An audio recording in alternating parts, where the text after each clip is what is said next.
Greek Studies, a series of essays **** produced by Alfred J. Drake, Ph.D. Greek Studies, a series of essays by Walter Horatio Pater text editor, Alfred J. Drake, Ph.D. Electronic version 1.0 / date 10-17-01 Disclaimer of damages. 1. I disclaim all liability to you for damages, costs and expenses, including legal fees, and 2. You have no remedies for negligence or under strict liability, or for breach of warranty or contract, including but not limited to indirect, consequential, punitive or incidental damages, even if you give notice of the possibility of such damages. The e-texts on this site are provided to you as is.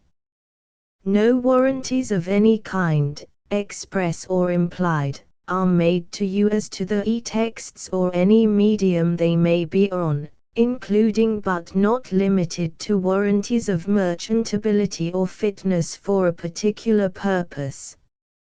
Some states do not allow disclaimers of implied warranties or the exclusion or limitation of consequential damages, so the above disclaimers and exclusions may not apply to you, and you may have other legal rights.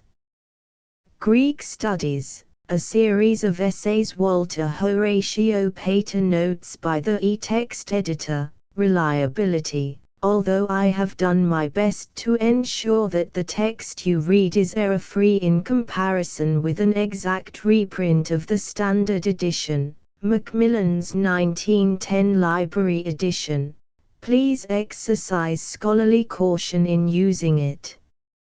It is not intended as a substitute for the printed original but rather as a searchable supplement. My e-texts may prove convenient substitutes for hard-to-get works in a course where both instructor and students accept the possibility of some imperfections in the text, but if you are writing a scholarly article, dissertation, or book, you should use the standard hard-copy editions of any works you cite. Pagination and paragraphing. To avoid an unwieldy electronic copy, I have transferred original pagination to brackets. A bracketed numeral such as 22 indicates that the material immediately following the number marks the beginning of the relevant page. I have preserved paragraph structure except for first-line indentation. Hyphenation. I have not preserved original hyphenation since an e-text does not require line-end or page-end hyphenation. Greek typeface. For this full-text edition, I have transliterated Pater's Greek quotations.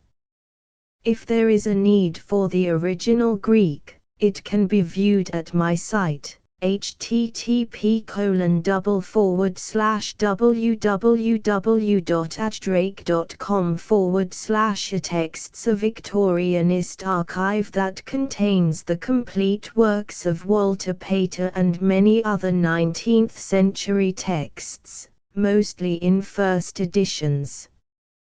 Contents Greek Studies, a series of essays Walter Pater London, Macmillan, 1910. The Library Edition.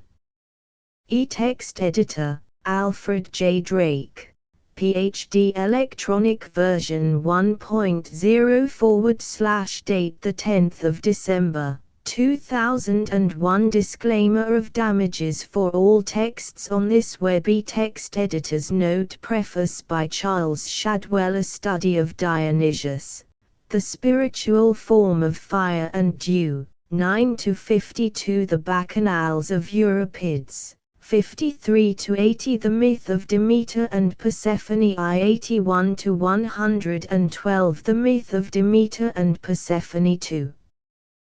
113 to 151 Hippolytus Veiled, a study from Euripides, 152 to 186 The beginnings of Greek sculpture, I.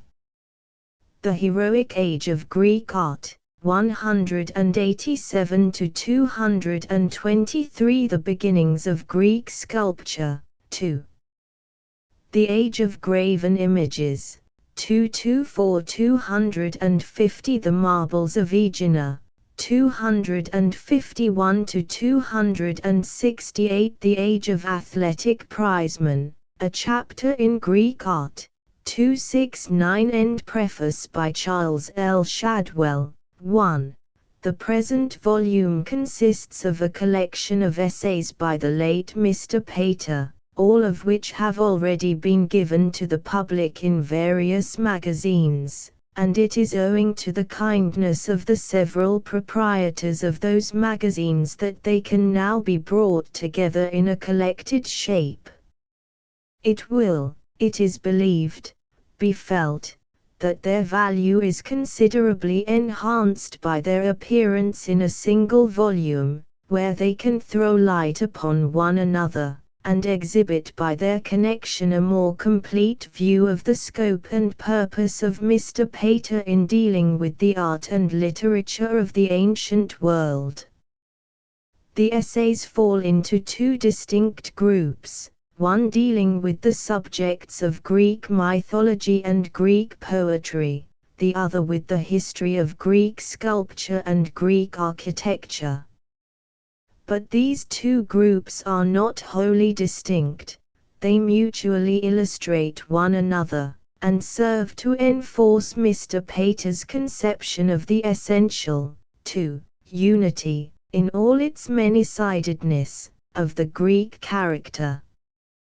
The God understood as the spiritual form of the things of nature is not only the keynote of the study of Dionysius and the myth of Demeter and Persephone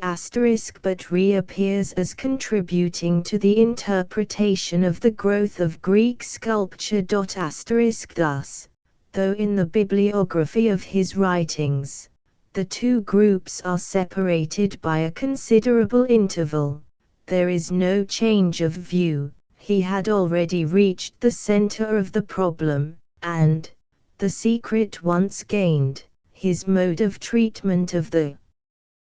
different aspects of Greek life and thought is permanent and consistent. The essay on the myth of Demeter and Persephone was originally prepared as 2 lectures, for delivery, in 1875. At the Birmingham and Midland Institute. These lectures were published in the Fortnightly Review, in January and February 1876. The study of Dionysius appeared in the same review in December 1876. The Bacchanals of Euripides must have been written about the same time, as a sequel to the study of Dionysius, for, in 1878, Mr. Pater revised the 4 essays, with the intention, apparently, of publishing them collectively in a volume, an intention afterwards abandoned. 3. The text now printed has, except that of the Bacchanals, been taken from proofs then set up, further corrected in manuscript. The Bacchanals, written long before, was not published until 1889, when it appeared in Macmillan's Magazine for May. It was reprinted, without alteration, prefixed to Dr. Tyrrell's edition of the Bacchae. Hippolytus Veiled first appeared in August 1889, in Macmillan's Magazine. It was afterwards rewritten, but with only a few substantial alterations, in Mr. Pater's own hand, with a view, probably, of republishing it with other essays. This last revise has been followed in the text now printed. The papers on Greek sculpture * are all that remain of a series which, if Mr. Pater had lived, would, probably, have grown into a still more important work. Such a work would have included one or more essays on Phidias and the Parthenon, of which only a fragment, though an important fragment, can be found amongst his papers, and it was to have been prefaced by an introduction to Greek studies, only a page or two of which was ever written. 4. This is not the place to speak of Mr. Pater's private virtues, the personal charm of his character, the brightness of his talk, the warmth of his friendship, the devotion of his family life. But a few words may be permitted on the value of the work by which he will be known to those who never saw him. Persons only superficially acquainted, or by hearsay, with his writings, are apt to sum up his merits as a writer by saying that he was a master, or a consummate master of style. But those who have really studied what he wrote do not need to be told that his distinction does not lie in his literary grace alone, his fastidious choice of language, his power of word painting, but in the depth and seriousness of his studies. That the amount he has produced, in a literary life of 30 years, is not greater, is one proof among many of the spirit in which he worked. His genius was an infinite capacity for taking pains.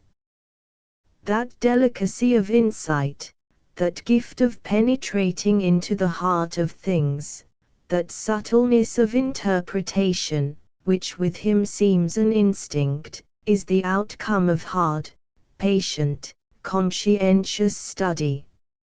If he had chosen, he might, without difficulty, have produced a far greater body of work of less value, and from a worldly point of view, he would have been wise.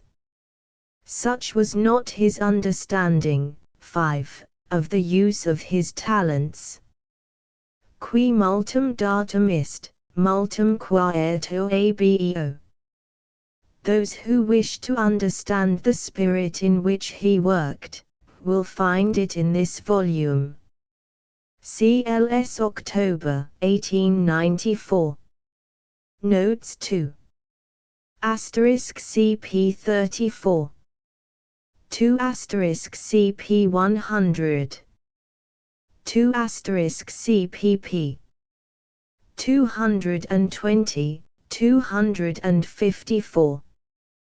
3 The Beginnings of Greek Sculpture was published in the Fortnightly Review, February and March, 1880, The Marbles of Aegina in the same review in April.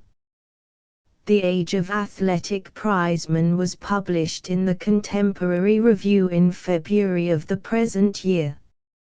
A Study of Dionysius, the Spiritual Form of Fire and Dew, 9. Writers on mythology speak habitually of the religion of the Greeks.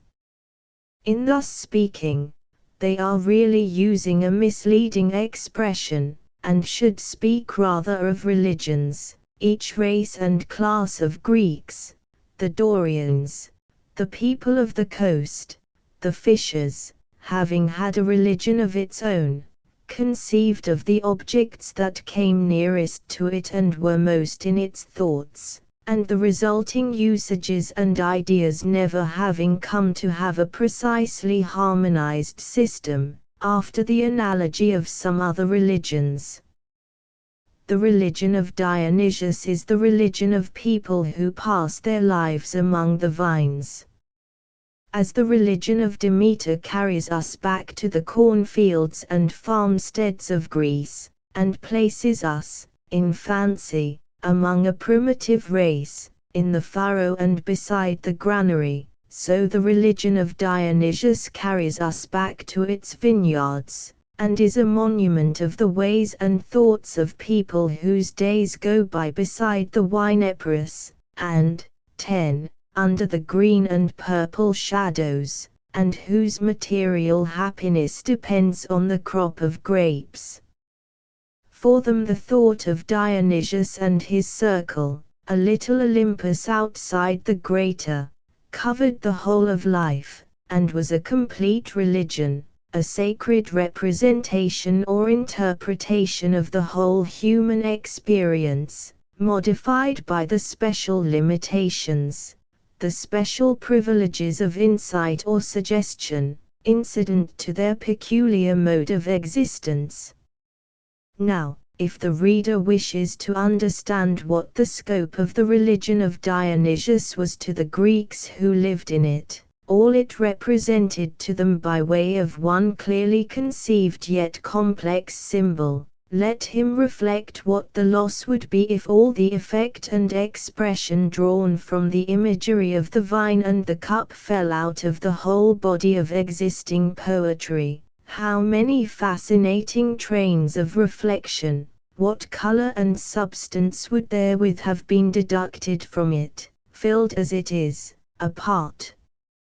from the more awful associations of the Christian ritual, apart from Galahad's cup, with all the various symbolism of the fruit of the vine. That supposed loss is but an imperfect measure of all that the name of Dionysius recalled to the Greek mind, under a single imaginable form, an outward body of flesh presented to the senses, and comprehending, as its animating soul, a whole world of thoughts, surmises, greater and less experiences. 11. The student of the comparative science of religions finds in the religion of Dionysius one of many modes of that primitive tree worship which, growing out of some universal instinctive belief that trees and flowers are indeed habitations of living spirits, is found almost everywhere in the earlier stages of civilization, enshrined in legend or custom, often graceful enough, as if the delicate beauty of the object of worship had effectually taken hold on the fancy of the worshipper. Shelley's sensitive plant shows in what mists of poetical reverie such feeling may still float about a mind full of modern lights, the feeling we too have of a life in the green world, always ready to assert its claim over our sympathetic fancies. Who has not at moments felt the scruple, which is with us always regarding animal life, following the signs of animation further still, till one almost hesitates to pluck out the little soul of flower or leaf? And in so graceful a faith the Greeks had their share, what was crude and inane in it becoming, in the atmosphere of their energetic, imaginative intelligence, refined and humanized. The oak grove of Dodona, the seat of their most venerable oracle, did but perpetuate the fancy that the sounds of the wind in the trees may be, for certain prepared and chosen ears, intelligible voices. They could believe in the transmigration of souls into mulberry and laurel, mint and hyacinth, and the dainty metamorphoses of Ovid, 12. Are but a fossilized form of one morsel here and there, from a whole world of transformation, with which their nimble fancy was perpetually playing. Together with them, says the Homeric hymn to Aphrodite, of the Hamadryads, the nymphs which animate the forest trees, with them, at the moment of their birth, grew up out of the soil, oak tree or pine, fair, flourishing among the mountains. And when at last the appointed hour of their death has come, first of all, those fair trees are dried up, the bark perishes from around them, and the branches fall away, and therewith the soul of them deserts the light of the sun. Plus these then are the nurses of the vine, bracing it with interchange of sun and shade. They bathe,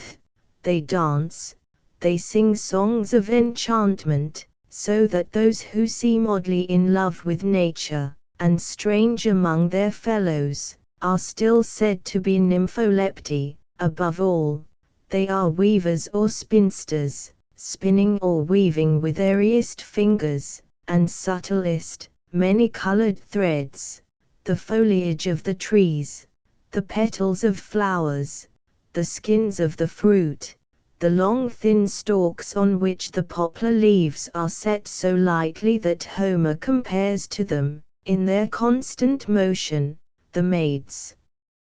who sit spinning in the house of Alcinous. The nymphs of Naxos, where the grape skin is darkest, weave for him a purple robe. Only, the ivy is never transformed, is visible as natural ivy to the last, pressing the 13 dark outline of its leaves close upon the firm, white, quite human flesh of the god's forehead. In its earliest form, then, the religion of Dionysius presents us with the most graceful phase of this graceful worship, occupying a place between the ruder fancies of half-civilized people concerning life in flower or tree, and the dreamy after-fancies of the poet of the sensitive plant.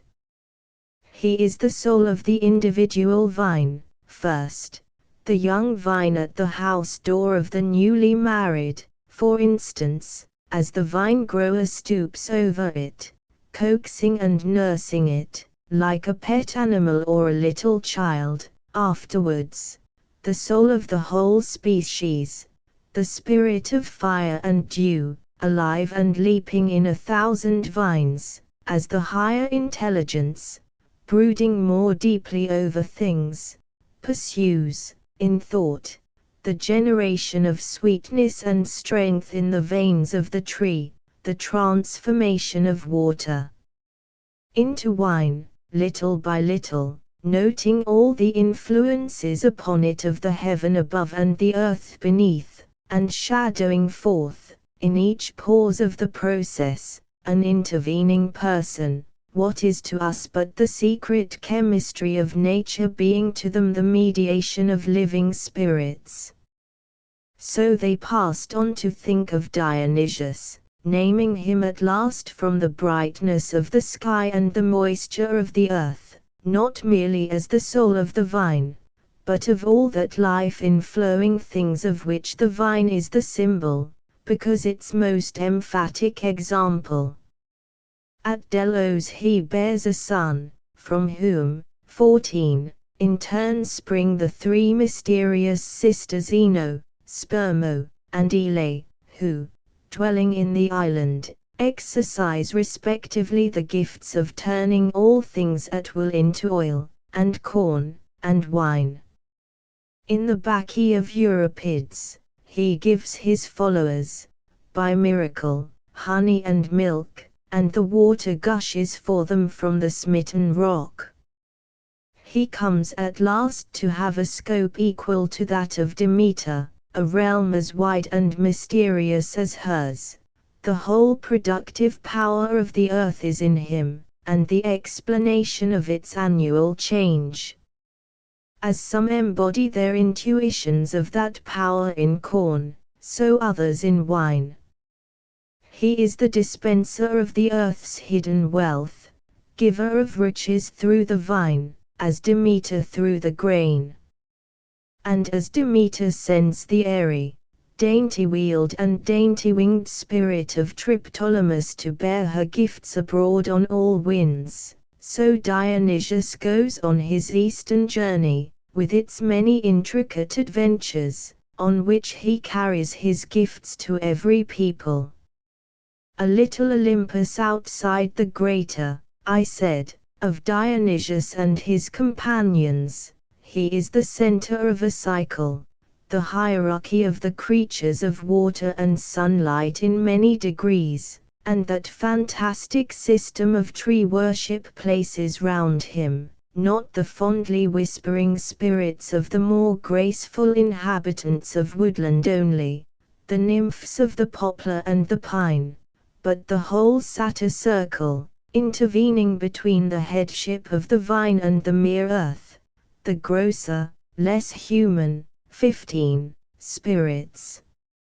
Incorporate and made visible, of the more coarse and sluggish sorts of vegetable strength, the fig, the reed, the ineradicable weed things which will attach themselves, climbing about the vine poles, or seeking the sun between the hot stones.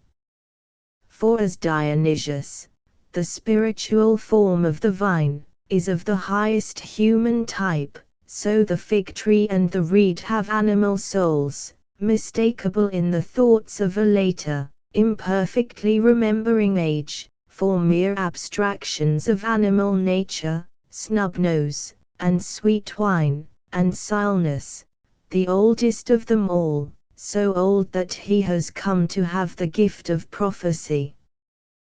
Quite different from them in origin and intent, but confused with them in form, are those other companions of Dionysius, Pan and his children.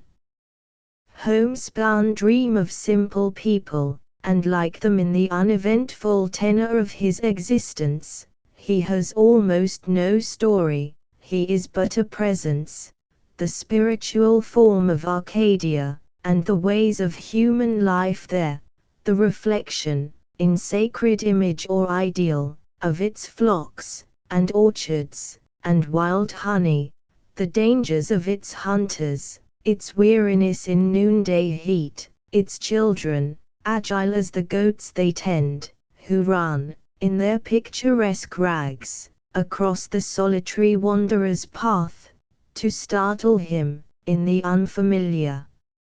Upper places, its one adornment and solace being the dance to the homely shepherd's pipe, cut by Pan first from the sedges of the brook Molpai, breathing of remote nature, the sense of which, 16, is so profound in the Homeric hymn to Pan, the pines, the foldings of the hills, the leaping streams, the strange echoings and dying of sound on the heights, the bird, which among the petals of many flowered spring, pouring out a dirge, sends forth her honey-voiced song, the crocus and the hyacinth disorderly mixed in the deep grass, plus things which the religion of Dionysius loves. Pan joins the company of the satyrs. Amongst them, they give their names to insolence and mockery, and the finer sorts of malice, to unmeaning and ridiculous fear. But the best spirits have found in them also a certain human pathos, as in displaced beings, coming even nearer to most men, in their very roughness, than the noble and delicate person of the vine, dubious creatures, halfway between the animal and human kinds, speculating wistfully on their being, because not wholly understanding themselves and their place in nature, as the animals seem always to have this expression to some noticeable degree in the presence of man. In the later school of Attic sculpture they are treated with more and more of refinement, till in some happy moment Praxiteles conceived a model, often repeated, which concentrates this sentiment of true humor concerning them, a model of dainty natural ease in posture, but with the legs slightly crossed, as only lowly-bred gods are used to carry them, and with some puzzled trouble of youth, you might wish for a moment, 17, to smooth away, puckering the forehead a little, between the pointed ears, on which the goodly hair of his animal strength grows low. Little by little, the signs of brute nature are subordinated, or disappear, and at last, grow better, a humble Italian engraver of the 15th century, entering into the Greek fancy because it belongs to all ages, has expressed it in its most exquisite form, in a design of Ceres and her children, of whom their mother is no longer afraid, as in the Homeric hymn to Pan.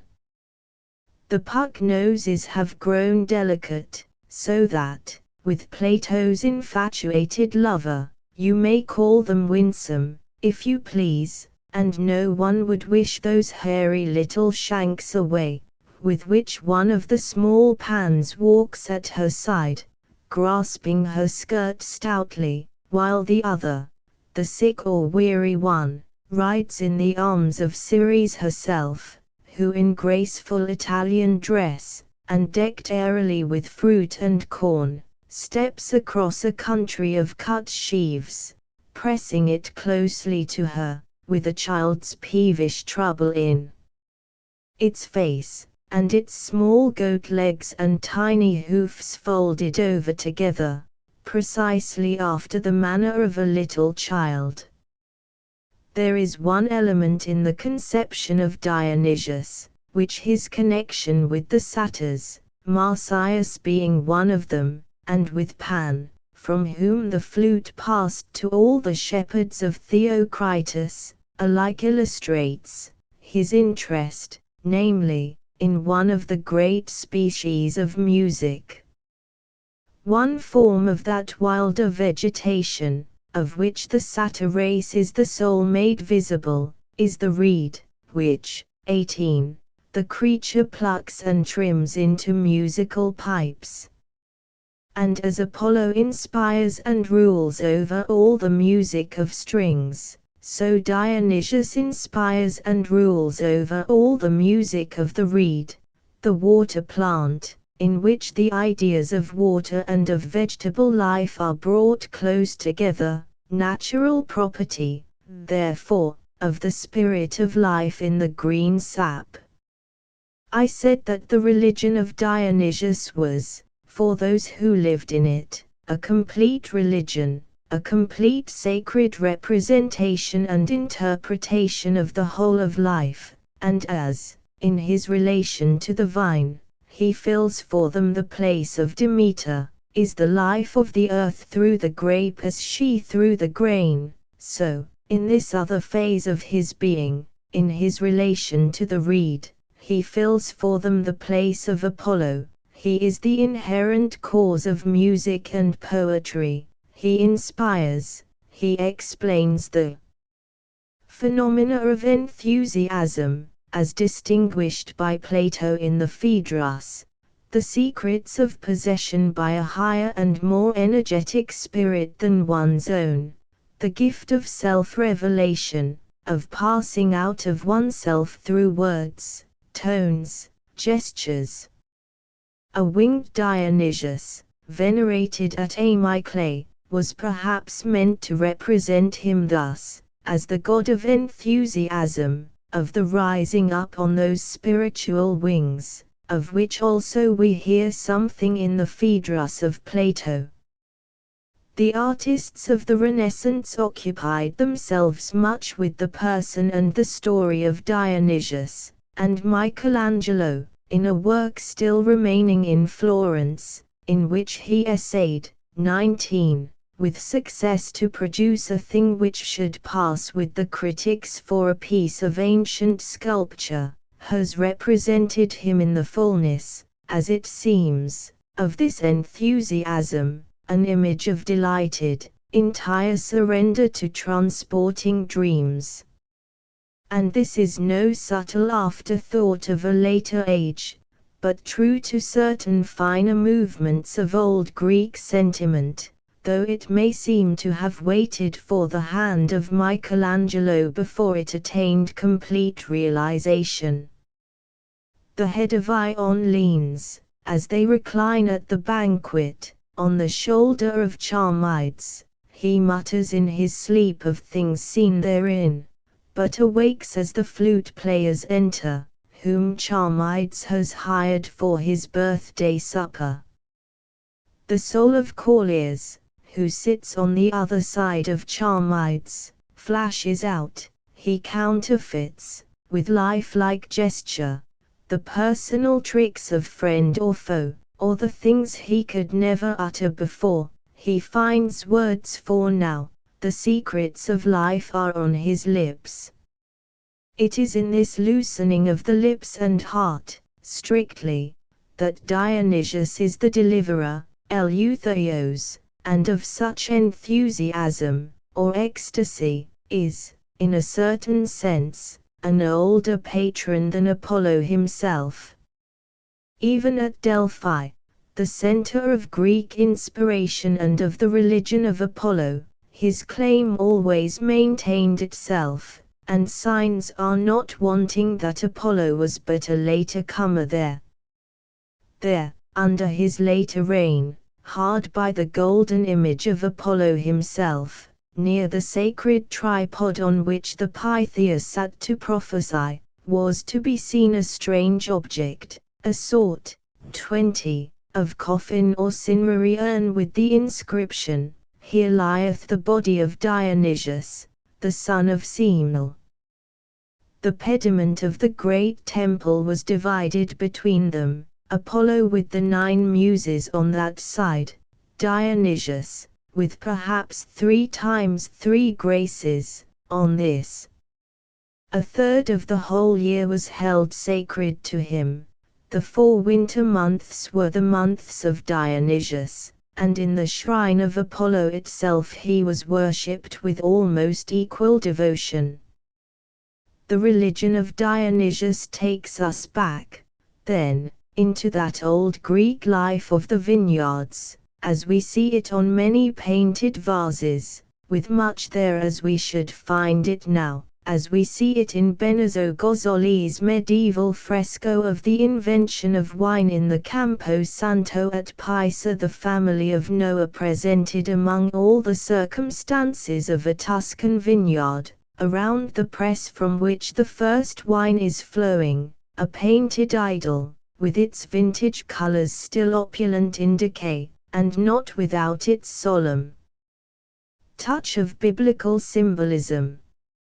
4 differences we detect in that primitive life, and under that Greek sky, a nimbler play of fancy, lightly and unsuspiciously investing all things with personal aspect and incident, and a certain mystical apprehension, now almost departed, of unseen powers beyond the material veil of things, corresponding to the exceptional vigor and variety of the Greek organization. This peasant life lies, in unhistoric time, behind the definite forms with which poetry and the refined, 21, priesthood afterwards clothed the religion of Dionysius, and the mere scenery and circumstances of the vineyard have determined many things in its development. The noise of the vineyard still sounds in some of his epithets, perhaps in his best-known name, Aeacchus, Bacchus. The masks suspended on base or cornice, so familiar an ornament in later Greek architecture, are the little faces hanging from the vines, and moving in the wind, to scare the birds. That garland of ivy, the aesthetic value of which is so great in the later imagery of Dionysius and his descendants, the leaves of which, floating from his hair, become so noble in the hands of Titian and Tintoret, was actually worn on the head for coolness. His earliest and most sacred images were wrought in the wood of the vine. The people of the vineyard had their feast, the little or country Dionysia, which still lived on, side by side with the greater ceremonies of a later time, celebrated in December, the time of the storing of the new wine. It was then that the potter's fair came, calpis and amphora, together with lamps against the winter, laid out in order for the choice of buyers, for Keramis, the Greek vase, is a son of Dionysius, of wine and of Athene, who teaches men all serviceable and decorative art. Then the goat was killed, and its blood poured out at the root of the vines, and Dionysius literally drank the blood of goats, and, being Greeks, with quick and mobile sympathies, 22. Diademus plus superstitious or rather susceptible of religious impressions, some among them, remembering those departed since last year, add yet a little more, and a little wine and water for the dead also, brooding how the sense of these things might pass below the roots, to spirits hungry and thirsty. Perhaps, in their shadowy homes. But the gaiety, that gaiety which Aristophanes in the Acharnians has depicted with so many vivid touches, as a thing of which civil war had deprived the villages of Attica, preponderates over the grave. The travelling country show comes round with its puppets, even the slaves have their holiday, the mirth becomes excessive, they hide their faces under grotesque masks of bark, or stain them with wine lees, or potter's crimson even, like the old rude idols painted red, and carry in midnight procession such rough symbols of the productive force of nature as the women and children had best not look upon, which will be frowned upon, and refine themselves, or disappear, in the feasts of cultivated Athens. Of the whole story of Dionysius, it was the episode of his marriage with Ariadne about which ancient art concerned itself oftenest, and with most effect. Here, although the antiquarian, 23, may still detect circumstances which link the persons and incidents of the legend with the mystical life of the earth, as symbols of its annual change, yet the merely human interest of the story has prevailed over its earlier significance. The spiritual form of fire and dew has become a romantic lover. And as a story of romantic love, fullest perhaps of all the motives of classic legend of the pride of life, it survived with undiminished interest to a later world. Two of the greatest masters of Italian painting having poured their whole power into it, Titian with greater space of ingathered shore and mountain, and solemn foliage, and fiery animal life, Tintoret with profounder luxury of delight in the nearness to each other, and imminent embrace, of glorious bodily presences, and both alike with consummate beauty of physical form. Hardly less humanized is the Theban legend of Dionysius, the legend of his birth from Semele, which, out of the entire body of tradition concerning him, was accepted as central by the Athenian imagination. For the people of Attica, he comes from Bottiaea, a country of northern marsh and mist, but from whose somber, black marble towns came also the vine, the musical reed cut from its sedges, and the worship of the Graces, always so closely connected with the religion of Dionysius. At Thebes alone, says Sophocles, mortal women bear immortal gods. His mother is the daughter of Cadmus, himself marked out by 24. Many curious circumstances as the close kinsman of the earth, to which he all but returns at last, as the serpent, in his old age, attesting some closer sense lingering there of the affinity of man with the dust from whence he came. Semele, an old Greek word, as it seems, for the surface of the earth, the daughter of Cadmus, beloved by Zeus, desires to see her lover in the glory with which he is seen by the immortal Hera. He appears to her in lightning. but the mortal may not behold him and live. Semele gives premature birth to the child Dionysius, whom, to preserve it from the jealousy of Hera, Zeus hides in a part of his thigh, the child returning into the loins of its father, whence in due time it is born again. Yet in this fantastic story, hardly less than in the legend of Ariadne, the story of Dionysius has become a story of human persons, with human fortunes, and even more intimately human appeal to sympathy, so that Euripides, preeminent as a poet of pathos, finds in it a subject altogether to his mind. All the interest now turns on the development of its points of moral or sentimental significance, the love of the immortal for the mortal, the presumption of the daughter of man who desires to see the divine form as it is, on the fact that not without loss of sight, or life itself, can man look upon it. The travail of nature has been transformed into the pangs of the human mother, and the poet dwells much on the pathetic incident of death in childbirth, making 25 Dionysius, as Callimachus calls him, a 7 months child, cast out among its enemies, motherless.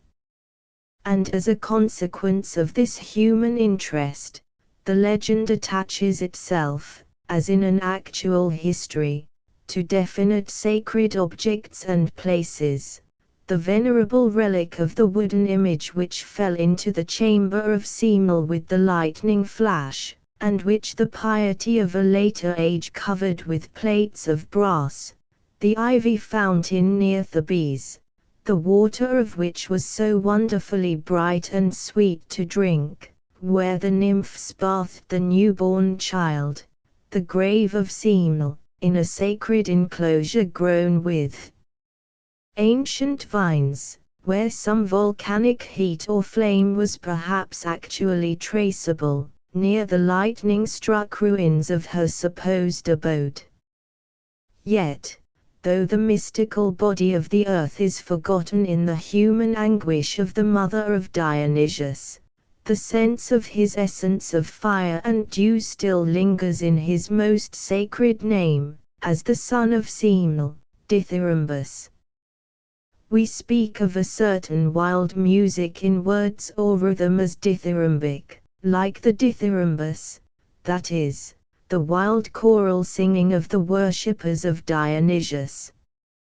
But Dithyrambic seems to have been, in the first instance, the name, not of the hymn, but of the god to whom the hymn is sung, and, through a tangle of curious etymological speculations as to the precise derivation of this name, one thing seems clearly visible, that it commemorates, namely, the double birth of the vine god, that, 26, he is born once and again, his birth, first of fire, and afterwards of dew, the two dangers that beset him, his victory over two enemies, the capricious, excessive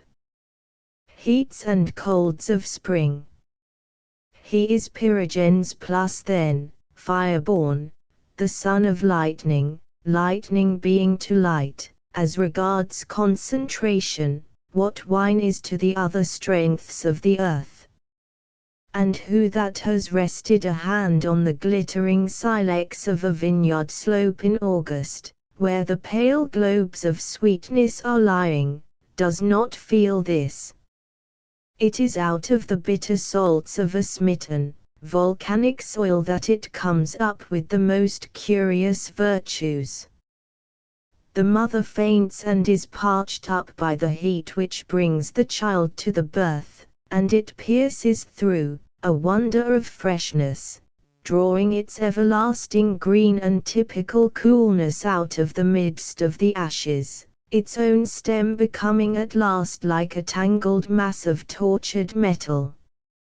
In thinking of Dionysius, then, as fire-born. The Greeks apprehend and embody the sentiment, the poetry, of all tender things which grow out of a hard soil, or in any sense blossom before the leaf, like the little Miseron plant of English gardens, with its pale purple, wine-scented flowers upon the leafless twigs in February, or like the almond trees of Tuscany, or Aaron's rod that bud, or the staff in the hand of the Pope when Tannhäuser's repentance is accepted, and his second birth is of the dew. The fire of which he was born would destroy him in 27, his turn, as it withered up his mother. A second danger comes. From this the plant is protected by the influence of the cooling cloud, the lower part of his father the sky, in which it is wrapped and hidden, and of which it is born again, its second mother being, in some versions of the legend, the dew. The nursery, where Zeus places it to be brought up, is a cave in Mount Nysa, sought by a misdirected ingenuity in many lands, but really, like the place of the carrying away of Persephone, a place of fantasy, the oozy place of springs in the hollow of the hillside, nowhere and everywhere, where the vine was invented. The nymphs of the trees overshadow it from above, the nymphs of the springs sustain it from below, the Hyads, those first leaping Maenads, who, as the springs become rain clouds, go up to heaven among the stars, and descend again, as dew or shower, upon it, so that the religion of Dionysius connects itself, not with tree worship only, but also with ancient water worship, the worship of the spiritual forms of springs and streams. To escape from his enemies, Dionysius leaps into the sea, the original of all rain and springs, whence, in early summer, the women of Elis and Argos were wont to call him, with the singing of a hymn. And again, in thus commemorating Dionysius as born of the dew, the Greeks apprehend and embody the sentiment, the poetry, of water. For not the heat only, but its solace, the freshness of the 28 cup. This too was felt by those people of the vineyard, whom the prophet Melampus had taught to mix always their wine with water, and with whom the watering of the vines became a religious ceremony, the very dead, as they thought, drinking of and refreshed by the stream. And who that has ever felt the heat of a southern country does not know this poetry, the motive of the loveliest of all the works attributed to Gorgian, the feet champeter in the Louvre, the intense sensations, the subtle and far-reaching symbolisms, which, in these places, cling about the touch and sound and sight of it. Think of the darkness of the well in the breathless court, with the delicate ring of ferns kept alive just within the opening, of the sound of the fresh water flowing through the wooden pipes into the houses of Venice, on summer mornings, of the cry acqua fresca at Padua or Verona, when the people run to buy what they prize, in its rare purity, more than wine, bringing pleasures so full of exquisite appeal to the imagination, that, in these streets, the very beggars, one thinks, might exhaust all the philosophy of the Epicurean. Out of all these fancies comes the vine-grower's god, the spiritual form of fire and dew. Beyond the famous representations of Dionysius in later art and poetry, the bacchanals of Euripides, the statuary of the school of Praxiteles, a multitude of literary allusions and local 29 customs carry us back to this world of vision unchecked by positive knowledge, in which the myth is begotten among a primitive people, as they wondered over the life of the thing their hands helped forward, till it became for them a kind of spirit, and their culture of it a kind of worship. Dionysius, as we see him in art and poetry, is the projected expression of the ways and dreams of this primitive people, brooded over and harmonized by the energetic Greek imagination, the religious imagination of the Greeks being, precisely, a unifying or identifying power, bringing together things naturally asunder, making, as it were, for the human body a soul of waters, for the human soul a body of flowers, welding into something like the identity of a human personality the whole range of man's experiences of a given object, or series of objects, all their outward qualities, and the visible facts regarding them, all the hidden ordinances by which those facts and qualities hold of unseen forces, and have their roots in purely visionary places. Dionysius came later than the other gods to the centers of Greek life, and, as a consequence of this, he is presented to us in an earlier stage of development than they, that element of natural fact which is the original essence of all mythology being more unmistakably impressed upon us here than in other myths. Not the least interesting point in the study of him is, that he illustrates very clearly, not only the 30 earlier, but also a certain later influence of this element of natural fact, in the development of the gods of Greece. For the physical sense, latent in it, is the clue, not merely to the original signification of the incidents of the divine story, but also to the source of the peculiar imaginative expression which its persons subsequently retain, in the forms of the higher Greek sculpture. And this leads me to some general thoughts on the relation of Greek sculpture to mythology, which may help to explain what the function of the imagination in Greek sculpture really was, in its handling of divine persons.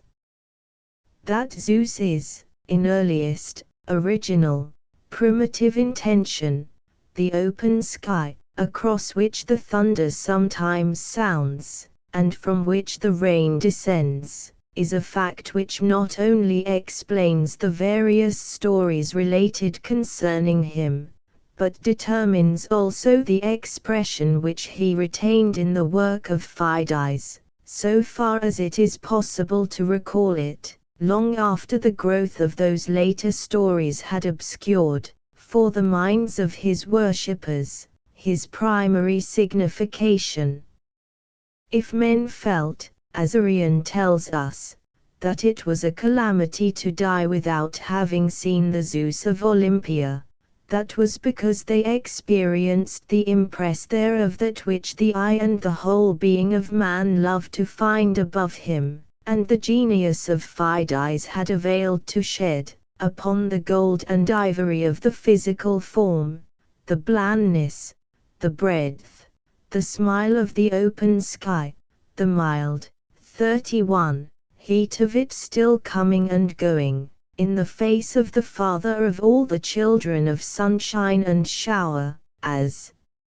if one of the great white clouds had composed itself into it, and looked down upon them thus, out of the midsummer noonday, so that those things might be felt as warm, and fresh, and blue, by the young and the old, the weak and the strong, who came to sun themselves in the God's presence, as procession and hymn rolled on, in the fragrant and tranquil courts of the great Olympian temple, while all the time those people consciously apprehended in the carved image of Zeus none but the personal, and really human, characteristics. Or think, again, of the Zeus of Dodona,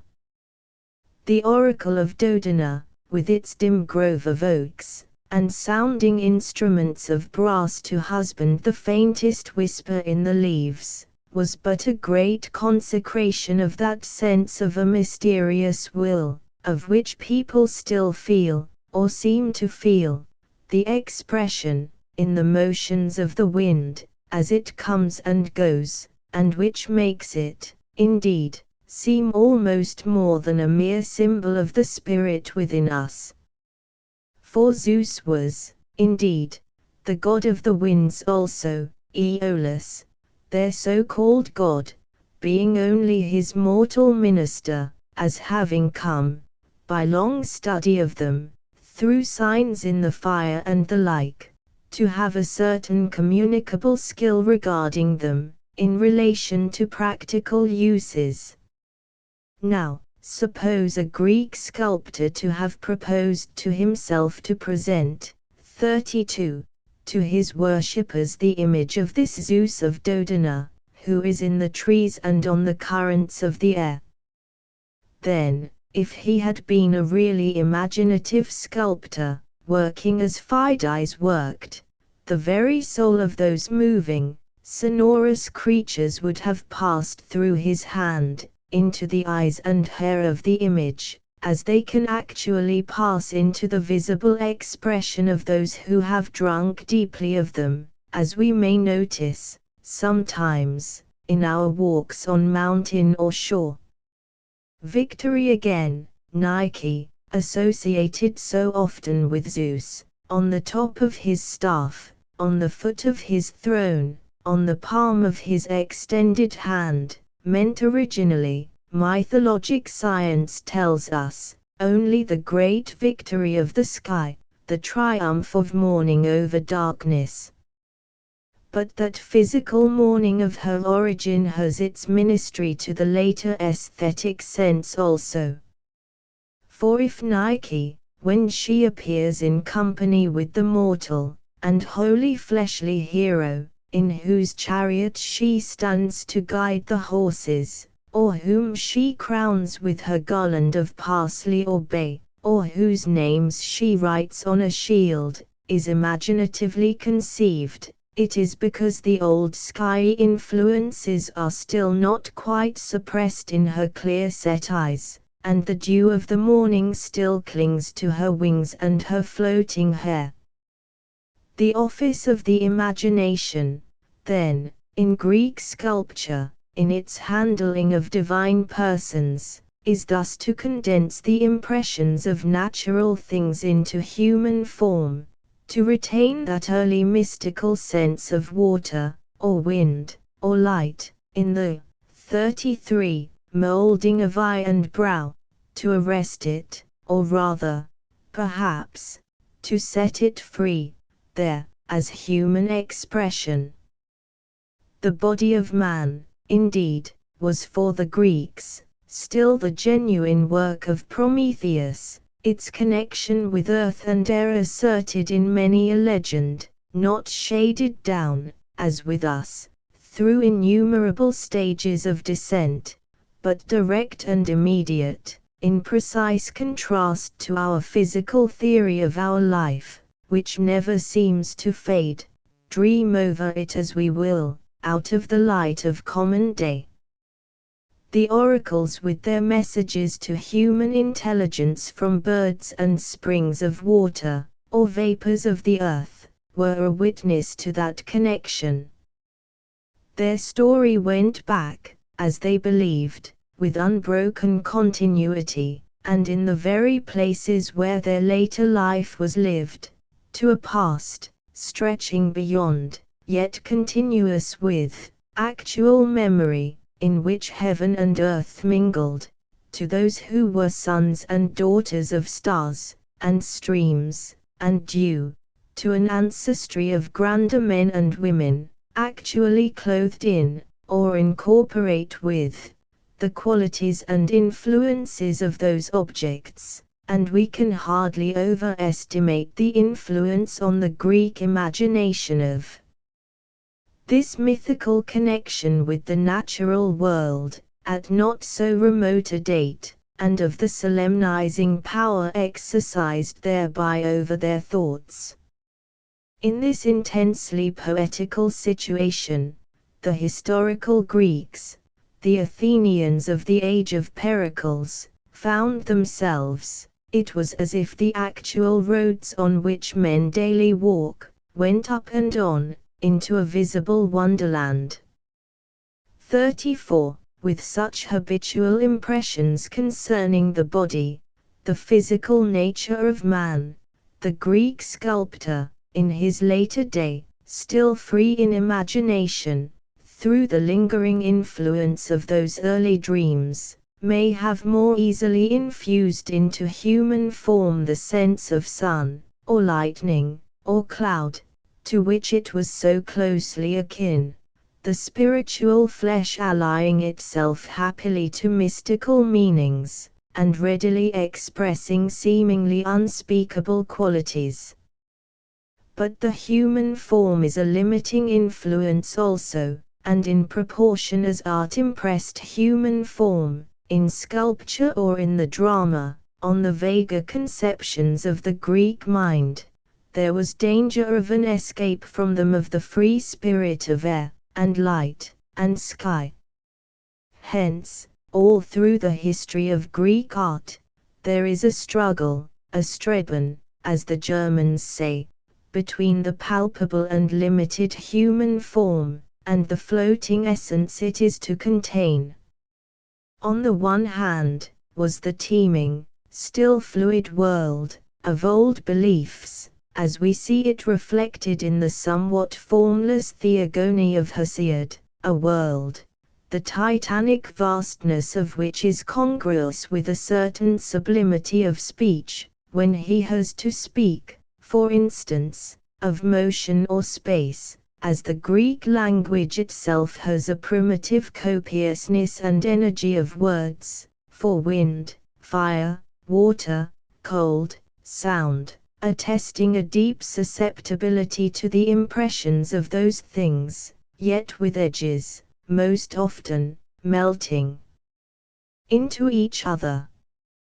On the other hand, there was that limiting, controlling tendency, 35, identified with the Dorian influence in the history of the Greek mind, the spirit of a severe and wholly self-conscious intelligence, bent on impressing everywhere, in the products of the imagination, the definite, perfectly conceivable human form, as the only worthy subject of art, less in sympathy with the mystical genealogies of Hesiod, than with the heroes of Homer, ending in the entirely humanized religion of Apollo. The clearly understood humanity of the old Greek warriors in the marbles of Aegina. The representation of man, as he is or might be, became the aim of sculpture, and the achievement of this the subject of its whole history. One early carver had opened the eyes, another the lips, a third had given motion to the feet, in various ways, in spite of the retention of archaic idols. The genuine human expression had come, with the truthfulness of life itself. These two tendencies, then, met and struggled and were harmonized in the supreme imagination, of Phidias, in sculpture, of Aeschylus, in the drama. Hence, a series of wondrous personalities, of which the Greek imagination became the dwelling place, beautiful, perfectly understood human outlines, embodying a strange, delightful, lingering sense of clouds and water and sun. Such a world, the world of really imaginative Greek sculpture, we still see, reflected in many a humble vase or battered coin, in Bacchante, and Centaur, and Amazon. 36, evolved out of that vasty deep, with most command, in the consummate fragments of the Parthenon, not, indeed, so that he who runs may read, The gifts of Greek sculpture being always delicate, and asking much of the receiver, but yet visible, and a pledge to us, of creative power, as, to the worshipper, of the presence, which, without that material pledge, had but vaguely haunted the fields and groves. This, then, was what the Greek imagination did for men's sense and experience of natural forces, in Athene, in Zeus, in Poseidon, for men's sense and experience of their own bodily qualities, swiftness, energy, power of concentrating sight and hand and foot on a momentary physical act, in the close hair, the chastened muscle, the perfectly poised attention of the quoit player, for men's sense, again, of ethical qualities, restless idealism, inward vision, power of presence through that vision in scenes behind the experience of ordinary men, in the idealized Alexander. To illustrate this function of the imagination, as especially developed in Greek art, we may reflect on what happens with us in the use of certain names, as expressing summarily, this name for you and that for me, Helen, Gretchen, Mary, 100 associations, trains of sound, forms, impressions, remembered in all sorts of degrees, which, through a very wide and full experience, they have the power of bringing with 37 them, in which respect, such names are but revealing instances of the whole significance, power, and use of language in general. Well, the mythical conception, projected at last, in drama or sculpture, is the name, the instrument of the identification, of the given matter, of its unity in variety, its outline or definition in mystery, its spiritual form, to use again the expression I have borrowed from William Blake, form, with hands, and lips, and opened eyelids, spiritual, as conveying to us, in that, the soul of rain, or of a Greek river, or of swiftness, or purity. To illustrate this, think what the effect would be, if you could associate, by some trick of memory, a certain group of natural objects, in all their varied perspective, their changes of color and tone in varying light and shade, with the being and image of an actual person. You traveled through a country of clear rivers and wide meadows, or of high windy places, or of lowly grass and willows, or of the Lady of the Lake, and all the complex impressions of these objects wound themselves, as a second animated body, new and more subtle, around the person of some one left there, so that they no longer come to recollection apart from each other. Now try to conceive the image of an actual person, in whom, somehow, all those impressions of the vine and its fruit, as the highest type of the life of the green sap, had become incorporate, all the scents and colors of its flower and fruit, and, 38, something of its curling foliage, the chances of its growth, the enthusiasm, the easy flow of more choice expression, as its juices mount within one, for the image is eloquent, too, in word, gesture, and glancing of the eyes, which seem to be informed by some soul of the vine within it, as Wordsworth says, beauty born of murmuring sound shall pass into her face, so conceive an image into which the beauty, born of the vine, has passed, and you have the idea of Dionysius, as he appears, entirely fashioned at last by central Greek poetry and art, and is consecrated in the Oinophoria and the Anthesteria plus the great festivals of the Winepris and the flowers. The word wine, and with it the germ of the myth of Dionysius, is older than the separation of the Indo-Germanic race. Yet, with the people of Athens, Dionysius counted as the youngest of the gods. He was also the son of a mortal, dead in childbirth, and seems always to have exercised the charm of the latest born, in a sort of allowable fondness. Through the fine-spun speculations of modern ethnologists and grammarians, noting the changes in the letters of his name, and catching at the slightest historical records of his worship, we may trace his coming from Phrygia, the birthplace of the more mystical elements of 39. Greek religion, over the mountains of Thrace. On the heights of Pangaeus he leaves an oracle, with a perpetually burning fire, famous down to the time of Augustus, who reverently visited it. Southwards still, over the hills of Parnassus, which remained for the inspired women of Plataea the center of his presence, he comes to Thebes, and the family of Cadmus. From Plataea he passes to Attica, to the villages first, at last to Athens, at an assignable date, under Pisistratus, out of the country, into the town.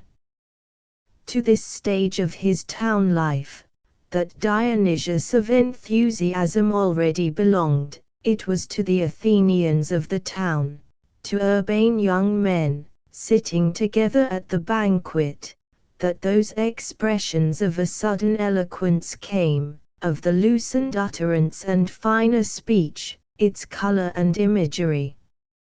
Dionysius, then, has entered Athens, to become urbane like them, to walk along the marble streets in frequent procession, in the persons of noble youths, like those who at the Oinophoria bore the branches of the vine from his temple, to the temple of Athene of the parasol, or of beautiful slaves, to contribute through the arts to the adornment of life, yet perhaps also in part to weaken it, relaxing ancient austerity.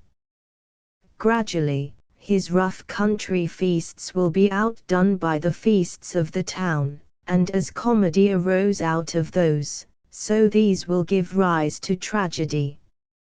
For his entrance upon this new stage of his career, his coming into the town, is from the 41st tinged with melancholy, as if in entering the town he had put off his country peace. The other Olympians are above sorrow. Dionysius, like a strenuous mortal hero, like Hercules or Perseus, has his alternations of joy and sorrow, of struggle and hard-won triumph.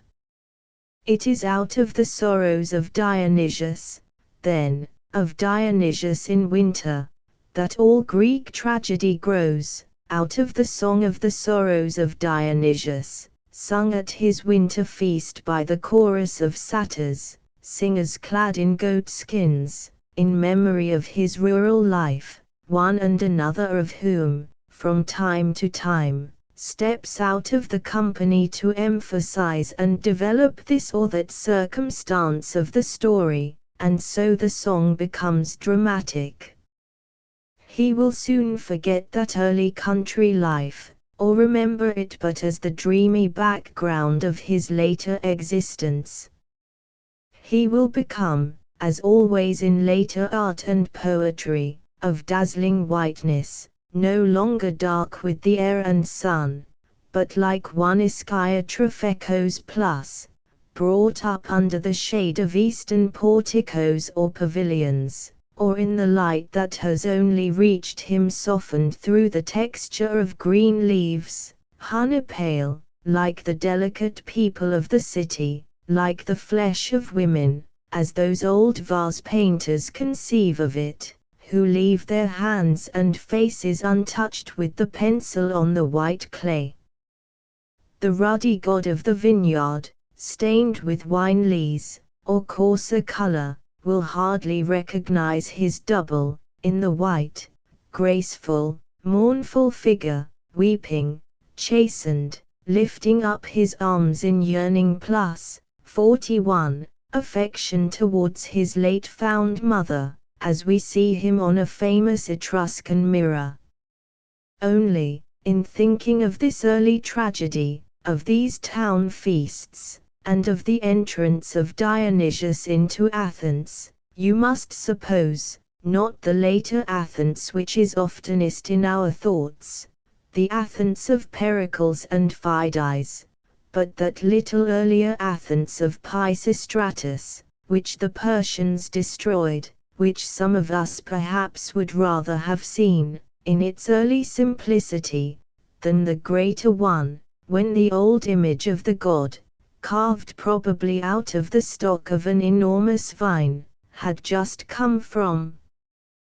the village of Eleutheri to his first temple in the Laineum, the quarter of the wine Eprises, near the Limnae, the marshy place, which in Athens represents the cave of Nysa, its little buildings on the hilltop, still with steep rocky ways, crowding round the ancient temple of Erechtheus and the grave of Cecrops, with the old miraculous olive tree still growing there, and the old snake of Athene Polyas still alive somewhere in the temple court. The artists of the Italian Renaissance have treated Dionysius many times, and with great effect, but always in his joy, as an embodiment of that glory of nature to which the Renaissance was a return. But in an early engraving of Mosetto there is for once a Dionysius treated differently. The cold light of the background displays a barren hill, the bridge and towers of 42, an Italian town, and quiet water.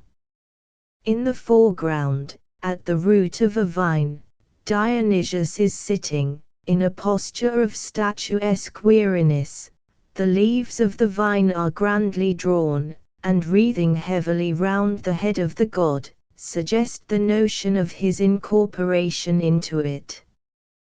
The right hand, holding a great vessel languidly and indifferently, lets the stream of wine flow along the earth, while the left supports the forehead, shadowing heavily a face, comely, but full of an expression of painful brooding.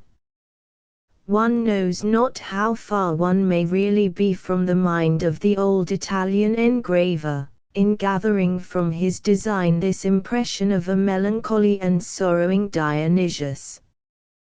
But modern motives are clearer, and in a Bacchus by a young Hebrew painter, in the exhibition of the Royal Academy of 1868, there was a complete and very fascinating realization of such a motive. The god of the bitterness of wine, of things too sweet, the sea water of the lesbian grape becomes somewhat brackish in the cup.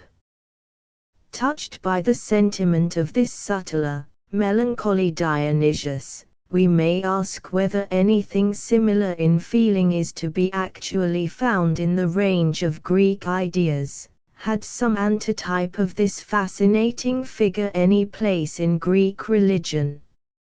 Yes, in a certain darker side of the double god of nature, obscured behind the brighter episodes of Thebes and Naxos, but never quite forgotten. Something corresponding to this deeper, more refined idea, 43, really existed, the conception of Dionysius Zagreus, an image, which has left, indeed, but little effect in Greek art and poetry, which criticism has to put patiently together, out of late, scattered hints in various writers, but which is yet discernible, clearly enough to show that it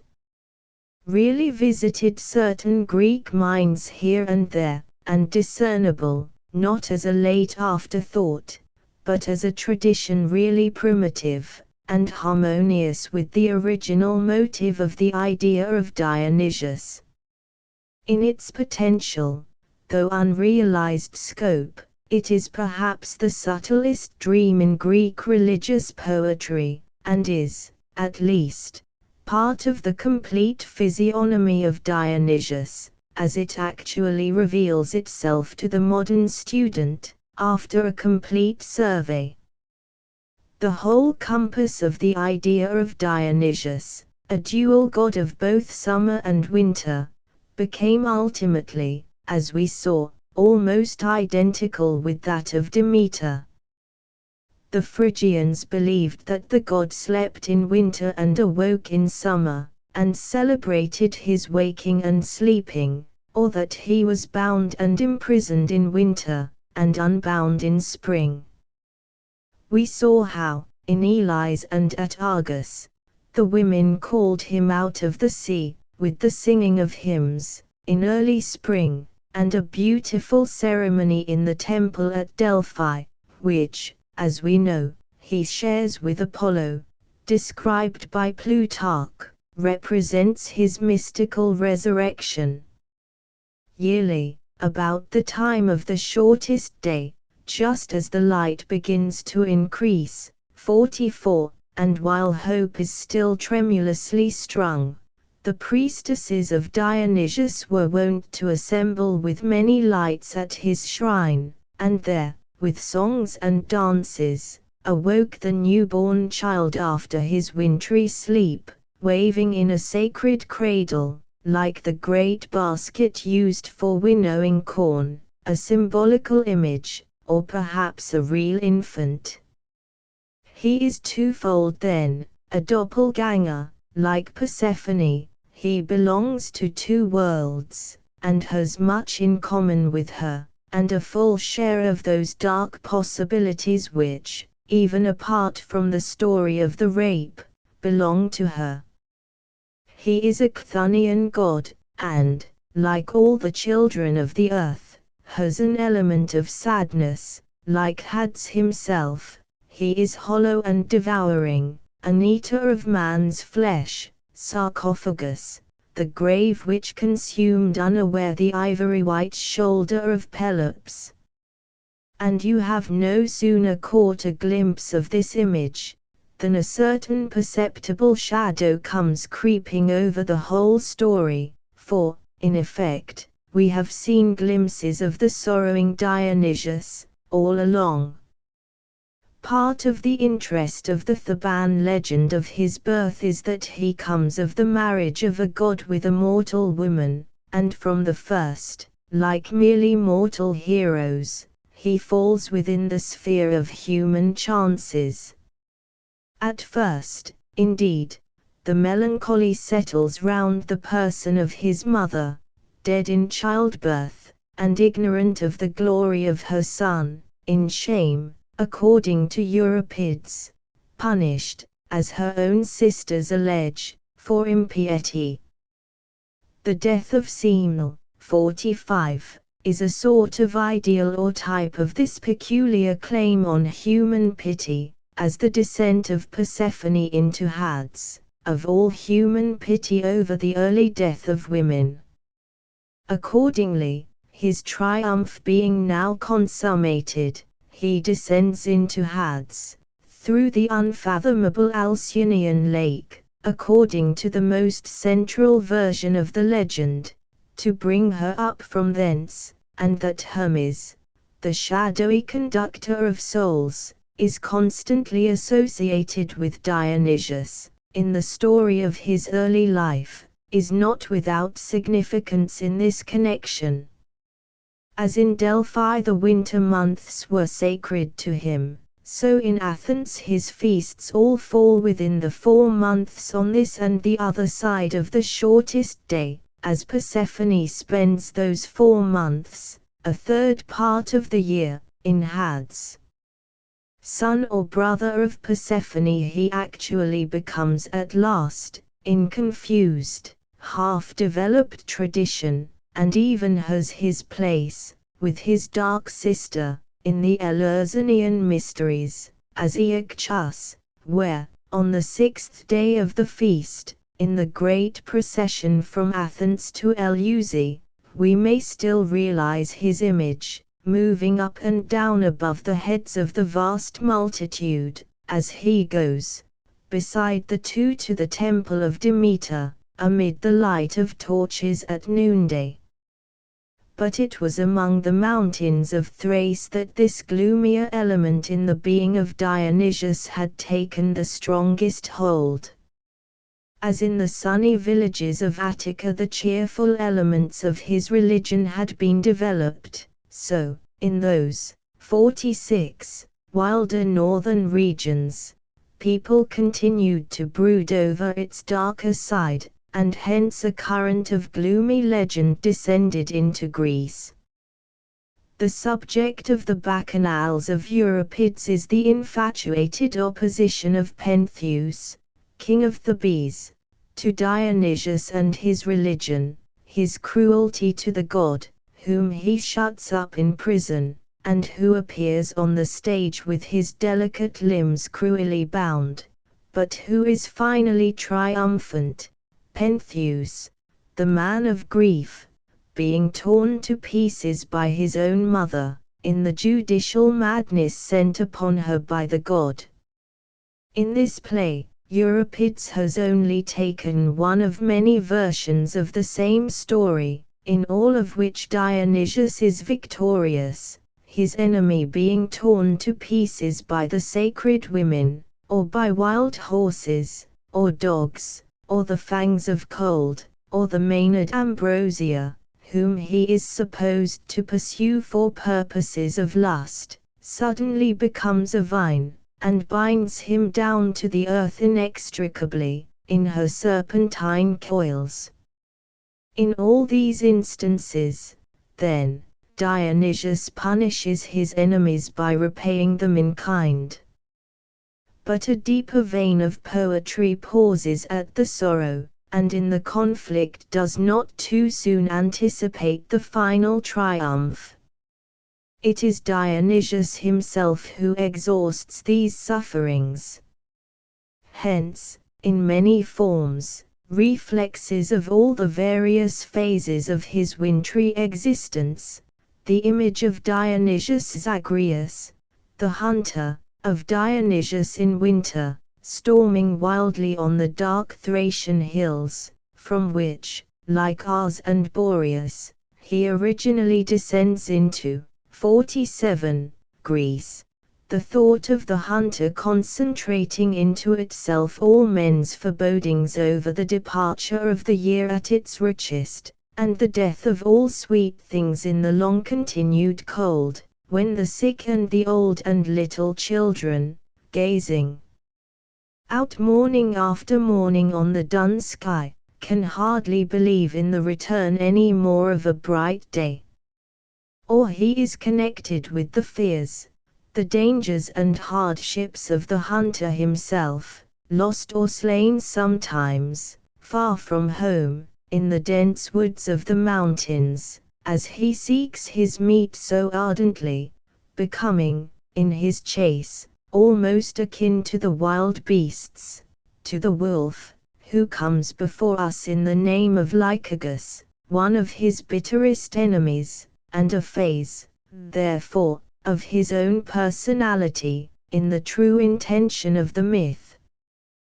This transformation, this image of the beautiful soft creature become an enemy of humankind, putting off himself in his madness, wronged by his own fierce hunger and thirst, and haunting, with terrible sounds, the high Thracian farms, is the most tragic note of the whole picture, and links him on to one of the gloomiest creations of later romance, the werewolf, the belief in which still lingers in Greece, as in France, where it seems to become incorporate in the darkest of all romantic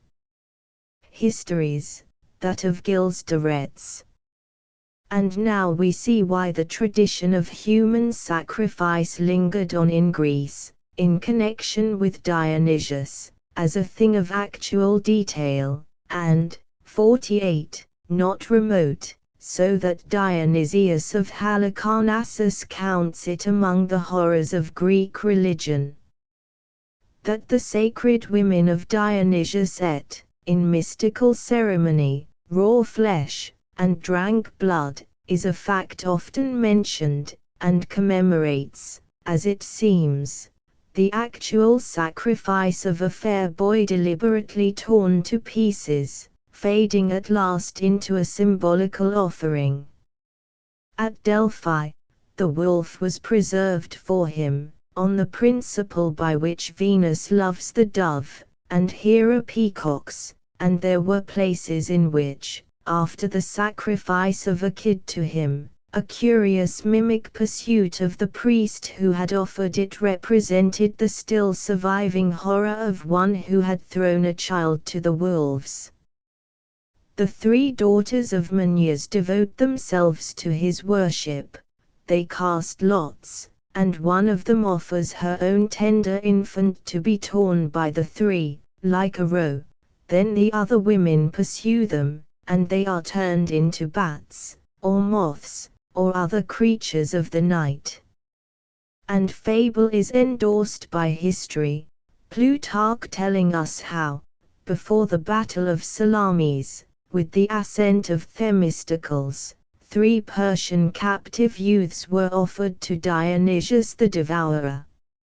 As, then, some embodied their fears of winter in Persephone, others embodied them in Dionysius, a devouring god, whose sinister side, as the best wine itself has its treacheries, is illustrated in the dark and shameful secret society described by Livy, in which his worship ended at Rome, afterwards abolished by solemn act of the Senate. 49. He becomes a new Adoneus, a hunter of men's souls, like him, to be appeased only by costly sacrifices. And then, Dionysius recovering from his midwinter madness, how intensely these people conceive the spring. It is that triumphant Dionysius, cured of his great malady, and sane in the clear light of the longer days, whom Euripides in the Bacchanals sets before us, as still, essentially, the hunter, Zagreus, though he keeps the red streams and torn flesh away from the delicate body of the god, in his long vesture of white and gold, and fragrant with Eastern odors. Of this I hope to speak in another paper. Let me conclude this by one phase more of religious custom. If Dionysius, like Persephone, has his gloomy side, like her he has also a peculiar message for a certain number of refined minds, seeking, in the later days of Greek religion, such modifications of the old legend as may minister to ethical culture, to the perfecting of the moral nature.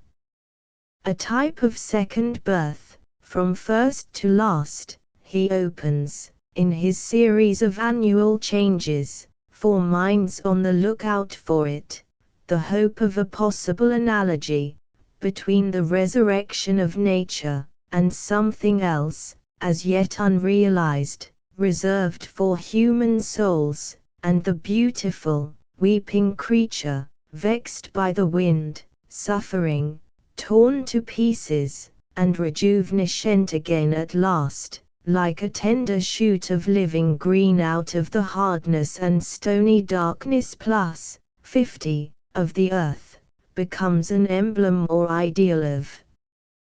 chastening and purification, and of final victory through suffering. It is the finer, mystical sentiment of the few, detached from the coarser and more material religion of the many, and accompanying it, through the course of its history, as its ethereal, less palpable, life-giving soul, and, as always happens, seeking the quiet, and not too anxious to make itself felt by others. With some unfixed, the real, place in the general scheme of Greek religion, this phase of the worship of Dionysius had its special development in the Orphic literature and mysteries. Obscure as are those followers of the mystical Orpheus, we yet certainly see them, moving, and playing their part, in the later ages of Greek religion. Old friends with new faces, though they had, as Plato witnesses, their less worthy aspect, in certain appeals to vulgar, superstitious fears, they seem to have been not without the charm of a real and inward religious beauty, with their neologies, their new readings of old legends, their sense of mystical second meanings, as they refined upon themes grown too familiar, and linked, in a sophisticated age, the new to the old. In this respect, we may perhaps liken them to the mendicant orders in the Middle Ages, with their florid, romantic theology, beyond the bounds of orthodox tradition, giving so much new matter to art and poetry. They are a picturesque addition, also, to the exterior of Greek life, with 51, their white dresses, their dirges, their fastings and ecstasies, their outward asceticism and material purifications. And the central object of their worship comes before us as a tortured, persecuted, slain god, the suffering Dionysius, of whose legend they have their own special and esoteric version. That version, embodied in a supposed Orphic poem, the occultation of Dionysius, is represented only by the details that have passed from it into the almost endless Dionysiaca of Nonnus, a writer of the 4th century, and the imagery has to be put back into the shrine, bit by bit, and finally incomplete. Its central point is the picture of the rending to pieces of a divine child, of whom a tradition, scanty indeed, but harmonious in its variations, had long maintained itself.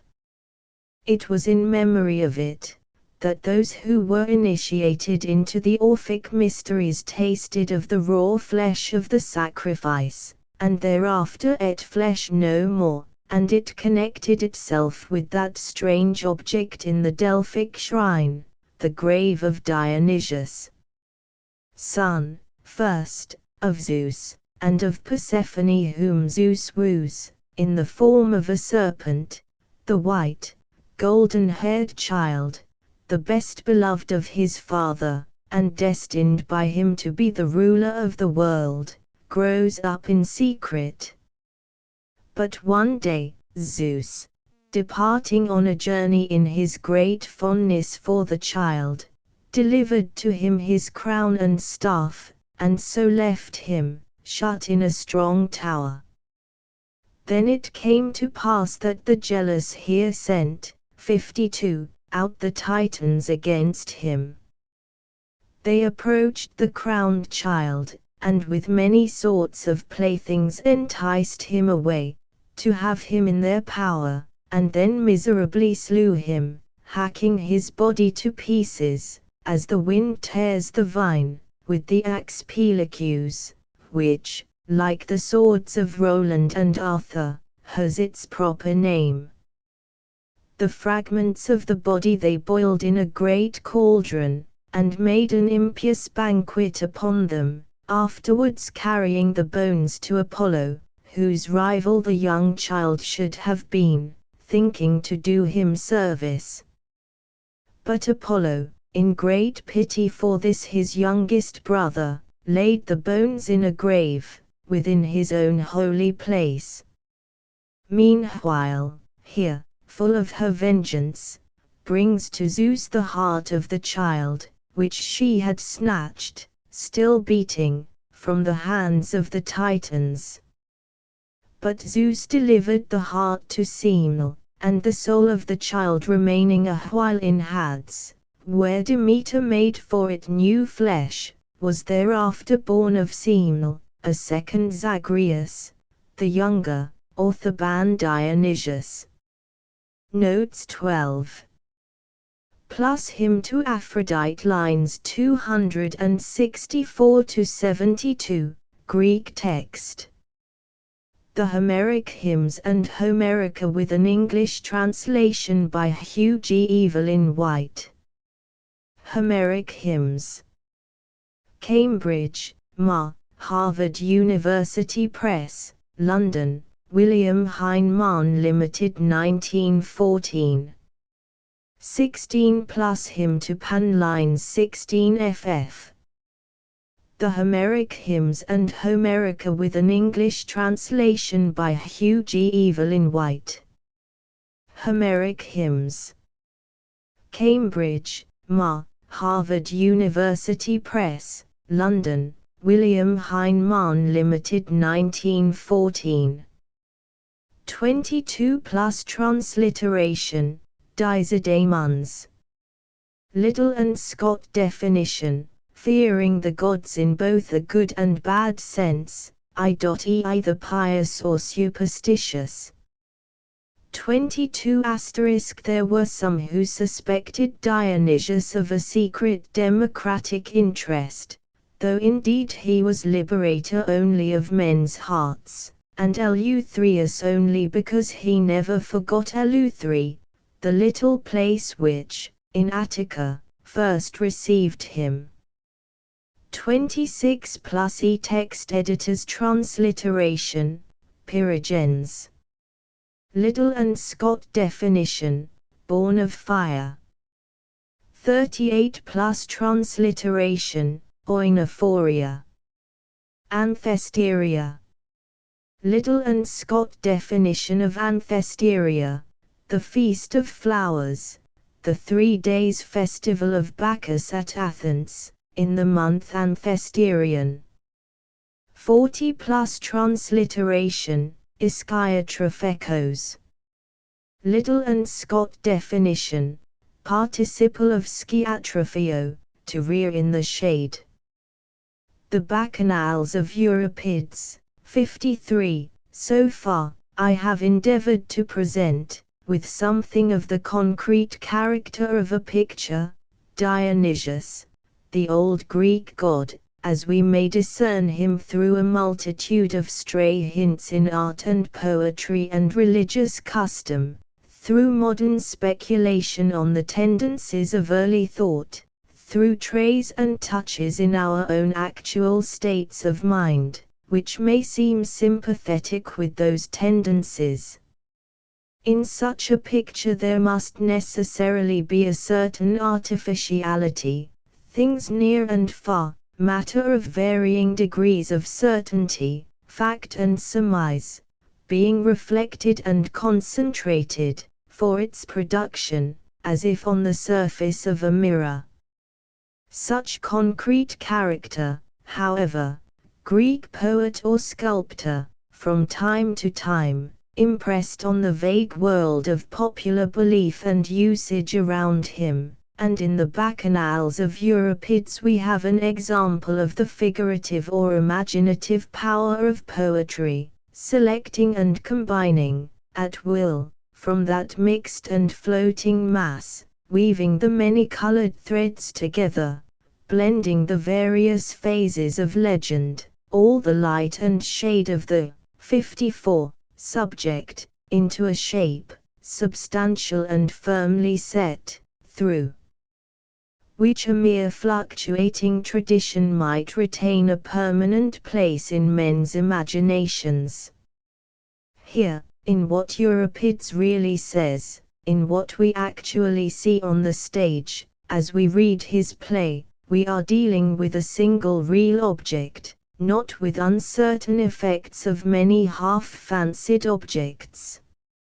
Let me leave you for a time almost wholly in his hands, while you look very closely at his work, so as to discriminate its outlines clearly.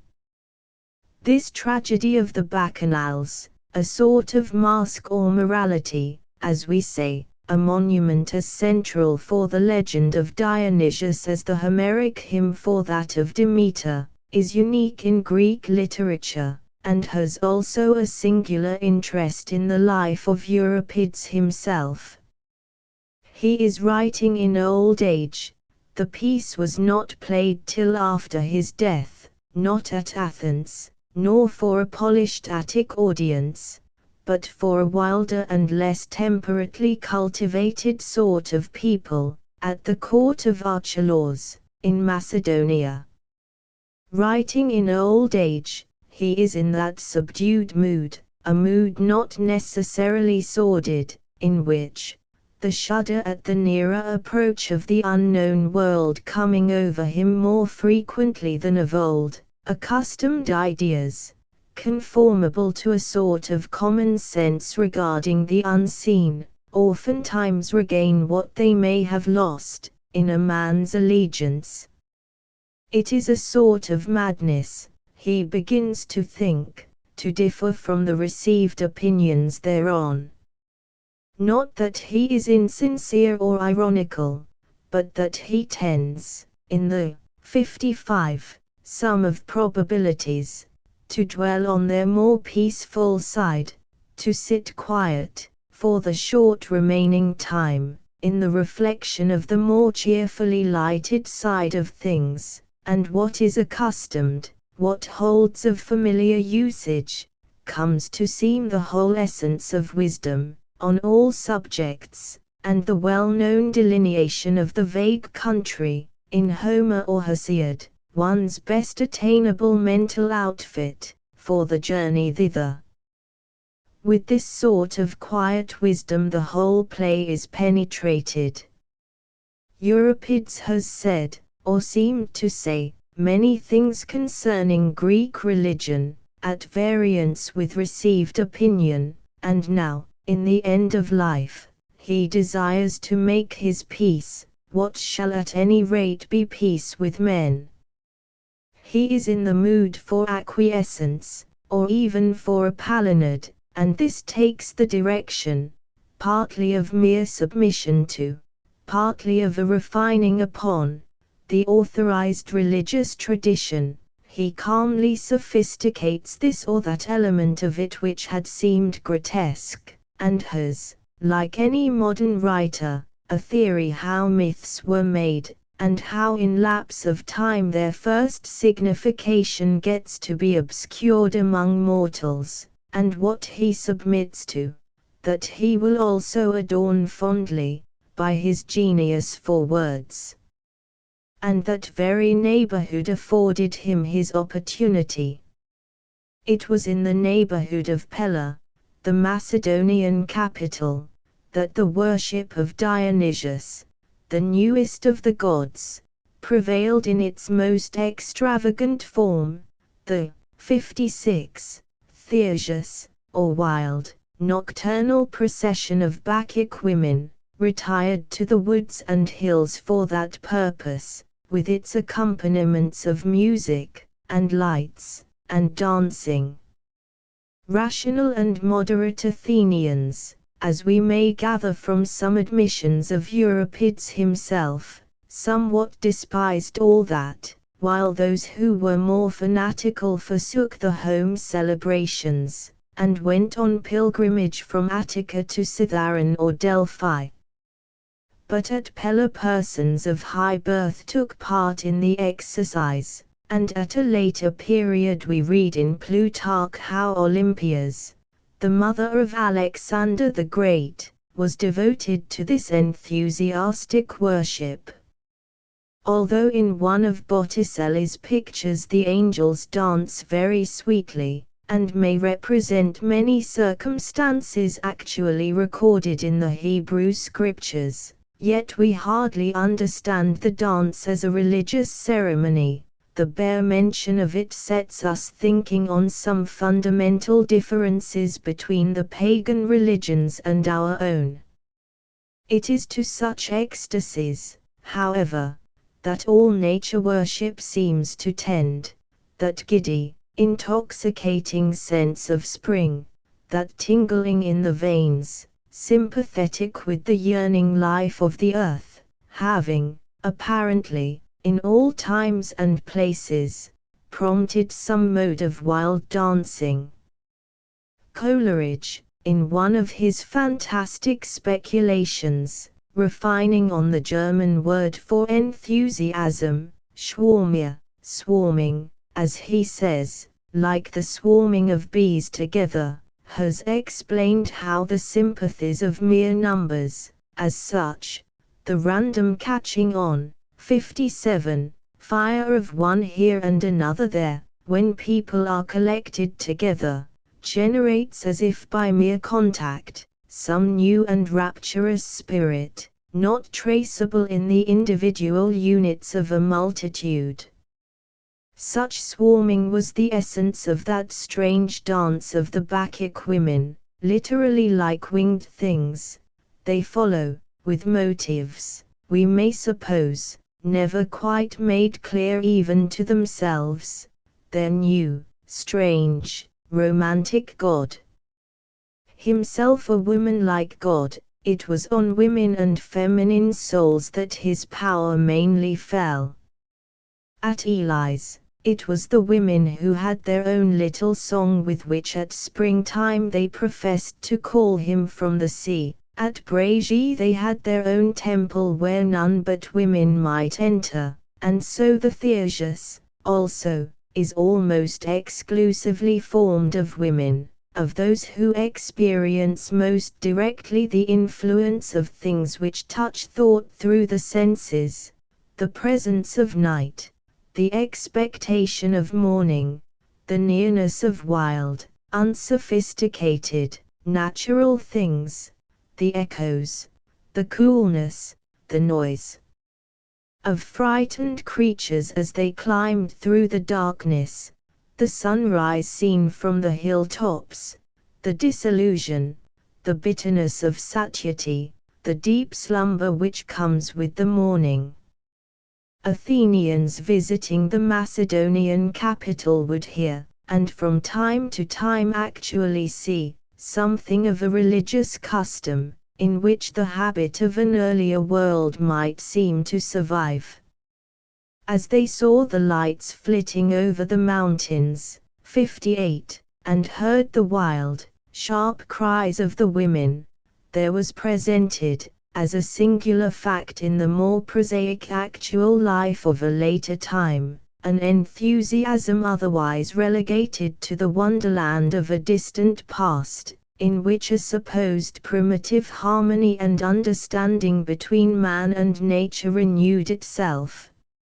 Later sisters of Centaur and Amazon, the Maenads, as they beat the earth in strange sympathy with its waking up from sleep, or as, in the description of the messenger, in the play of Euripides, they lie sleeping in the glen, revealed among the morning mists, were themselves indeed as remnants, flecks left here and there and not yet quite evaporated under the hard light of a later and commoner day, of a certain cloud world which had once covered all things with a veil of mystery. Whether or not, in what was often probably coarse as well as extravagant, there may have lurked some finer vein of ethical symbolism, such as Euripides hints at, the soberer influence, in the Theurgus, of keen air and animal expansion, certainly, for art, and a poetry delighting in color and form, it was a custom rich in suggestion. The imitative arts would draw from it altogether new motives of freedom and energy, of freshness in old forms. It is from this fantastic scene that the beautiful wind-touched draperies, the rhythm, the heads suddenly thrown back, of many a Pompeian wall painting and sarcophagus frieze are originally derived, and that melting languor, that perfectly, 59, composed lassitude of the fallen Maynard, became a fixed type in the school of grace, the school of Praxiteles. The circumstances of the place thus combining with his peculiar motive, Euripides writes the Bacchanals. It is this extravagant phase of religion, and the latest born of the gods, which as an amendee honorable to the once slighted traditions of Greek belief, he undertakes to interpret to an audience composed of people who, like Scylla, the Hellenizing king of Scythia, feel the attraction of Greek religion and Greek usage, but on their quainter side, and partly relish that extravagance.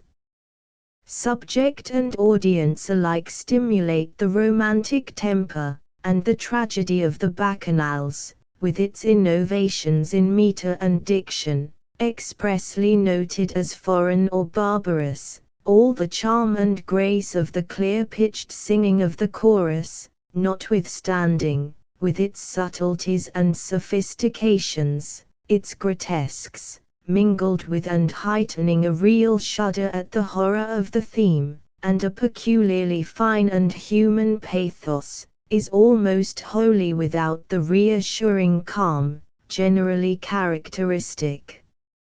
of the endings of Greek tragedy, is itself excited, troubled, disturbing, a spotted or dappled thing, like the oddly dappled fawn skins of its own masquerade, so aptly expressive of the shifty, twofold, rapidly doubling genius of the divine, wild creature himself. Let us listen and watch the strange masks coming and going, for a while, 60, as far as may be as we should do with a modern play. What are its charms? What is still alive, impressive, and really poetical for us, in the dim old Greek play? The scene is laid at Thebes, where the memory of Semele, the mother of Dionysius, is still under a cloud. Her own sisters, sinning against natural affection, pitiless over her pathetic death and finding in it only a judgment upon the impiety with which, having shamed herself with some mortal lover, she had thrown the blame of her sin upon Zeus, have, so far, triumphed over her. The true and glorious version of her story lives only in the subdued memory of the two aged men, Tiresias the prophet, and her father Cadmus, apt now to let things go loosely by, who has delegated his royal power to Pentheus, the son of one of those sisters, a hot-headed and impious youth. So things had passed at Thebes, and now a strange circumstance has happened. An odd sickness has fallen upon the women. Dionysius has sent the sting of his enthusiasm upon them, and has pushed it to a sort of madness, a madness which imitates the true Theurgus. Forced to have the form without the profit of his worship, the whole female population, leaving distaff and spindle, and headed by the three princesses, have deserted the town, and are lying encamped on the bare rocks, or under the pines, among the solitudes of Cithaeron. And it is just at this point that the divine child, 61, supposed to have perished at his mother's side in the flames, returns to his birthplace, grown to manhood. Dionysius himself speaks the prologue. He is on a journey through the world to found a new religion, and the first motive of this new religion is the vindication of the memory of his mother. In explaining this design, Euripides, who seeks always for pathetic effect, tells in few words, touching because simple, the story of Semele, here, and again still more intensely in the chorus which follows, the merely human sentiment of maternity being not forgotten, even amid the thought of the divine embraces of her fiery bedfellow. It is out of tenderness for her that the Son's divinity is to be revealed. A yearning affection, the affection with which we see him lifting up his arms about her, satisfied at last, on an old Etruscan metal mirror, has led him from place to place, everywhere he has had his dances and established his worship, and everywhere his presence has been her justification. First of all the towns in Greece he comes to Thebes, the scene of her sorrows. He is standing beside the sacred waters of Dirce and Ismenus. The holy place is in sight. He hears the Greek speech, and sees at last the ruins of the place of her lying in, at once his own birth chamber and his mother's tomb. His image, as it detaches itself little by little from the episodes of the play, and is further characterized by the 62 songs of the chorus, has a singular completeness of symbolical effect.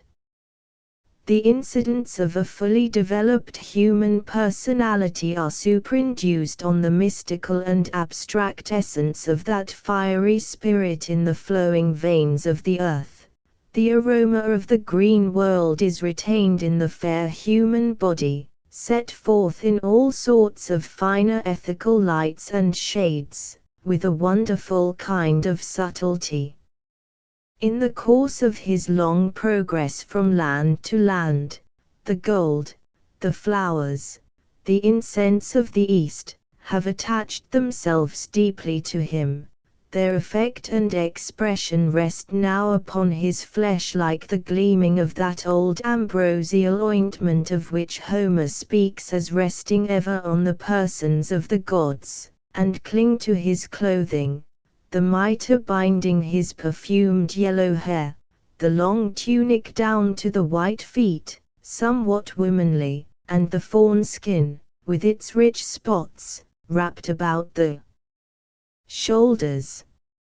As the door opens to admit him, the scented air of the vineyards, for the vine blossom has an exquisite perfume, blows through, while the convolvulus on his mystic rod represents all wreathing flowery things whatever, with or without fruit, as in America all such plants are still called vines.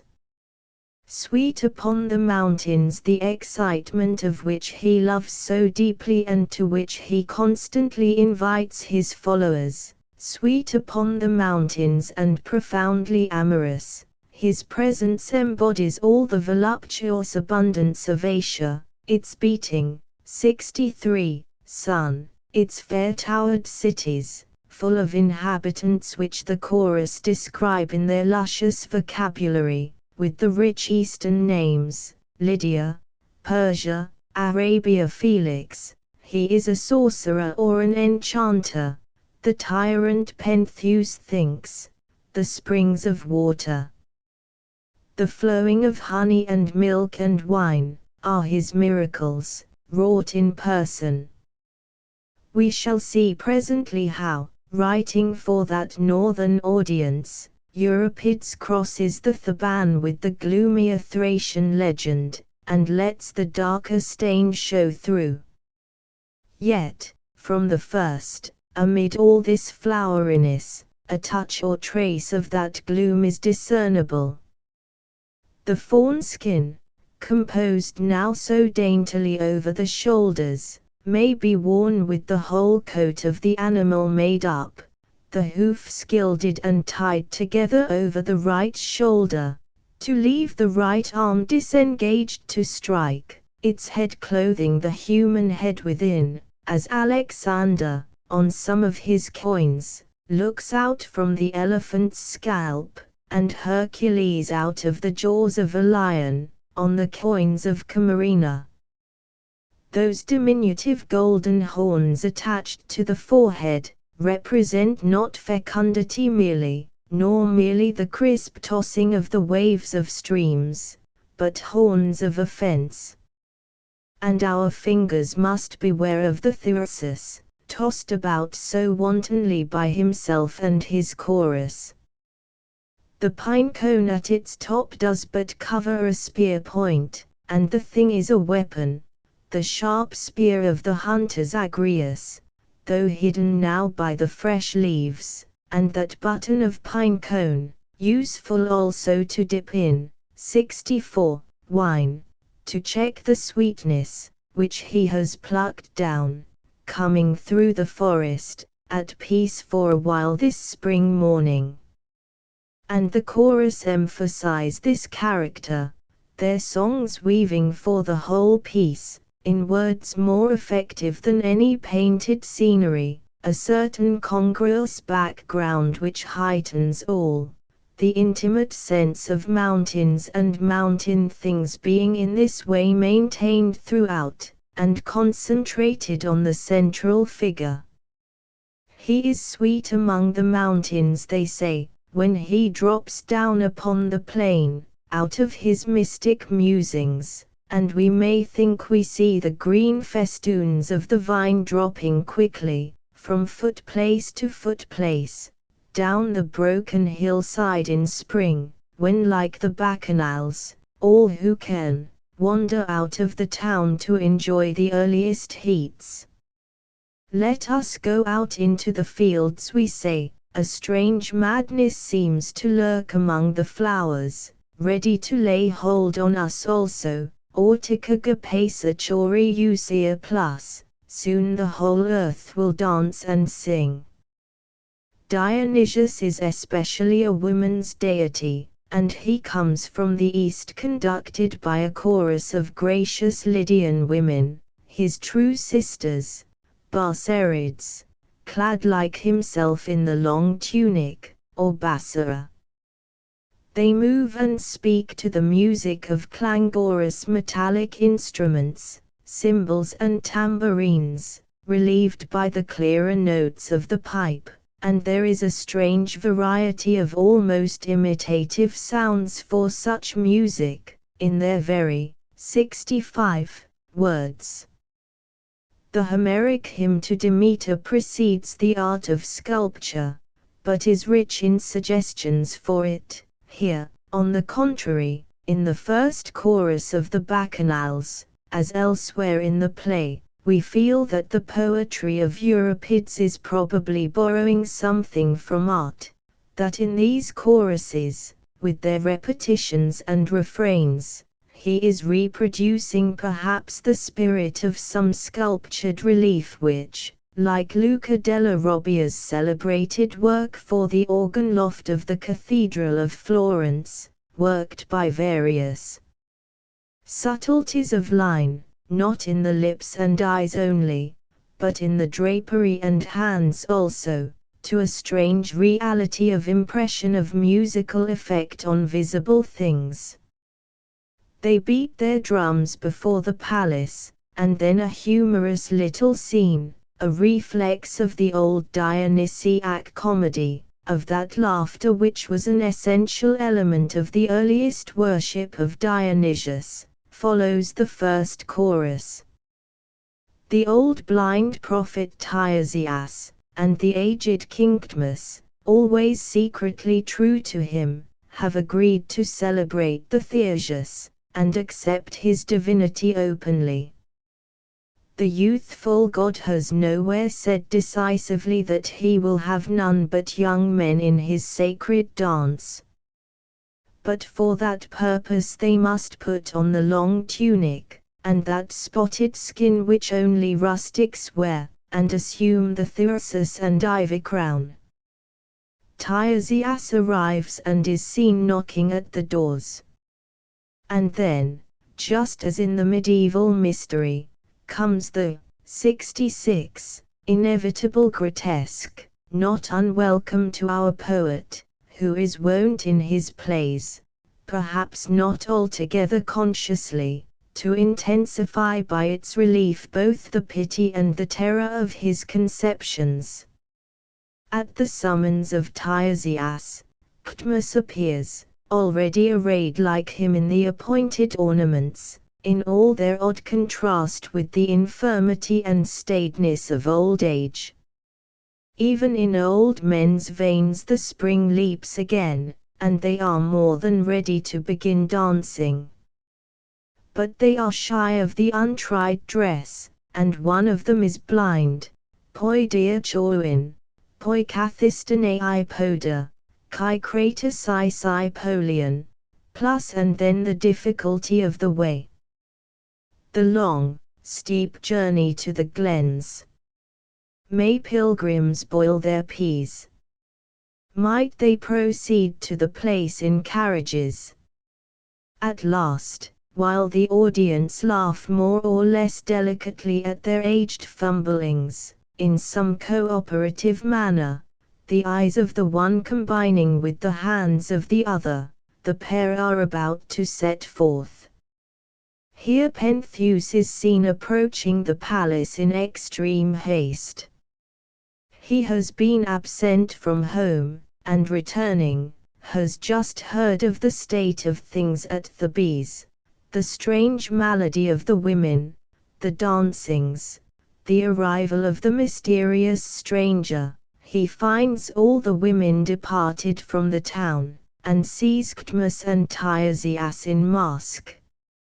Like the exaggerated diabolical figures in some of the religious plays and imageries of the Middle Age, he is an impersonation of stupid impiety, one of those whom the gods willing to, 67, destroy first infatuate. Alternating between glib unwisdom and coarse mockery, between violence and a pretense of moral austerity, he understands only the sorriest motives, thinks the whole thing feigned, and fancies the stranger, so effeminate, so attractive of women with whom he remains day and night, but a poor sensual creature, and the real motive of the Bacchic women the indulgence of their lust. His ridiculous old grandfather he is ready to renounce, and accuses Tiresias of having in view only some fresh source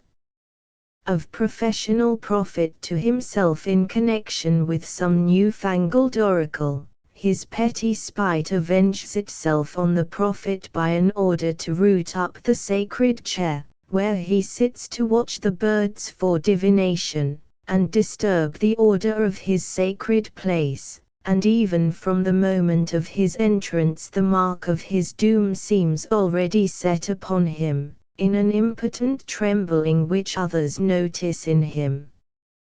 Those of the women who still loitered, he has already caused to be shut up in the common prison. The others, with Ino, Ortono, and his own mother, Agave, he will hunt out of the glens, while the stranger is threatened with various cruel forms of death. But Tiresias and Cadmus stay to reason with him, and induce him to abide wisely with them. The prophet fittingly becomes the interpreter of Dionysius, and explains the true nature of the visitor, his divinity, the completion or counterpart of that of Demeter, his gift of prophecy, 68, all the soothing influences he brings with him, above all, his gift of the medicine of sleep to weary mortals. But the reason of Pentheus is already sickening, and the judicial madness gathering over it. Tiresias and Cadmus can but go pray. So again, not without the laughter of the audience, supporting each other a little grotesquely against a fall, they get away at last.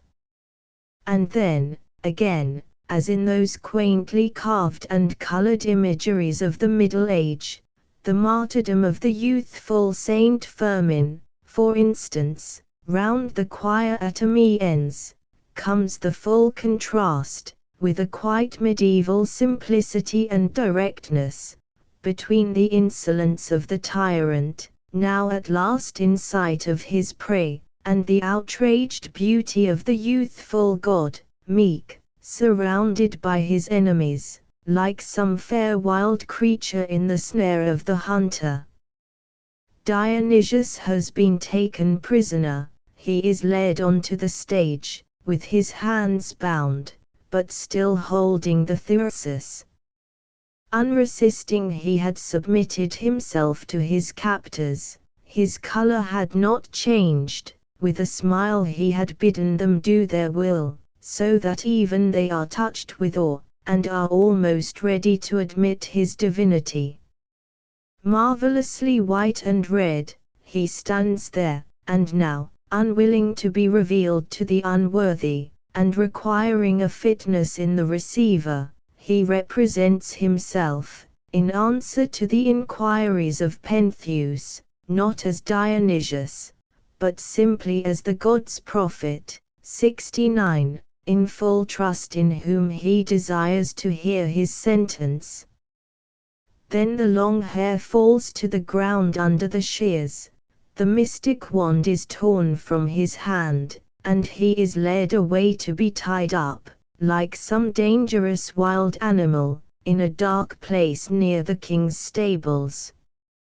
Up to this point in the play, there has been a noticeable ambiguity as to the person of Dionysius, the main figure of the piece. He is in part Dionysius, indeed, but in part only his messenger, or minister preparing his way, a certain harshness of effect in the actual appearance of a god upon the stage being in this way relieved, or made easy, as by a gradual revelation in 2 steps. To Pentheus, in his invincible ignorance, his essence remains to the last unrevealed, and even the women of the chorus seem to understand in him, so far, only the forerunner of their real leader. As he goes away bound, therefore, they too, threatened also in their turn with slavery, invoke his greater original to appear and deliver them. In pathetic cries they reproach Thebes for rejecting them, tm aninii, me fugis, plus yet they foretell his future greatness, a new Orpheus. He will more than renew that old miraculous reign over animals and plants. Their song is full of suggestions of wood and river. It is as if, for a moment, Dionysius became the suffering vine again, and the rustle of the leaves and water come through their words to refresh it. The 70 fountain of Dis still haunted by the virgins of Thebes, where the infant god was cooled and washed from the flecks of his fiery birth, becomes typical of the coolness of all springs, and is made, by a really poetic license, the daughter of the distant Ichilus, the earliest born, the father in myth, of all Greek rivers. A giddy sonorous scene of portents and surprises follows, a distant, exaggerated, dramatic reflex of that old thundering tumult of the festival in the vineyard, in which Dionysius reappears, miraculously set free from his bonds. First, in answer to the deep-toned invocation of the chorus, a great voice is heard from within, proclaiming him to be the son of Semele and Zeus. Then, amid the short, broken, rapturous cries of the women of the chorus, proclaiming him master, the noise of an earthquake passes slowly. The pillars of the palace are seen waving to and fro, while the strange, memorial fire from the tomb of Semele blazes up and envelopes the whole building. The terrified women fling themselves on the ground, and then, at last, as the place is shaken open, Dionysius is seen stepping out from among the tottering masses of the mimic palace, bidding them arise and fear not. But just here comes a long pause in the action of the play, in which we must listen to a messenger newly arrived from the glens, to tell us what he has seen there, among the Maenards.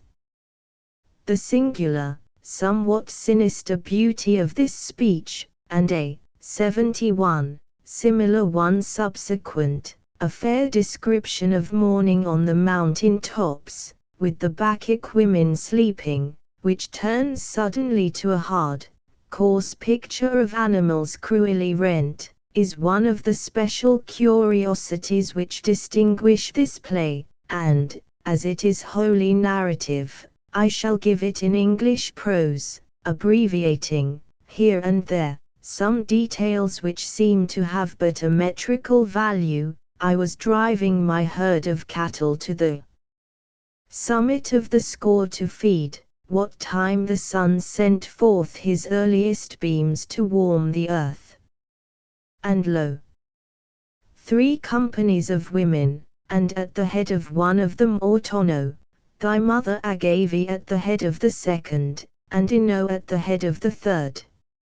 And they all slept, with limbs relaxed, leaned against the low boughs of the pines, or with head thrown heedlessly among the oak leaves strewn upon the ground, all in the sleep of temperance, not, as thou saidst, pursuing Cypris through the solitudes of the forest, drunken with wine, amid the low rustling of the lotus pipe. And thy mother, when she heard the lowing of the kine, stood up in the midst of them, and cried to them to shake off sleep. And they, casting slumber from their eyes, started upright, a marvel of beauty and order, young and old and maidens yet unmarried. And first, they let fall their hair upon their shoulders, and those 72, whose cinctures were unbound, recomposed the spotted fawn skins, knotting them about with snakes, which rose and licked them on the chin. Some, lately mothers, who with breasts still swelling had left their babes behind, nursed in their arms antelopes, or wild whelps of wolves, and yielded them their milk to drink, and upon their heads they placed crowns of ivy or of oak, or of flowering convolvulus.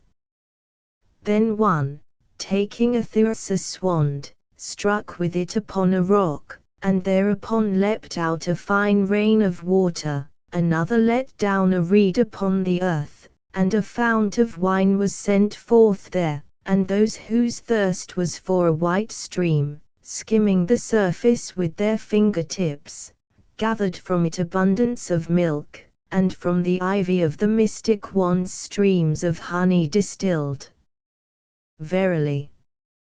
hadst thou seen these things, thou wouldst have worshipped whom now thou revilest. And we shepherds and herdsmen came together to question with each other over this matter, what strange and terrible things they do. And a certain wayfarer from the city, subtle in speech, spake to us, O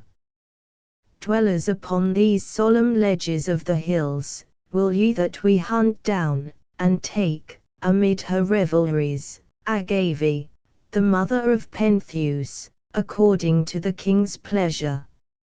And he seemed to us to speak wisely, and we lay in wait among the bushes, and they, at the time appointed, began moving their wands for the Bacchic dance. 73, calling with one voice upon Bromius, Aeacchus, the son of Zeus. And the whole mountain was moved with ecstasy together, and the wild creatures, nothing but was moved in their running. And it chanced that Agave, in her leaping, lighted near me, and I sprang from my hiding place, willing to lay hold on her, and she groaned out, O dogs of hunting, these fellows are upon our traces, but follow me. Follow. With the mystic wands for weapons in your hands. And we, by flight, hardly escaped tearing to pieces at their hands, who thereupon advanced with knifeless fingers upon the young of the kine, as they nipped the green. And then hadst thou seen one holding a bleating calf in her hands, with utter distent, straining it asunder. Others tore the heifers to shreds amongst them, tossed up and down the morsels lay in sight, flank or hoof, or hung from the fir trees, dropping churned blood.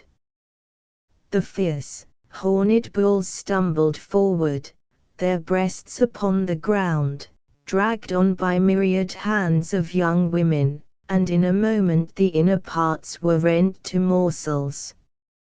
So, like a flock of birds aloft in flight, they retreat upon the level lands outstretched below, which by the waters of Asopus put forth the fair flowering crop of the Ban people, Hyzeo and Erythrae, below the precipice of Citharon. A grotesque scene follows, in which the 74 humor we noted, on seeing those two old men diffidently set forth in chaplet and fawn skin, deepens into a profound tragic irony. Pentheus is determined to go out in arms against the Bacchanals and put them to death, when a sudden desire seizes him to witness them in their encampment upon the mountains. Dionysius, whom he still supposes to be but a prophet or messenger of the god, engages to conduct him thither, and, for greater security among the dangerous women, proposes that he shall disguise himself in female attire. As Pentheus goes within for that purpose, he lingers for a moment behind him, and in prophetic speech declares the approaching end. The victim has fallen into the net, and he goes in to assist at the toilet, to array him in the ornaments which he will carry to Hades, destroyed by his own mother's hands. It is characteristic of Euripides, part of his fine tact and subtlety, to relieve and justify what seems tedious, or constrained, or merely terrible and grotesque, by a suddenly suggested trait of homely pathos, or a glimpse of natural beauty, or a morsel of form or color seemingly taken directly from picture or sculpture. So here, in this fantastic scene, our thoughts are changed in a moment by the singing of the chorus, and divert for a while to the dark-haired tresses of the wood. The breath of the riverside is upon us. Beside it, a fawn escaped from the hunter's net is flying swiftly in. 75. Its joy, like it, the Maenad rushes along, and we see the little head thrown back upon the neck, in deep aspiration, to drink in the dew. Meantime, Pentheus has assumed his disguise, and comes forth tricked up with false hair and the dress of a bacchanal, but still with some misgivings at the thought of going thus attired through the streets of Thebes, and with many laughable readjustments of the unwanted articles of clothing. And with the woman's dress, his madness is closing fast around him, just before, in the palace, terrified at the noise of the earthquake, he had drawn sword upon a mere fantastic appearance, and pierced only the empty air. Now he begins to see the sun double, and Thebes with all its towers repeated, while his conductor seems to him transformed into a wild beast, and now and then, we come upon some touches of a curious psychology, so that we might almost seem to be reading a modern poet. As if Euripides had been aware of a not unknown symptom of incipient madness, it is said, in which the patient, losing the sense of resistance, while lifting small objects imagines himself to be raising enormous weights. Pentheus, as he lifts the thyrsus, fancies he could lift Cithaeron with all the bacchanals upon it. At all this the laughter of course will pass round the theatre, while those who really pierce into the purpose of the poet, shudder, as they see the victim thus grotesquely clad going to his doom. 76, already foreseen in the ominous chant of the chorus, and as it were his grave clothes, in the dress which makes him ridiculous. Presently a messenger arrives to announce that Pentheus is dead, and then another curious narrative sets forth the manner of his death. Full of wild, coarse, revolting details, of course not without pathetic touches, and with the loveliness of the serving Maenads, and of their mountain solitudes, their trees and water, never quite forgotten. It describes how, venturing as a spy too near the sacred circle, Pentheus was fallen upon, like a wild beast, by the mystic huntresses and torn to pieces, his mother being the first to begin the sacred rites of slaughter. And at last Agave herself comes upon the stage, holding aloft the head of her son, fixed upon the sharp end of the thyrsus, calling upon the women of the chorus to welcome the revel of the Evian god, who, accordingly, admit her into the company, professing themselves her fellow revelers, the bacchanals being thus absorbed into the chorus for the rest of the play. For, indeed, all through it, the true, though partly suppressed relation of the chorus to the bacchanals is this, that the women of the chorus, staid and temperate for the moment, following Dionysius in his alternations, are but the paler sisters of his more wild and gloomy votaries, the true followers of the mystical Dionysius, the real chorus of Zagreus, the idea that their 77 violent proceedings are the result of madness only, sent on them as a punishment for their original rejection of the God, being, as I said, when seen from the deeper motives of the myth, only a sophism of Euripides, a piece of rationalism of which he avails himself for the purpose of softening down the tradition of which he has undertaken to be the poet. Agave comes on the stage, then, blood-stained, exulting in her victory of tears, still quite visibly mad indeed, and with the outward signs of madness, and as her mind wanders, musing still on the fancy that the dead head in her hands is that of a lion she has slain among the mountains, a young lion, she avers, as she notices the down on the young man's chin, and his abundant hair, a fancy in which the chorus humor her, willing to deal gently with the poor distraught creature. Supported by them, she rejoices exceedingly, declaring herself fortunate in such goodly spoil, priding herself that the victim has been slain, not with iron weapons, but with her own white fingers. She summons all Thebes to come and behold. She calls for her aged father to draw near and see, and for Pentheus himself, at last, that he may mount and rivet her trophy, appropriately decorative there, between the triglyphs of the cornice below the roof, visible to all. And now, from this point onwards, Dionysius himself becomes more and more clearly discernible, 78, as the hunter, a wily hunter, and man the prey he hunts for. Our king is a hunter, cry the chorus, as they unite in Agave's triumph and give their sanction to her deed.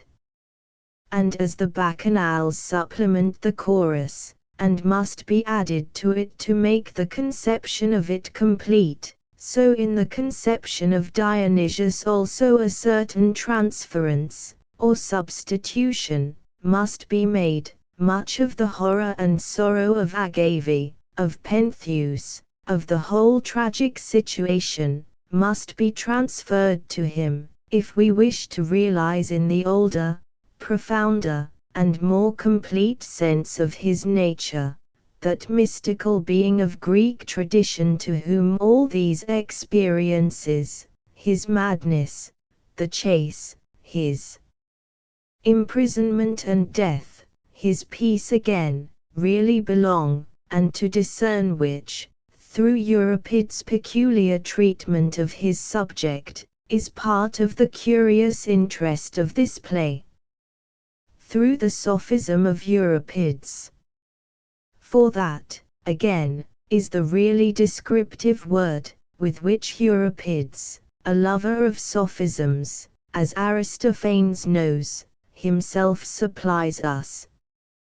Well, this softened version of the Bacchic madness is a sophism of Euripides, and Dionysius Amorphagus, the eater of raw flesh, must be added to the golden image of Dionysius Melaikios. The hun is sweet, if the old tradition in its completeness is to be, in spite of that sophism, our closing impression, if we are to catch, in its fullness, that deep undercurrent of horror which runs below, all through, 79, this masque of spring, and realize the spectacle of that wild chase, in which Dionysius is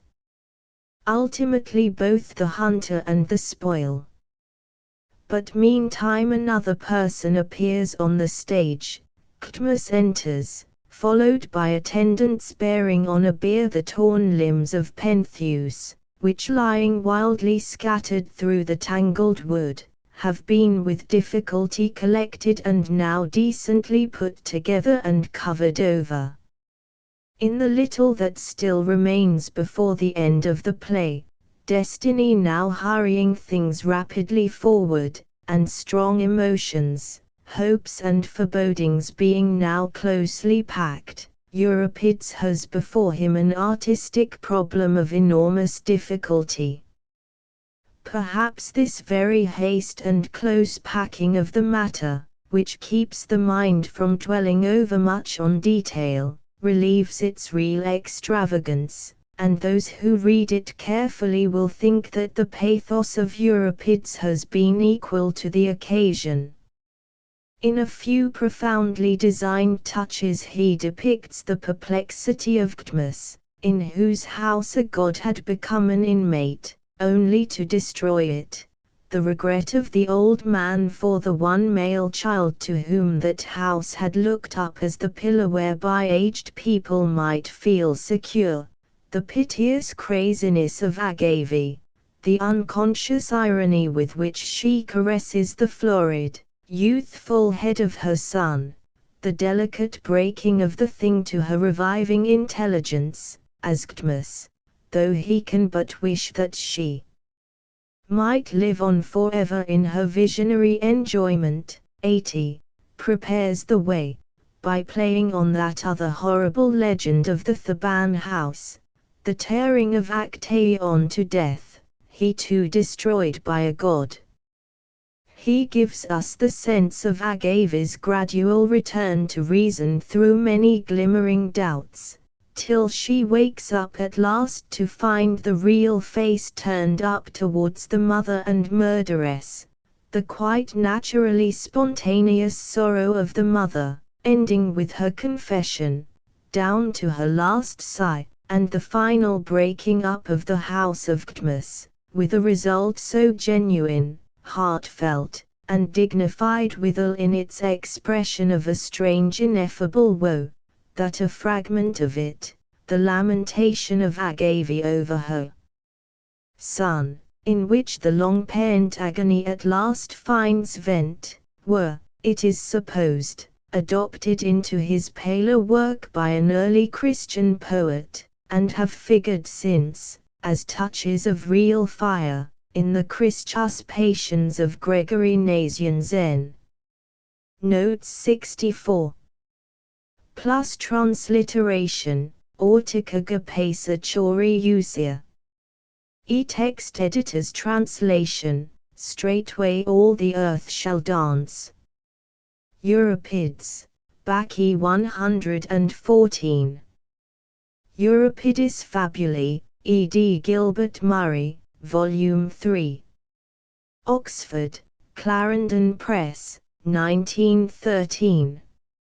66 plus transliteration, poi diachoin, poi kathistonei poda, kai kratos sai polion. Translation, where must I dance? Where must I stand and shake my white locks?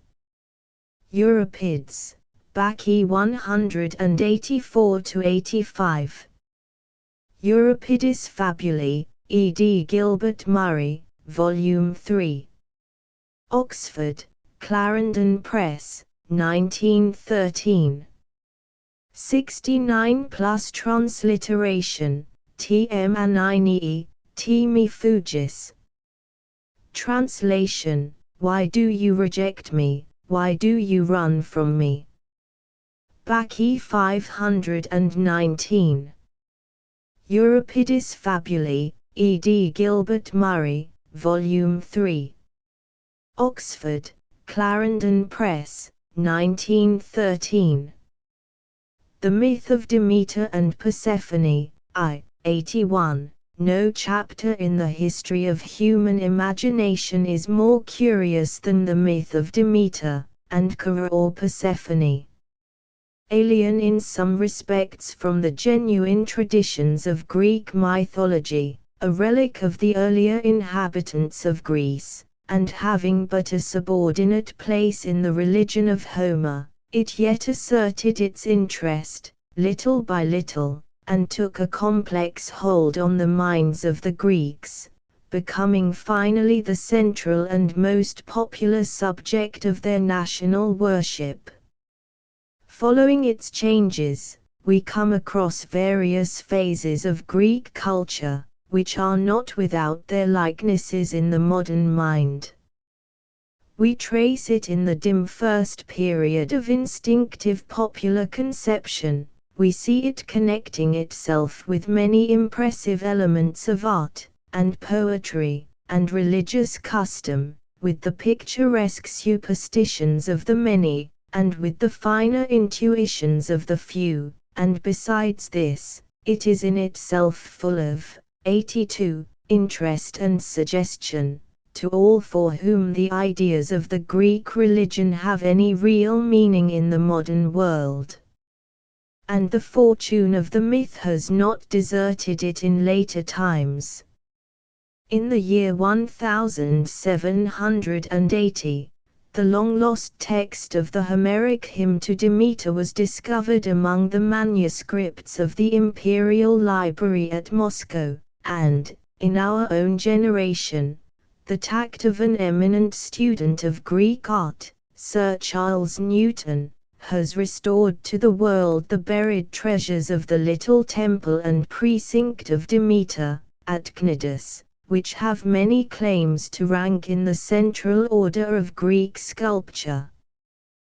The present essay is an attempt to select and weave together, for those who are now approaching the deeper study of Greek thought, whatever details in the development of this myth, arranged with a view rather to a total impression than to the debate of particular points, may seem likely to increase their stock of poetical impressions, and to add to this some criticisms on the expression which it has left of itself in extant art and poetry.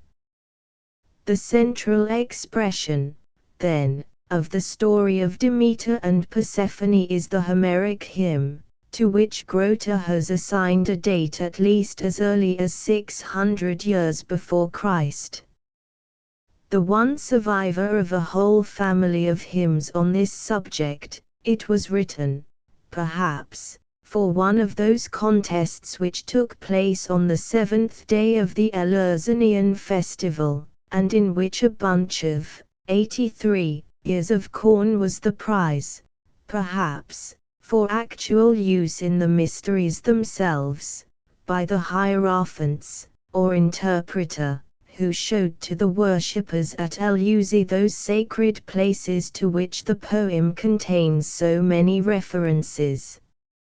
About the composition itself there are many difficult questions, with various surmises as to why it has remained only in this unique manuscript of the end of the 14th century.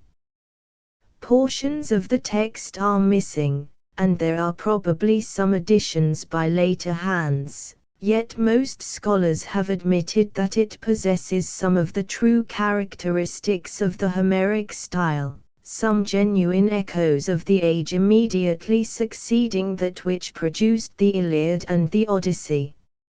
Listen now to a somewhat abbreviated version of it. "I begin the song of Demeter," says the prize poet, or the interpreter, the sacristan of the holy places, "the song of Demeter and her daughter Persephone, whom Danaus carried away by the consent of Zeus, as she played, apart from her mother, with the deep-bosomed daughters of the ocean, gathering flowers in a meadow of soft grass, roses and the crocus and fair violets and flags, and hyacinths, and, above all, the strange flower of the narcissus, which the earth, favoring the desire of Danaus, brought forth for the first time, to snare the footsteps of the flower-like girl. 184 heads of blossom grew up from the roots of it, and the sky and the earth and the salt wave of the sea were glad at the scent thereof. She stretched forth her hands to take the flower, thereupon the earth opened, and the king of the great nation of the dead sprang out with his immortal horses. He seized the unwilling girl, and bore her away weeping, on his golden chariot. She uttered a shrill cry, calling upon her father Zeus, but neither man nor god heard her voice, nor even the nymphs of the meadow where she played, except Hecate only, the daughter of Perseus, sitting, as ever, in her cave, half veiled with a shining veil, thinking delicate thoughts. She, and the sun also, heard her. So long as she could still see the earth, and the sky, and the sea with the great waves moving, and the beams of the sun, and still thought to see again her mother, and the race of the ever-living gods, so long hope soothed her, in the midst of her grief. The peaks of the hills and the depths of the sea echoed her cry. And the mother heard it. A sharp pain seized her at the heart, she plucked the veil from her hair, and cast down the blue hood from her shoulders, and fled forth like a bird, seeking Persephone over dry land and sea. But neither man nor god would tell her the truth, nor did any bird come to her as a sure messenger. 9 days she wandered up and down upon the earth, having blazing torches in her hands. 85, and, in her great sorrow, she refused to taste of ambrosia, or of the cup of the sweet nectar, nor washed her face. But when the 10th morning came, Hecate met her, having a light in her hands. But Hecate had heard the voice only, and had seen no one, and could not tell Demeter who had borne the girl away. And Demeter said not a word, but fled away swiftly with her, having the blazing torches in her hands, till they came to the sun, the watchman both of gods and men, and the goddess questioned him, and the sun told her the whole story.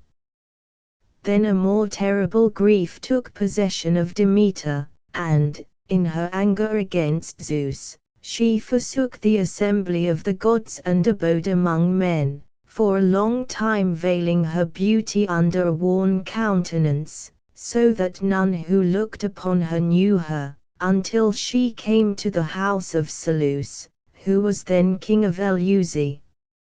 In her sorrow, she sat down at the wayside by the Virgin's well, where the people of Eleusis come to draw water, under the shadow of an olive tree. She seemed as an aged woman whose time of childbearing is gone by, and from whom the gifts of Aphrodite have been withdrawn, like one of the hired servants, who nurse the children or keep house, in kings' palaces. And the daughters of Seleucus, 4 of them, like goddesses, possessing the flower of their youth, Calidus, Clesidis, Demo, and Caulitha the eldest of them, coming to draw water that they, 86, might bear it in their brazen pitchers to their father's house, saw Demeter and knew her not. The gods are hard for men to recognize. They asked her kindly what she did there, alone, and Demeter answered, dissemblingly, that she was escaped from certain pirates, who had carried her from her home and meant to sell her as a slave. Then they prayed her to abide there while they returned to the palace, to ask their mother's permission to bring her home. Demeter bowed her head in assent, and they, having filled their shining vessels with water, bore them away, rejoicing in their beauty. They came quickly to their father's house, and told their mother what they had seen and heard. Their mother bade them return, and hire the women for a great price, and they, like the hinds or young heifers leaping in the fields in spring, fulfilled with the pasture, holding up the folds of their raiment, sped along the hollow roadway, their hair, in color like the crocus, floating about their shoulders as they went. They found the glorious goddess still sitting by the wayside, unmoved. Then they led her to their father's house, and she, veiled from head to foot, in her deep grief, followed them on the way, and her blue robe gathered itself as she walked, in many folds about her feet. They came to the house, and passed through the sunny porch, where their mother, Metaneira, was, 87, sitting against one of the pillars of the roof, having a young child in her bosom.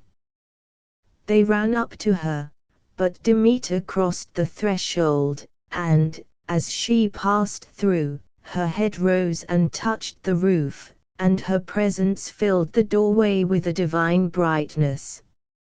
Still they did not wholly recognize her.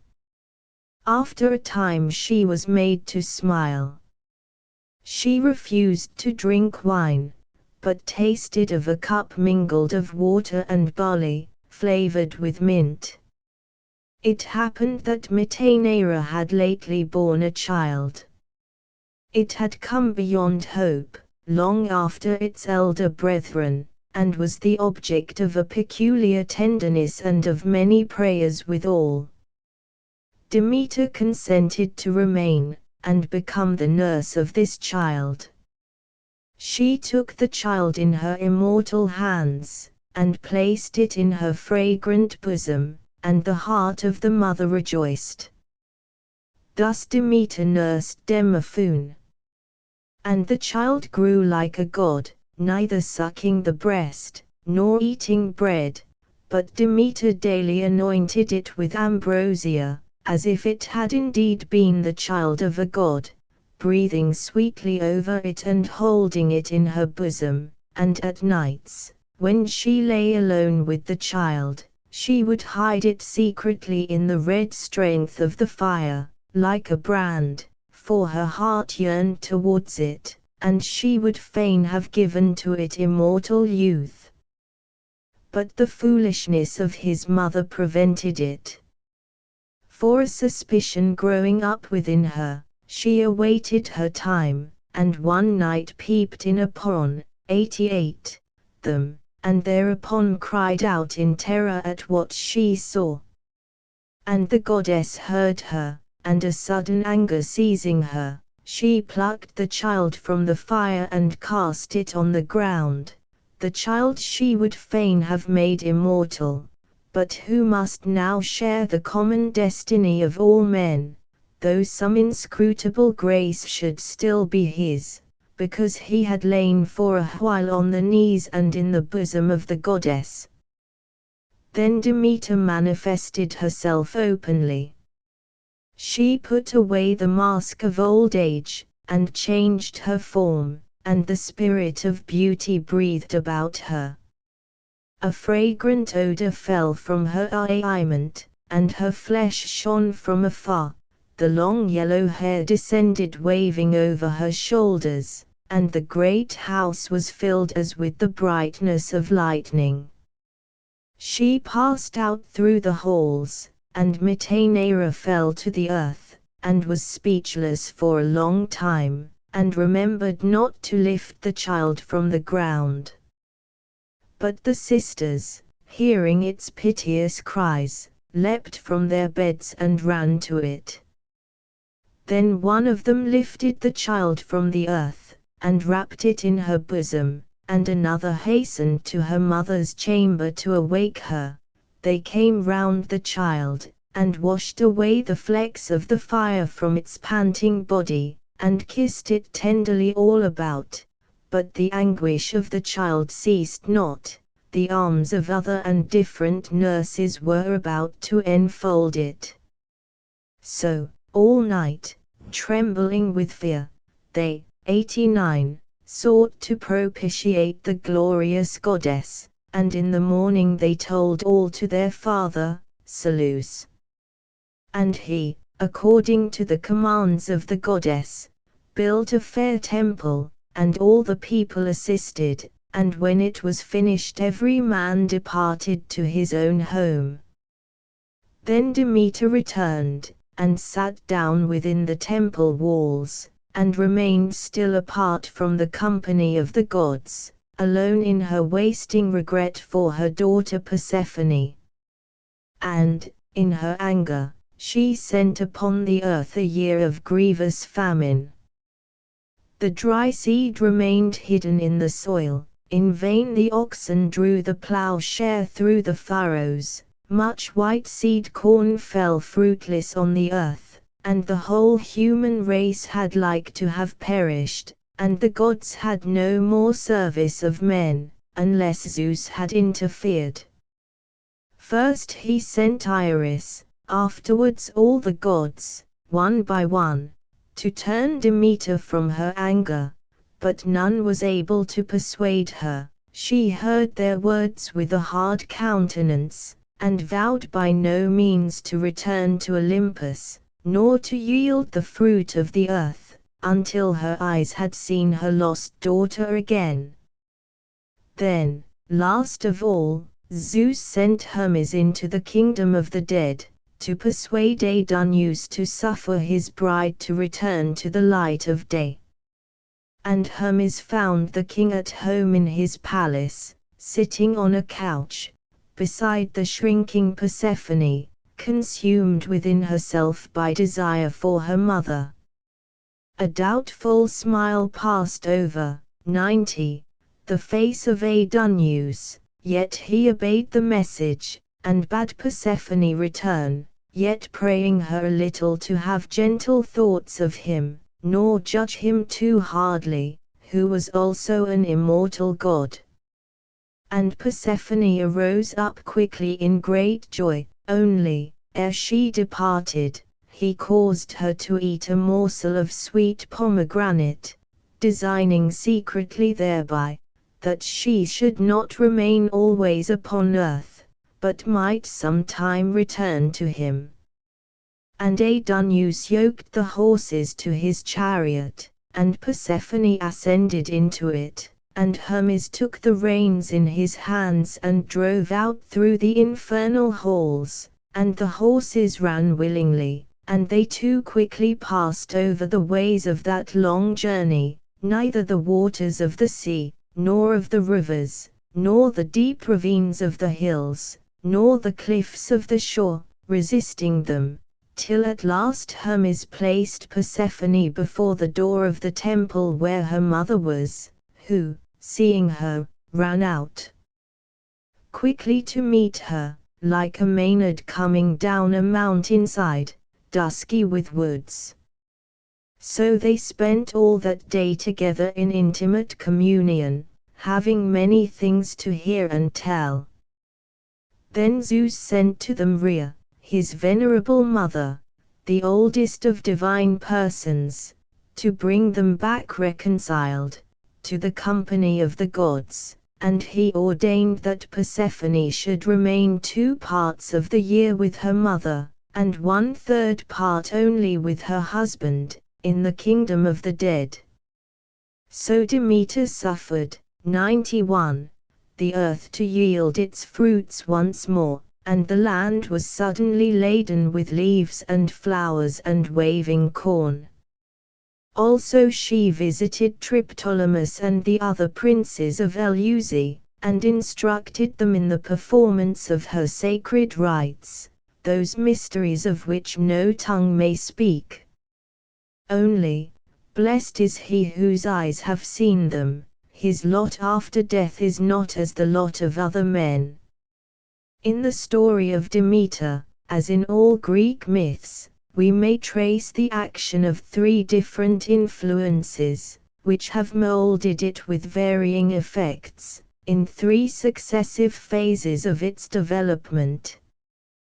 There is first its half-conscious, instinctive, or mystical, phase, in which, under the form of an unwritten legend, living from mouth to mouth, and with details changing as it passes from place to place, there lie certain primitive impressions of the phenomena of the natural world. We may trace it next in its conscious, poetical or literary, phase, in which the poets become the depositaries of the vague instinctive product of the popular imagination, and handle it with a purely literary interest, fixing its outlines, and simplifying or developing its situations. Thirdly, the myth passes into the ethical phase, in which the persons and the incidents of the poetical narrative are realized as abstract symbols, because intensely characteristic examples, of moral or spiritual conditions. 92. Behind the adventures of the stealing of Persephone and the wanderings of Demeter in search of her, as we find them in the Homeric hymn, we may discern the confused conception, under which that early age, in which the myths were first created, represented to itself those changes in physical things, that order of summer and winter, of which it had no scientific or systematic explanation, but in which, nevertheless, it divined a multitude of living agencies, corresponding to those ascertained forces, of which our colder modern science tells the number and the names. Demeter and Persephone, at first, in a sort of confused union, is the earth, in the fixed order of its annual changes, but also in all the accident and detail of the growth and decay of its children. Of this conception, floating loosely in the air, the poets of a later age take possession. They create Demeter and Persephone as we know them in art and poetry. From the vague and fluctuating union, in which together they had represented the earth and its changes, the mother and the daughter define themselves with special functions, and with fixed, well understood relationships, the incidents and emotions of which soon weave themselves into a pathetic story. Lastly, in proportion as the literary or aesthetic activity completes the picture or the poem, the ethical interest makes itself felt. These strange persons, Demeter and Persephone, these marvelous incidents, the translation into Hades, the seeking, 93, of Demeter, the return of Persephone to her, lend themselves to the elevation and correction of the sentiments of sorrow and awe, by the presentment to the senses and the imagination of an ideal expression of them. Demeter cannot but seem the type of divine grief. Persephone is the goddess of death, yet with a promise of life to come. Those three phases, then, which are more or less discernible in all mythical development, and constitute a natural order in it, based on the necessary conditions of human apprehension, are fixed more plainly, perhaps, than in any other passage of Greek mythology in the story of Demeter. And as the Homeric hymn is the central expression of its literary or poetical phase, so the marble remains, of which I shall have to speak by and by, are the central extant illustration of what I have called its ethical phase. Homer, in the Iliad, knows Demeter, but only as the goddess of the fields, the originator and patroness of the labors of the countrymen, in their yearly order. She stands, with her hair yellow like the ripe corn, at the threshing floor, and takes her share in the toil, the heap of grain whitening, as the flails, moving in the wind, disperse the chaff. Out in the fresh fields, she yields to the embraces of Iasion, to the extreme jealousy of Zeus, who slays her mortal lover with lightning. The flowery town of Pyrrhasus, the wheat town, an ancient place in Thessaly, is her sacred precinct. But when, 94, Homer gives a list of the orthodox gods, her name is not mentioned. Homer, in the Odyssey, knows Persephone also, but not as Kura, only as the queen of the dead, Epine Persephone plus, dreadful Persephone, the goddess of destruction and death, according to the apparent import of her name. Plus she accomplishes men's evil prayers, she is the mistress and manager of men's shades, to which she can dispense a little more or less of life, dwelling in her mouldering palace on the steep shore of the Oceanus, with its groves of barren willows and tall poplars. But that Homer knew her as the daughter of Demeter there are no signs, and of his knowledge of the rape of Persephone there is only the faintest sign. He names Hades by the golden reins of his chariot, and his beautiful horses. The main theme, then, the most characteristic peculiarities, of the story, as subsequently developed, are not to be found, expressly, in the true Homer.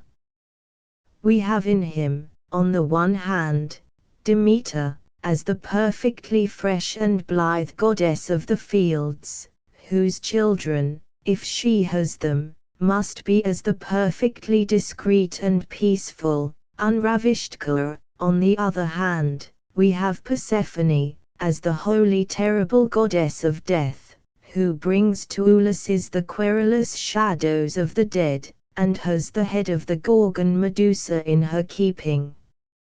And it is only when these two contrasted images have been, 95, brought into intimate relationship, only when Kura and Persephone have been identified, that the deeper mythology of Demeter begins. This combination has taken place in Hesiod, and in 3 lines of the Theogony we find the stealing of Persephone by Aidoneus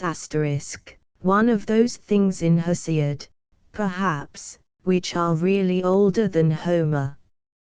Hesiod has been called the poet of Helots, and is thought to have preserved some of the traditions of those earlier inhabitants of Greece who had become a kind of serfs, and in a certain shadowiness in his conceptions of the gods, contrasting with the concrete and heroic forms of the gods of Homer, we may perhaps trace something of the quiet unspoken brooding of a subdued people, of that silently dreaming temper to which the story of Persephone properly belongs.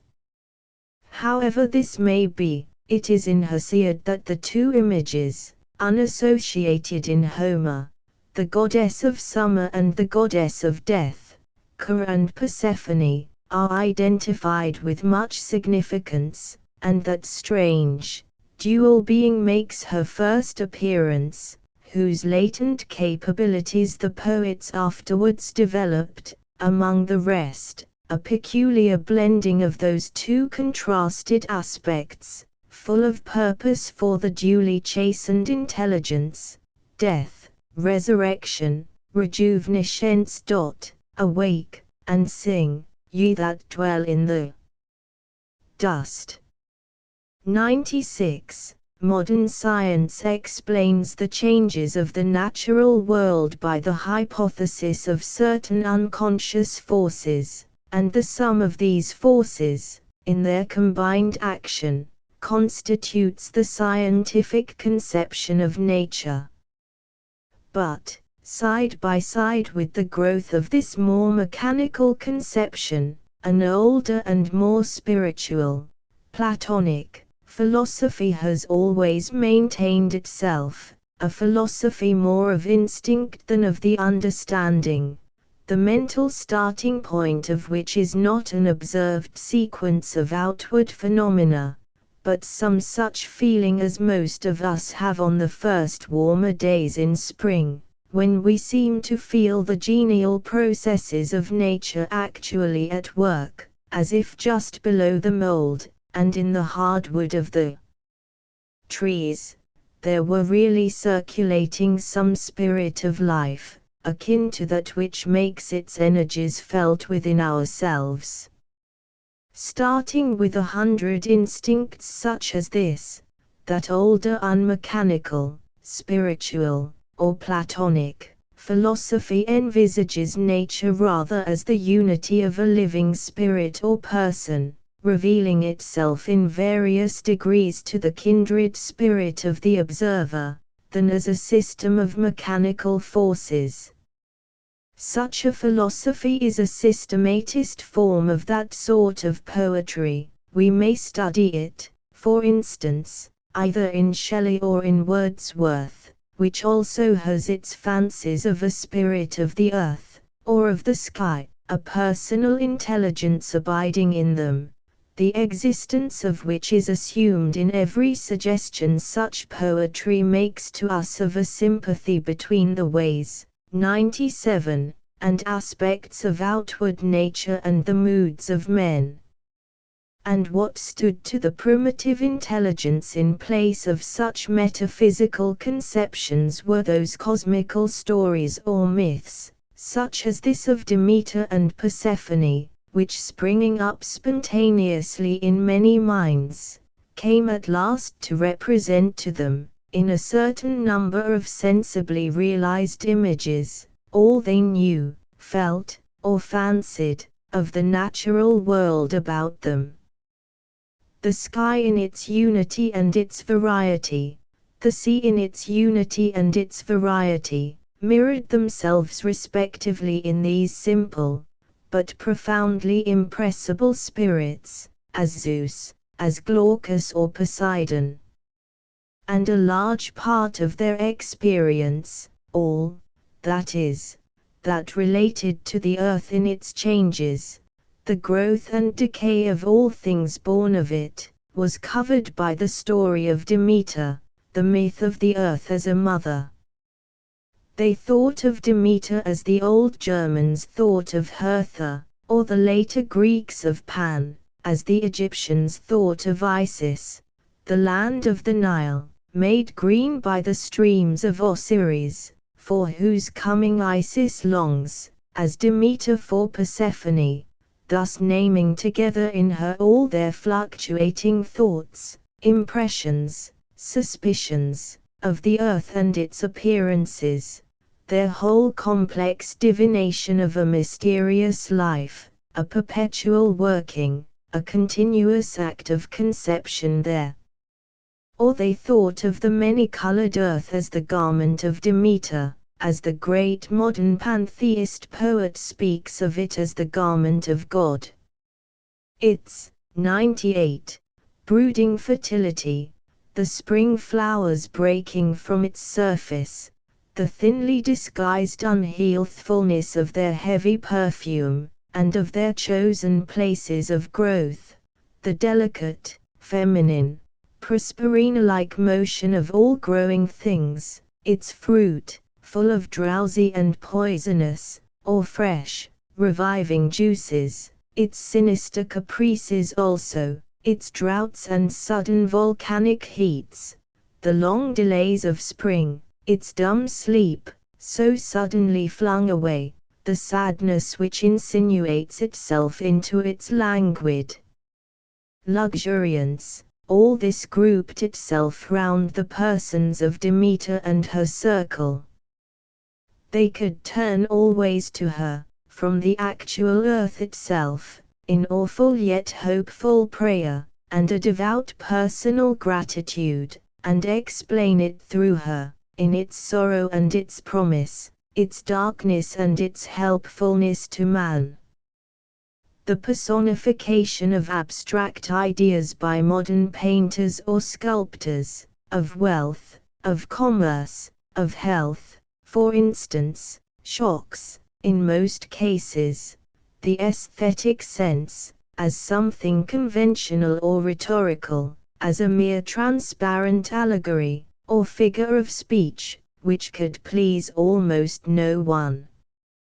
On the other hand, such symbolical representations, under the form of human persons, as Giotto's Virtues and Vices at Padua, or his Saint Poverty at Assisi, or the series of the planets in certain early Italian engravings, are profoundly poetical and impressive.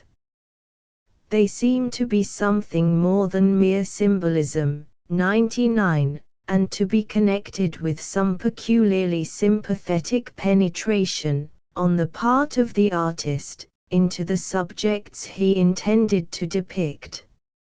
Symbolism intense as this, is the creation of a special temper, in which a certain simplicity, taking all things literally, or pied de la lettre, is united to a vivid preoccupation with the aesthetic beauty of the image itself, the figured side of figurative expression, the form of the metaphor.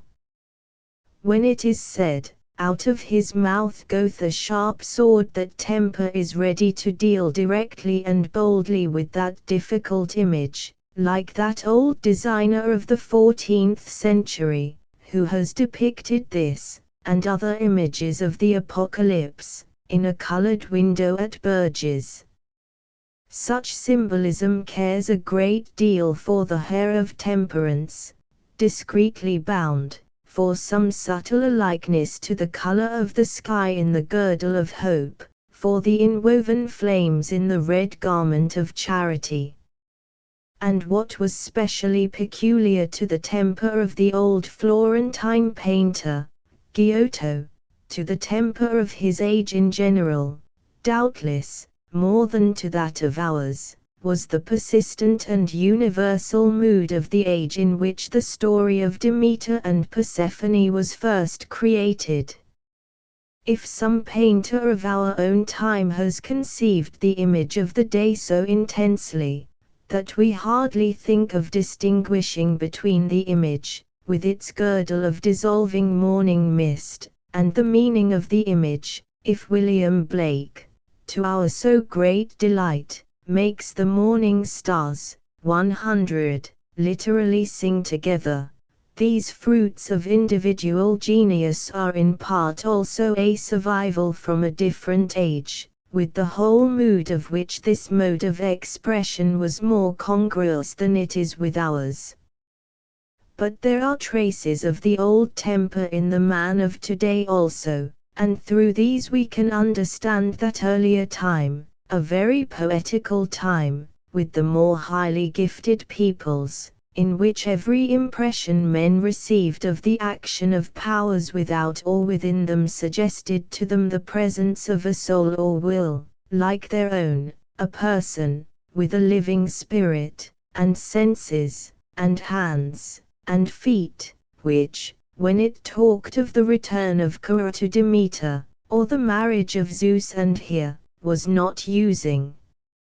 rhetorical language, but yielding to a real illusion, to which the voice of man was really a stream, beauty an effluence, death a mist. The gods of Greek mythology overlap each other, they are confused or connected with each other, lightly or deeply, as the case may be, and sometimes have their doubles, at first sight as in a troubled dream, yet never, when we examine each detail more closely, without a certain truth to human reason. It is only in a limited sense that it is possible to lift, and examine by itself, one thread of the network of story and imagery, which, in a certain age of civilization, wove itself over every detail of life and thought, over every name in the past, and almost every place in 101 Greece. The story of Demeter, then, was the work of no single author or place or time. The poet of its first phase was no single person, but the whole consciousness of an age, though an age doubtless with its differences of more or less imaginative individual minds, with one, here or there, eminent, though but by a little, above a merely receptive majority, the spokesman of a universal, though faintly felt prepossession, attaching the errant fancies of the people around him to definite names and images. The myth grew up gradually, and at many distant places, in many minds, independent of each other, but dealing in a common temper with certain elements and aspects of the natural world, as one here, and another there, seemed to catch in that incident or detail which flashed more incisively than others on the inward eye, some influence, or feature, or characteristic of the Great Mother. The various epithets of Demeter, the local variations of her story, its incompatible incidents, bear witness to the manner of its generation. They illustrate that indefiniteness which is characteristic of Greek mythology, a theology with no central authority, no link on historic time, liable from the first to an unobserved transformation. They indicate the various, far distant spots from which the visible body of the goddess slowly collected its constituents, and came at last to have a well-defined existence in the popular mind. In this sense, Demeter appears to one in 102, her anger, sullenly withholding the fruits of the earth, to another in her pride of Persephone, to another in her grateful gift of the arts of agriculture to man. At last only, is there a general recognition of a clearly arrested outline, a tangible embodiment, which has solidified itself in the imagination of the people, they know not how. The worship of Demeter belongs to that older religion, nearer to the earth, which some have thought they could discern behind the more definitely national mythology of Homer. She is the goddess of dark caves, and is not wholly free from monstrous form. She gave men the first fig in one place, the first poppy in another, She first taught the old Titans to mow. She is the mother of the vine also, and the assumed name by which she called herself in her wanderings is Dos, a gift. The crane, as the harbinger of rain, is her messenger among the birds.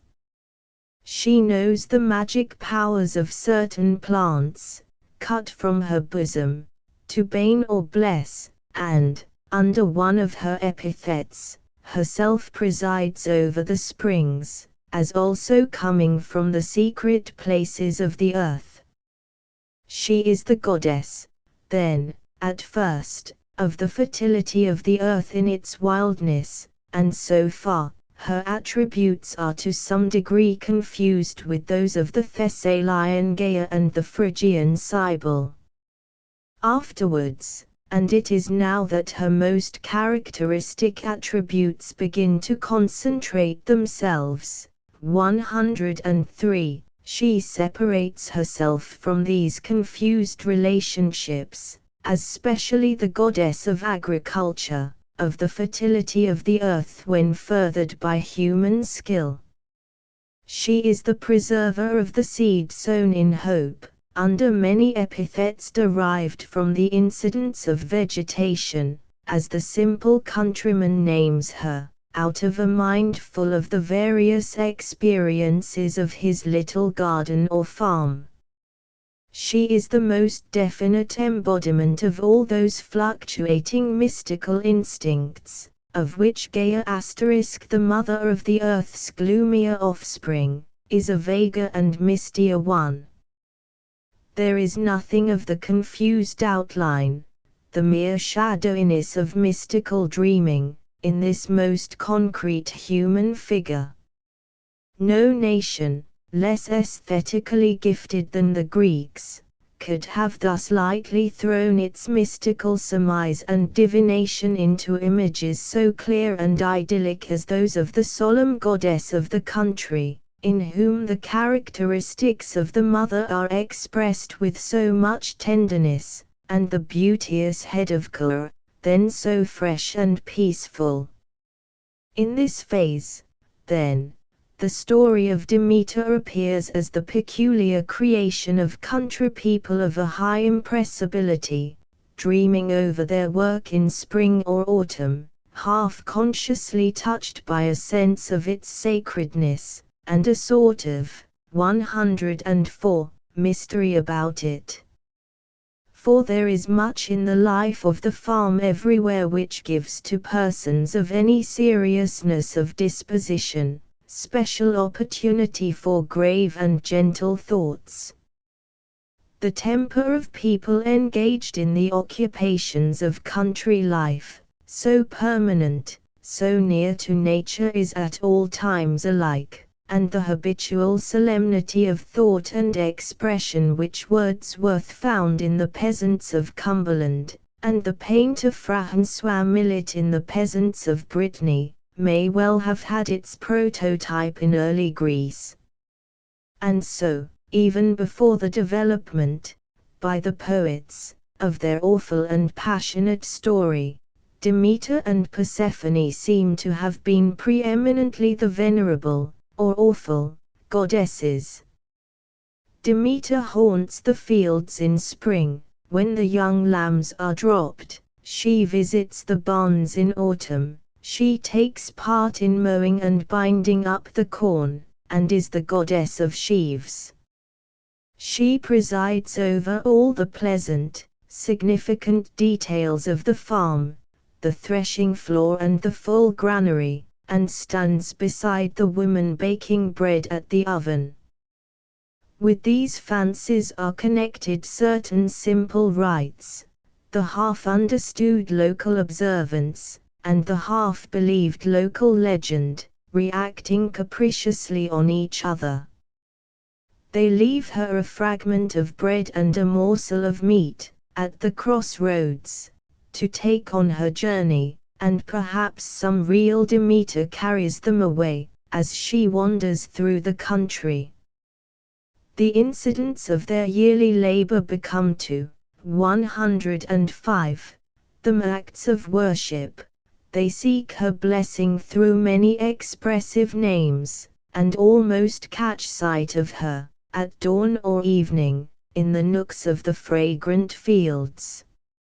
She lays a finger on the grass at the roadside, and some new flower comes up. All the picturesque implements of country life are hers, the poppy also, emblem of an inexhaustible fertility, and full of mysterious juices for the alleviation of pain. The countrywoman who puts her child to sleep in the great, cradle-like, basket, for winnowing the corn, remembers Demeter Korotrophos, the mother of corn and children alike, and makes it a little coat out of the dress worn by its father at his initiation into her mysteries. Yet she is an angry goddess too, sometimes, Demeter Erinis, the goblin of the neighborhood, haunting its shadowy places. She lies on the ground out of doors on summer nights, and becomes wet with the dew. She grows young again every spring, yet is of great age, the wrinkled woman of the Homeric hymn, who becomes the nurse of Demophoon. Other lighter, errant stories nest themselves, as time goes on, within the greater. The water newt, which repels the lips of the traveler who stoops to drink, is a certain urchin, a buzz, who spoiled by his mockery the pleasure of the thirsting goddess, as she drank once of a wayside spring in her wanderings. The night owl is the transformed Ascalabus, who alone had seen Persephone eat that morsel, 106, of pomegranate, in the garden of Aidoneus. The bitter wild mint was once a girl, who for a moment had made her jealous, in Hades. The episode of Triptolemus, to whom Demeter imparts the mysteries of the plough, like the details of some sacred rite, that he may bear them abroad to all people, embodies, in connection with her, another group of the circumstances of country life. As with all the other episodes of the story, there are here also local variations, traditions of various favorites of the goddess at different places, of whom grammarians can tell us, finally obscured behind the greater fame of Triptolemus of Eleusis. One might fancy, at first, that Triptolemus was a quite Pythian divinity, of the ploughshare.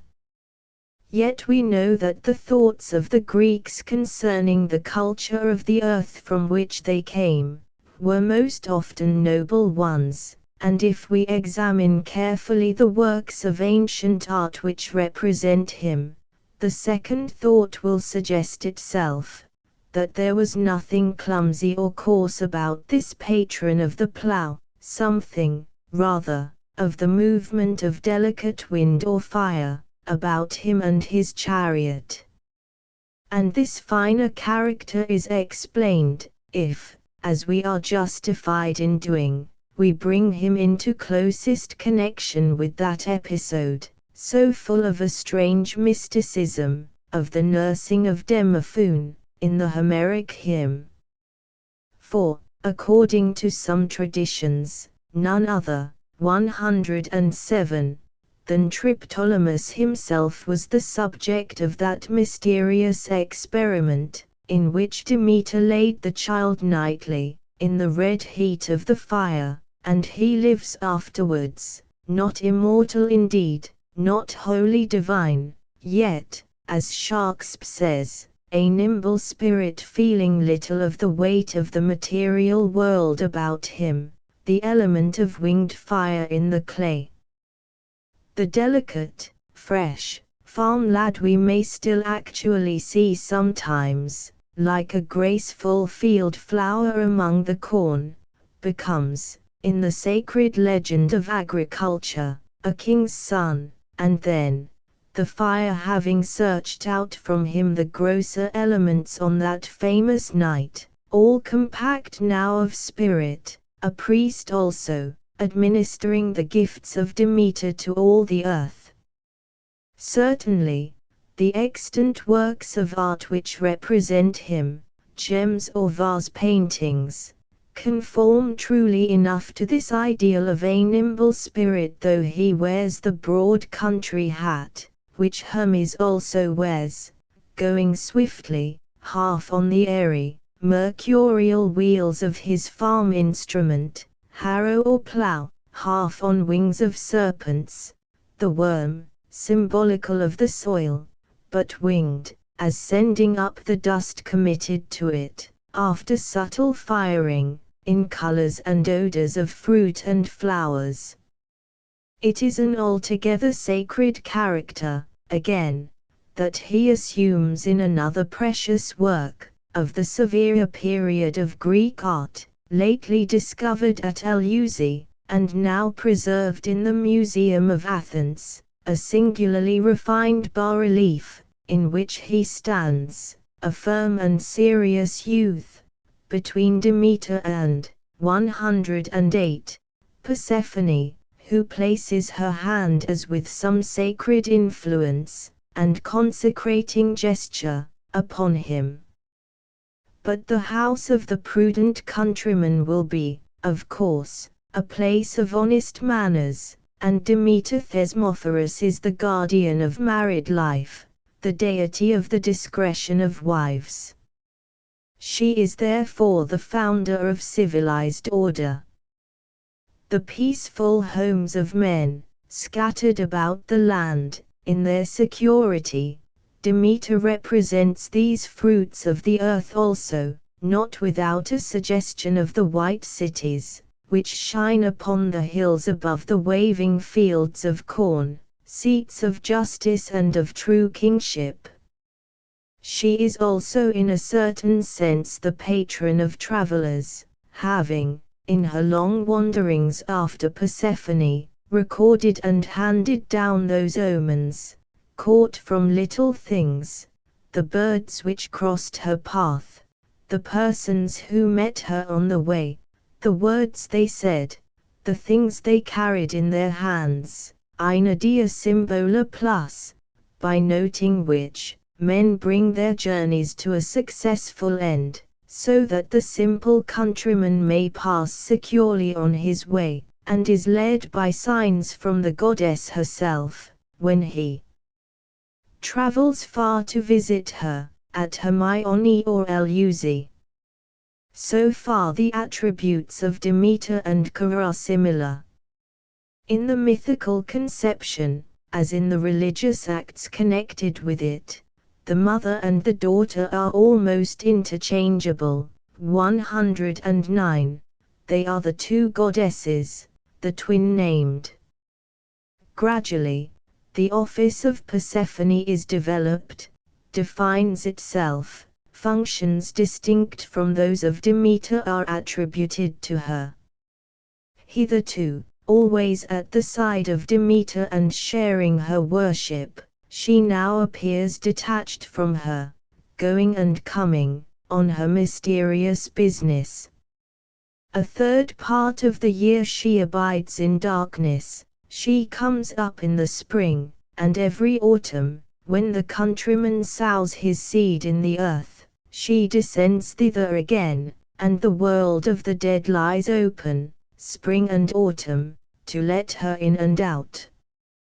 Persephone, then, is the summer time, and, in this sense, a daughter of the earth, but the summer as bringing winter, the flowery splendor and consummated glory of the year, as thereafter immediately beginning to draw near to its end, as the first yellow leaf crosses it, in the first severe wind. She is the last day of spring, or the first day of autumn, in the threefold division of the Greek year.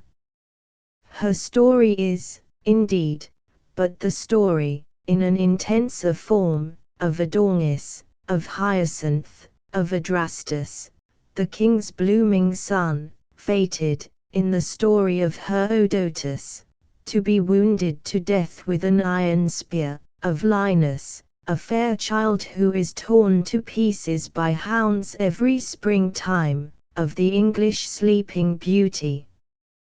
From being the goddess of summer and the flowers, she becomes the goddess of night and sleep and death, confusable with Hecate, the goddess of midnight. 110 terrors, Kuretos plus the mother of the Erins, who appeared to Pindar, to warn him of his approaching death, upbraiding him because he had made no hymn in her praise, which swan's song he thereupon began, but finished with her.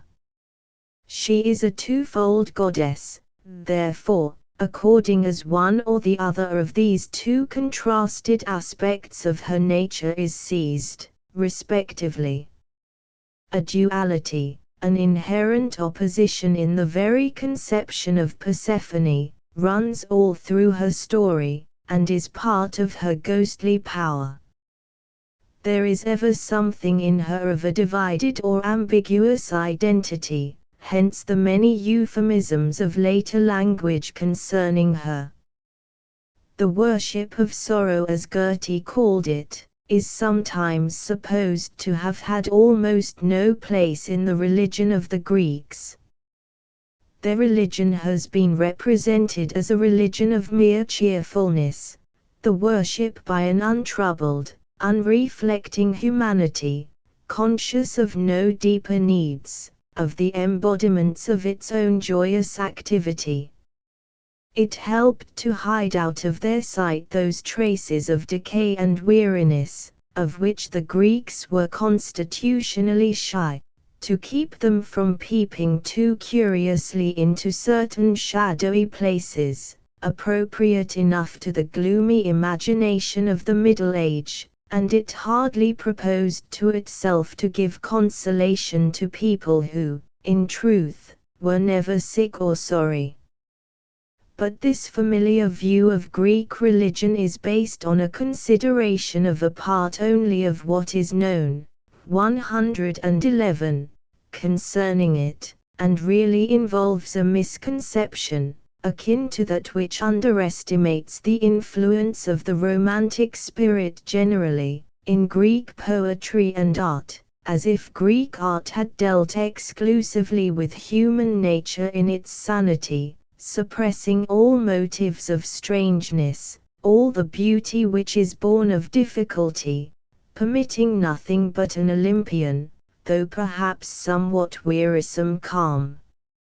In effect, such a conception of Greek art and poetry leaves in the central expressions of Greek culture none but negative qualities, and the legend of Demeter and Persephone, perhaps the most popular of all Greek legends, is sufficient to show that the worship of sorrow was not without its function in Greek religion.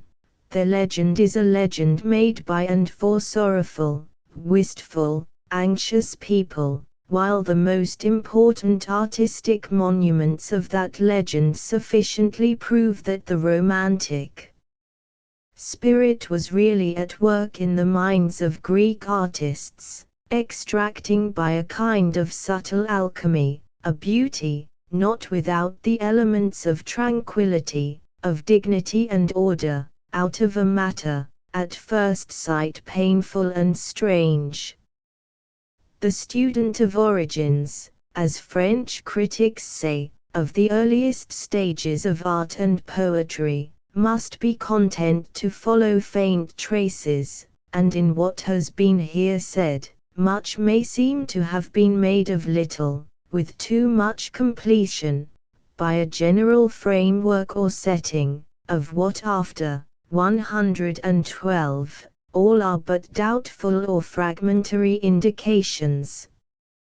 Yet there is a certain cynicism too, in that over-positive temper, which is so jealous of our catching any resemblance in the earlier world to the thoughts that really occupy our own minds, and which, in its estimate of the actual fragments of antiquity, is content to find no seal of human intelligence upon them. Slight indeed in themselves, these fragmentary indications become suggestive of much, when viewed in the light of such general evidence about the human imagination as is afforded by the theory of comparative mythology, or what is called the theory of animism. Only, in the application of these theories, the student of Greek religion must never forget that, after all, it is with poetry, not with systematic theological belief or dogma, that he has to do. As regards this story of Demeter and Persephone, what we actually possess is some actual fragments of poetry, some actual fragments of sculpture, and with a curiosity, justified by the direct aesthetic beauty of these fragments, we feel our way backwards to that engaging picture of the poet people, with which the ingenuity of modern theory has filled the void in our knowledge. The abstract poet of that first period of mythology, creating in this wholly impersonal, intensely spiritual way, the abstract spirit of poetry itself, rises before the mind, and, in speaking of this poetical age, we must take heed, before all things, in no sense to misconstrue the poets. Notes 94. Plus transliteration, Epaine Persephone. Translation, Dread Persephone. See, for example, Odyssey, Book 10.490 and 563. 94 plus. According to the apparent import of her name, Pater likely refers to the etymology of Persephone, bringer of destruction. 95 Theogony, 912-14, plus transliteration, Orta Hodemetros Polyphorbes Eslicus Elthani Tech Persephonen Lacolinan, Hene Dunus Herpason Hes Parametros, Adokta Mitiatazus. Plus translation, and he came to bountiful Demeter's bed, / and she gave birth to white-armed Persephone, whom Adunus / took from her mother's side, but Zeus, wise counselor, gave her to him. Hesiod. The Homeric Hymns and Homerica. Theogony. Cambridge, Ma, Harvard University Press. London, William Heinemann Limited 1914. 103 In the Homeric hymn, preeminently, of the flower which grew up for the first time, to snare the footsteps of Ker, the fair but deadly Narcissus, the flower of Noc, the numbness of death. 108 plus transliteration, Aenedia Symbola. Translation, signs along the roadside. 110 plus transliteration, Keraretos. Translation, Kera the mysterious, the horrible. The Myth of Demeter and Persephone, 2, 113. The stories of the Greek mythology, like other things which belong to no man, and for which no one in particular is responsible, had their fortunes. In that world of floating fancies there was a struggle for life. There were myths which never emerged from that first stage of popular conception, or were absorbed by stronger competitors, because, as some true heroes have done, they lacked the sacred poet or prophet, and were never remodeled by literature, while, out of the myth of Demeter, under the careful conduct of poetry and art, came the little pictures, the idyls of the Homeric hymn, and the gracious imagery of Praxiteles. The myth has now entered its second or poetical phase, then, in which more definite fancies are grouped about the primitive stock, in a conscious literary temper, and the whole interest settles round the images of the beautiful girl going down into the darkness, and the weary woman who seeks her lost daughter, divine persons, then sincerely believed in by the majority of the Greeks. The Homeric hymn, 114, is the central monument of this second phase. In it, the changes of the natural year have become a personal history, a story of human affection and sorrow, yet with a far-reaching religious significance also, of which the mere earthly spring and autumn are but an analogy, and in the development of this human element, the writer of the hymn sometimes displays a genuine power of pathetic expression. The whole episode of the fostering of Demophoon, in which over the body of the dying child human longing and regret are blent so subtly with the mysterious design of the goddess to make the child immortal, is an excellent example of the sentiment of pity in literature.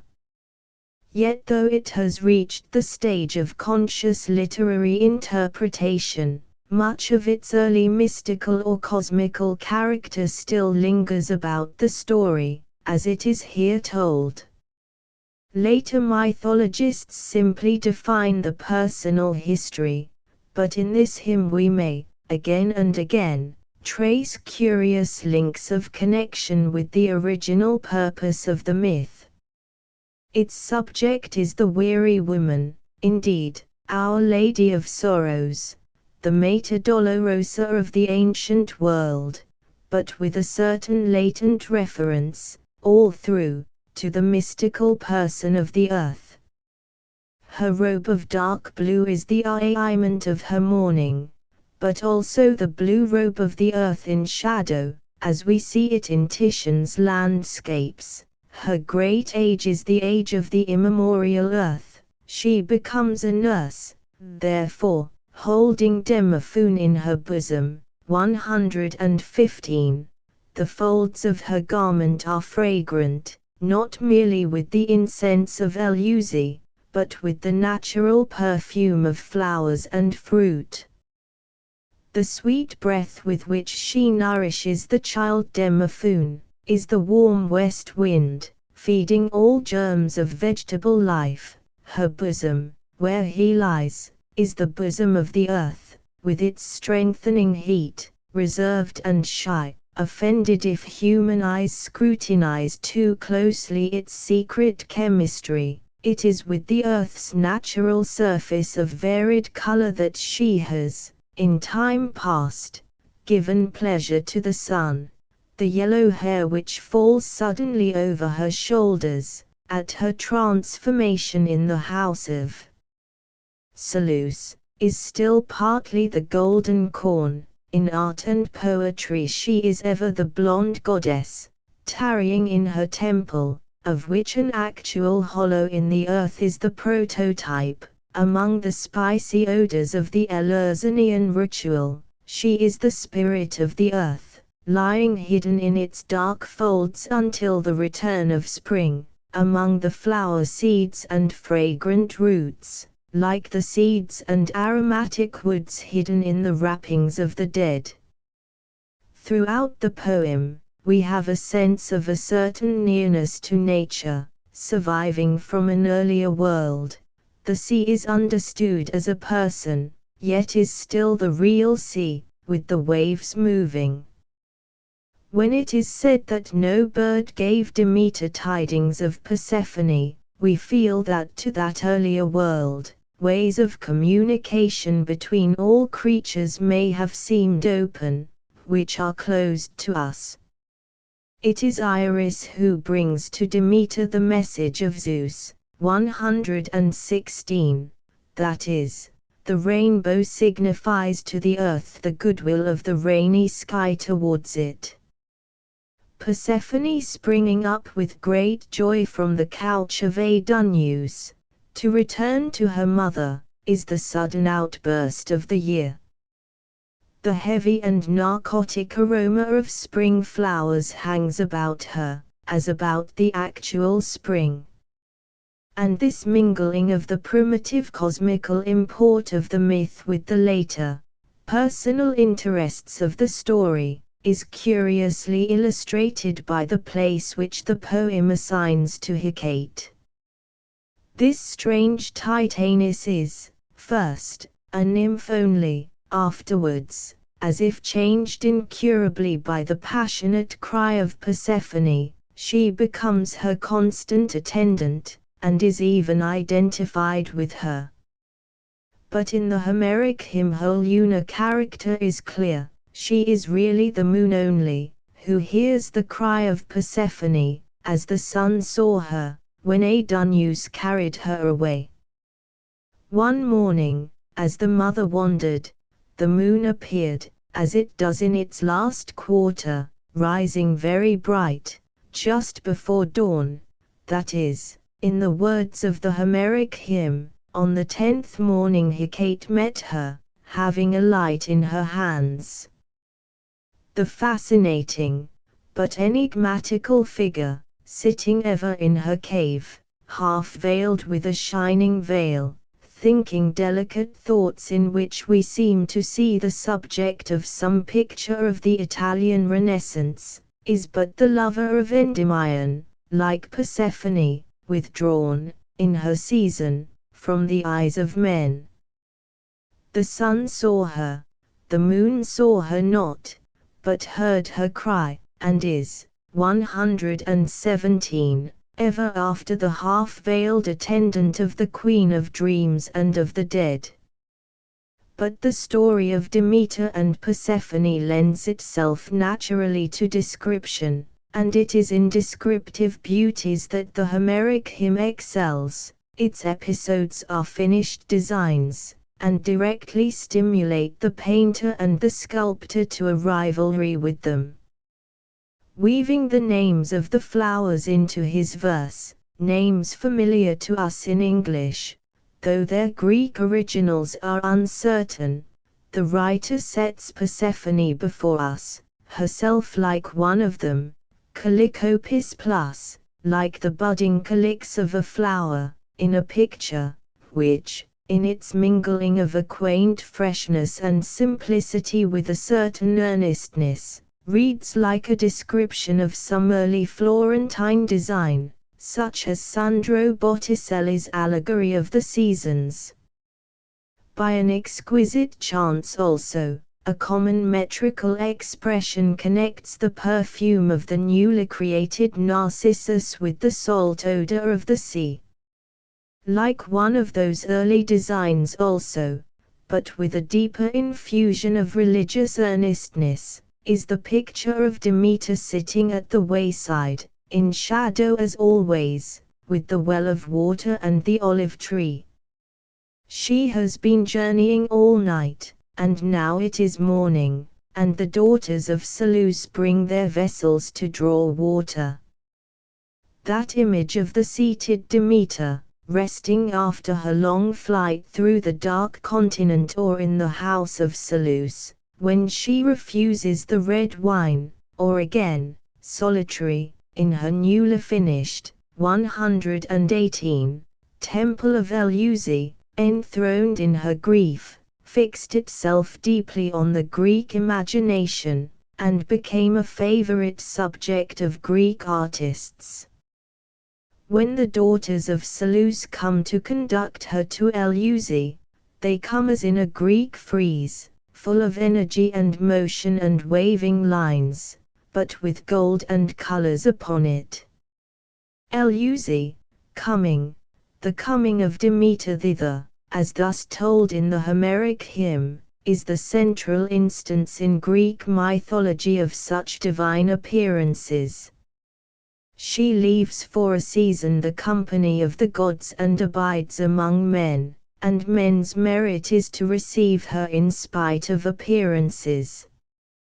Metaneira and others, in the Homeric hymn, partly detect her divine character. They find charis plus, a certain gracious air, about her, which makes them think her, perhaps, a royal person in disguise. She becomes in her long wanderings almost wholly humanized, and in return, she and Persephone, alone of the Greek gods, seem to have been the objects of a sort of personal love and loyalty.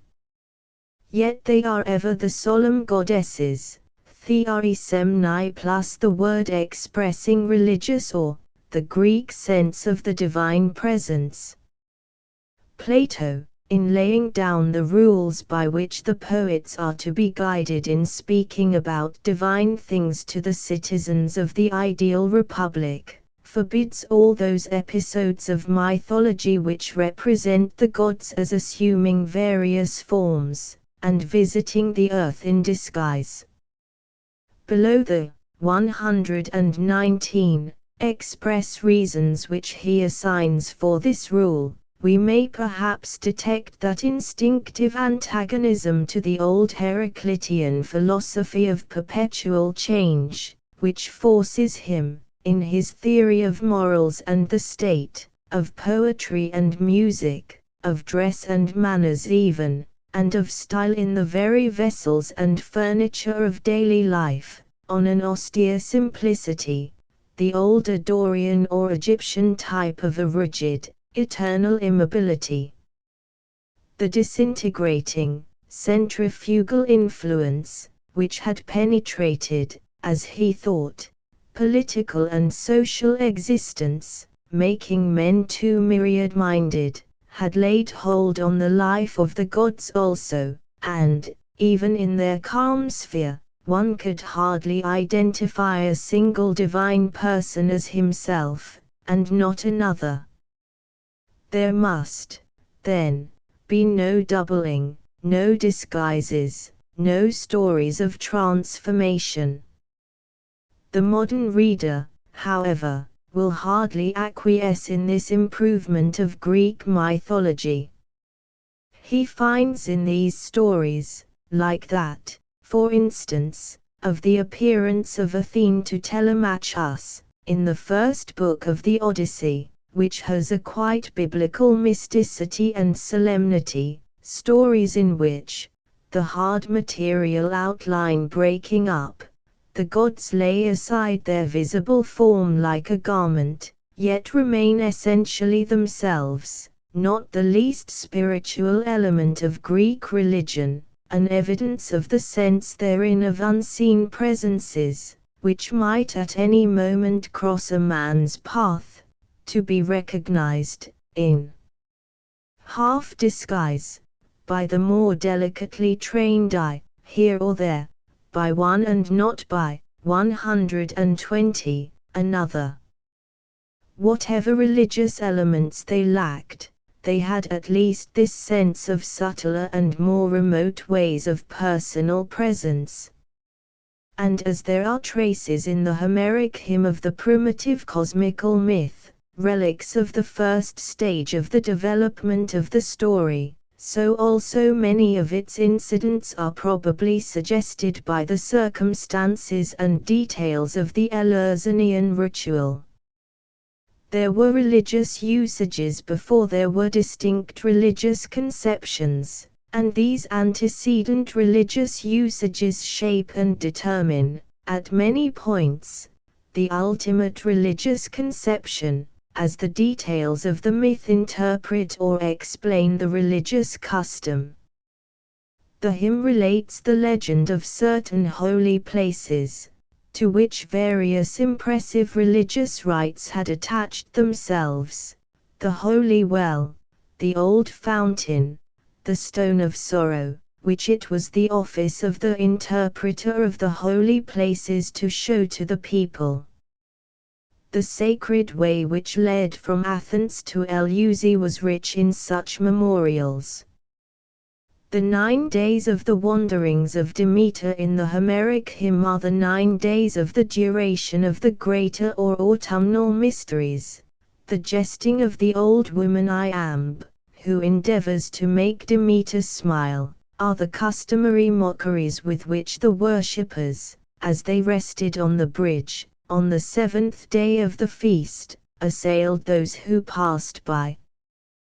The torches in the hands of Demeter are borrowed from the same source, and the shadow in which she is, 121, constantly represented, and which is the peculiar sign of her grief, is partly ritual, and a relic of the caves of the old Chthonian worship,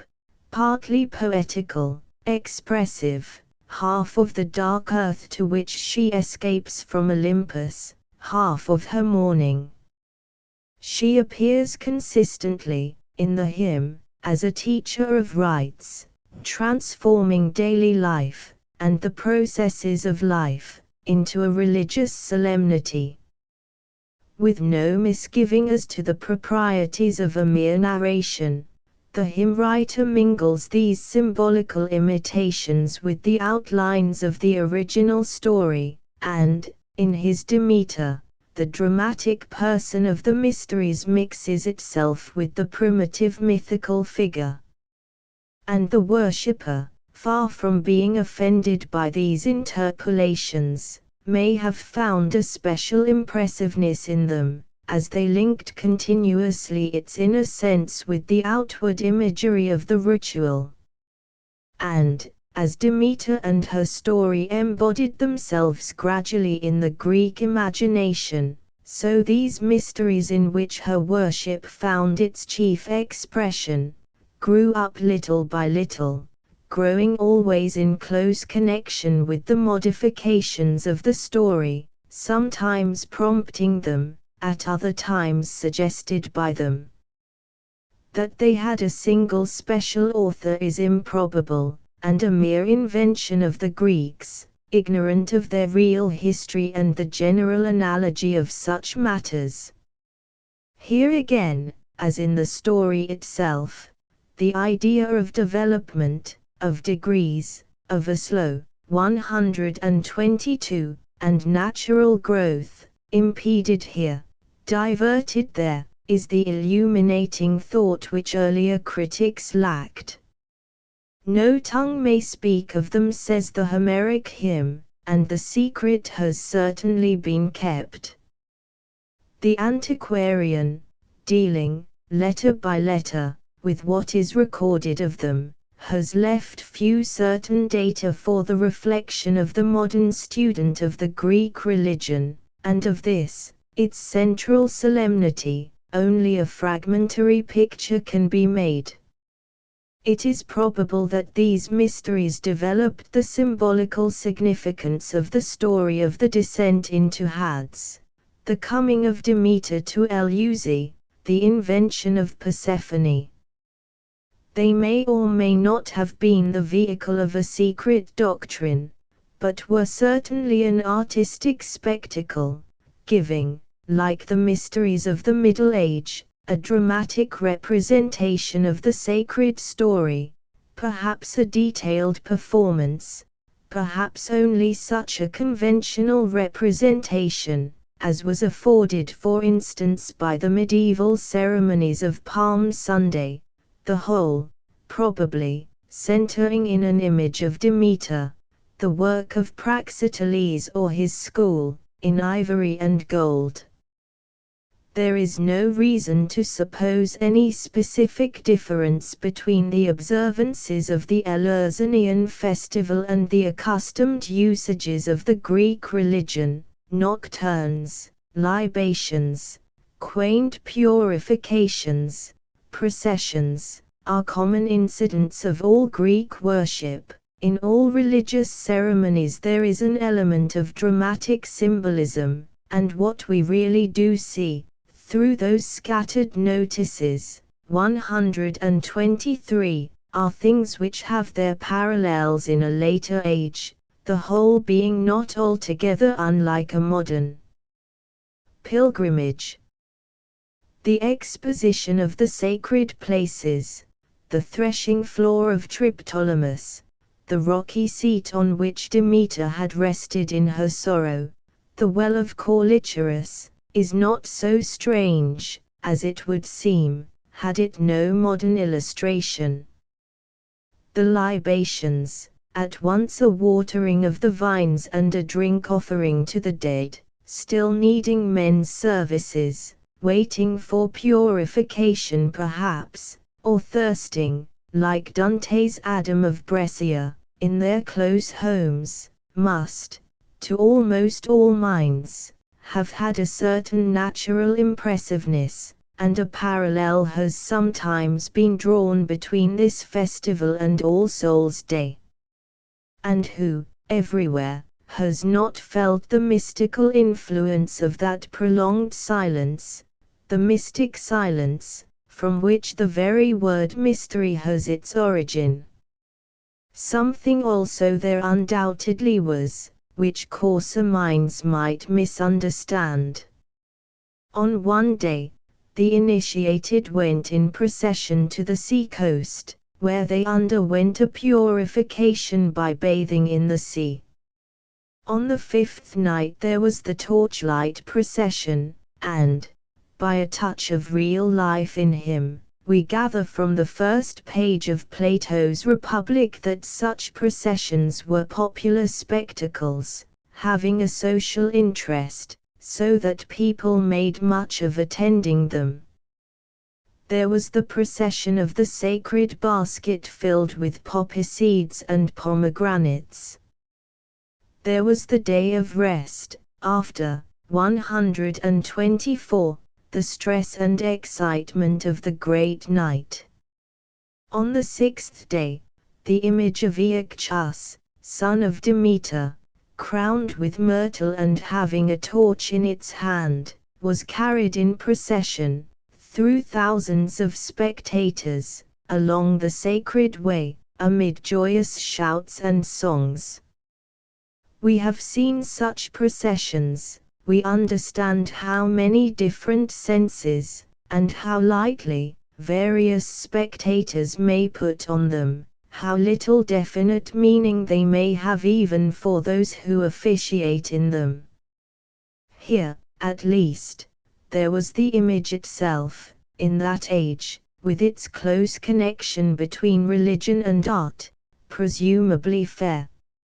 Susceptibility to the impressions of religious ceremonial must always have varied with the peculiarities of individual temperament, as it varies in our own day, and Eleusis, with its incense and sweet singing, may have been as little interesting to the outward senses of some worshippers there, as the stately and affecting ceremonies of the medieval church to many of its own members.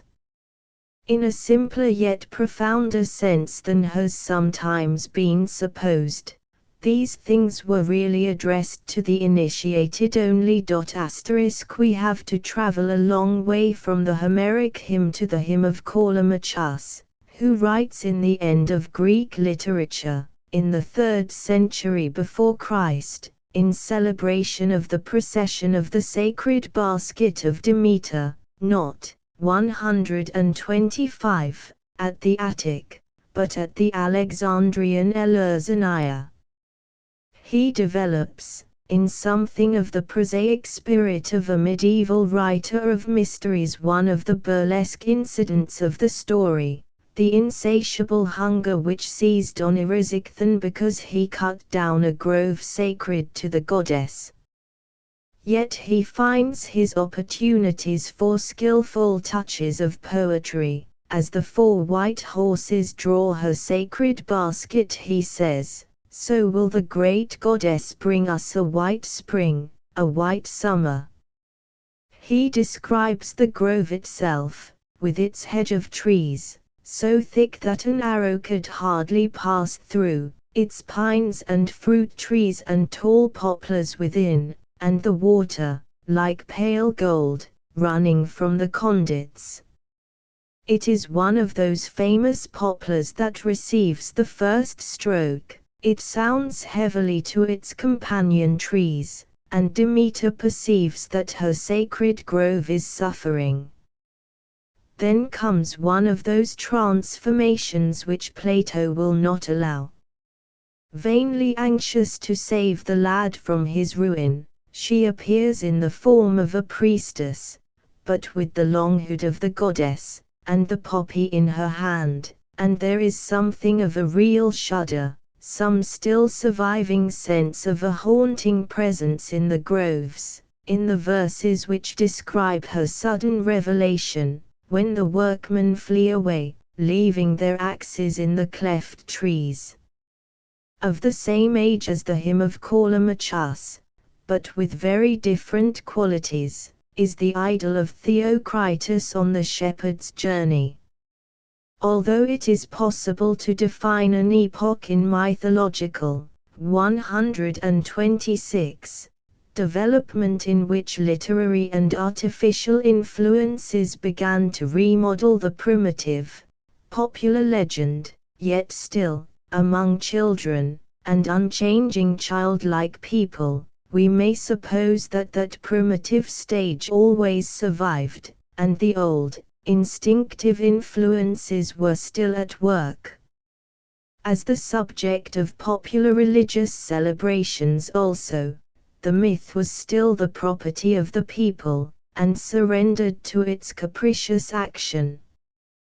The shepherds in Theocritus, on their way to celebrate one of the more homely feasts of Demeter, about the time of harvest, are examples of these childlike people. The age of the poets has long since come, but they are of the older and simpler order, lingering on in the midst of a more self-conscious world.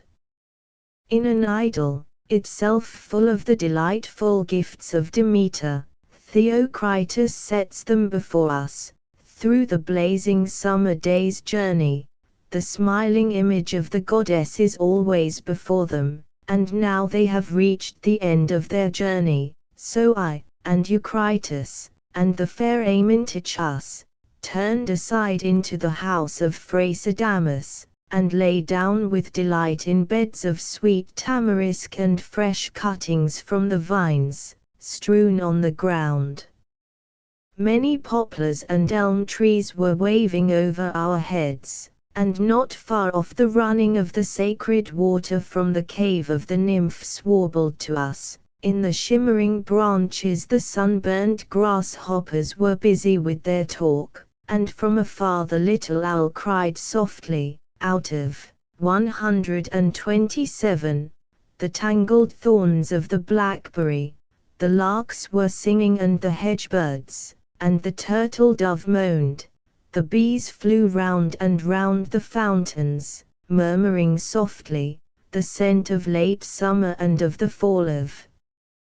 The year was everywhere. The pears fell from the trees at our feet, and apples in number rolled down at our sides, and the young plum trees were bent to the earth with the weight of their fruit. The wax, 4 years old, was loosed from the heads of the wine jars. O nymphs of Castalia, who dwell on the steeps of Parnassus, tell me, I pray you, was it a draught like this that the aged Chiron placed before Hercules, in the stony cave of Phyllis?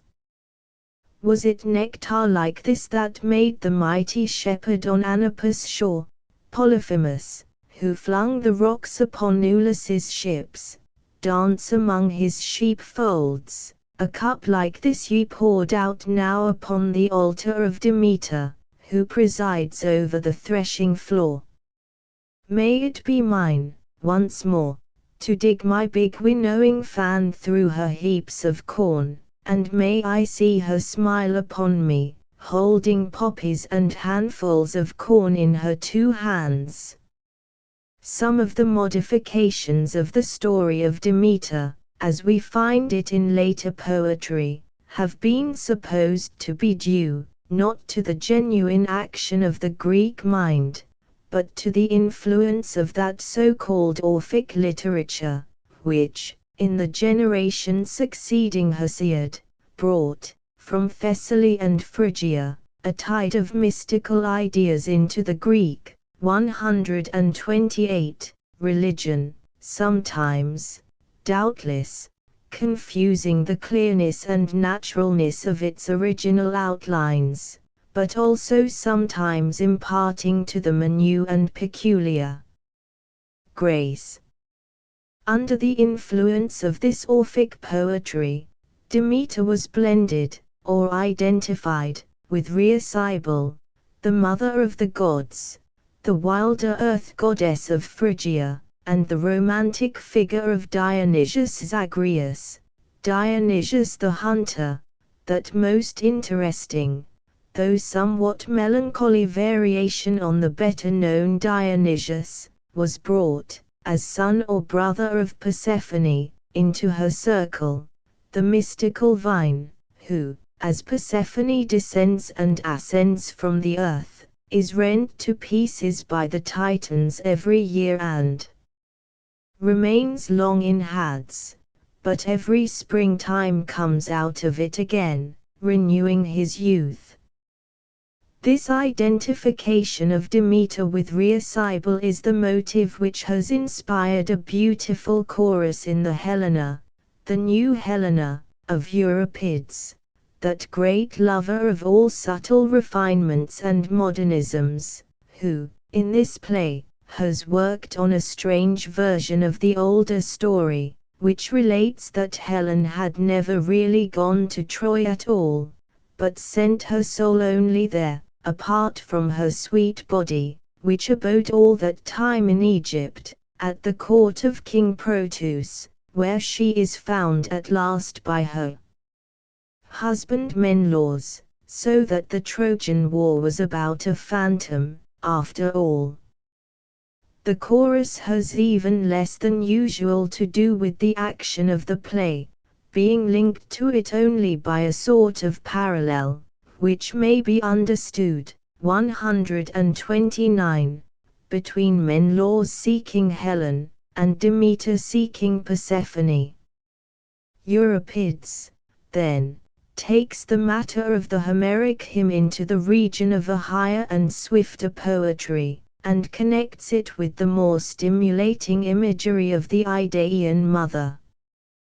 The Orphic mysticism or enthusiasm has been admitted into the story, which is now full of excitement, the motion of rivers, the sounds of the Bacchic cymbals heard over the mountains, as Demeter wanders among the woody valleys seeking her lost daughter, all directly expressed in the vivid Greek words. Demeter is no longer the subdued goddess of the quietly ordered fields, but the mother of the gods, who has her abode in the heights of Mount Ida, who presides over the dews and waters of the white springs, whose flocks feed, not on grain, but on the curling tendrils of the vine, both of which she withholds in her anger, and whose chariot is drawn by wild beasts, fruit and emblem of the earth in its fiery strength. Not Hecate, but Pallas and Artemis, in full armor, swift-footed, vindicators of chastity, accompany her in her search for Persephone, who is already expressly, Chareretos plus, the maiden whom none may name. When she rests from her long wanderings, it is into the stony thickets of Mount Ida, deep with snow, that she throws herself, in her profound grief. When Zeus desires to end her pain, the Muses and the solemn Graces are sent to dance and sing before her. It is then, 130, that Cypris, the goddess of beauty, and the original cause, therefore, of her distress, takes into her hands the brazen tambourines of the Dionysiac worship with their chthonian or deep-noted sound, and it is she, not the old iamb, who with this wild music, heard thus for the first time, makes Demeter smile at last. Great, so the chorus ends with a picture. Great is the power of the stoles of spotted fawn skins, and the green leaves of ivy twisted about the sacred wands, and the wheeling motion of the tambourine whirled round in the air, and the long hair floating unbound in honor of Bromius, and the nocturnes of the goddess, when the moon looks full upon them. The poem of Claudian on the rape of Proserpine, the longest extant work connected with the story of Demeter, yet itself unfinished, closes the world of classical poetry. Writing in the 4th century of the Christian era, Claudian has his subject before him in the whole extent of its various development, and also profits by those many pictorial representations of it, which, from the famous picture of Polygnotus downwards, delighted the ancient world. His poem, then, besides having an intrinsic charm, is valuable for some reflection in it of those lost works, being itself preeminently a work in color, and excelling in a kind of painting in words, which brings its subject very pleasantly almost to the eye of the reader. The mind of this late votary, 131, of the old gods, in a world rapidly changing, is crowded with all the beautiful forms generated by mythology, and now about to be forgotten. In this afterglow of Latin literature, lighted up long after their fortune had set, and just before their long night began, they pass before us, in his verses, with the utmost clearness, like the figures in an actual procession. The nursing of the infant sun and moon by Tethys, Proserpine and her companions gathering flowers at early dawn, when the violets are drinking in the dew, still lying white upon the grass, the image of Pallas winding the peaceful blossoms about the steel crest of her helmet, the realm of Proserpine, softened somewhat by her coming, and filled with a quiet joy, the matrons of Elysium crowding to her marriage toilet, with the bridal veil of yellow in their hands, the manes, crowned with ghostly flowers yet warmed a little, at the marriage feast, the ominous dreams of the mother, the desolation of the home, like an empty bird's nest or an empty fold, when she returns and finds Proserpine gone, and the spider at work over her unfinished embroidery, the strangely figured ornament, the flowers in the grass, which were once blooming youths, having both their natural color and the color of their poetry in them, and the clear little fountain there, which was once the maiden Sion. All this is shown in a series of descriptions, like the designs in some unwinding tapestry, like Proserpine's own, 132, embroidery, the description of which is the most brilliant of these pictures, and, in its quaint confusion of the images of philosophy with those of mythology, anticipates something of the fancy of the Italian Renaissance. Proserpina, filling the house soothingly with her low song, was working a gift against the return of her mother, with labor all to be in vain. In it, she marked out with her needle the houses of the gods and the series of the elements, showing by what law, nature, the parent of all, settled the strife of ancient times, and the seeds of things disparted into their places. The lighter elements are borne aloft, the heavier fall to the center, the air grows bright with heat, a blazing light whirls round the firmament, the sea flows, the earth hangs suspended in its place. And there were divers colors in it, She illuminated the stars with gold, infused a purple shade into the water, and heightened the shore with gems of flowers, and, under her skillful hand, the threads, with their inward luster, swell up, in momentary counterfeit of the waves. You might think that the sea wind flapped against the rocks, and that a hollow murmur came creeping over the thirsty sands. She puts in the 5 zones, marking with a red ground the midmost zone, possessed by burning heat. Its outline was parched and stiff. The threads seemed thirsty with the constant sunshine. On either side lay the 2 zones proper for human life. 133, where a gentle temperance reigns, and at the extremes she drew the twin zones of numbing cold, making her work dun and sad with the hues of perpetual frost.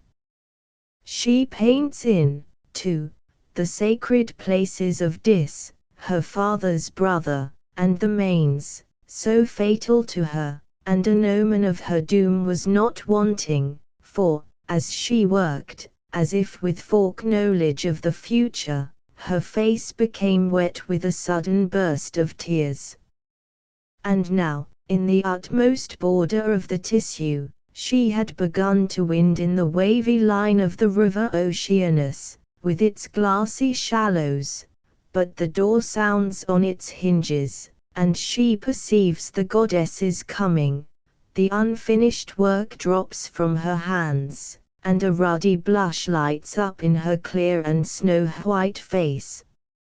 I have reserved to the last what is perhaps the daintiest treatment of this subject in classical literature, the account of it which Ovid gives in the Fasti, a kind of Roman calendar, for the 7th of April, the day of the games of Ceres. He tells over again the old story, with much of which, he says, the reader will be already familiar, but he has something also of his own to add to it, which the reader will hear for the first time, and, like one of those old painters who, in depicting a scene of Christian history, drew from their own fancy or experience its special setting and accessories, he translates the story into something very different from the Homeric hymn.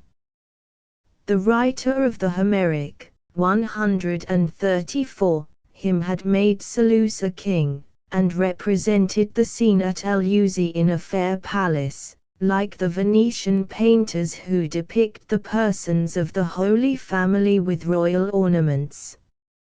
Ovid, on the other hand, is more like certain painters of the early Florentine school, who represent the holy persons amid the more touching circumstances of humble life, and the special something of his own which he adds, is a pathos caught from homely things, not without a delightful, just perceptible, shade of humor even, so rare in such work. All the mysticism has disappeared, but, instead, we trace something of that worship of sorrow which has been sometimes supposed to have had no place in classical religious sentiment. In Ovid's well-finished elegiacs, Persephone's flower gathering, the anthology, reaches its utmost delicacy, but I give the following episode for the Psyche of its pathetic expression. After many wanderings Ceres was come to Attica. There, in the utmost dejection, for the first time, she sat down to rest on a bare stone, which the people of Attica still call the Stone of Sorrow. For many days she remained there motionless, under the open sky, heedless of the rain and of the frosty moonlight. Places have their fortunes, and what is now the illustrious town of Eleusis was then the field of an old man named Seleucus.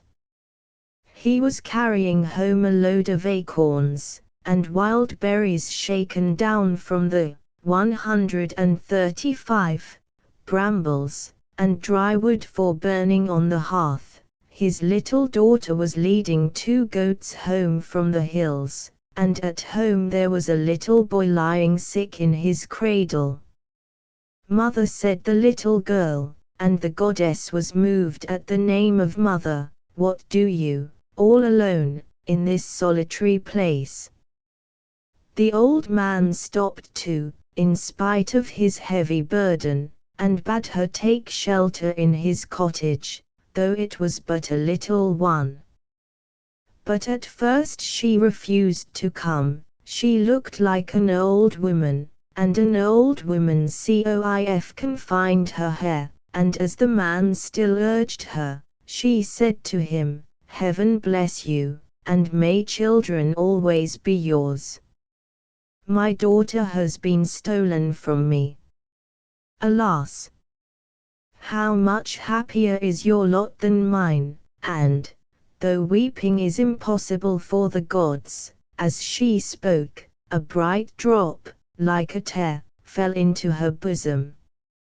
Soft-hearted, the little girl and the old man weep together. And after that the good man said, "Arise. Despise not the shelter of my little home, so may the daughter whom you seek be restored to you." "Lead me," answered the goddess, "you have found out the secret of moving me," and she arose from the stone, and followed the old man, and as they went he told her of the sick child at home, how he is restless with pain, and cannot sleep. And she, before entering the little cottage, gathered from the untended earth the soothing and sleep-giving poppy, and as she gathered it, it is said that she, 136, forgot her vow, and tasted of the seeds, and broke her long fast, unaware. As she came through the door, she saw the house full of trouble, for now there was no more hope of life for the sick boy. She saluted the mother, whose name was Metaneira, and humbly kissed the lips of the child, with her own lips. Then the paleness left its face, and suddenly the parents see the strength returning to its body, so great is the force that comes from the divine mouth. And the whole family was full of joy, the mother and the father and the little girl. They were the whole household. 3 profound ethical conceptions, 3 impressive sacred figures, have now defined themselves for the Greek imagination, condensed from all the traditions which have now been traced, from the hymns of the poets, from the instinctive and unformulated mysticism of primitive minds. Demeter is become the divine sorrowing mother. Kura, the goddess of summer, is become Persephone, the goddess of death, still associated with the forms and odors of flowers and fruit, yet as one risen from the dead also, presenting one side of her ambiguous nature to men's gloomier fancies. Thirdly, there is the image of Demeter enthroned, chastened by sorrow, and somewhat advanced in age, blessing the earth, in her joy at the return of Kura. The myth has, 137, now entered on the 3rd phase of its life, in which it becomes the property of those more elevated spirits, who, in the decline of the Greek religion, pick and choose and modify, with perfect freedom of mind, whatever in it may seem adapted to minister to their culture. In this way, the myths of the Greek religion become parts of an ideal, visible embodiments of the susceptibilities and intuitions of the nobler kind of souls, and it is to this latest phase of mythological development that the highest Greek sculpture allies itself. Its function is to give visible aesthetic expression to the constituent parts of that ideal. As poetry dealt chiefly with the incidents of the story, so it is with the personages of the story, with Demeter and Chara themselves, that sculpture has to do. For the myth of Demeter, like the Greek religion in general, had its unlovelier side, grotesque, un-Hellenic, unglorified by art, illustrated well enough by the description Pausanias gives us of his visit to the cave of the Black Demeter at Phegalia. In his time the image itself had vanished, but he tells us enough about it to enable us to realize its general characteristics, monstrous as the special legend with which it was connected, the black draperies, the horse's head united to the woman's body, with the carved reptiles creeping about it. If, with the thought of this gloomy image of our mother the earth, in our minds, we take up one of those coins, 138, which bear the image of Chara or Demeter *, we shall better understand what the function of sculpture really was, in elevating and refining the religious conceptions of the Greeks. Looking on the profile, for instance, on one of those coins of Messene, which almost certainly represent Demeter, and noting the crisp, chaste opening of the lips, the minutely wrought earrings, and the delicately touched ears of corn, this trifling object being justly regarded as, in its aesthetic qualities, an epitome of art on a larger scale, we shall see how far the imagination of the Greeks had traveled from what their Black Demeter shows us had once been possible for them, and in making the gods of their worship the objects of a worthy companionship in their thoughts. Certainly, the mind of the old workman who struck that coin was, if we may trust the testimony of his work, unclouded by impure or gloomy shadows. The thought of Demeter is impressed here, with all the purity and proportion, the purged and dainty intelligence of the human countenance. The mystery of it is indeed absent, perhaps could hardly have been looked for in so slight a thing, intended for no sacred purpose, and tossed lightly from hand to hand. But in his firm hold on the harmonies of the human face, the designer of this tranquil head of 139, Demeter is on the one road to a command over the secrets of all imaginative pathos and mystery, though, in the perfect fairness and blitheness of his work, he might seem almost not to have known the incidents of her terrible story.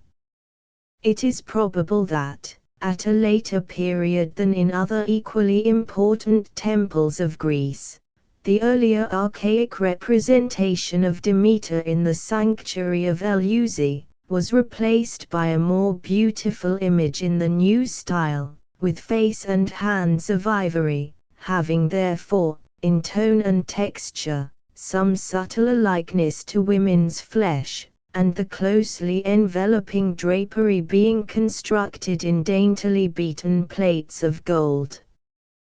Praxiteles seems to have been the first to bring into the region of a freer artistic handling these shy deities of the earth, shrinking still within the narrow restraints of a hieratic, conventional treatment, long after the more genuine Olympians had broken out of them.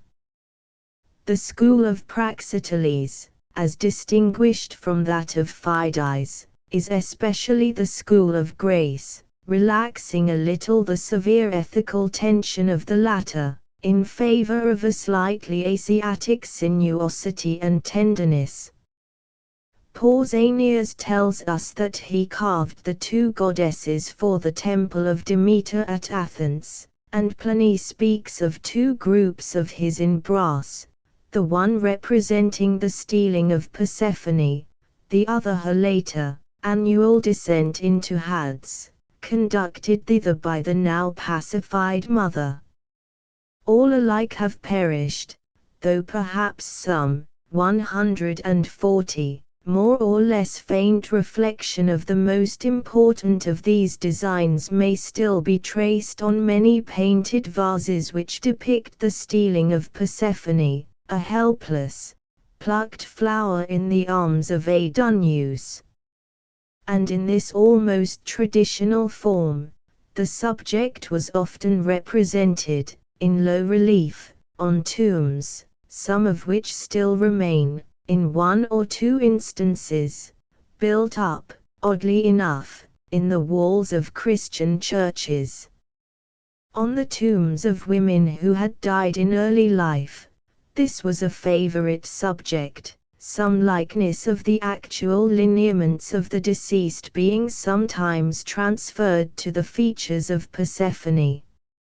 Yet so far, it might seem, when we consider the interest of this story in itself, and its importance in the Greek religion, that no adequate expression of it had remained to us in works of art.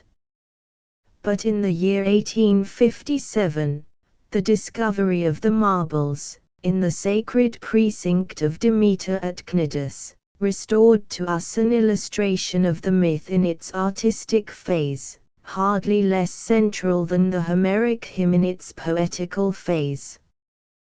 With the help of the descriptions and plans of Mr. Newton's book *, we can form, as one always wishes to do in such cases, a clear idea of the place where these marbles, 3 statues of the best style of Greek sculpture, now in the British Museum, were found. Occupying a ledge of rock, looking towards the sea, at the base of a 141 cliff of upheaved limestone, of singular steepness and regularity of surface, the spot presents indications of volcanic disturbance, as if a chasm in the earth had opened here.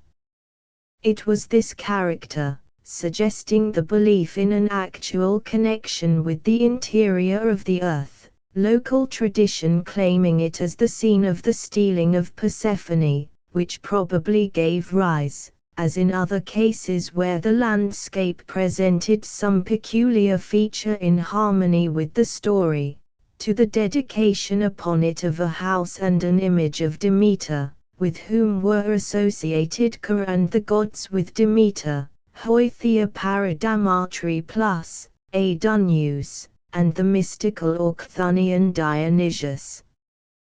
The house seems to have been a small chapel only, of simple construction, and designed for private use, the site itself having been private property, consecrated by a particular family, for their own religious uses, although other persons, servants or dependents of the founders, may also have frequented it. The architecture seems to have been insignificant, but the sculpture costly and exquisite, belonging, if contemporary with the erection of the building, to a great period of Greek art, of which also it is judged to possess intrinsic marks, about the year 350 before Christ, the probable date of the dedication of the little temple. The artists by whom these works were produced were, therefore, either the contemporaries of Praxiteles, whose Venus was for many centuries the glory of 142 Cnidus, or belonged to the generation immediately succeeding him. The temple itself was probably thrown down by a renewal of the volcanic disturbances, the statues however remaining, and the ministers and worshippers still continuing to make shift for their sacred business in the place, now doubly venerable, but with its temple unrested, down to the 2nd or 3rd century of the Christian era, its frequenters being now perhaps mere chance-comers, the family of the original donors having become extinct, or having deserted it. Into this later arrangement, clearly divined by Mr. Newton, through those faint indications which mean much for true experts, the extant remains, as they were found upon the spot, permit us to enter. It is one of the graves of that old religion, but with much still fresh in it. We see it with its provincial superstitions, and its curious magic rites, but also with its means of really solemn impressions, in the culminating forms of Greek art, the two faces of the Greek religion confronting each other here, and the whole having that rare peculiarity of a kind of personal stamp upon it, the place having been designed to meet the fancies of one particular soul, or at least of one family. It is always difficult to bring the everyday aspect of Greek religion home to us, but even the slighter details of this little sanctuary help us to do this, and knowing so little, as we do, of the greater mysteries of 143, Demeter, this glance into an actual religious place dedicated to her, and with the air of her worship still about it, is doubly interesting.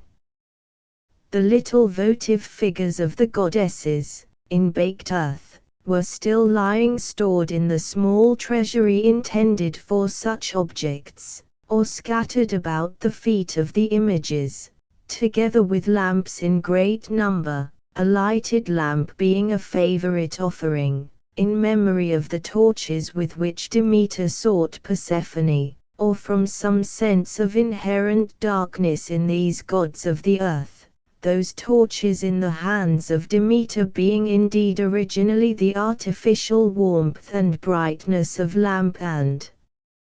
fire, on winter nights.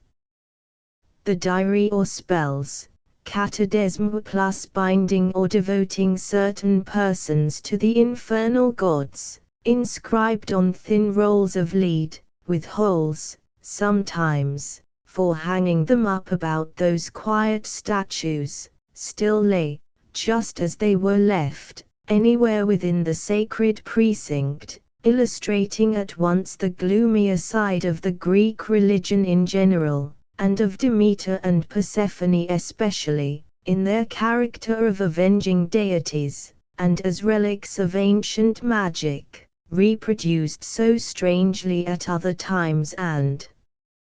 places, reminding us of the permanence of certain odd ways of human thought.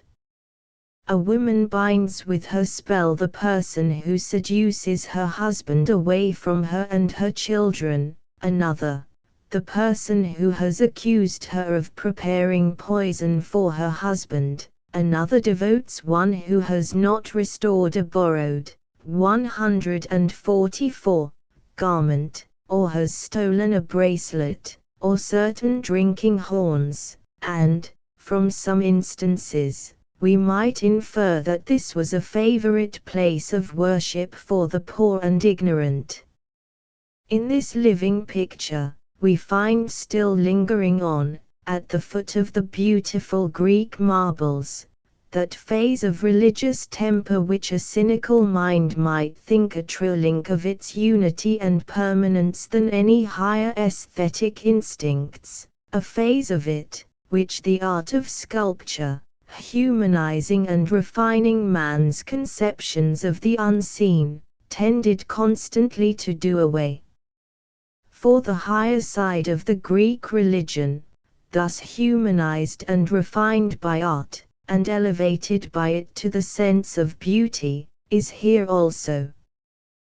There were three ideal forms, as we saw, gradually shaping themselves in the development of the story of Demeter, waiting only for complete realization at the hands of the sculptor. And now, with these forms in our minds, let us place ourselves in thought before the three images which once probably occupied the three niches or ambries in the face of that singular cliff at Cnidus, one of them being then wrought on a larger scale.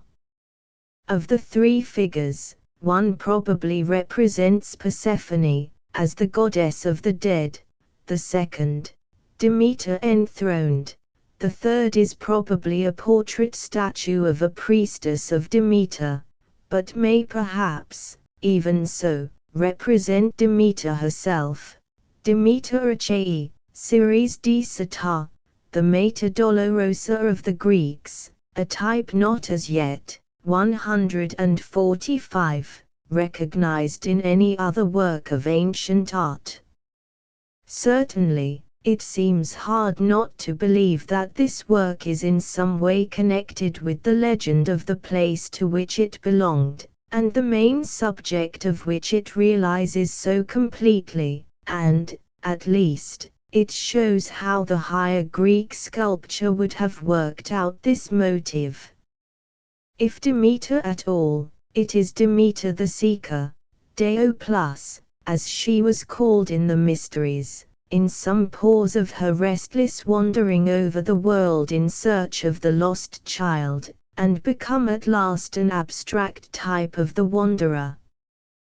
The Homeric hymn, as we saw, had its sculptural motives, the great gestures of Demeter, who was ever the stately goddess, as she followed the daughters of Seleucus, or sat by the well side, or went out and in, through the halls of the palace, expressed in monumental words. With the sentiment of that monumental Homeric presence this statue is penetrated, uniting a certain solemnity of attitude and bearing, to a profound piteousness, an unrivaled pathos of expression. There is something of the pity of Michelangelo's Mater Dolorosa, in the wasted form and marred countenance, yet with the light breaking faintly over it from the eyes, which, contrary to the usual practice in ancient sculpture, are represented as looking upwards. It is the aged woman who has escaped from pirates, who has but just escaped being sold as a slave, calling on the young for pity. The sorrows of her long wanderings seem to have passed into the marble, 146, and in this too, it meets the demands which the reader of the Homeric hymn, with its command over the resources of human pathos, makes upon the sculptor.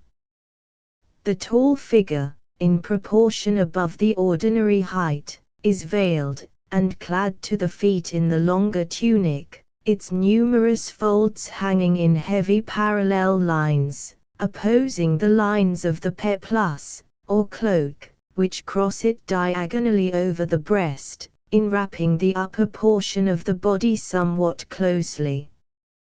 It is the very type of the wandering woman, going grandly, indeed, as Homer describes her, yet so human in her anguish, that we seem to recognize some far descended shadow of her, in the homely figure of the roughly clad French peasant woman, who, in one of Corot's pictures, is hasting along under a sad light, as the day goes out behind the little hill. We have watched the growth of the merely personal sentiment in the story, and we may notice that, if this figure be indeed Demeter, then the conception of her has become wholly humanized, no trace of the primitive cosmical import of the myth, no color or scent of the mystical earth, remains about it. The seated figure, much mutilated, and worn by long exposure, yet possessing, according to the best critics, marks of the school of Praxiteles, is almost undoubtedly the image of Demeter enthroned. 3 times in the Homeric hymn she is represented as sitting, once by the fountain at the wayside, again in the house of Seleucus, and 147, again in the newly finished temple of Eleusis, but always in sorrow, seated on the Petra Aegilastus plus which, as Ovid told us, the people of Attica still called the Stone of Sorrow. Here she is represented in her later state of reconciliation, enthroned as the glorified Mother of all things. The delicate plaiting of the tunic about the throat, the formal curling of the hair, and a certain weight of over-thoughtfulness in the brows, recall the manner of Leonardo da Vinci, a master, one of whose characteristics is a very sensitive expression of the sentiment of maternity. It reminds one especially of a work by one of his scholars, the Virgin of the Balances, in the Louvre, a picture which has been thought to represent, under a veil, the blessing of universal nature, and in which the sleepy-looking heads, with a peculiar grace and refinement of somewhat advanced life in them, have just this half-weary posture.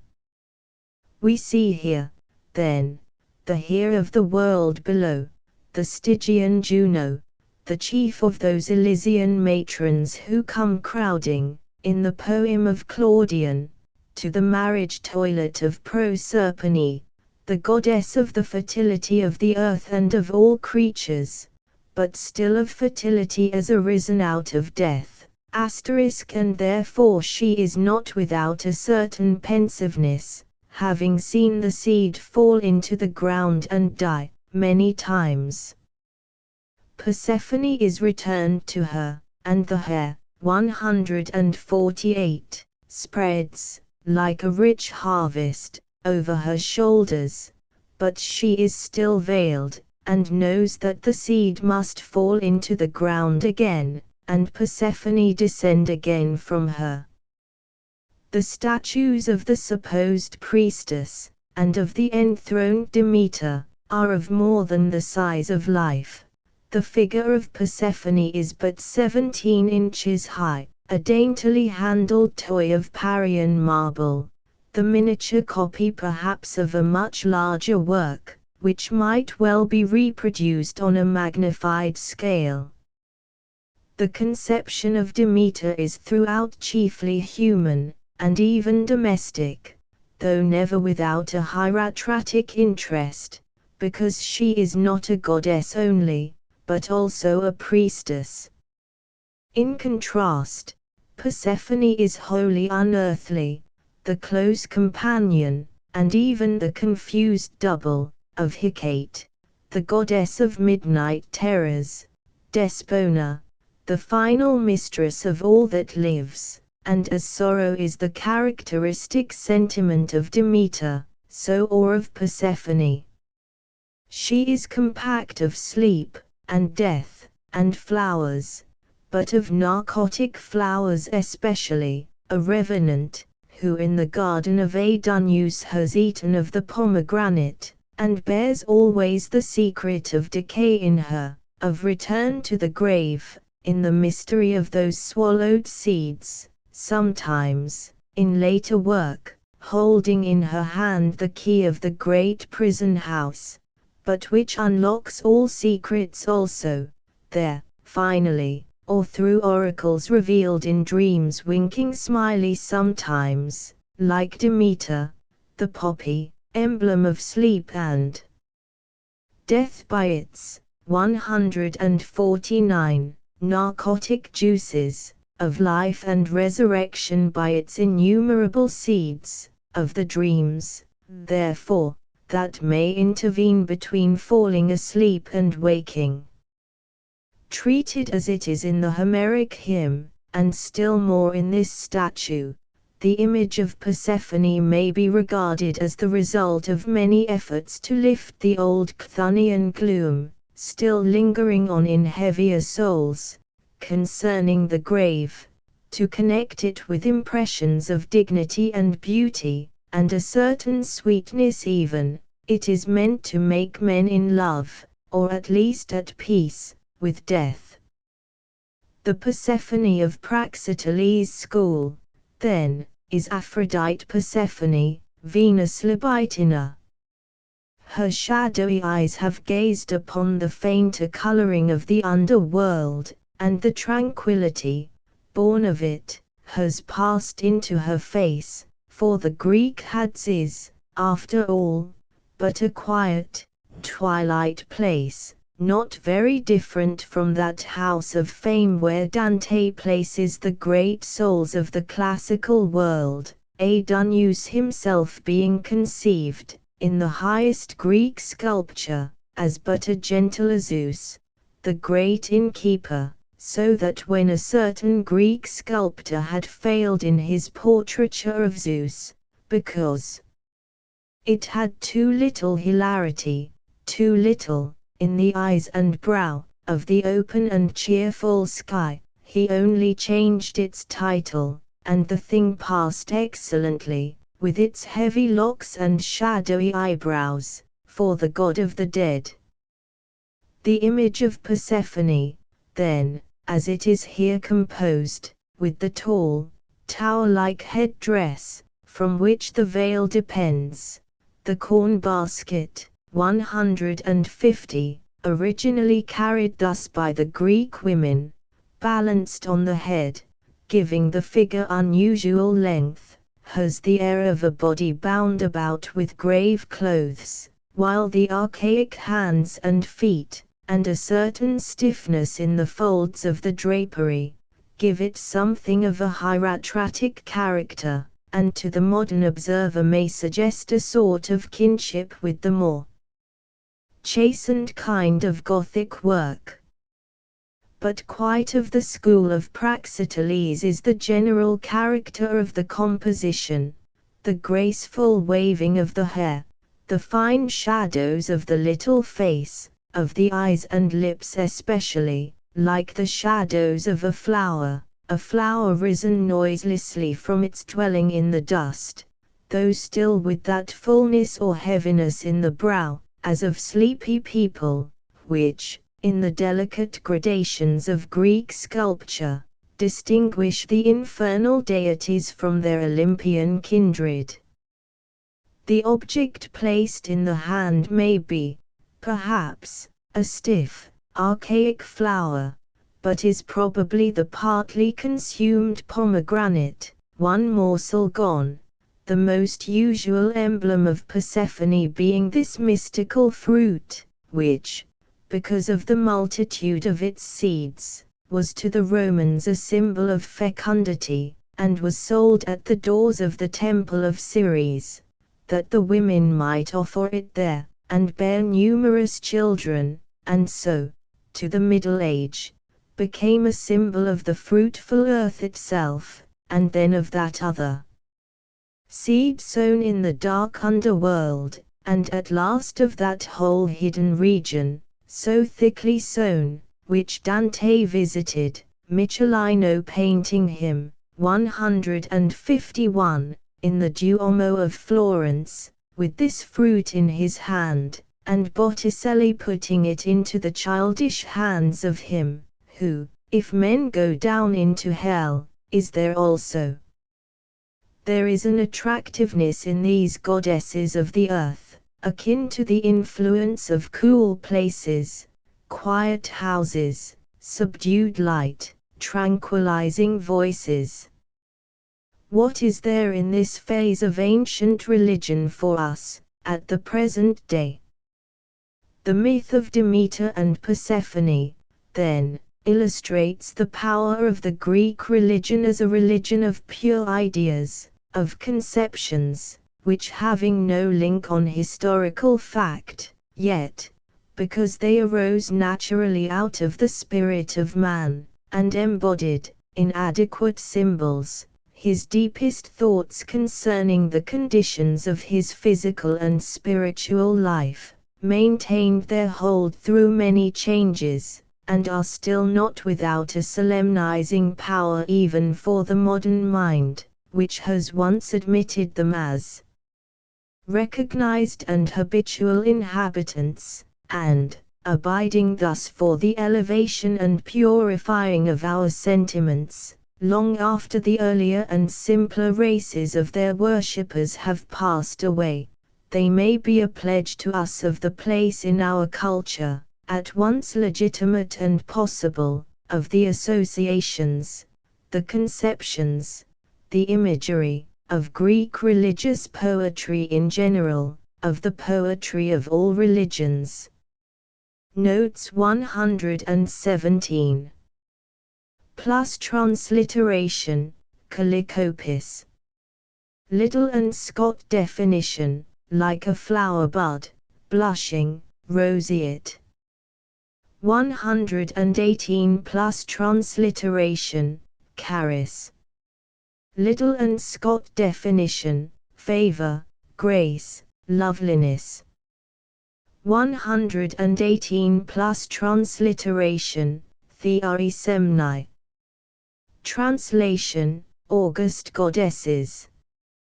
124 The great Greek myths are, in truth, like abstract forces, which ally themselves to various conditions.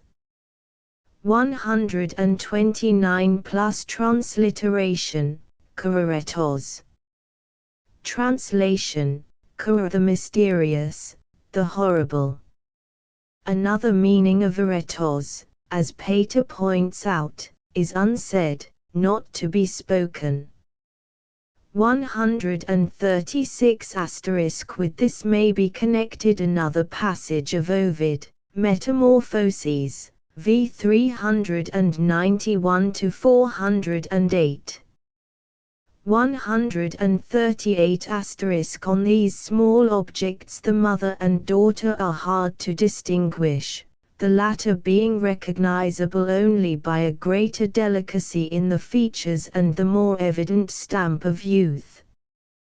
140 A history of discoveries at Halicarnassus, Cnidus, and Branchidae.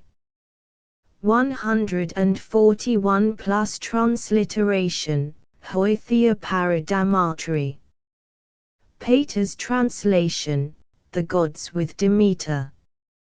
143 plus transliteration, Catadesm. Liddell and Scott definition, a tie or band, a magic knot, love knot.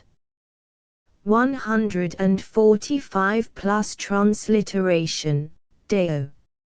Liddell and Scott definition, the verb Deo means I shall find while the proper noun refers to Demeter.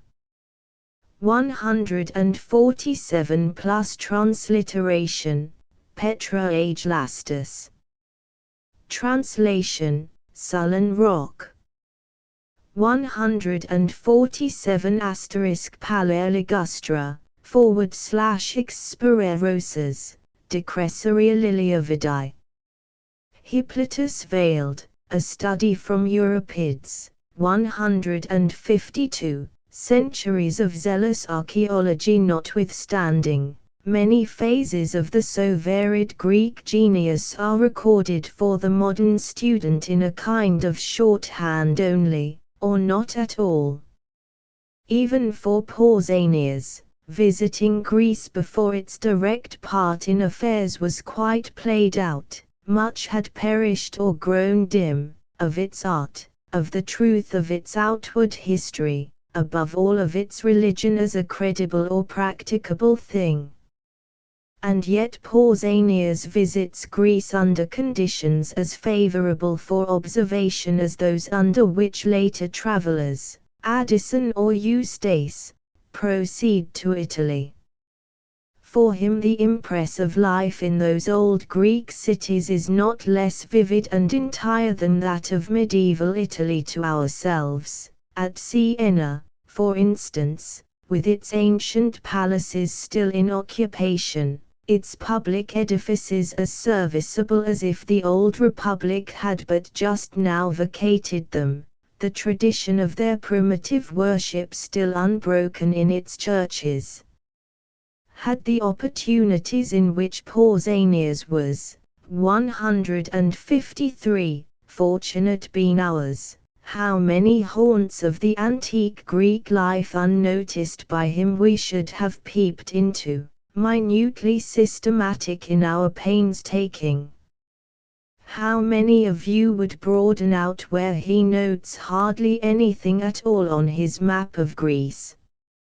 One of the most curious phases of Greek civilization which has thus perished for us, and regarding which, as we may fancy, we should have made better use of that old traveller's facilities, is the early Attic dim life, its picturesque, intensely localized variety, in the hollow or on the spur of mountain or seashore, and with it many a relic of primitive religion, many an early growth of art parallel to what Vasari records of artistic beginnings in the smaller cities of Italy.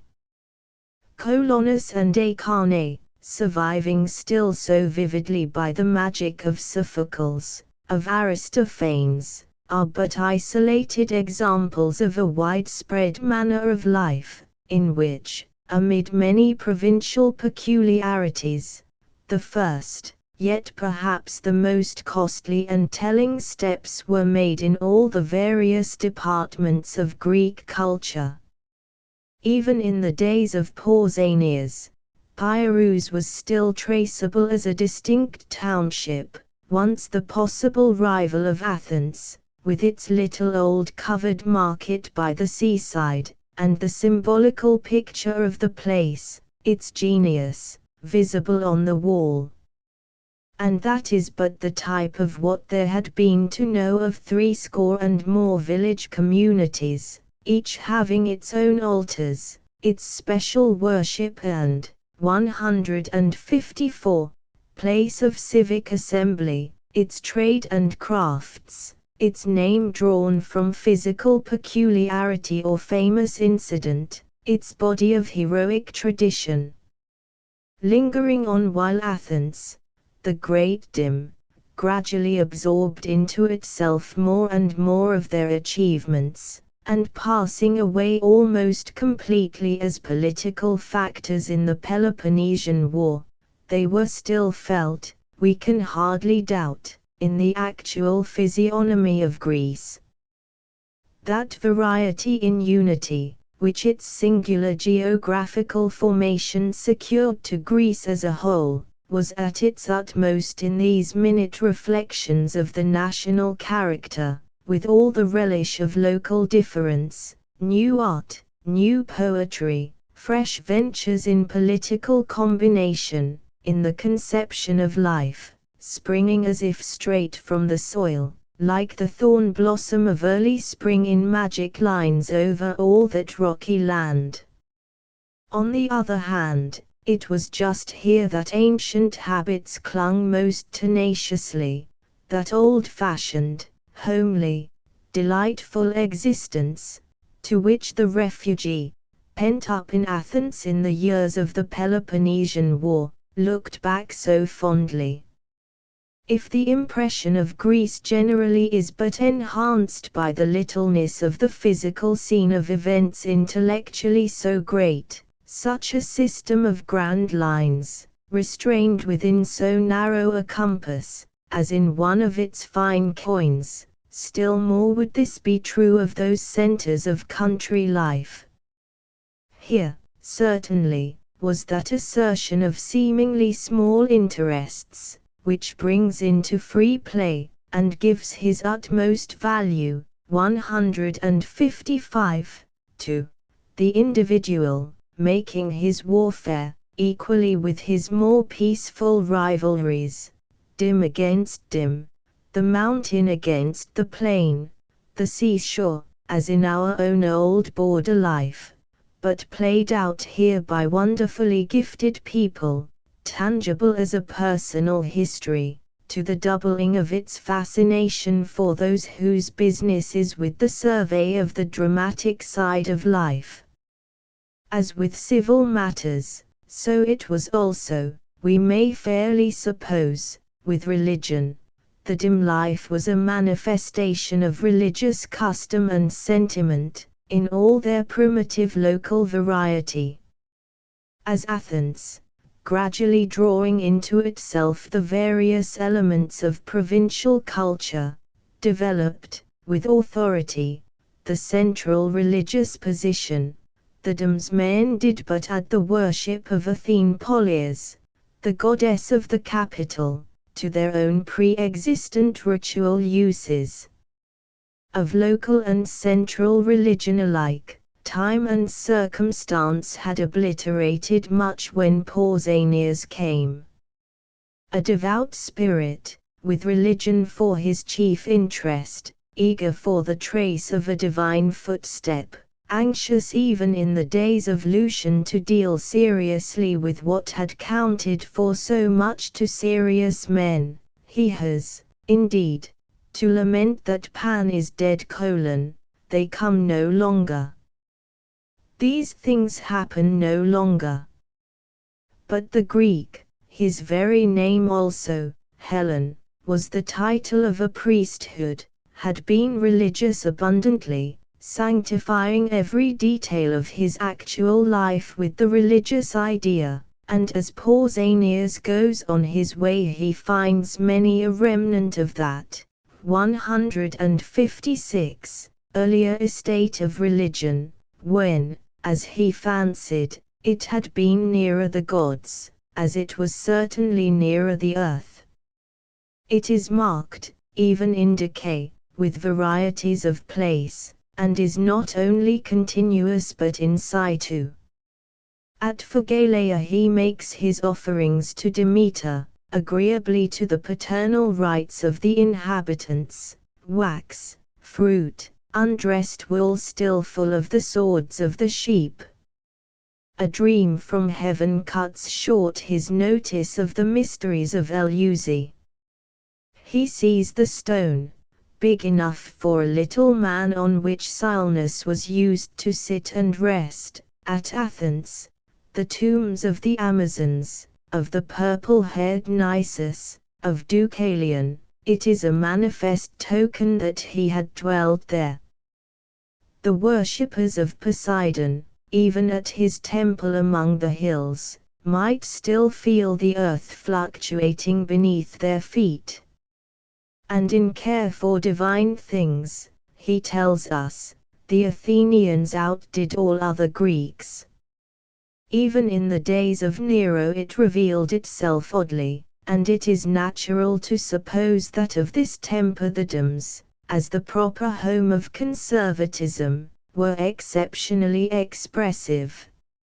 Scattered in those remote, romantic villages, among their olives or seaweeds, lay the heroic graves, the relics, the sacred images, often rude enough amid the delicate tribute of later art, this too oftentimes finding in such retirement its best inspirations, as in some Attic fire-soul.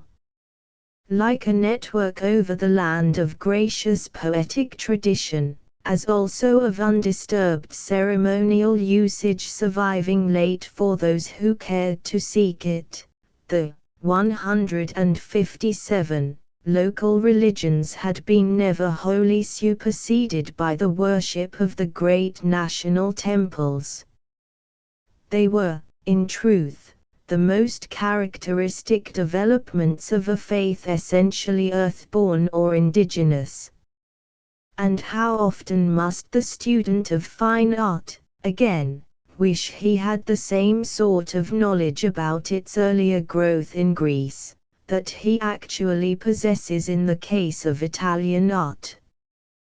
Given any development at all in this matter, there must have been phases of art, which, if immature, were also veritable expressions of power to come, intermediate discoveries of beauty, such as are by no means a mere anticipation, and of service only as explaining historically larger subsequent achievements, but of permanent attractiveness in themselves, being often, indeed, the true maturity of certain amiable artistic qualities.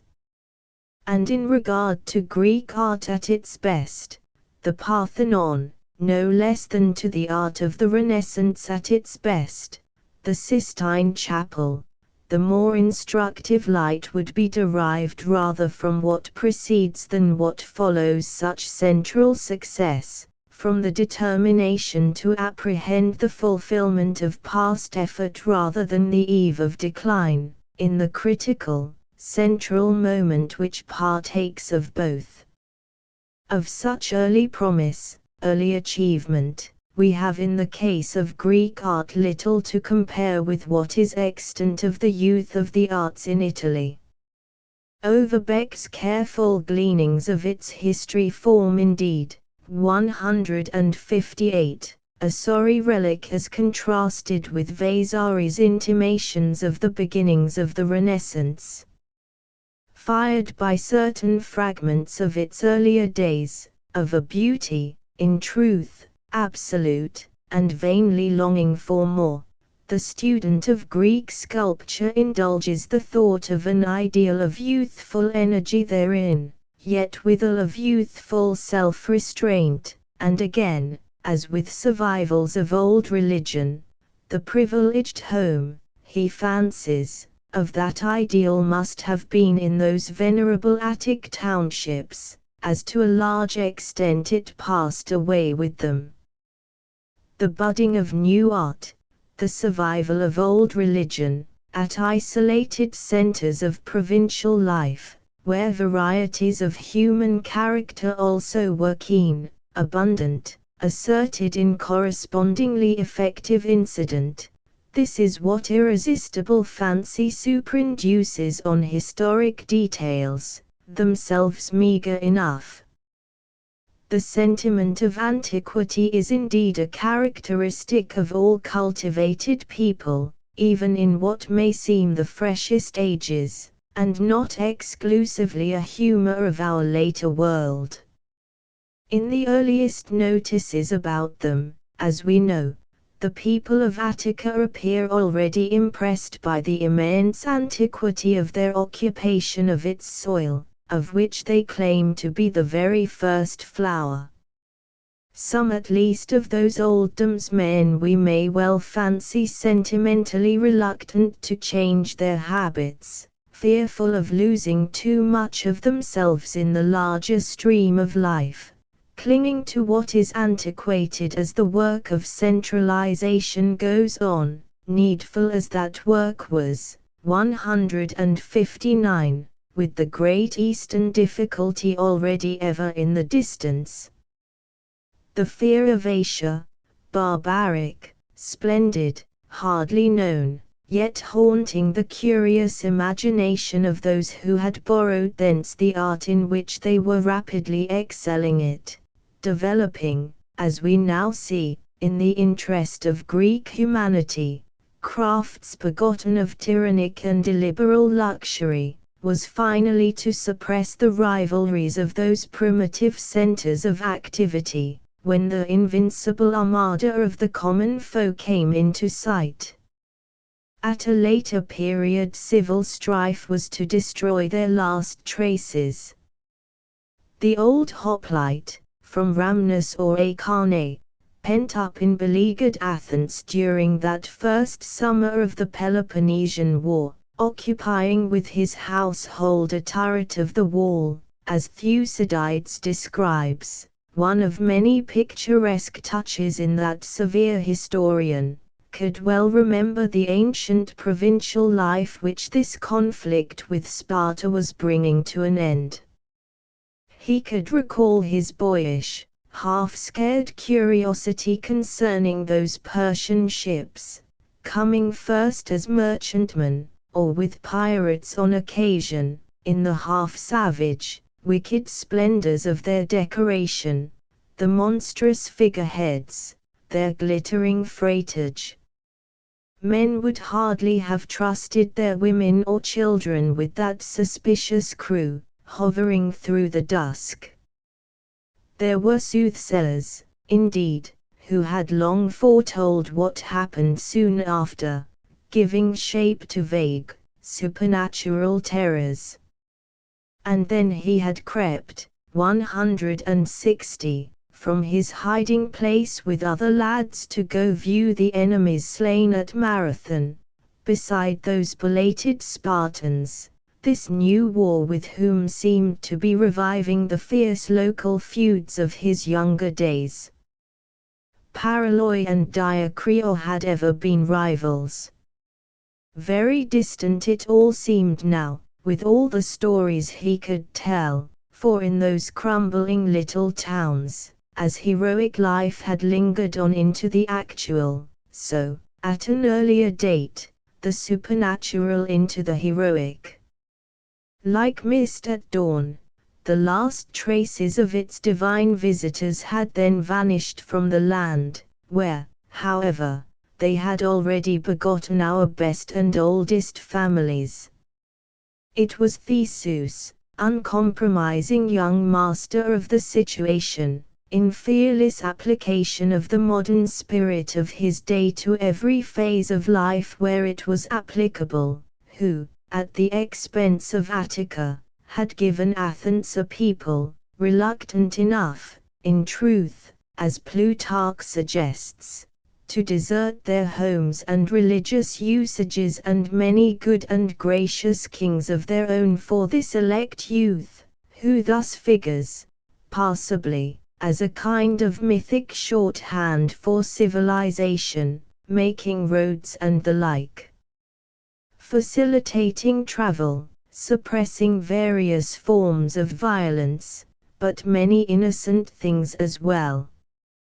So it must needs be in a world where, even hand in hand with a God-assisted hero, justice goes blindfold.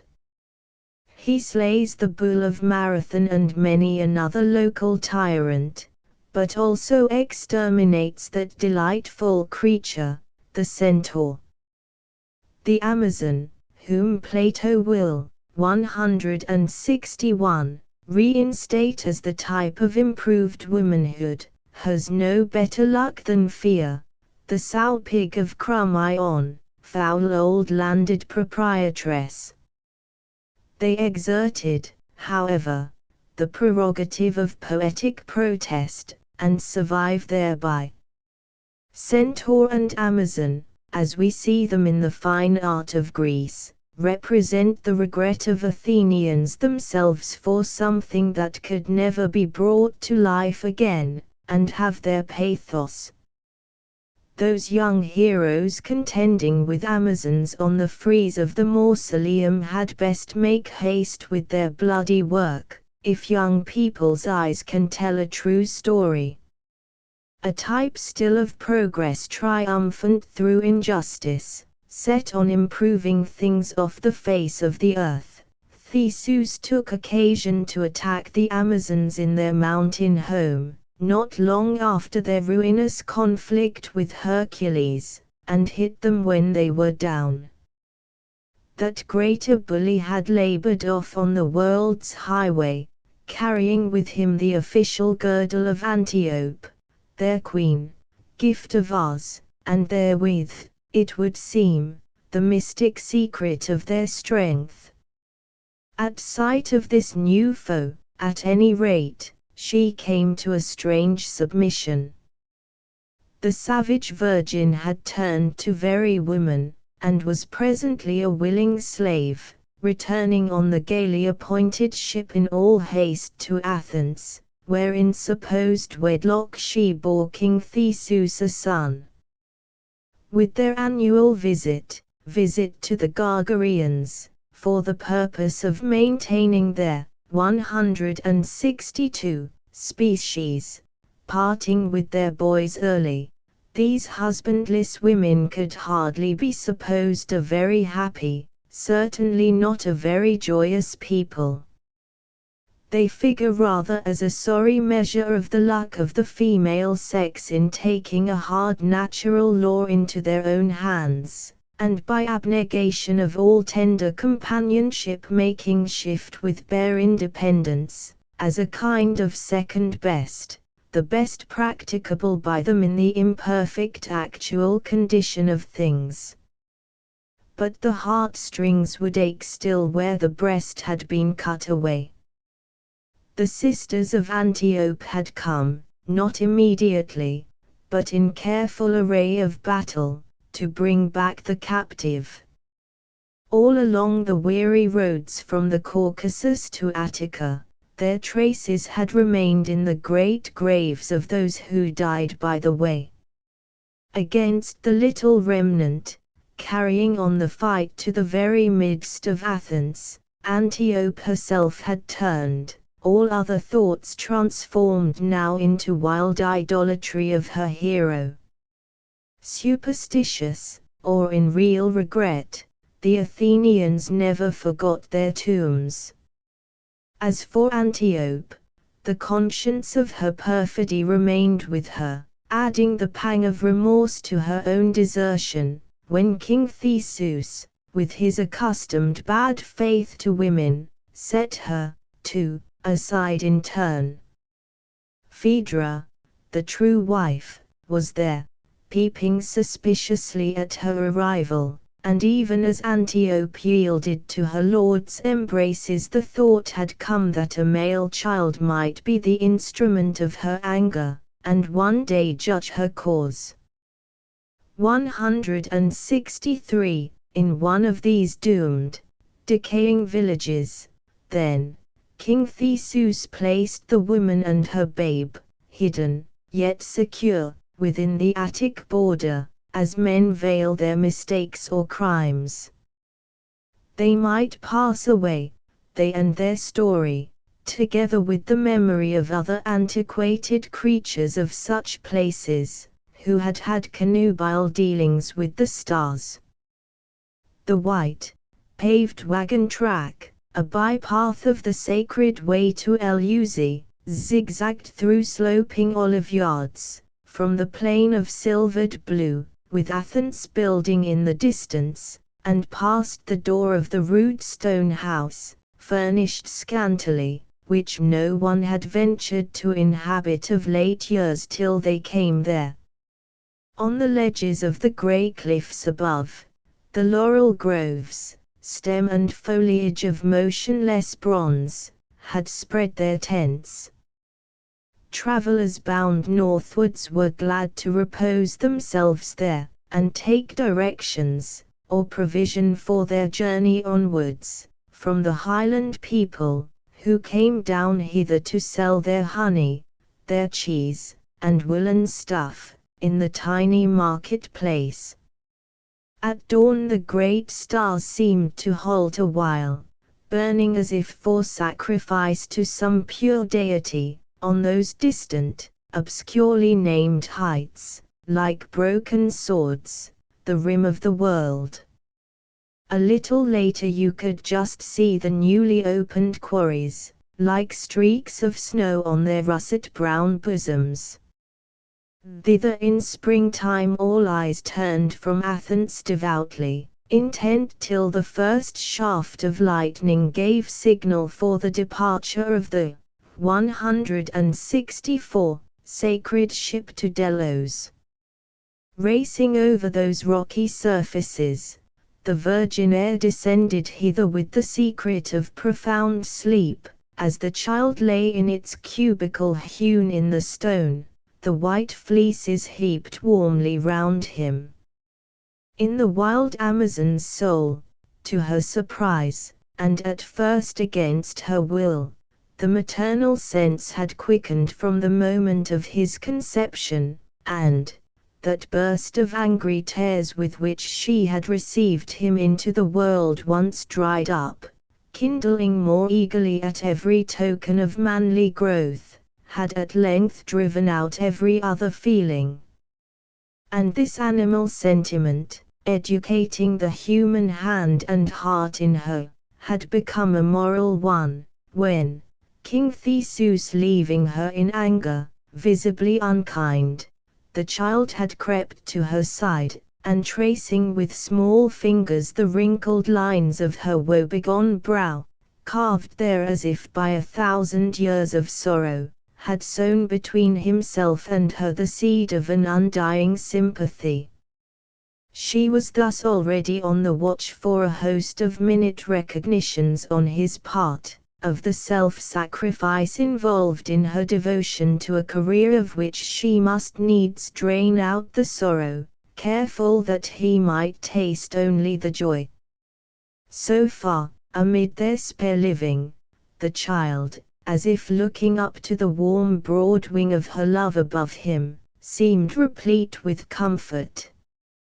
Yet in his moments of childish sickness, the first passing shadows upon the deep joy of her motherhood, she teaches him betimes to soothe, 165, or cheat pain, little bodily pains only, hitherto. She ventures sadly to assure him of the harsh necessities of life. Courage, child.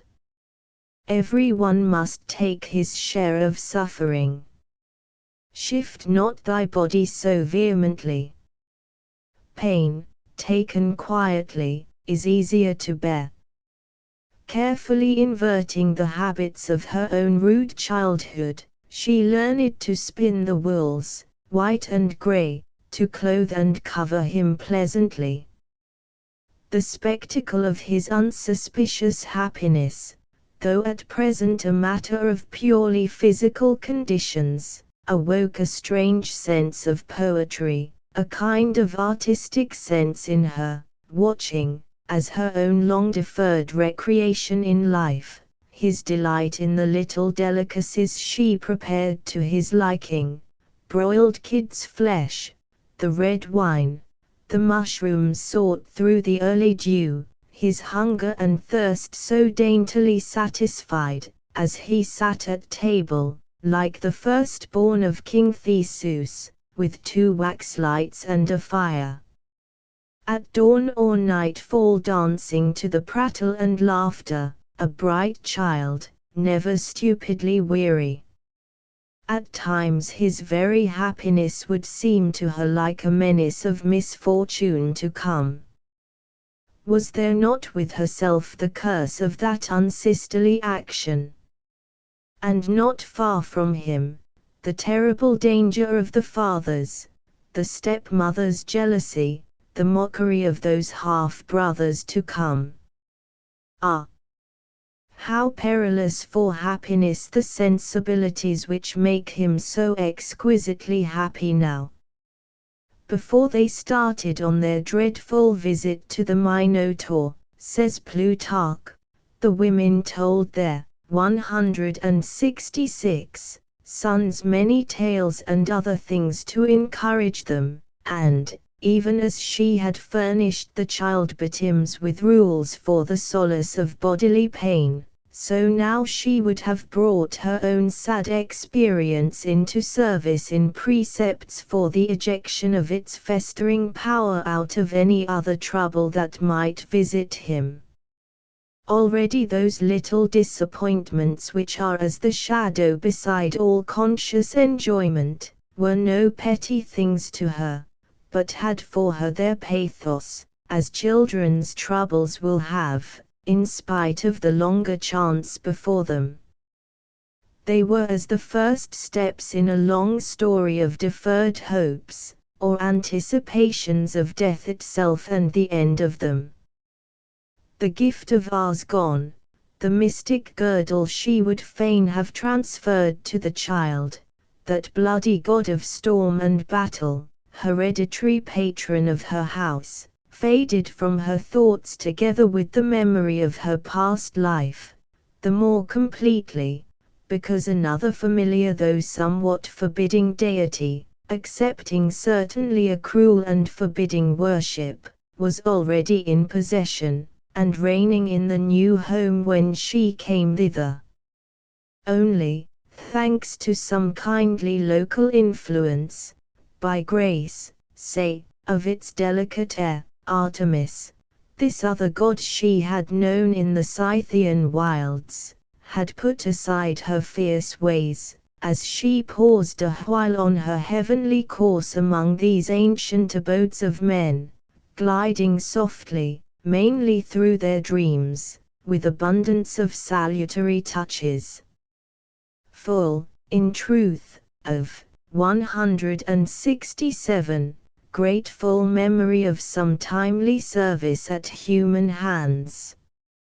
In these highland villages the tradition of celestial visitants clung fondly, of god or hero, belated or misled on long journeys, yet pleased to be among the sons of men, as their way led them up the steep, narrow, crooked street, condescending to rest a little, as one, under some sudden stress not clearly ascertained, had done here, in this very house, thereafter forever sacred.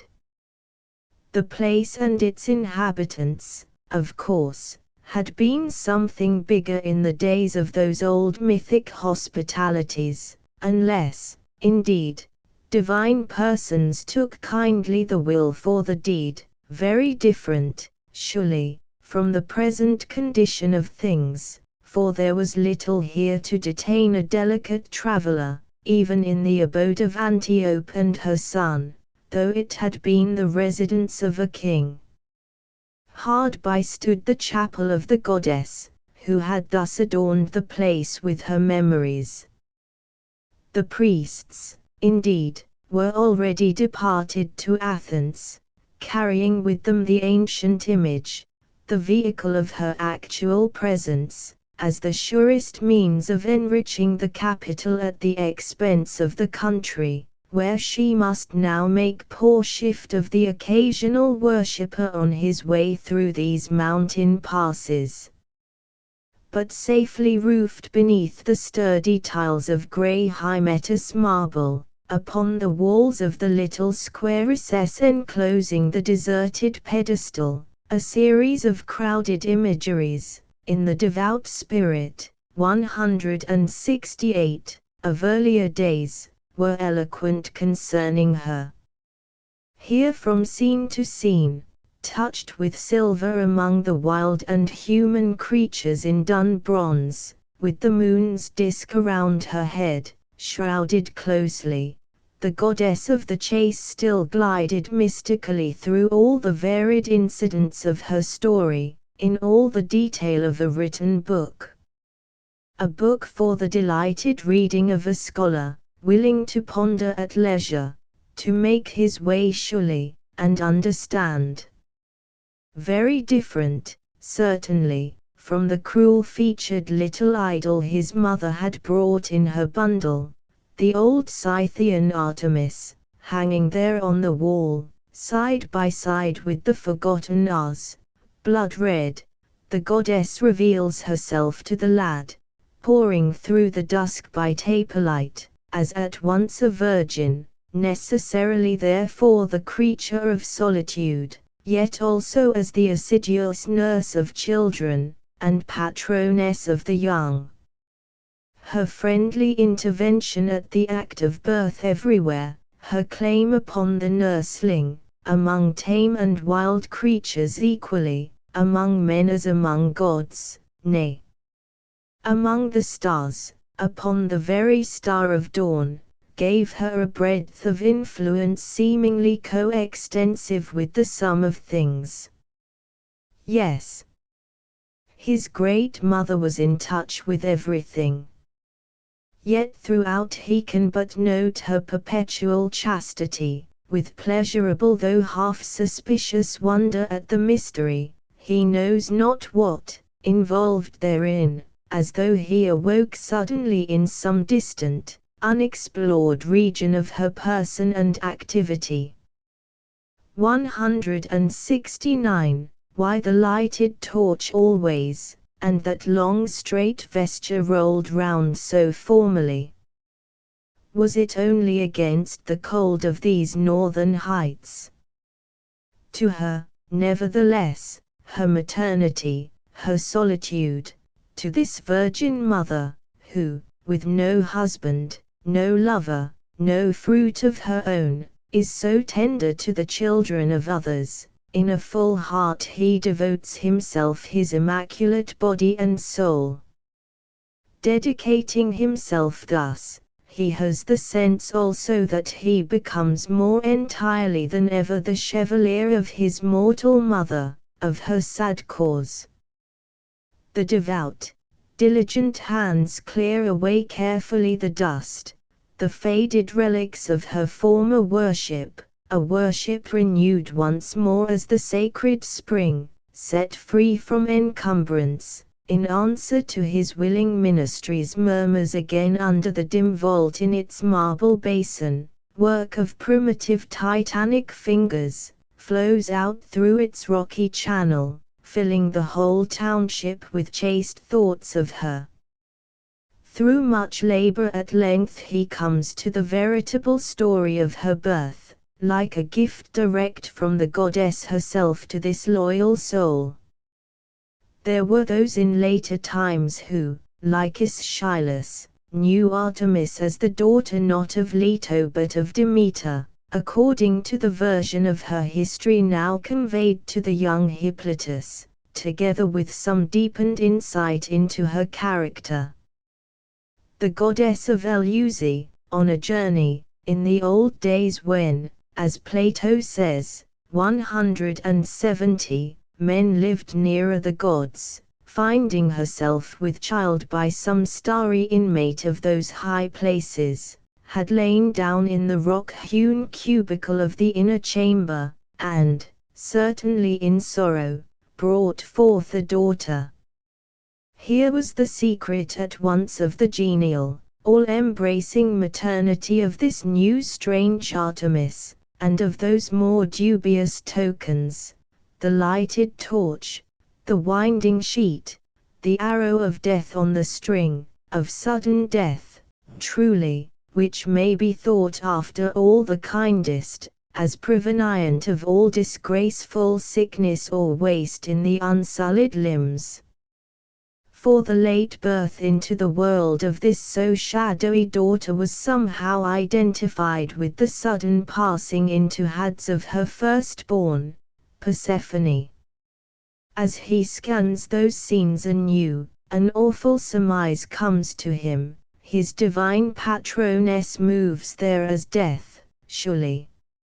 Still, however, gratefully putting away suspicion, he seized even in these ambiguous imageries their happier suggestions, satisfied in thinking of his new mother as but the giver of sound sleep, of the benign night, whence, mystery of mysteries, good things are born softly, from which he awakes betimes for his healthful service to her. Either way, sister of Apollo or sister of Persephone, to him she should be a power of sanity, sweet as the flowers he offered her gathered at dawn, setting daily their purple and white frost against her ancient marbles. There was more certainly than the first breath of day in them. Was there, 171, here something of her person, her sensible presence, by way of direct response to him in his early devotion, a stir for her Sake before the very birds, nesting here so freely, the quail above all, in some privileged connection with her story still unfathomed by the learned youth. Amid them he too found a voice, and sang articulately the praises of the great goddess. Those more dubious traits, nevertheless, so lightly disposed of by Hippolytus, Hecate thus counting for him as Artemis goddess of health, became to his mother, in the light of her sad experience, the sum of the whole matter. While he drew only peaceful inducements to sleep from that two-sided figure, she reads there a volume of sinister intentions, and liked little this seemingly dead goddess, who could but move among the living banefully, stealing with her night-shade into the day where she had no proper right. The gods had ever had much to do with the shaping of her fortunes and the fortunes of her kindred, And the mortal mother felt nothing less than jealousy from the hour when the lad had first delightedly called her to share his discoveries, and learn the true story, if it were not rather the malicious counterfeit, of the new Divine Mother to whom he has thus absolutely entrusted himself. Was not this absolute chastity itself a kind of death? She, too, in secret makes her gruesome midnight offering with averted eyes. She dreams one night he is in danger, creeps to his cubicle, 172, to see, the face is covered, as he lies, against the cold. She traces the motionless outline, raises the coverlet, with the nice black head deep in the fleecy pillow. He is sleeping quietly, he dreams of that other mother gliding in upon the moonbeam, and awaking turns sympathetically upon the living woman, is subdued in a moment to the expression of her troubled spirit, and understands. And when the child departed from her for the first time, springing from his white bed before the dawn, to accompany the elders on their annual visit to the Eleusinian goddess, the after-sense of his wonderful happiness, tranquilizing her in spite of herself by its genial power over the actual moment, stirred nevertheless a new sort of anxiety for the future. Her work in life henceforward was defined as a ministry to so precious a gift. In full consciousness of its risk, it became her religion, the center of her pieties. She missed painfully his continual singing hovering about the place, like the earth itself made audible in all its humanities. Half selfish for a moment, she prays that he may remain forever a child, to her solace. Welcomes now the promise of his chastity, though chastity were itself a kind of death, as the pledge of his abiding always with her. And these thoughts were but infixed more deeply by the sudden stroke of joy at his return home in ceremonial trim, and grown more manly, with much increase of self-confidence in that brief absence among his fellows. 173, for, from the first, the unwelcome child, the outcast, had been successful, with that special good fortune which sometimes attends the outcast.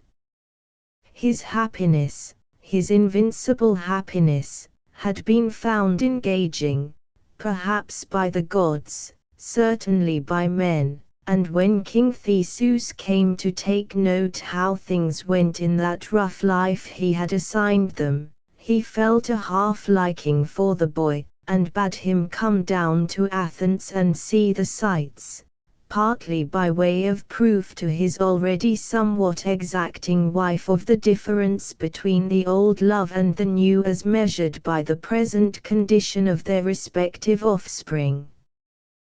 The fine nature, fastidious by instinct, but bred with frugality enough to find the charm of continual surprise in that delicate new Athens, draws, as he goes, the full savor of its novelties, the marbles, the space and finish, the busy gaiety of its streets, the elegance of life there, contrasting with while it adds some mysterious endearment to the thought of his own rude home. Without envy, in hope only one day to share, to win them by kindness, he gazes on the motley garden plots, the soft bedding, the showy toys, the delicate keep of the children of Phaedra, who turn curiously to their half-brother, venture to touch his long strange gown of homespun grey, like the soft coat of some wild creature who might let one stroke it.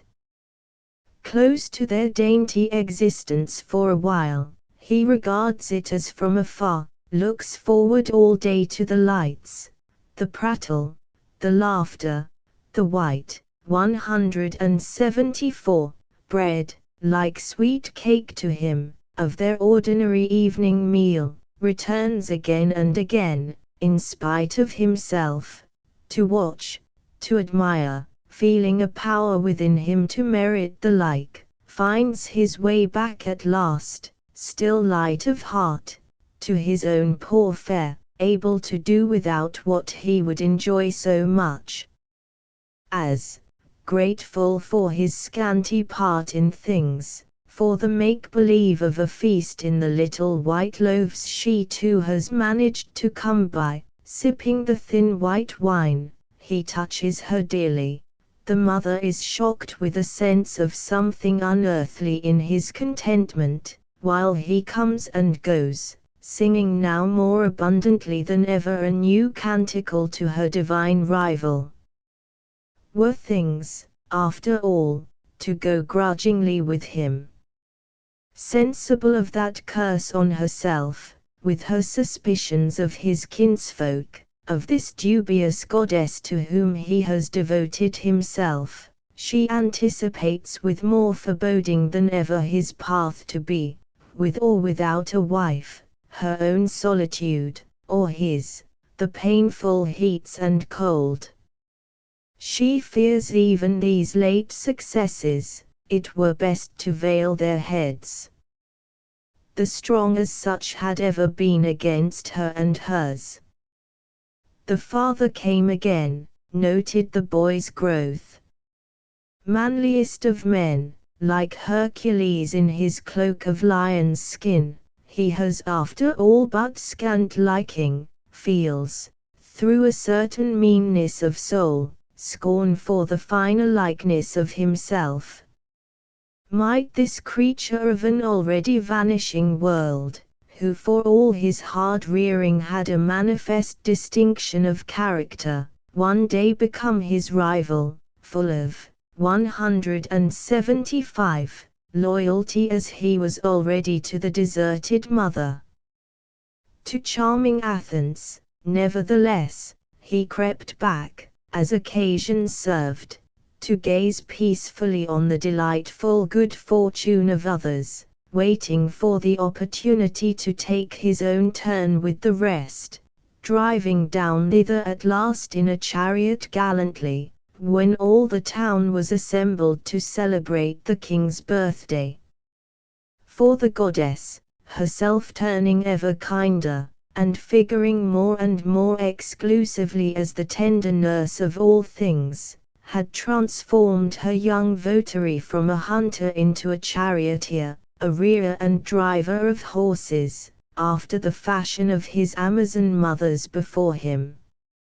Thereupon, all the lad's wholesome vanity had centered on the fancy of the world-famous games then lately established, as, smiling down his mother's terrors, and grateful to his celestial mother for many a hair-breadth escape, he practiced day by day, fed the animals, drove them out, amused though companionless, visited them affectionately in the deserted stone stables of the ancient king. A chariot and horses, as being the showiest outward thing the world afforded, was like the pawn he moved to represent the big demand he meant to make, honestly, generously, on the ample fortunes of life. There was something of his old miraculous kindred, alien from this busy new world he came to, about the boyish driver with the fame of a scholar, in his grey fleecy cloak and hood of soft, 175, white woolen stuff, as he drove in that morning. Men seemed to have seen a star flashing, and crowded round to examine the little mountain-bred beasts, in loud, friendly intercourse with the hero of the hour, even those usually somewhat unsympathetic half-brothers now full of enthusiasm for the outcast and his good fight for prosperity. Instinctively people admired his wonderful placidity, and would fain have shared its secret, as it were the carelessness of some fair flower upon his face.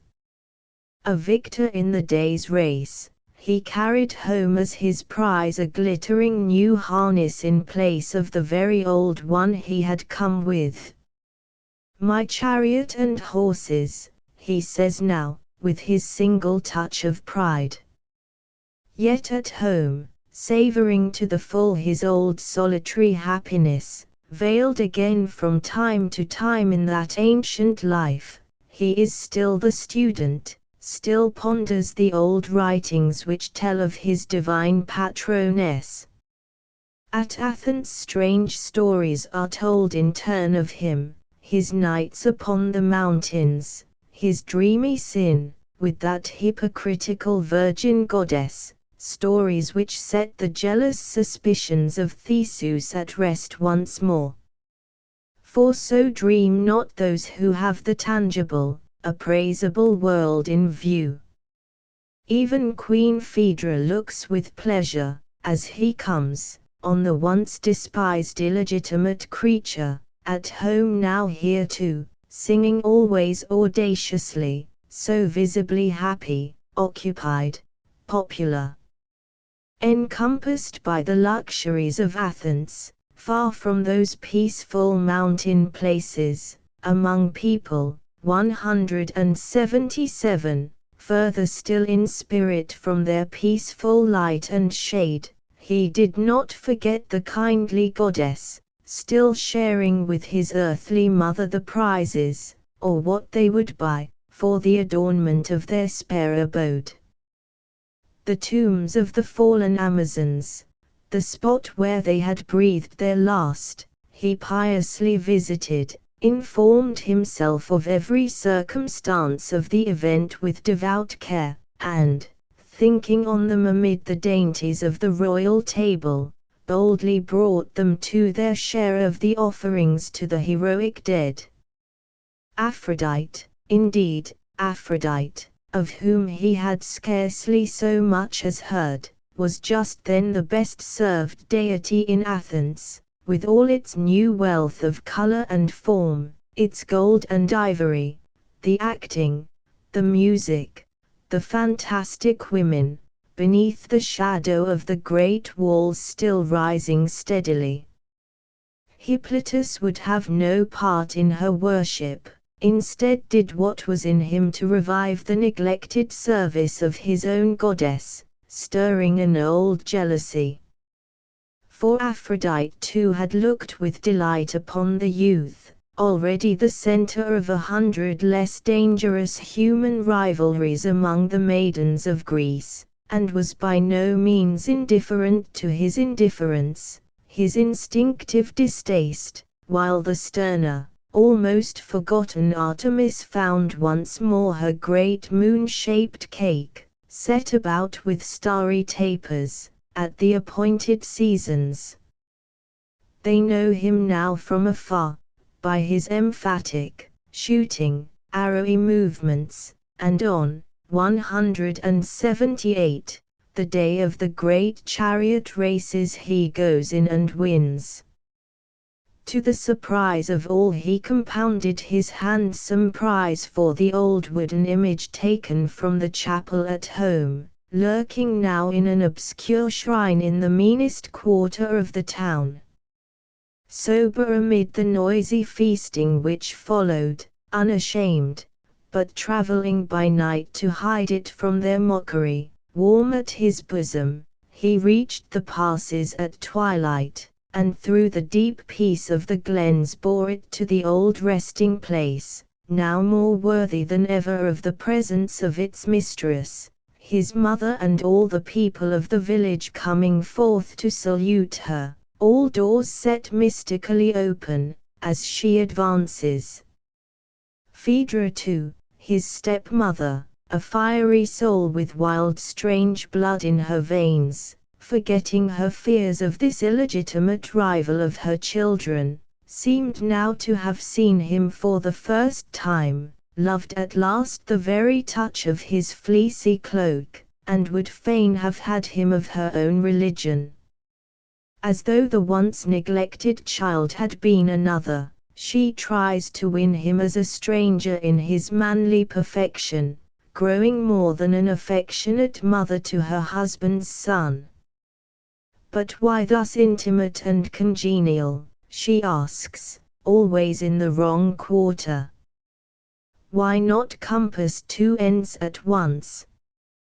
Why so squeamishly neglect the powerful, any power at all, in a city so full of religion? He might find the image of her sprightly goddess everywhere, to his 179 liking, gold, silver, native or stranger, new or old, graceful, or indeed, if he preferred it so, in iron or stone. By the way, she explains the delights of love, of marriage. The husband once out of the way, finds in him, with misgiving, a sort of forwardness, as she thinks, on this one matter, as if he understood her craft and despised it. He met her questions in truth with scarce so much as contempt, with laughing counter-queries, why people needed wedding at all. They might have found the children in the temples, or bought them, as you could buy flowers in Athens. Meantime Phaedra's young children draw from the seemingly unconscious finger the marriage ring, set it spinning on the floor at his feet, and the staid youth places it for a moment on his own finger for safety. As it settles there, his stepmother, aware all the while, suddenly presses his hand over it. He found the ring there that night as he lay, left his bed in the darkness, and again, for safety, put it on the finger of the image, wedding once for all that so kindly mystical mother. And still, even amid his earthly mother's terrible misgivings, he seems to foresee a charming career marked out before him in friendly Athens, to the height of his desire. Grateful that he is here at all, sharing at last so freely life's banquet, he puts himself for a moment in his old place, recalling his old enjoyment of the pleasure of others. 180, feels, just then, no different. Yet never had life seemed so sufficing as at this moment. The meat, the drink, the drives, the popularity as he comes and goes, even his stepmother's false, selfish, ostentatious gifts.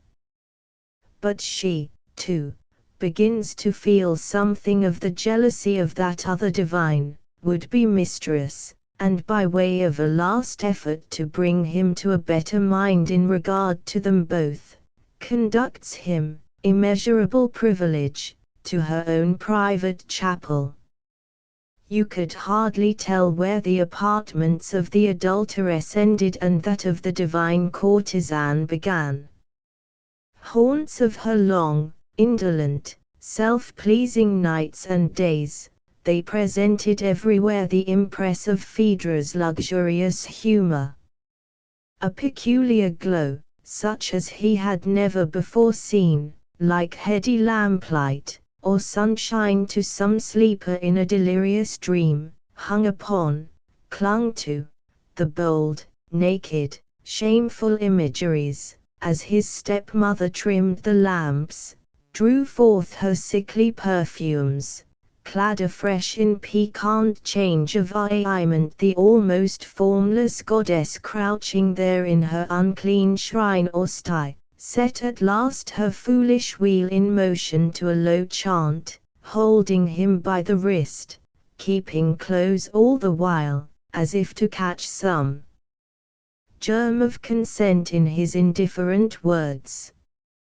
And little by little he perceives that all this is for him, the incense, the dizzy wheel, the shreds of stuff cut secretly from his sleeve, the sweetened cup he drank at her offer, unavailingly, plus 181, and yes, his own features surely, in pallid wax. With a gasp of flighty laughter she ventures to point the thing out to him, full as he is at last of visible, irrepressible dislike. Ah! It was that very reluctance that chiefly stirred her. Healthily white and red, he had a marvelous air of discretion about him, as of one never to be caught unaware, as if he never could be anything but like water from the rock, or the wild flowers of the morning, or the beams of the morning star turned to human flesh. It was the self-possession of this happy mind, the purity of this virgin body, she would fain have perturbed, as a pledge to herself of her own gaudy claim to supremacy.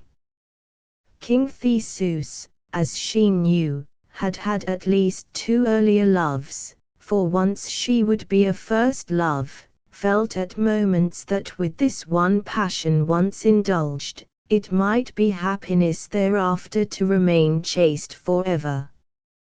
And then, by accident, yet surely reading indifference in his manner of accepting her gifts, she is ready again for contemptuous, open battle.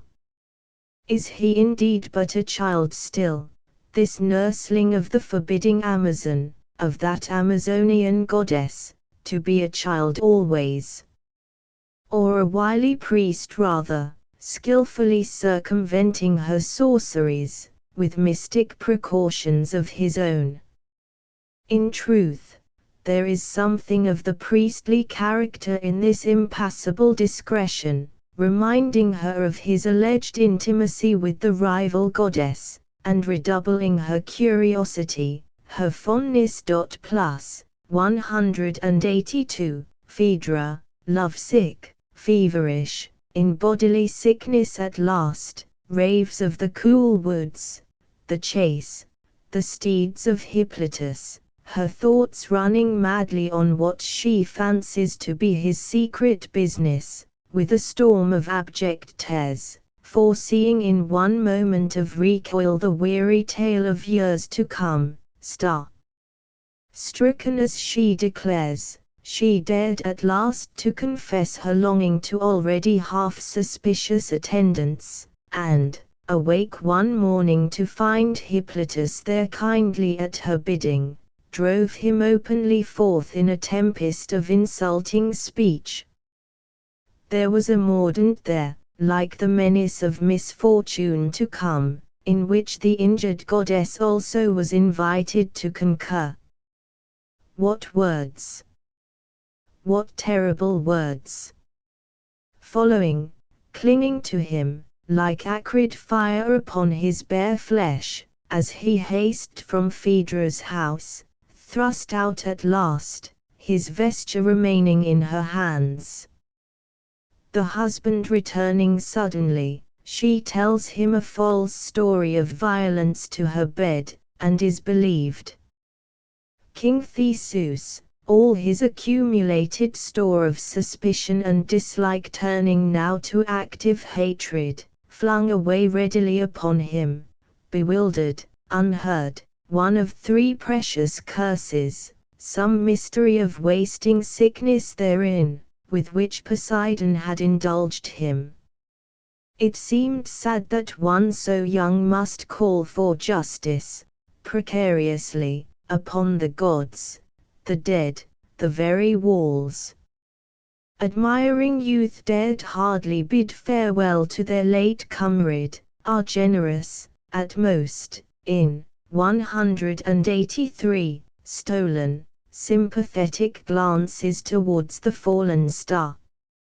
At home, veiled once again in that ancient twilight world, his mother, fearing solely for what he may suffer by the departure of that so brief prosperity, enlarged as it had been, even so, by his grateful taking of it, is reassured, delighted, happy once more at the visible proof of his happiness, his invincible happiness, Duly he returned to Athens, early astir, for the last time, to restore the forfeited gifts, drove back his gaily painted chariot to leave there behind him, actually enjoying the drive, going home on foot poorer than ever. He takes again to his former modes of life, a little less to the horses, a little more to the old studies, the strange, secret history of his favorite goddess, wronged surely. Somehow, she too, as powerless to help him, till he lay sick at last, battling one morning, unaware of his mother's presence, with the feverish creations of the brain, the giddy, foolish wheel, the foolish song, of Phaedra's chapel, spinning there with his heart bound thereto. The curses of my progenitors are come upon me, he cries. And yet, why so? Guiltless as I am of evil. His wholesome religion seeming to turn against him now, the trees, the streams, the very rocks, swoon into living creatures, swarming around the goddess who has lost her grave quietness. He finds solicitation, and recoils, in the wind, in the sounds of the rain, till at length delirium, 184, itself finds a note of returning health. The feverish woodways of his fancy open unexpectedly upon wide currents of air, lulling him to sleep, and the conflict ending suddenly altogether at its sharpest, he lay in the early light motionless among the pillows, his mother standing by, as she thought, to see him die. As if for the last time, she presses on him the things he had liked best in that eating and drinking she had found so beautiful. The eyes, the eyelids are big with sorrow, and, as he understands again, making an effort for her Sake, the healthy light returns into his, a hand seizes hers gratefully, and a slow convalescence begins, the happiest period in the wild mother's life. When he longed for flowers for the goddess, she went a toilsome journey to seek them, growing close, after long neglect, wholesome and firm on their tall stalks. The singing she had longed for so despairingly hovers gaily once more within the chapel and around the house. At the crisis of that strange illness she had supposed her long forebodings about to be realized at last, but upon his recovery feared no more, assured herself that the curses of the father, the stepmother, the concurrent ill will of that angry goddess, have done their utmost. He will outlive her, a few years hence put her to a rest surely welcome. Her misgivings, arising always out of the actual spectacle of his profound happiness, seemed at an end in this meek bliss, the more as, 185, she observed that it was a shade less unconscious than of old. And almost suddenly he found the strength, the heart, in him, to try his fortune again with the old chariot, and those still unsatisfied curses, in truth, going on either side of him like living creatures unseen. Legend tells briefly how, a competitor for pity with Adonis, and Icarus, and Hyacinth, and other doomed creatures of immature radiance in all story to come, he set forth joyously for the chariot races, not of Athens, but of Trozen, her rival. Once more he wins the prize, he says goodbye to admiring friends anxious to entertain him, and by night starts off homewards, as of old, like a child, returning quickly through the solitude in which he had never lacked company, and was now to die. Through all the perils of darkness he had guided the chariot safely along the curved shore. The dawn was come, and a little breeze astir, as the grey level spaces parted delicately into white and blue, when in a moment an earthquake, or Poseidon the earth-shaker himself, or angry Aphrodite awake from the deep bottoms, rent the tranquil surface. A great wave leapt suddenly into the placid distance of the Attic shore, and was surging here to the very necks of the plunging horses, a moment since, enjoying so pleasantly with him the caress of the morning air, but now, wholly forgetful of their old affectionate habit of obedience, dragging their leader headlong over the rough pavements.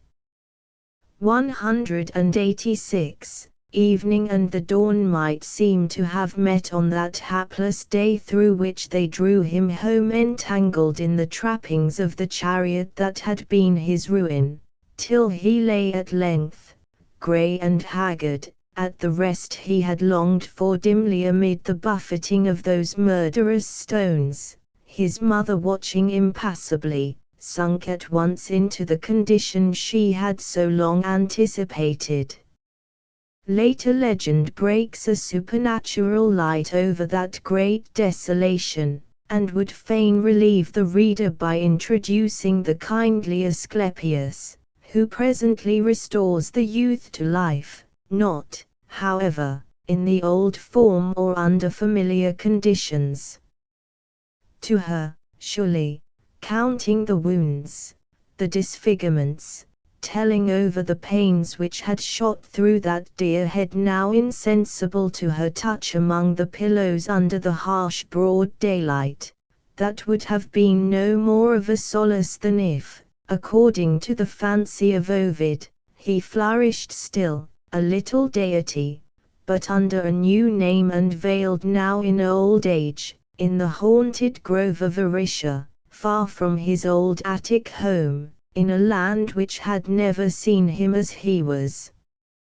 The beginnings of Greek sculpture I. The heroic age of Greek art, 187. The extant remains of Greek sculpture, though but a fragment of what the Greek sculptors produced, are, both in number and in excellence, in their fitness, therefore, to represent the whole of which they were a part, quite out of proportion to what has come down to us of Greek painting, and all those minor crafts which, in the Greek workshop, as at all periods when the arts have been really vigorous, were closely connected with the highest imaginative work.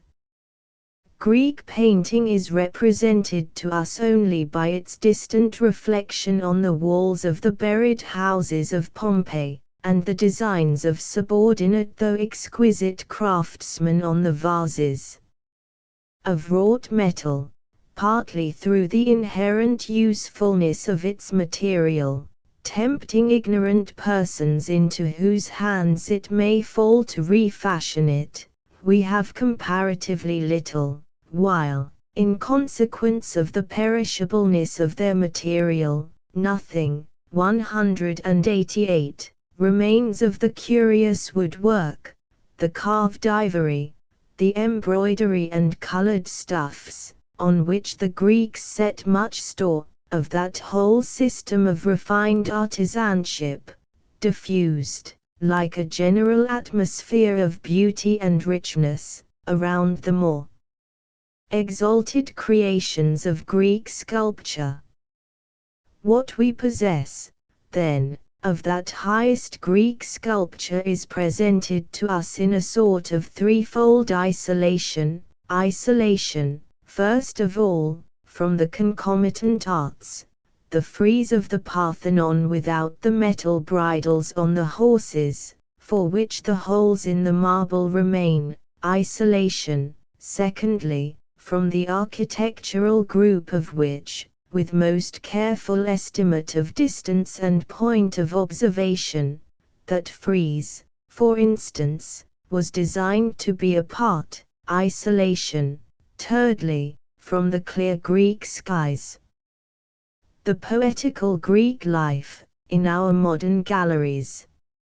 And if one here or there, in looking at these things, bethinks himself of the required substitution, if he endeavors mentally to throw them back into that proper atmosphere, through which alone they can exercise over us all the magic by which they charmed their original spectators, the effort is not always a successful one, within the grey walls of the Louvre or the British Museum.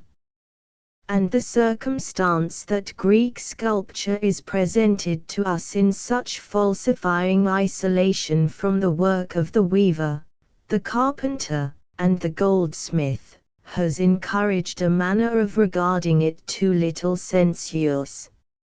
Approaching it with full, 189, information concerning what may be called the inner life of the Greeks, their modes of thought and sentiment amply recorded in the writings of the Greek poets and philosophers, but with no lively impressions of that mere craftsman's world of which so little has remained. Students of antiquity have for the most part interpreted the creations of Greek sculpture, rather as elements in a sequence of abstract ideas, as embodiments, in a sort of petrified language, of pure thoughts, and as interesting mainly in connection with the development of Greek intellect, than as elements of a sequence in the material order, as results of a designed and skillful dealing of accomplished fingers with precious forms of matter for the delight of the eyes. Greek sculpture has come to be regarded as the product of a peculiarly limited art, dealing with a specially abstracted range of subjects, and the Greek sculptor as a workman almost exclusively intellectual, having only a sort of accidental connection with the material in which his thought was expressed. He is fancied to have been disdainful of such matters as the mere tone, the fibre or texture, of his marble or cedar wood, of that just perceptible yellowness, for instance, in the ivory-like surface of the Venus of Melos, as being occupied only with forms as abstract almost as the conceptions of philosophy, and translatable it might be supposed into any material, a habit of regarding him still further encouraged by the modern, 190, sculptor's usage of employing merely mechanical labor in the actual working of the stone. The works of the highest Greek sculpture are indeed intellectualized, if we may say so, to the utmost degree. The human figures which they present to us seem actually to conceive thoughts, in them, that profoundly reasonable spirit of design which is traceable in Greek art, continuously and increasingly, upwards from its simplest products. The oil vessel or the urn, reaches its perfection. Yet, though the most abstract and intellectualized of sensuous objects, they are still sensuous and material, addressing themselves, in the first instance, not to the purely reflective faculty, but to the eye, and a complete criticism must have approached them from both sides. From the side of the intelligence indeed, towards which they rank as great thoughts come down into the stone, but from the sensuous side also, towards which they rank as the most perfect results of that pure skill of hand, of which the Venus of Melos, we may say, is the highest example, and the little polished pitcher or lamp, also perfect in its way, perhaps the lowest. To pass by the purely visible side of these things, then, is not only to miss a refining pleasure, but to mistake altogether the medium in which the most intellectual of the creations of Greek art, the Aeginetan or the Elgin marbles, for instance, were actually produced, even these having, in their origin, depended for much of 191, their charm on the mere material in which they were executed, and the whole black and grey world of extant antique sculpture needing to be translated back into ivory and gold, if we would feel the excitement which the Greek seems to have felt in the presence of these objects. To have this really Greek sense of Greek sculpture, it is necessary to connect it, indeed, with the inner life of the Greek world, its thought and sentiment, on the one hand, but on the other hand to connect it, also, with the minor works of price, intaglios, coins, vases, with that whole system of material refinement and beauty in the outer Greek life, which these minor works represent to us, and it is with these, as far as possible, that we must seek to relieve the air of our galleries and museums of their too intellectual greyness. Greek sculpture could not have been precisely a cold thing, and, whatever a color-blind school may say, pure thoughts have their coldness, a coldness which has sometimes repelled from Greek sculpture, with its unsuspected fund of passion and energy in material form, those who cared much, and with much insight, for a similar passion and energy in the colored world of Italian painting.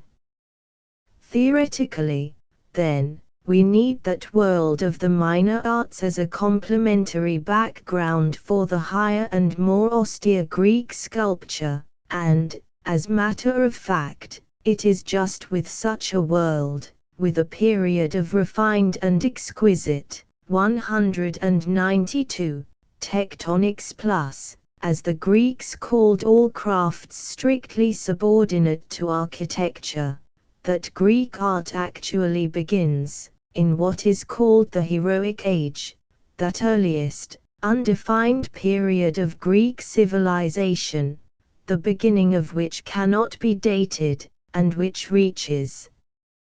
down to the first Olympiad, about the year 776 BC. Of this period we possess, indeed, no direct history, and but few actual monuments, great or small, but as to its whole character and outward local coloring, for its art, as for its politics and religion, Homer may be regarded as an authority.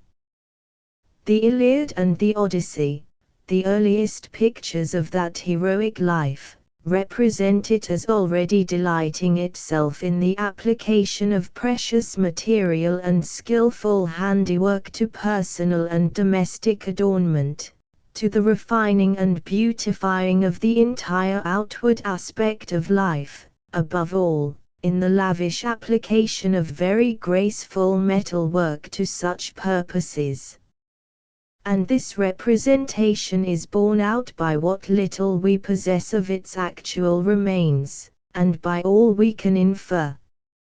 Mixed, of course, with mere fable, as a description of the heroic age, the picture which Homer presents to us, deprived of its supernatural adjuncts, becomes continuously more and more realizable as the actual condition of early art, when we emerge gradually into historical time, and find ourselves at last among datable works and real schools or masters.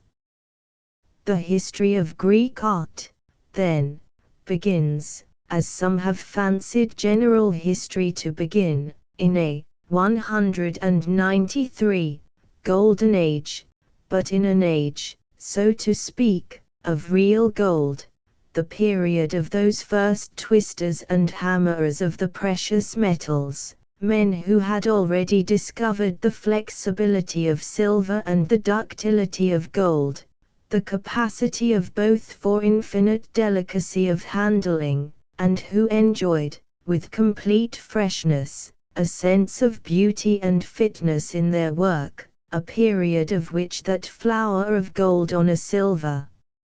stalk, picked up lately in one of the graves at Mycenae, or the legendary golden honeycomb of Daedalus, might serve as the symbol. The heroic age of Greek art is the age of the hero as smith.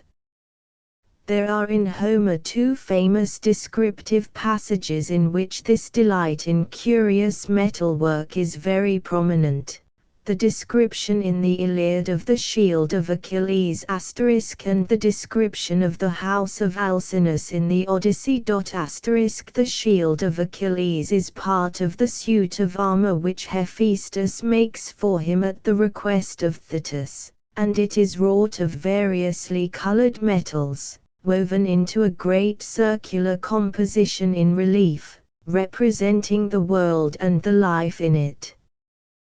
The various activities of man are recorded in this description in a series of idyllic incidents with such complete freshness, liveliness, and variety, that the reader from time to time may well forget himself, and fancy he is reading a mere description of the incidents of actual life. 194. We peep into a little Greek town, and see in dainty miniature the bride coming from her chamber with torch-bearers and dancers, the people gazing from their doors, a quarrel between two persons in the market-place, the assembly of the elders to decide upon it. In another quartering is the spectacle of a city besieged, the walls defended by the old men, while the soldiers have stolen out and are lying in ambush. There is a fight on the river bank, Ars and Athene, conspicuous in gold, and marked as divine persons by a scale larger than that of their followers, lead the host. The strange, mythical images of Ka, Ares, and Kuduimos mingle in the crowd. A third space upon the shield depicts the incidents of peaceful labor, the plowshare passing through the field, of enameled black metal behind it, and golden before, the cup of mead held out to the plowman when he reaches the end of the furrow, the reapers with their sheaves, the king standing in silent pleasure among them, intent upon his staff. There are the laborers in the vineyard in minutest detail, stakes of silver on which the vines hang, the dark trench about it, and one pathway through the midst, the whole complete and distinct, in variously colored metal. All things and living creatures are in their places, the cattle coming to water to the sound of the herdsman's pipe, various music, the rushes by the waterside, a lion hunt with dogs. 195. The pastures among the hills, a dance, the fair dresses of the male and female dancers, the former adorned with swords, the latter with crowns. It is an image of ancient life, its pleasure and business. For the center, as in some quaint chart of the heavens, are the earth and the sun, the moon and constellations, and to close in all, right round, like a frame to the picture, the great river Oceanus, forming the rim of the shield, in some metal of dark blue.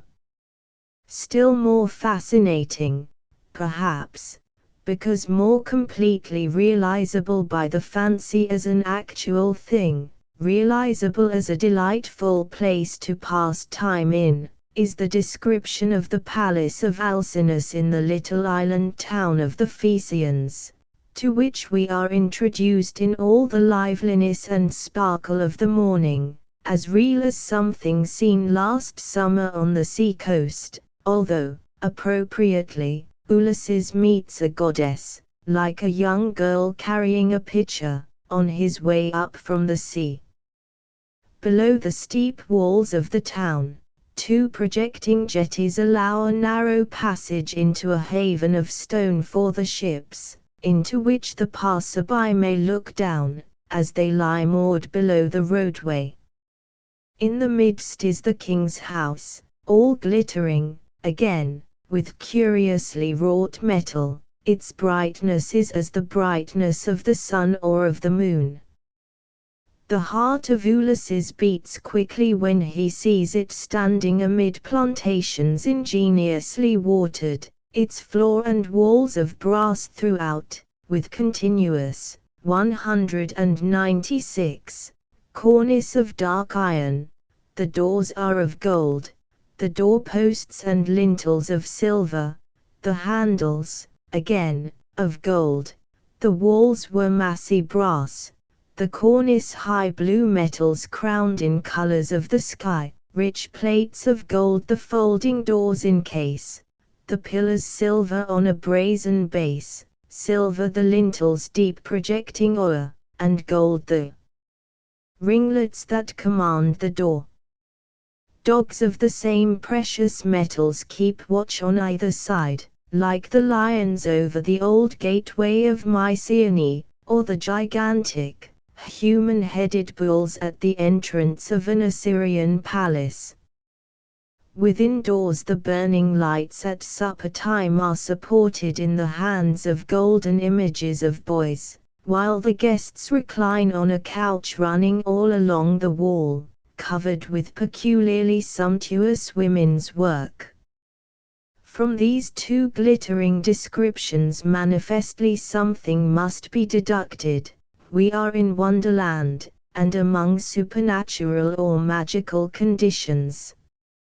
But the forging of the shield and the wonderful house of Alcinous are no merely incongruous episodes in Homer, but the consummation of what is always characteristic of him, a constant preoccupation, namely, with every form of lovely craftsmanship, resting on all things, as he says, like the shining of the sun. We seem to pass, in reading him, through the treasures of some royal collection. In him the presentation of almost every aspect of life is, 197, beautified by the work of cunning hands. The thrones, coffers, couches of curious carpentry, are studded with bossy ornaments of precious metal effectively disposed, or inlaid with stained ivory, or blue cyanus, or amber, or pale amber like gold. The surfaces of the stone conduits, the sea walls, the public washing troughs, the ramparts on which the weary soldiers rest themselves when returned to Troy, are fair and smooth. All the fine qualities, in color and texture, of woven stuff are carefully noted. The fineness, closeness, softness, pliancy, gloss, the whiteness or nectar-like tints in which the weaver delights to work. To weave the sea-purple threads is the appropriate function of queens and noble women. All the Homeric shields are more or less ornamented with variously colored metal, terrible sometimes, like Leonardo's, with some monster or grotesque. The numerous sorts of cups are bossed with golden studs, or have handles wrought with figures, of doves, for instance. The great brazen cauldrons bear an epithet which means flowery. The trappings of the horses, the various parts of the chariots, are formed of various metals. The women's ornaments and the instruments of their toilet are described. Porpus te namptas th helicas, calucas teci hormus plus, the golden vials for unguents, Use and beauty are still undivided, all that men's hands are set to make has still a fascination alike for workmen, 198, and spectators. For such dainty splendor Troy, indeed, is especially conspicuous. But then Homer's Trojans are essentially Greeks, Greeks of Asia, and Troy, though more advanced in all elements of civilization, is no real contrast to the western shore of the Aegean. It is no barbaric world that we see, but the sort of world, we may think, that would have charmed also our comparatively jaded sensibilities, with just that quaint simplicity which we too enjoy in its productions, above all, in its wrought metal, which loses perhaps more than any other sort of work by becoming mechanical. The metal work which Homer describes in such variety is all hammer work, all the joinings being effected by pins or riveting. That is just the sort of metal work which, in a certain knife and vigor, is still of all work the most expressive of actual contact with dexterous fingers. One seems to trace in it, on every particle of the partially resisting material, the touch and play of the shaping instruments, in highly trained hands, under the guidance of exquisitely disciplined senses, that cachet, or seal of nearness to the workman's hand, which is the special charm of all good metal work, of early metal work in particular. Such descriptions, however, it may be said, are mere poetical ornament, of no value in helping us to define the character of an age. But what is peculiar in these Homeric descriptions, 199, what distinguishes them from others at first sight similar, is a sort of internal evidence they present of a certain degree of reality, signs in them of an imagination stirred by surprise at the spectacle of real works of art. Such minute, delighted, loving description of details of ornament, such following out of the ways in which brass, gold, silver, or paler gold, go into the chariots and armor and women's dress, or cling to the walls, the enthusiasm of the manner, is the warrant of a certain amount of truth in all that. The Greek poet describes these things with the same vividness and freshness, the same kind of fondness, with which other poets speak of flowers, speaking of them poetically, indeed, but with that higher sort of poetry which seems full of the lively impression of delightful things recently seen. Genuine poetry, it is true, is always naturally sympathetic with all beautiful sensible things and qualities. But with how many poets would not this constant intrusion of material ornament have produced a tawdry effect? The metal would all be tarnished and the edges blurred. And this is because it is not always that the products of even exquisite tectonics can excite or refine the aesthetic sense.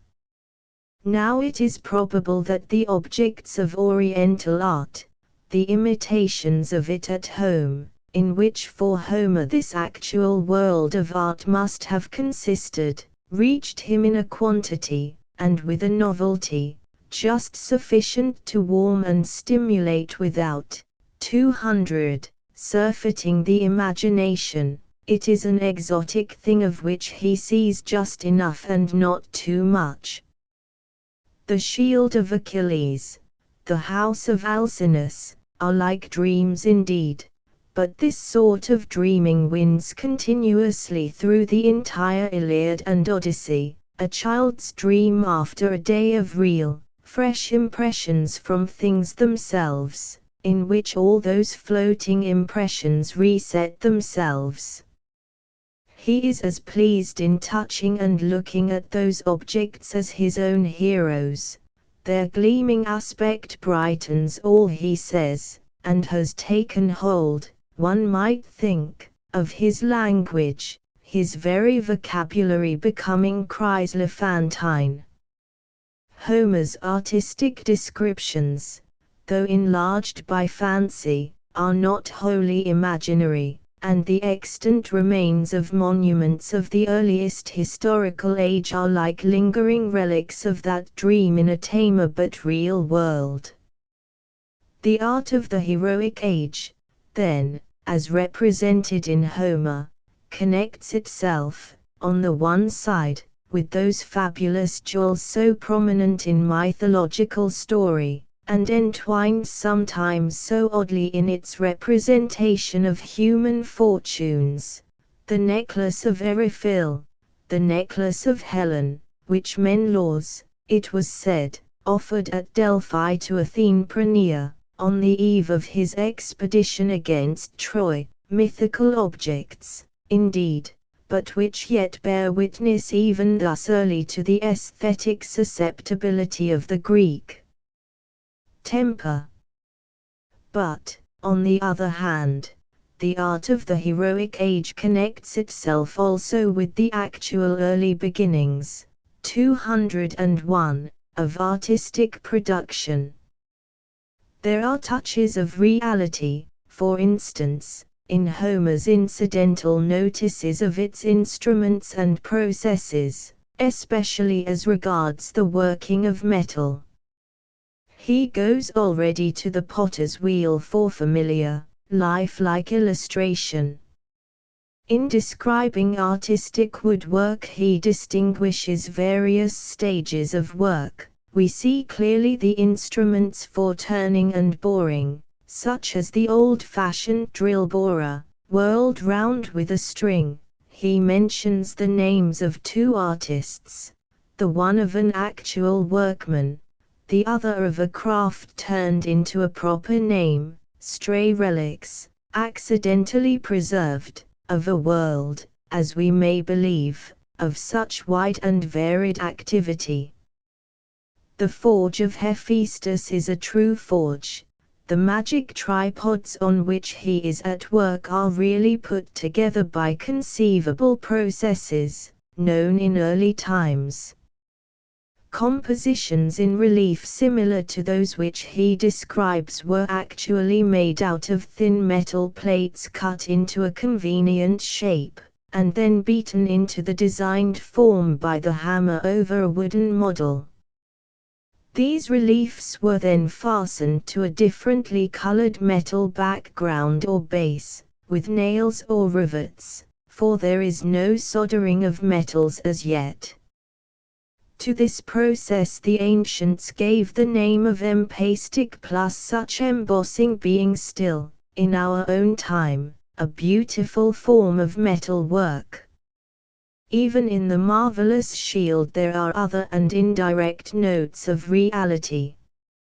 In speaking of the shield of Achilles, I departed intentionally from 202, the order in which the subjects of the relief are actually introduced in the Iliad, because, just then, I wished the reader to receive the full effect of the variety and elaborateness of the composition, as a representation or picture of the whole of ancient life embraced within the circumference of a shield. But in the order in which Homer actually describes those episodes he is following the method of a very practicable form of composition, and is throughout much closer than we might at first sight suppose to the ancient armorer's proceedings. The shield is formed of 5 superimposed plates of different metals, each plate of smaller diameter than the one immediately below it, their flat margins showing thus as 4 concentric stripes or rings of metal, around a sort of boss in the center, 5 metals thick, and the outermost circle or ring being the thinnest. To this arrangement the order of Homer's description corresponds. The earth and the heavenly bodies are upon this boss in the center, like a little distant heaven hung above the broad world, and from this Homer works out, round and round, to the river Oceanus, which forms the border of the whole, the subjects answering to, or supporting each other, in a sort of heraldic order, the city at peace set over against the city besieged, spring, summer, and autumn balancing each other, quite congruously with a certain heraldic turn common in contemporary Assyrian art,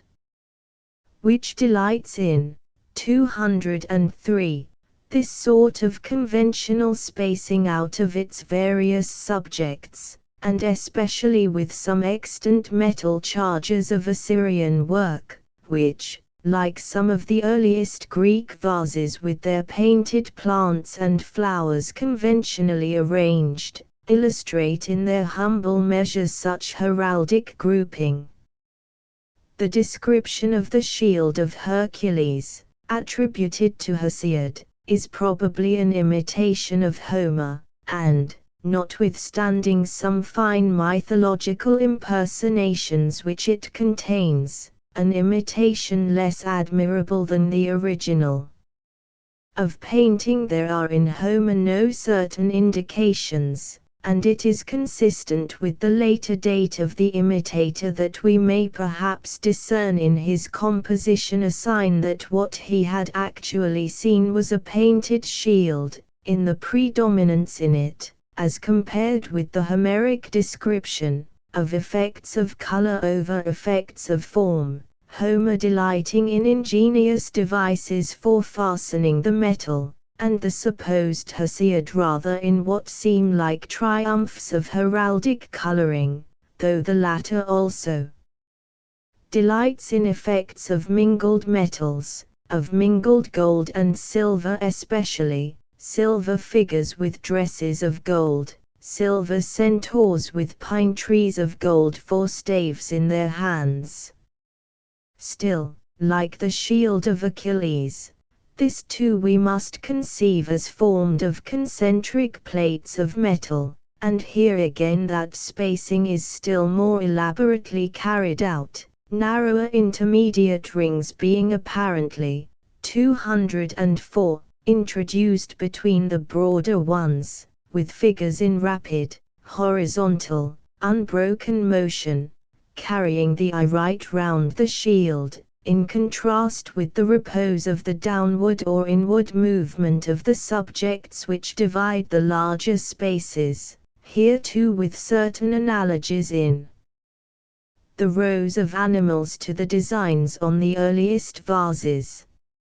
In Hesiod then, as in Homer, there are undesigned notes of correspondence between the partly mythical ornaments imaginatively enlarged of the heroic age, and a world of actual handicrafts. In the shield of Hercules another marvelous detail is added in the image of Perseus, very daintily described as hovering in some wonderful way, as if really borne up by wings, above the surface. And that curious, haunting sense of magic in art, which comes out over and over again in Homer, in the Golden Maids, for instance, who assist Hephaestus in his work, and similar details which seem at first sight to destroy the credibility of the whole picture, and make of it a mere wonderland, is itself also, rightly understood, a testimony to a real excellence in the art of Homer's time. It is sometimes said that works of art held to be miraculous are always of an inferior kind, but at least it was not among those who thought them inferior that the belief in their miraculous power began. If the golden images move like living creatures, and the armor of Achilles, so, 205, wonderfully made, lifts him like wings, This again is because the imagination of Homer is really under the stimulus of delightful artistic objects actually seen. Only those to whom such artistic objects manifest themselves through real and powerful impressions of their wonderful qualities, can invest them with properties magical or miraculous. I said that the inherent usefulness of the material of metalwork makes the destruction of its acquired form almost certain, if it comes into the possession of people either barbarous or careless of the work of a past time.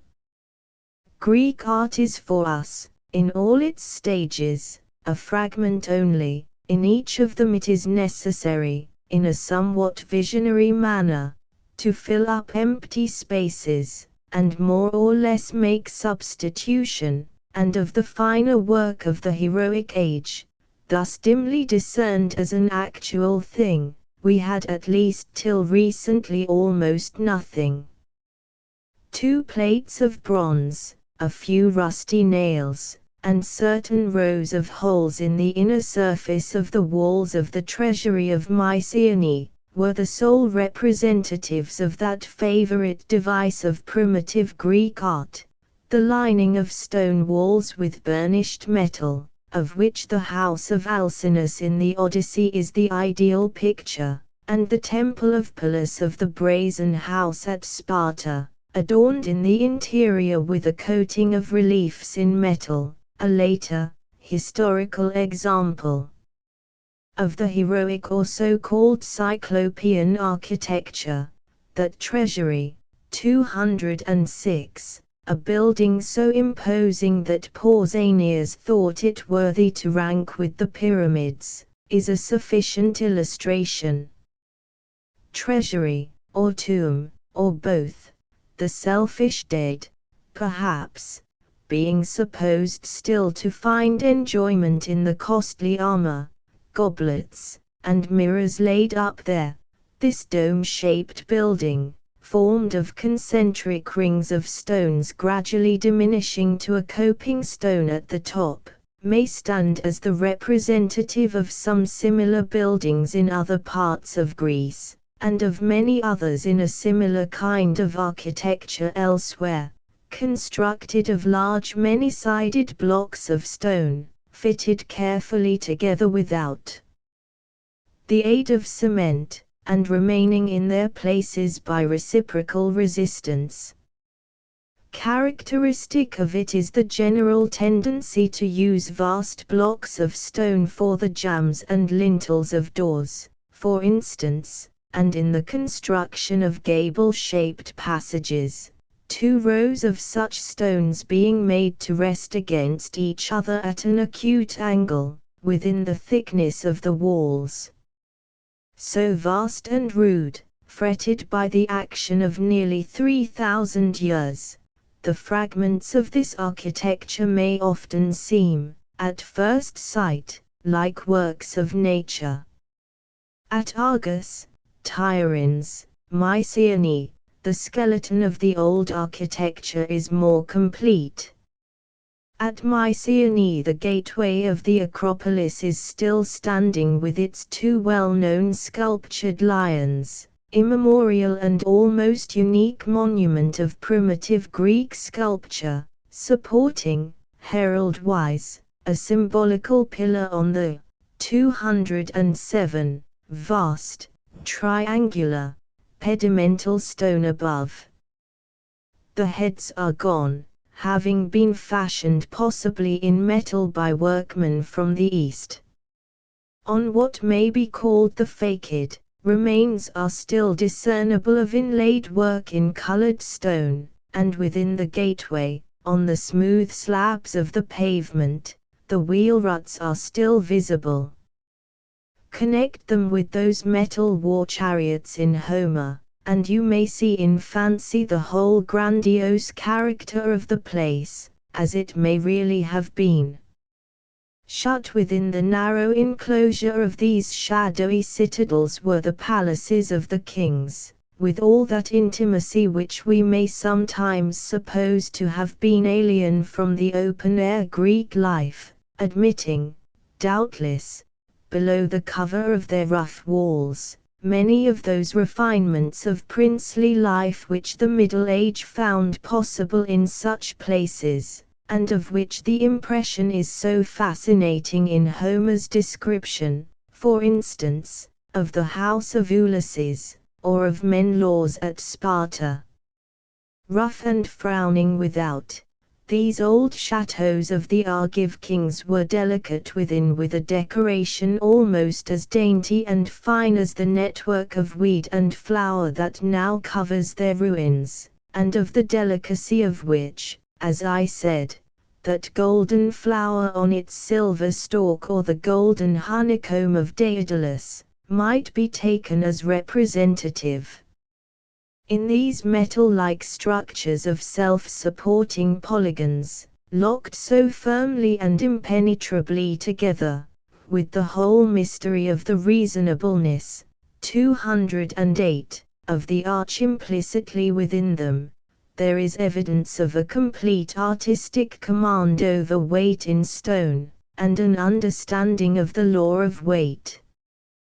But over weight only, the ornament still seems to be not strictly architectural, but, according to the notices of Homer, tectonic, borrowed from the sister arts, above all from the art of the metal workers, to whom those spaces of the building are left which a later age fills with painting, or relief in stone.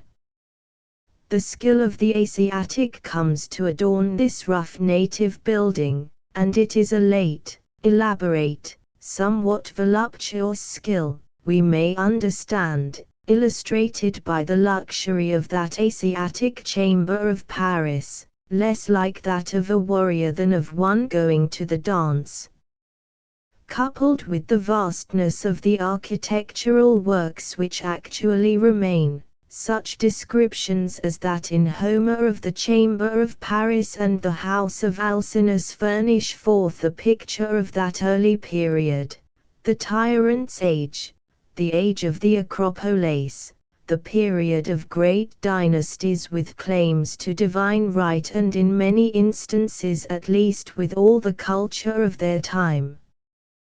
The vast buildings make us sigh at the thought of wasted human labor, though there is a public usefulness too in some of these designs, such as the draining of the Copaic lake, to which the backs of the people are bent whether they will or not.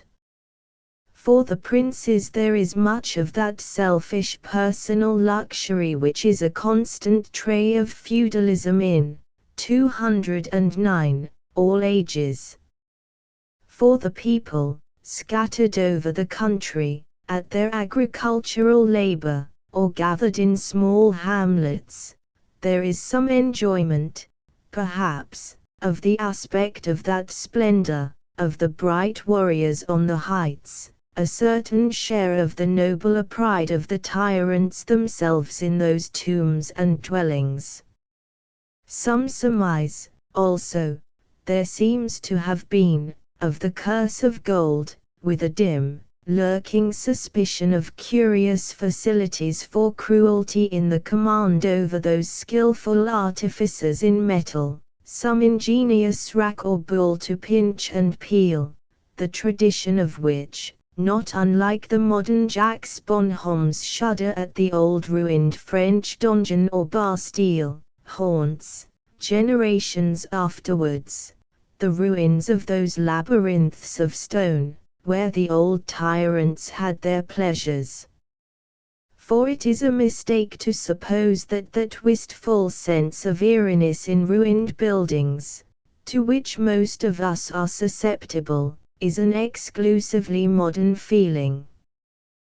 The name Cyclopean, attached to those desolate remains of buildings which were older than Greek history itself, attests their romantic influence over the fancy of the people who thus attributed them to a superhuman strength and skill.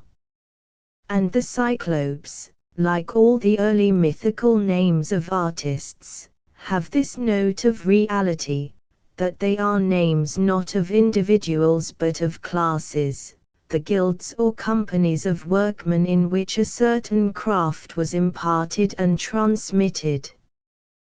The dactyli, the fingers, are the 210 first workers in iron, the savage Chalybes in Scythia the first smelters. Actual names are given to the old, fabled Telchins, Chaukon, Argyron, Chryson, workers in brass, silver, and gold, respectively. Plus the tradition of their activity haunts the several regions where those metals were found.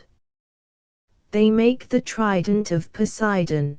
but then Poseidon's trident is a real fisherman's instrument, the tunna fork. They are credited, notwithstanding, with an evil sorcery, unfriendly to men, as poor humanity remembered the makers of chains, locks, Procrustean beds, and, as becomes this dark recondite mine and metal work, the traditions about them are gloomy and grotesque, confusing mortal workmen with demon guilds. To this view of the heroic age of Greek art as being, so to speak, an age of real gold, an age delighting itself in precious material and exquisite handiwork in all tectonic crafts, the recent extraordinary discoveries at Troy and Mycenae are, on any plausible theory of their date and origin, a witness. The aesthetic critic needs always to be on his guard against the confusion of mere curiosity or antiquity with beauty in art.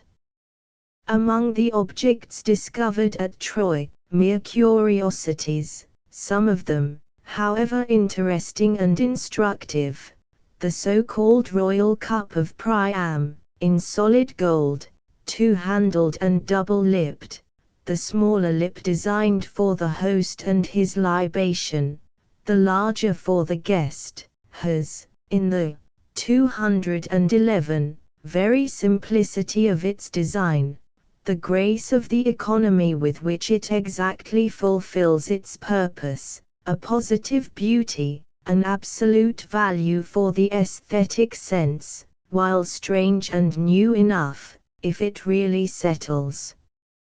At last a much debated expression of Homer, while the diadem with its twisted chains and flowers of pale gold, shows that those profuse golden fringes, waving so comely as he moved, which Hephaestus wrought for the helmet of Achilles, were really within the compass of early Greek art. And the story of the excavations at Mycenae reads more like some well-devised chapter of fiction than a record of sober facts. Here, those sanguine, half-childish dreams of buried treasure discovered in dead men's graves, which seem to have a charm for everyone, are more than fulfilled in the spectacle of those antique kings, lying in the splendor of their crowns and breastplates of embossed plate of gold, their swords, studded with golden imagery, at their sides, as in some feudal monument, their very faces covered up most strangely in golden masks. The very floor of one tomb, we read, was thick with gold dust, the heavy gilding fallen from some perished kingly vestment, in another was a downfall of golden leaves and flowers, and, amid this profusion of thin fine fragments, were rings, bracelets, smaller crowns as if for children, dainty butterflies for ornaments of dresses, and that golden flower on a silver stalk, all of pure, 212, soft gold, unhardened by alloy, the delicate films of which one must touch but lightly, yet twisted and beaten, by hand and hammer, into wavy, spiral relief, the cuttlefish with its long undulating arms appearing frequently. It is the very image of the old luxurious life of the princes of the heroic age, as Homer describes it, with the arts in service to its kingly pride. Among the other costly objects was one representing the head of a cow, grandly designed in gold with horns of silver, like the horns of the moon, supposed to be symbolical of Hera, the great object of worship at Argos. One of the interests of the study of mythology is that it reflects the ways of life and thought of the people who conceived it, and this religion of Hera, the special religion of Argos, is congruous with what has been here said as to the place of art in the civilization of the Argives. It is a reflection of that splendid and wanton old feudal life.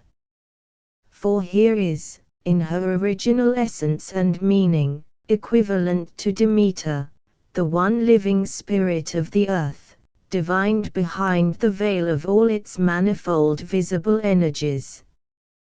But in the development of a common mythological motive, the various peoples are subject to the general limitations of their life and thought. They can but work outward what is within them, and the religious conceptions and usages, ultimately derivable from one and the same rudimentary instinct, are sometimes most diverse.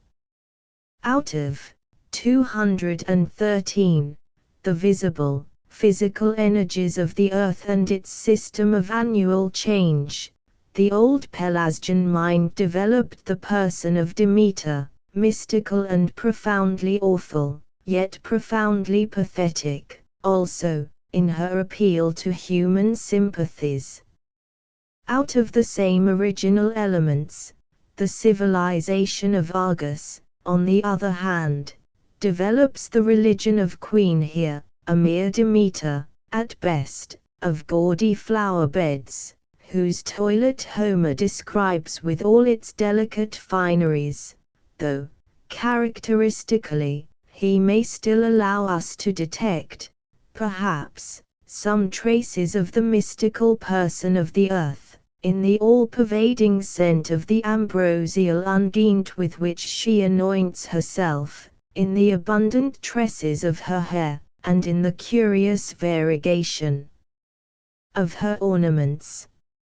She has become, though with some reminiscence of the mystical earth, a very limited human person, wicked, angry, jealous, the lady of Zeus in her castle sanctuary at Mycenae, in wanton dalliance with the king, coaxing him for cruel purposes in sweet sleep, adding artificial charms to her beauty.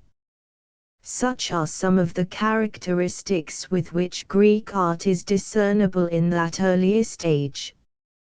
Of themselves, they almost answer the question which next arises: whence did art come to Greece? Or was it a thing of absolutely native growth there? So some have decidedly maintained. Others, who lived in an age possessing little or no knowledge of Greek monuments anterior to the full development of art under 214 Phidias, and who, in regard to the Greek sculpture of the age of Phidias, were like people criticizing Michelangelo, without knowledge of the earlier Tuscan school, of the works of Donatello and Mino the Fire Soul, easily satisfied themselves with theories of its importation ready-made from other countries.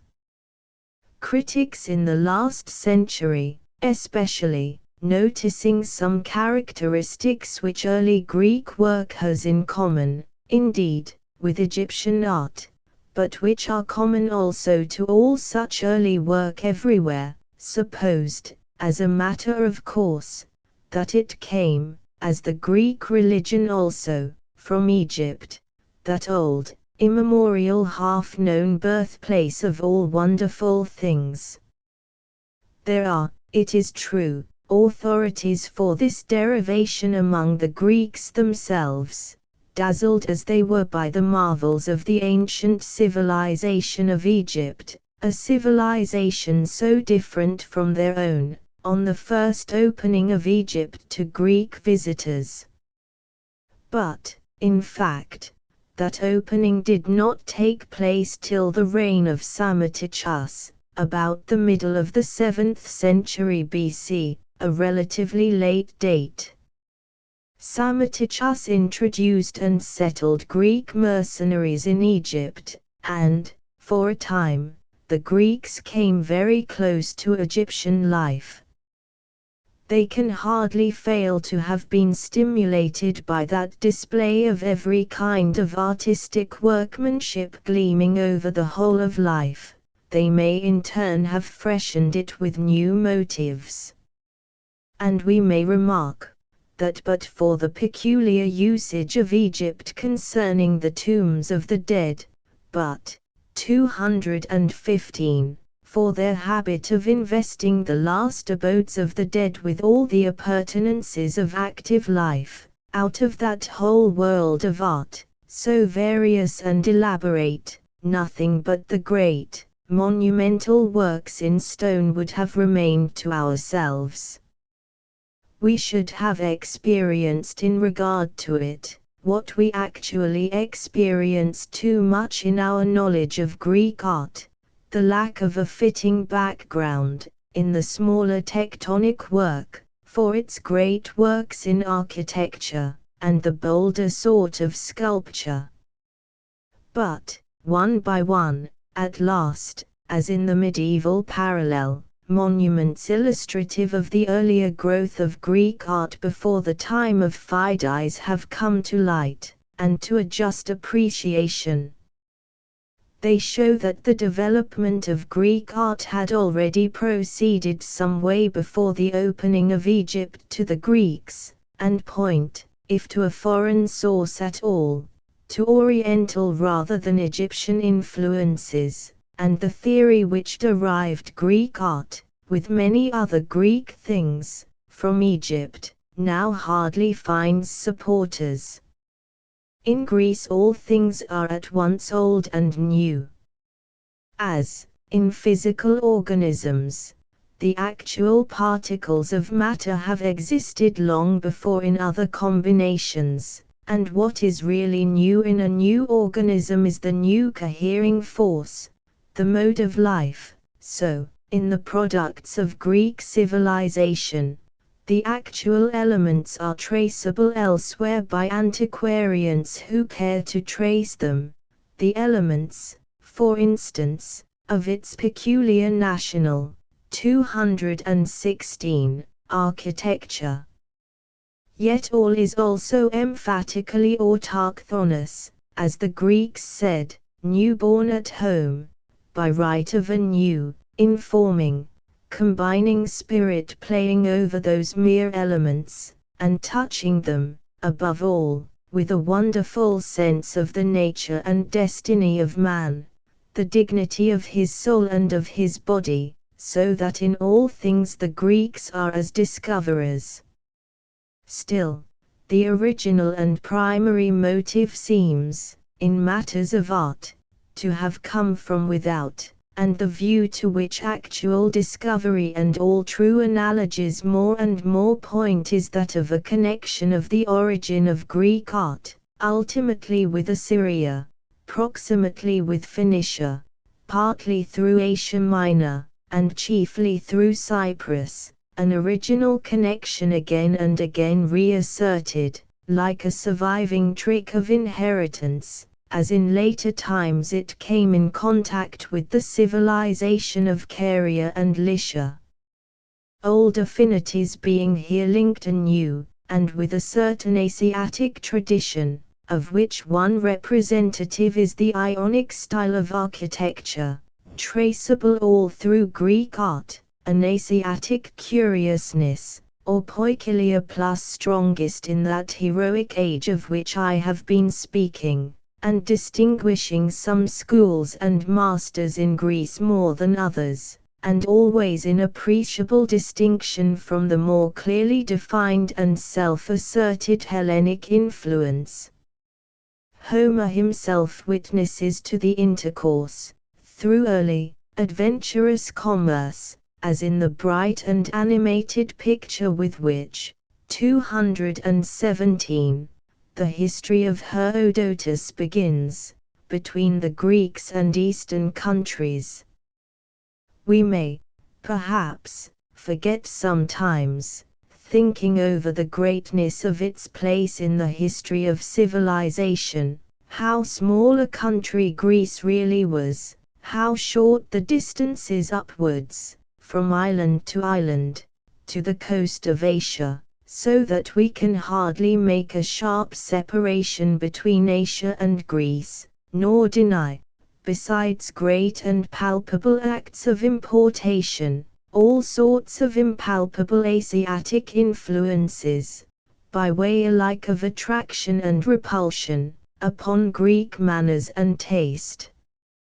Homer, as we saw, was right in making Troy essentially a Greek city, with inhabitants superior in all culture to their kinsmen on the western shore, and perhaps proportionally weaker on the practical or moral side, and with an element of languid Ionian voluptuousness in them, typified by the cedar and gold of the Chamber of Paris, an element which the austere, more strictly European influence of the Dorian Apollo will one day correct in all genuine Greeks. The Aegean, with its islands, is, then, a bond of union, not a barrier, and we must think of Greece, as has been rightly said, as its whole continuous shore.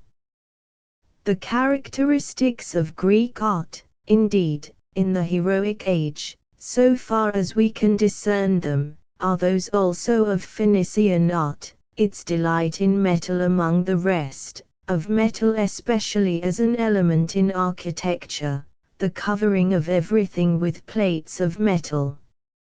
It was from 218 Phoenicia that the costly material in which early Greek art delighted actually came, ivory, amber, much of the precious metals. These the adventurous Phoenician traders brought in return for the mussel which contained the famous purple, in quest of which they penetrated far into all the Greek havens. Recent discoveries present the island of Cyprus, the great source of copper and copper work in ancient times, as the special mediator between the art of Phoenicia and Greece, and in some archaic figures of Aphrodite with her dove, brought from Cyprus and now in the British Museum, objects you might think, at first sight, taken from the niches of a French Gothic cathedral, are some of the beginnings, at least, of Greek sculpture manifestly under the influence of Phoenician masters. And, again, mythology is the reflex of characteristic facts. It is through Cyprus that the religion of Aphrodite comes from Phoenicia to Greece. Here, in Cyprus, she is connected with some other kindred elements of mythological tradition, above all with the beautiful old story of Pygmalion, in which the thoughts of art and love are connected so closely together. First of all, on the prows of the Phoenician ships, the tutelary image of Aphrodite Euploea, the protectress of sailors, comes to Cyprus, to Cythera. It is in this simplest sense that she is, primarily, an Aegeomin. Plus and her connection, 219, with the arts is always an intimate one. In Cyprus her worship is connected with an architecture, not colossal, but full of dainty splendor, the art of the shrine maker, the maker of reliquaries, the art of the toilet of Aphrodite. The Homeric hymn to Aphrodite is full of all that, delight in which we have seen to be characteristic of the true Homer. And now we see why Hephaestus, that crook-backed and uncomely god, is the husband of Aphrodite. Hephaestus is the god of fire, indeed, as fire he is flung from heaven by Zeus, and in the marvelous contest between Achilles and the river Xanthus in the 21st book of the Iliad, he intervenes in favor of the hero, as mere fire against water. But he soon ceases to be thus generally representative of the functions of fire, and becomes almost exclusively representative of one only of its aspects, its function, namely, in regard to early art, he becomes the patron of smiths, bent with his labor at the forge, as people had seen such real workers. He is the most perfectly developed of all the Daedali, Mulcibers, or Cabiri. That the god of fire becomes the god of all art, architecture included, so that he makes the houses of the gods, and is also the husband of Aphrodite, marks a threefold group of facts: the prominence, first, of a peculiar kind of art in early Greece, that beautiful metal work, with 220, which he is bound and bent; secondly, the connection of this, through Aphrodite, with an almost wanton personal splendor; the connection, thirdly, of all this with Cyprus and Phoenicia, whence, literally, Aphrodite comes. Hephaestus is the spiritual form of the Asiatic element in Greek art. This, then, is the situation which the first period of Greek art comprehends: a people whose civilization is still young, delighting, as the young do, in ornament, in the sensuous beauty of ivory and gold, in all the lovely productions of skilled fingers. They receive all this, together with the worship of Aphrodite, by way of Cyprus, from Phoenicia, from the older, decrepit Eastern civilization, itself long since surfeited with that splendor, and they receive it in frugal quantity, so frugal that their thoughts always go back to the East, where there is the fullness of it, as to a wonderland of art.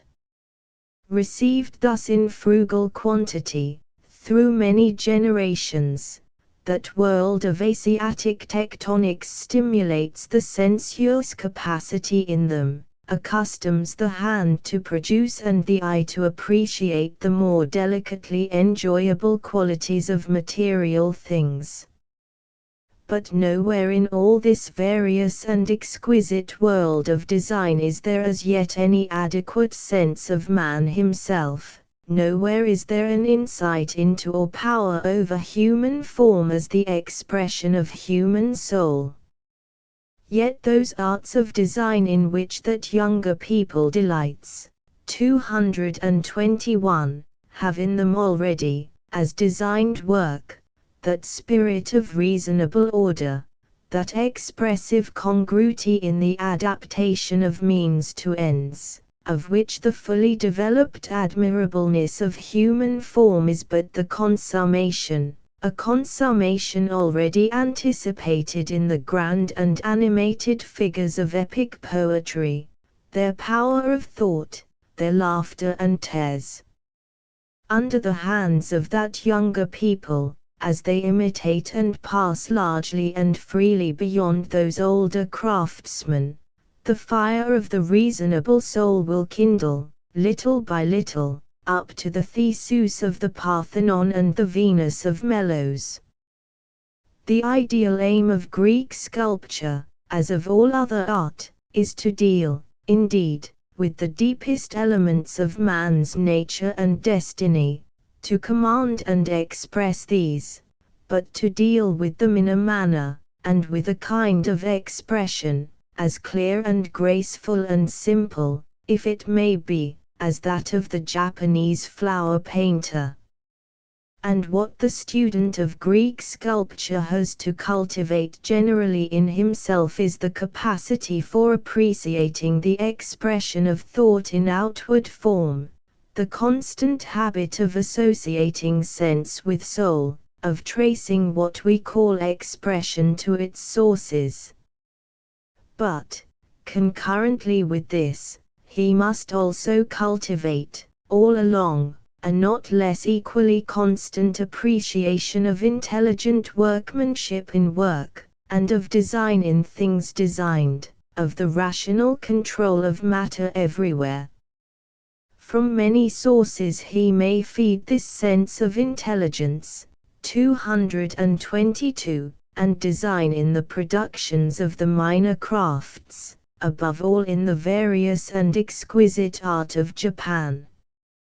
Carrying a delicacy like that of nature itself into every form of imitation, reproduction, and combination, leaf and flower, fish and bird, reed and water, and failing only when it touches the sacred human form, that art of Japan is not so unlike the earliest stages of Greek art as might at first sight be supposed. We have here, and in no mere fragments, the spectacle of a universal application to the instruments of daily life of fitness and beauty, in a temper still unsophisticated, as also unelevated, by the divination of the spirit of man. And at least the student must always remember that Greek art was throughout a much richer and warmer thing, at once with more shadows, and more of a dim magnificence in its surroundings, than the illustrations of a classical dictionary might induce him to think. Some of the ancient temples of Greece were as rich in aesthetic curiosities as a famous modern museum. That Asiatic poikilia plus that spirit of minute and curious loveliness, follows the bolder imaginative efforts of Greek art all through its history, and one can hardly be too careful in keeping up the sense of this daintiness of execution through the entire course of its development.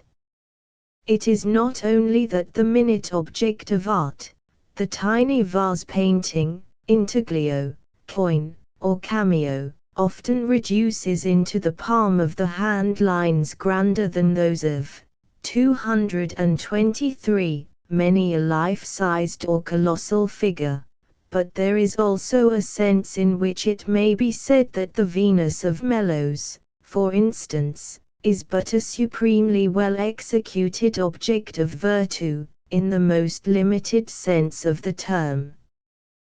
Those solemn images of the temple of Theseus are a perfect embodiment of the human ideal, of the reasonable soul and of a spiritual world. They are also the best made things of their kind, as an urn or a cup is well made. A perfect, many-sided development of tectonic crafts, a state such as the art of some nations has ended in, becomes for the Greeks a mere opportunity, a mere starting ground for their imaginative presentment of man, moral and inspired. A world of material splendor, molded clay, beaten gold, polished stone, the informing, reasonable soul entering into that, reclaiming the metal and stone and clay, till they are as full of living breath as the real warm body itself. The presence of those two elements is continuous throughout the fortunes of Greek art after the heroic age, and the constant right estimate of their action and reaction, from period to period, its true philosophy. Notes 192. Plus the related Greek noun techne is defined as follows: art, skill, regular method of making a thing. Liddell and Scott. 193 *. Skill. 18.468-608-193 asterisk OD 7.37-132-197 plus transliteration Porpus te namptas th helicas, calucas teci hormus. Translation delicate brooches, spiraled bracelets, rosettes, and necklaces. Homer, Iliad 18.400. 201 plus empastic derives from the verb empio, to strike in, stamp. Liddell and Scott. 210 plus the names are etymological, Chorkos, Argyros, and Chrysos signify, respectively, brass, or copper, silver, and gold. 216 plus transliteration, poikilia. Liddell and Scott definition, embroidery. Metaph, cunning. The metaphorical sense is the one Pater invokes. 218 plus euploia. Anagiomin. Euploia means fair voyage, anagiomin, a participial form derived from the verb anadio, to rise, esp. From the sea, Liddell Scott, may be rendered she who emerges from the sea.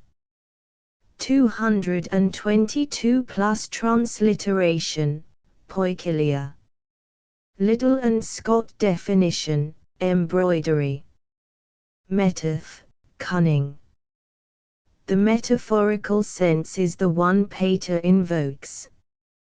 Beginnings of Greek sculpture 2, the age of graven images, 224. Critics of Greek sculpture have often spoken of it as if it had been always work in colorless stone, against an almost colorless background.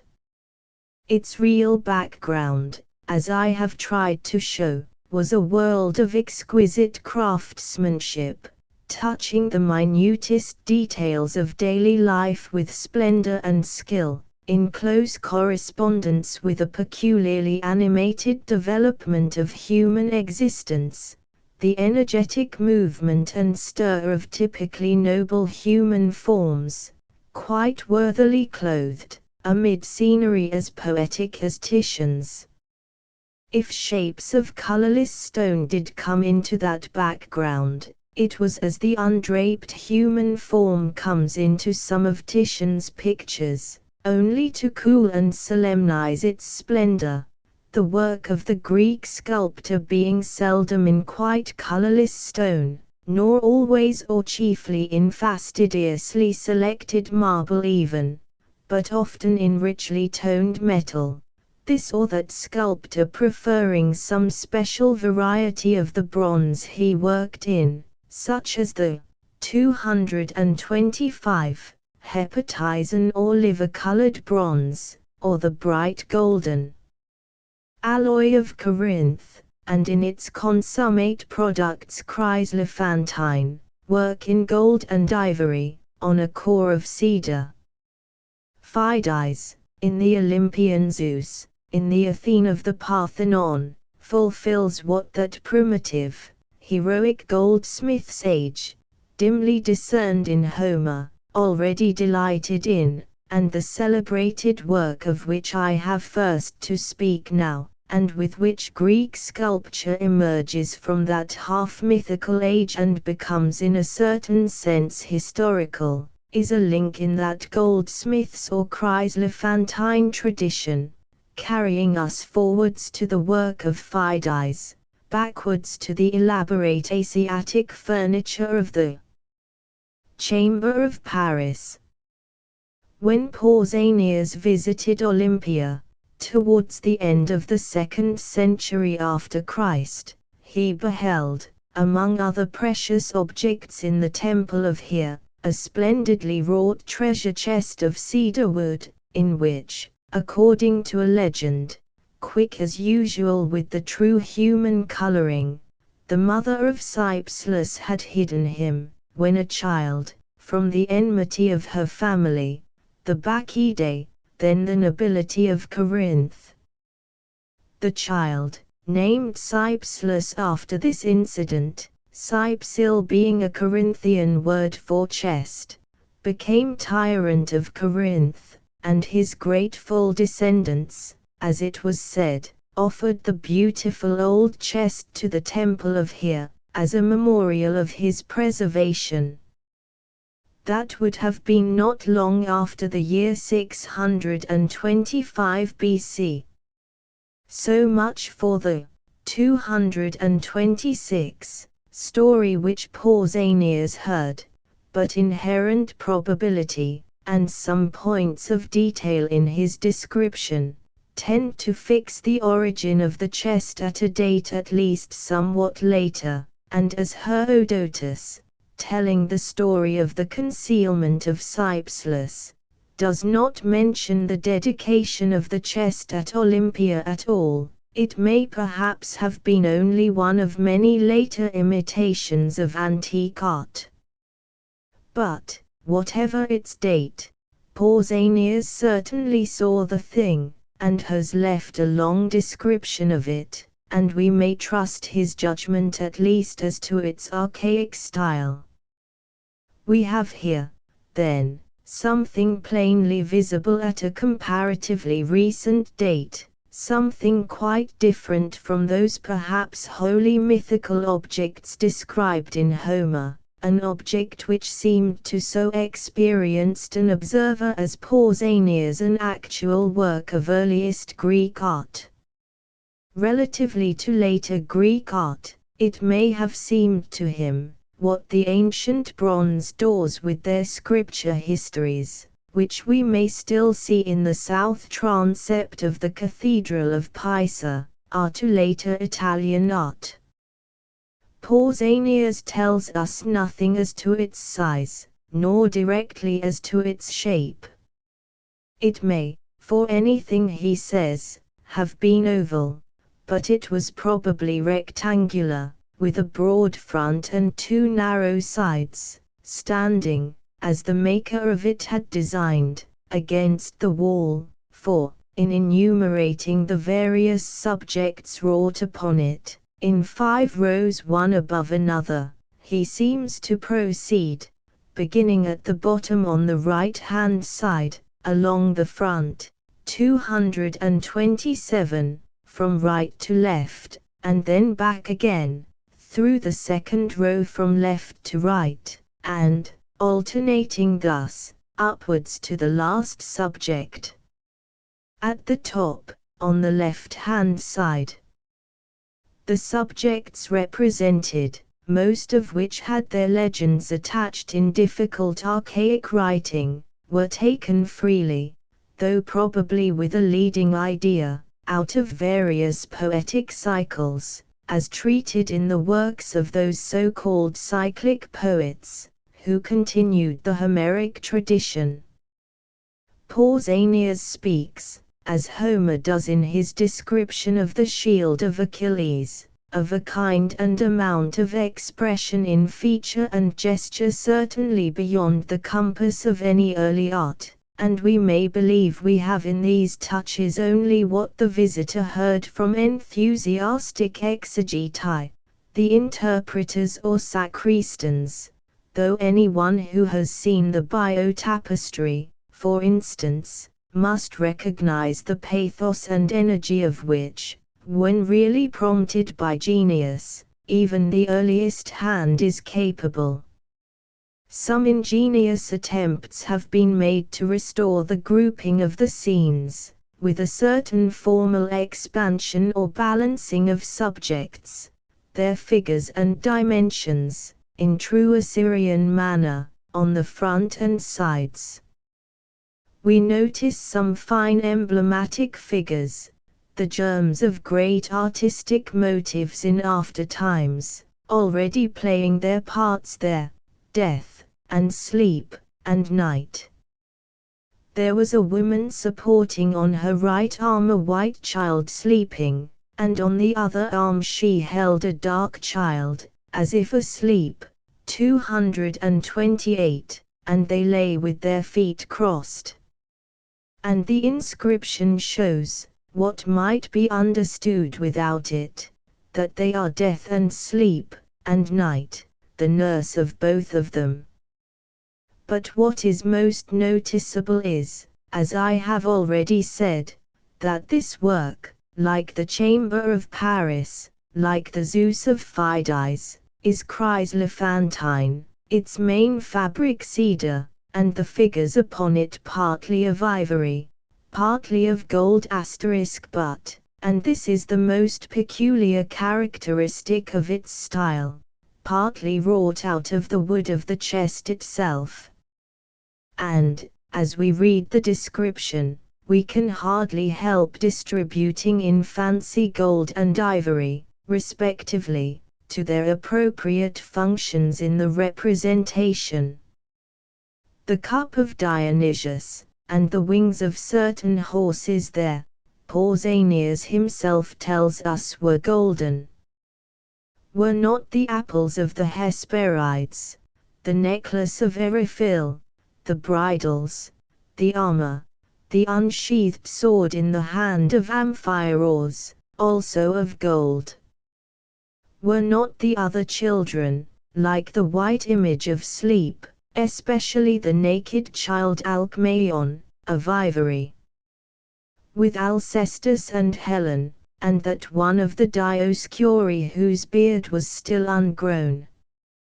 Were not ivory and gold, again, combined in the throne of Hercules, and in the three goddesses conducted before Paris?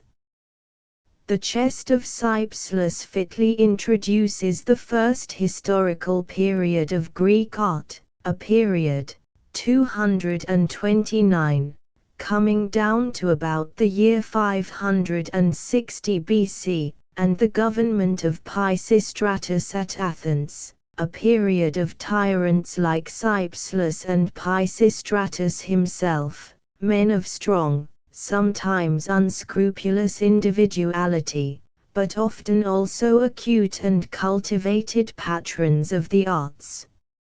It begins with a series of inventions, one here and another there, inventions still for the most part technical, but which are attached to single names, for, with the growth of art, the influence of individuals, gifted for the opening of new ways, more and more defines itself, and the school, open to all comers, from which in turn the disciples may pass to all parts of Greece, takes the place of the family, in which the knowledge of art descends as a tradition from father to son, or of the mere trade guild. Of these early industries we know little but the stray notices of Pausanias, often ambiguous, always of doubtful credibility. What we do see, through these imperfect notices, is a real period of animated artistic activity, richly rewarded. Byzes of Naxos, for instance, is recorded as having first adopted the plan of sawing marble into thin plates for use on the roofs of temples instead of tiles, and that his name has come down to us at all, testifies to the impression this fair white surface made on its first spectators. Various islands of the Aegean become each the source of some new artistic device. It is a period still under the reign of Hephaestus, delighting, above all, in magnificent, 230, metal work. The Samians, says Herodotus, out of a 10th part of their profits, a sum of 6 talents, caused a mixing vessel of bronze to be made, after the Argolic fashion. Around it are projections of griffins' heads, and they dedicated it in the temple of Here, placing beneath it 3 colossal figures of bronze, 7 cubits in height, leaning upon their knees. That was in the 37th Olympiad, and may be regarded as characteristic of the age.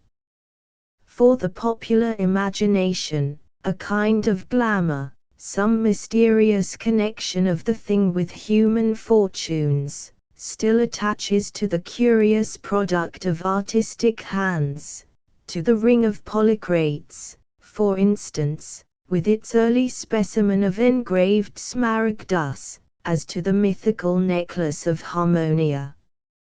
Phidon of Argos first makes coined money, and the obelici, the old nail-shaped iron money, now disused, are hung up in the temple of Here, for, even thus early, the temples are in the way of becoming museums.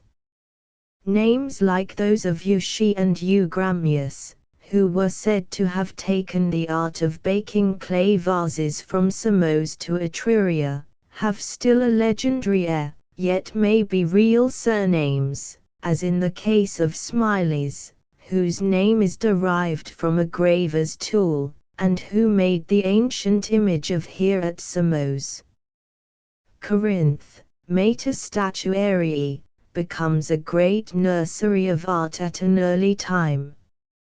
Some time before the 29th Olympiad, Butids of Sicyon, the potter, settled there. The record of 231 early inventions in Greece is sometimes fondly colored with human sentiment or incident. It is on the butterfly wing of such an incident, the lovesick daughter of the artist, who outlines on the wall the profile of her lover as he sleeps in the lamplight, to keep by her in absence, that the name of Butids the potter has come down to us. The father fills up the outline, long preserved, it was believed, in the Nymphum at Corinth, and hence the art of modeling from the life in clay. He learns, further, a way of coloring his clay red, and fixes his masks along the temple eaves. The temple of Athene Chalcioecus, Athene of the Brazen House, at Sparta, the work of Gitids, celebrated about this time as architect, statuary, and poet, who made, besides the image in her shrine, and besides other Dorian songs, a hymn to the goddess, was so called from its crust or lining of bronze plates, setting forth, in richly embossed imagery, various subjects of ancient legend. What Pausanias, who saw it, describes, is like an elaborate development of that method of covering the interiors of stone buildings with metal plates, of which the treasury at Mycenae is the earliest historical, and the house of Alcinous the heroic, type. In the pages of Pausanias, that glitter, as of the moon or the sun which Ulysses stood still to wonder at, may still be felt. And on the right hand of this brazen house he tells us, stood 232, image of Zeus, also of bronze, the most ancient of all images of bronze. This had not been cast, nor wrought out of a single mass of metal, but, the various parts having been finished separately, probably beaten to shape with the hammer over a wooden mold, had been fitted together with nails or rivets. That was the earliest method of uniting the various parts of a work in metal, image, or vessel, or breastplate, a method allowing of much dainty handling of the cunning pins and rivets, and one which has its place still, in perfectly accomplished metal work, as in the equestrian statue of Bartolomeo Colleoni, by Andrea Verrocchio, in the Piazza of St. John and St. Paul at Venice. In the British Museum there is a very early specimen of it, a large egg-shaped vessel, fitted together of several pieces, the projecting pins or rivets, forming a sort of diadem round the middle, being still sharp in form and heavily gilt. That method gave place in time to a defter means of joining the parts together, with more perfect unity and smoothness of surface, the art of soldering, and the invention of this art, of soldering iron, in the first instance, is coupled with the name of Glaucus of Chios, a name which, in connection with this and other devices for facilitating the mechanical processes of art, for perfecting artistic effect with economy of labor, became proverbial, the art of Glaucus being attributed to those who work well with rapidity and ease. 233. Far more fruitful still was the invention of casting hollow figures, especially attributed to Racuse and Theodorus, architects of the great temple at Samos. Such hollow figures, able, in consequence of their lightness, to rest, almost like an inflated bladder, on a single point, the entire bulk of a heroic rider, for instance, on the point of his horse's tail, admit of a much freer distribution of the whole weight or mass required, than is possible in any other mode of statuary, and the invention of the art of casting is really the discovery of liberty in composition. And, at last, about the year 576 BC, we come to the first true school of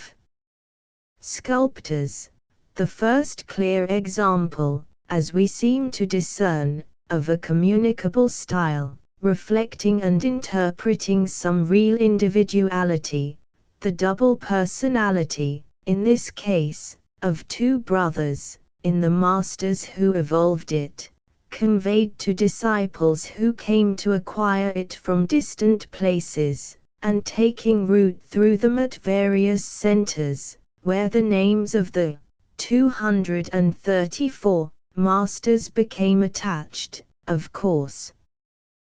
to many fair works really by the hands of the pupils. Dippoenus and Silis, these first true masters, were born in Crete, but their work is connected mainly with Sicyon, at that time the chief seat of Greek art. In consequence of some injury done them, it is said, while employed there upon certain sacred images, they departed to another place, leaving their work unfinished, and, not long afterwards, a grievous famine fell upon Sicyon.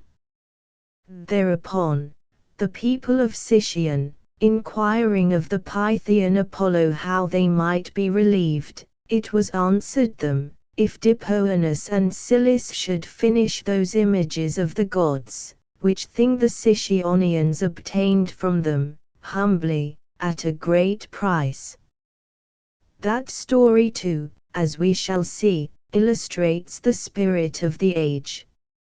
For their sculpture they used the white marble of Paris, being workers in marble especially, though they worked also in ebony and in ivory, and made use of gilding.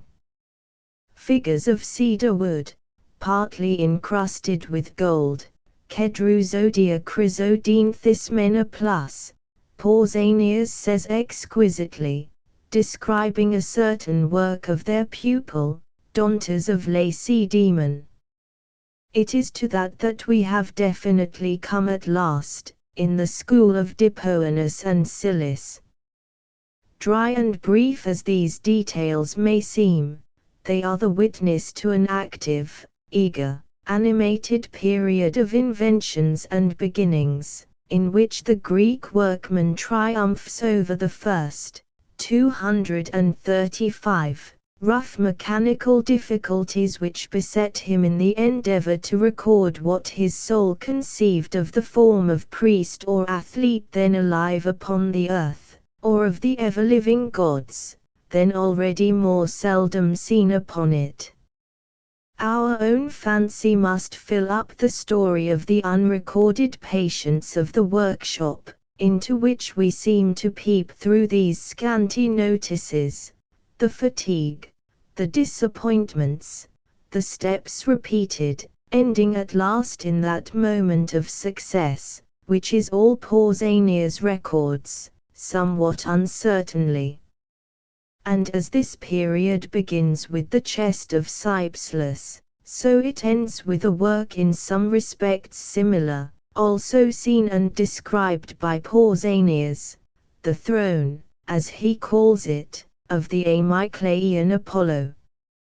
It was the work of a well-known artist, Bathocles of Magnesia, who, probably about the year 550 BC, with a company of workmen, came to the little ancient town of Amyclae, near Sparta, a place full of traditions of the heroic age.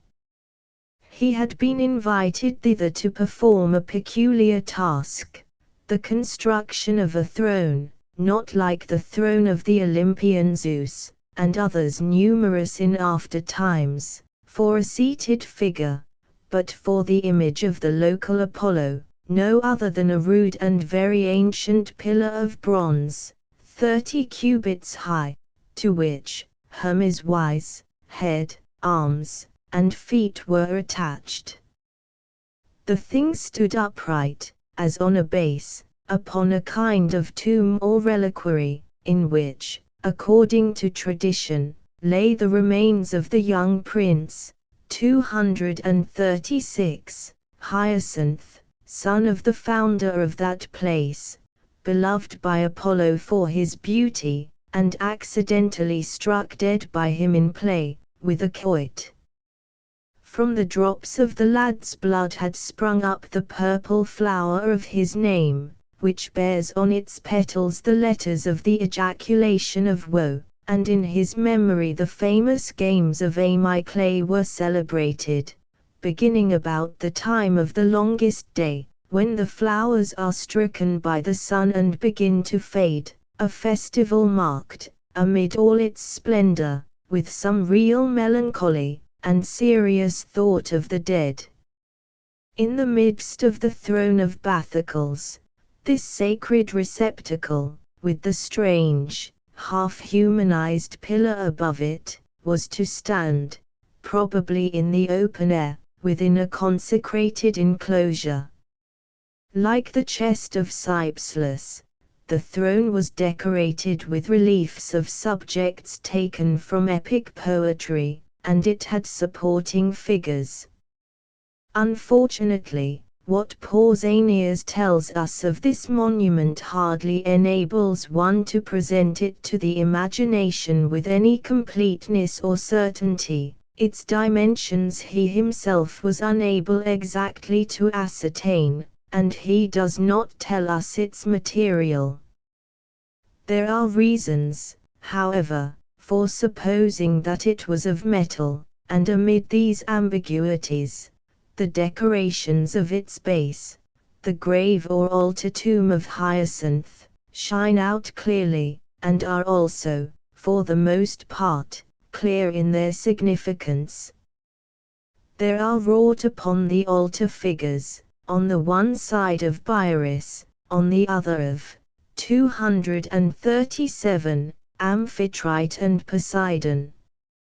Near Zeus and Hermes, in speech with each other, stand Dionysius and Semele, and, beside her, Ino. Demeter, Cur, and Pluto are also wrought upon it, the Fates and the Seasons above them, and with them Aphrodite, Athene, and Artemis. They are conducting Hyacinthus to heaven, with Polybia, the sister of Hyacinthus, who died, as is told, while yet a virgin. Hercules also is figured on the tomb. he too carried to heaven by Athene and the other gods. The daughters of Thestius also are upon the altar, and the seasons again, and the muses. It was as if many lines of solemn thought had been meant to unite, about the resting place of this local Adonis, in imageries full of some dim promise of immortal life.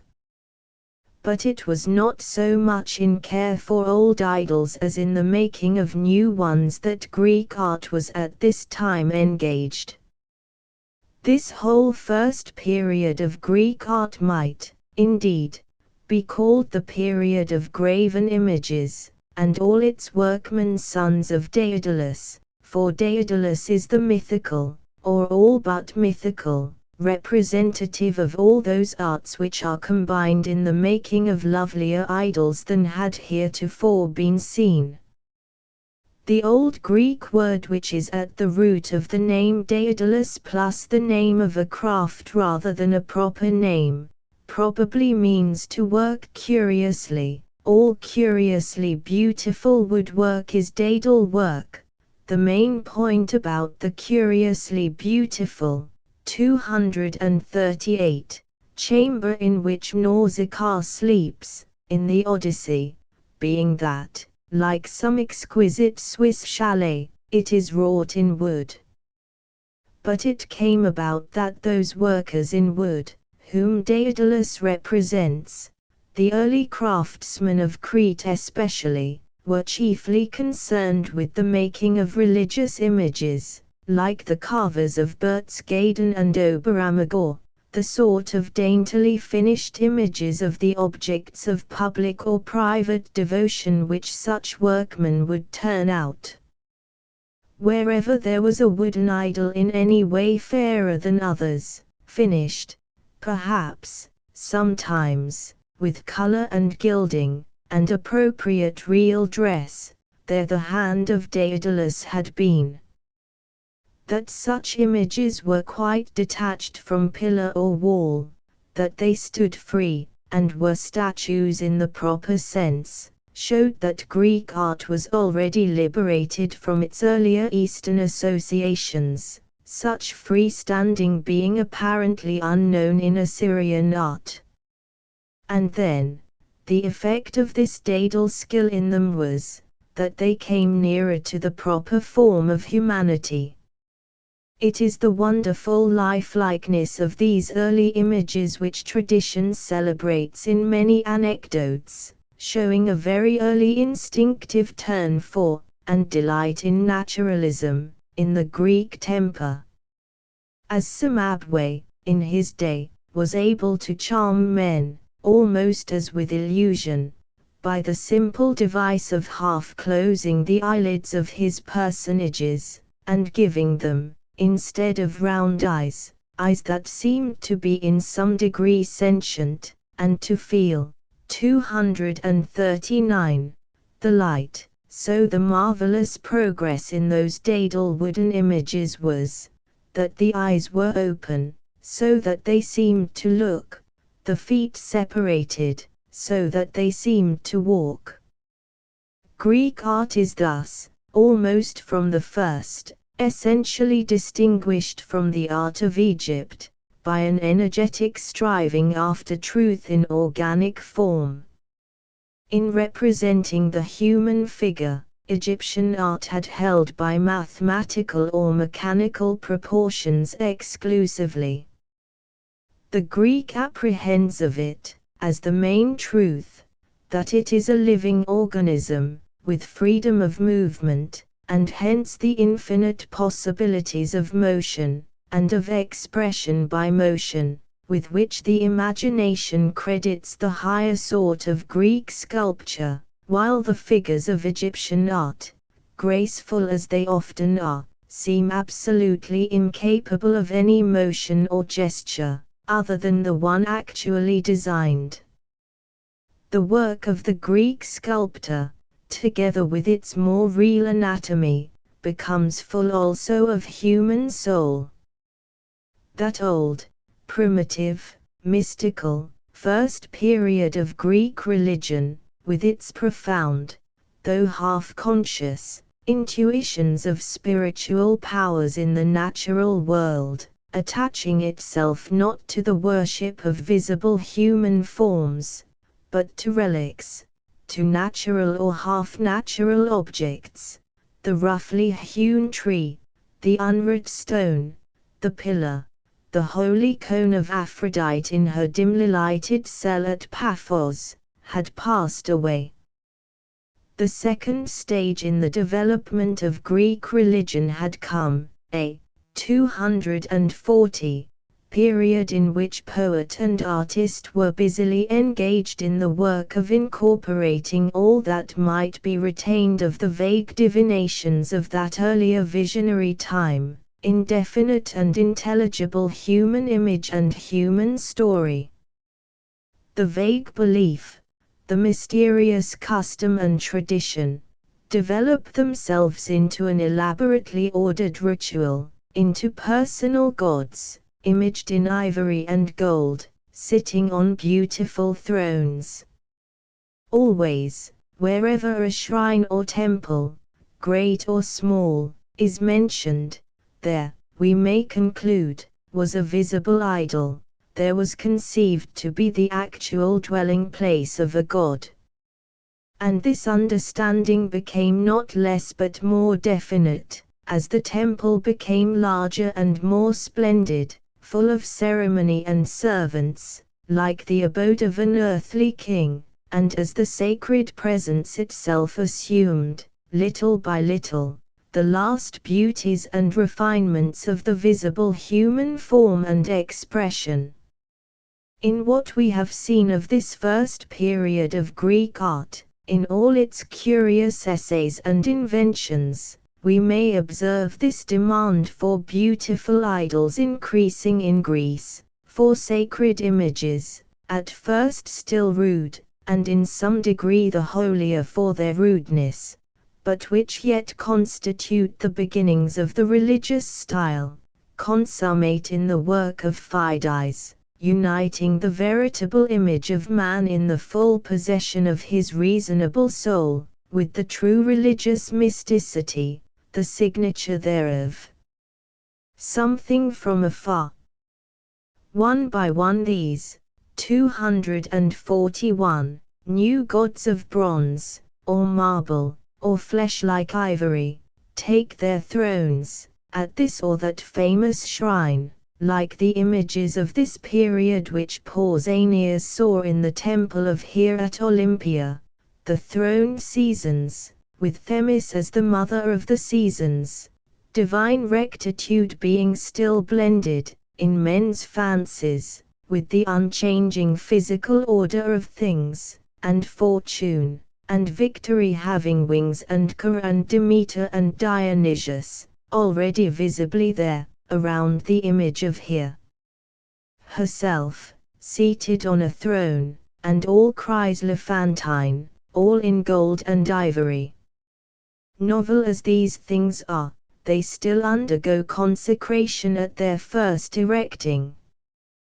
The figure of Athene, in her brazen temple at Sparta, the work of Gitiads, who makes also the image and the hymn, in triple service to the goddess, and again, that curious story of Dippoenus and Silis, brought back with so much awe to remove the public curse by completing their sacred task upon the images, show how simply religious the age still was, that this widespread artistic activity was a religious enthusiasm also. Those early sculptors have still, for their contemporaries, a divine mission, with some kind of hieratic or sacred quality in their gift, distinctly felt. The development of the artist, in the proper sense, out of the mere craftsman, effected in the first division of this period, is now complete, and, in close connection with that busy graving of religious images, which occupies its second, 242, division, we come to something like real personalities, to men with individual characteristics, such men as Ageladas of Argos, Calon and Donatus of Aegina, and Canachus of Sicyon. Mere fragment as our information concerning these early masters is at the best, it is at least unmistakably information about men with personal differences of temper and talent, of their motives, of what we call style. We have come to a sort of art which is no longer broadly characteristic of a general period, one whose products we might have looked at without its occurring to us to ask concerning the artist, his antecedents, and his school. We have to do now with types of art, fully impressed with the subjectivity, the intimacies of the artist. Among these freer and stronger personalities emerging thus about the beginning of the 5th century before Christ, about the period of the Persian War, the name to which most of this sort of personal quality attaches, and which is therefore very interesting, is the name of Canachus of Sicyon, who seems to have comprehended in himself all the various attainments in art which had been gradually developed in the schools of his native city, carver in wood, sculptor, brass cutter, and tauroites, by tauroitis and being meant the whole art of statuary in metals, and in their combination with other materials. At last we seem to see an actual person at work, and to some degree can follow, with natural curiosity, 243, the motions of his spirit and his hand. We seem to discern in all we know of his productions the results of individual apprehension, the results, as well as the limitations, of an individual talent. It is impossible to date exactly the chief period of the activity of Canachus. That the great image of Apollo, which he made for the Milesians, was carried away to Ecbatana by the Persian army, is stated by Pausanias, but there is a doubt whether this was under Xerxes, as Pausanias says, in the year 479 BC, or 20 years earlier, under Darius.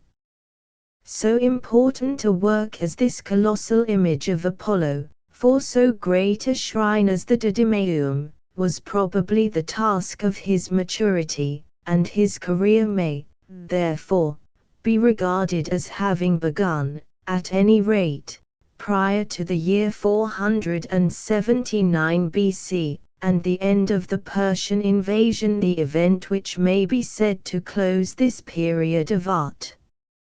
On the whole, the chief period of his activity is thought to have fallen earlier, and to have occupied the last 40 years of the previous century, and he would thus have flourished, as we say, about 50 years before the manhood of Phidias, as Mino of Fiesole 50 years before the manhood of Michelangelo. His chief works were an Aphrodite, wrought for the Sicyonians in ivory and gold, that Apollo of bronze carried away by the Persians, and restored to its place about the year BC 350, and a reproduction of the same work in cedar wood, 244, for the sanctuary of Apollo of the Ismenus, at Thebes. The primitive Greek worship, as we may trace it in Homer, presents already, on a minor scale, all the essential characteristics of the most elaborate Greek worship of after times: the sacred enclosure, the incense and other offerings, the prayer of the priest, the shrine itself, a small one, roofed in by the priest with green boughs, not unlike a wayside chapel in modern times, and understood to be the dwelling place of the divine person, within, almost certainly, an idol, with its own sacred apparel, a visible form, little more than symbolical perhaps, like the sacred pillar for which Bathycles made his throne at Amyclae, but, if an actual image, certainly a rude one. That primitive worship, traceable in almost all these particulars, even in the first book of the Iliad, had given place, before the time of Canachus at Sicyon, to a more elaborate ritual and a more completely designed image work, and a little bronze statue, discovered on the site of Tenea, where Apollo was the chief object of worship *, the best representative of many similar marble figures, those of Thra and Orchomenus, for instance, is supposed to represent Apollo as this still early age conceived him, youthful, naked, muscular, and with the germ of the Greek profile, but formally smiling, and with a formal diadem or fillet, over the long hair which, 245, shows him to be no mortal athlete. The hands, like the feet, excellently modeled, are here extended downwards at the sides, but in some similar figures the hands are lifted, and held straight outwards, with the palms upturned. The Apollo of Canachus also had the hands thus raised, and on the open palm of the right hand was placed a stag, while with the left he grasped the bow. Pliny says that the stag was an automaton, with a mechanical device for setting it in motion, a detail which hints, at least, at the subtlety of workmanship with which those ancient critics, who had opportunity of knowing, credited this early artist. Of this work itself nothing remains, but we possess perhaps some imitations of it. It is probably this most sacred possession of the place which the coins of Miletus display from various points of view, though, of course, only on the smallest scale. But a little bronze figure in the British Museum, with the stag in the right hand, and in the closed left hand the hollow where the bow has passed, is thought to have been derived from it, and its points of style are still further illustrated by a marble head of similar character, also preserved in the British Museum, which has many marks of having been copied in marble from an original in bronze. A really ancient work, or only archaic, it certainly expresses, together with all that careful patience and hardness of workmanship which is characteristic of an early age, a certain Apollon, 246, strength, a pride and dignity in the features, so steadily composed, below the stiff, archaic arrangement of the long, fillet-bound locks. It is the exact expression of that midway position, between an involved, archaic stiffness and the free play of individual talent, which is attributed to Canachus by the ancients. His Apollo of cedar wood, which inhabited a temple near the gates of Thebes, on a rising ground, below which flowed the river Ismenus, had, according to Pausanias, so close a resemblance to that at Miletus that it required little skill in one who had seen either of them to tell what master had designed the other. Still, though of the same dimensions, while one was of cedar the other was of bronze, a reproduction one of the other we may believe, but with the modifications, according to the use of good workmen even so early as Canachus, due to the difference of the material. For the likeness between the two statues, it is to be observed, is not the mechanical likeness of those earlier images represented by the statuette of Tenea, which spoke, not of the style of one master, but only of the manufacture of one workshop. In those two images of Conachus, the Milesian Apollo and the Apollo of the Ismenus, there were resemblances amid differences, resemblances, as we may understand, in what was nevertheless peculiar, novel, and even innovating in the precise conception of the God therein set forth. 247. Resemblances which spoke directly of a single workman, though working freely, of one hand and one fancy, a likeness in that which could by no means be truly copied by another. It was the beginning of what we mean by the style of a master. Together with all the novelty, the innovating and improving skill, which has made Conachus remembered, an attractive, old-world, deeply felt mysticity seems still to cling about what we read of these early works. That piety, that religiousness of temper, of which the people of Sicyon had given proof so oddly in their dealings with those old carvers, Silis and Dipoenus, still survives in the master who was chosen to embody his own novelty of idea and execution in so sacred a place as the shrine of Apollo at Miletus.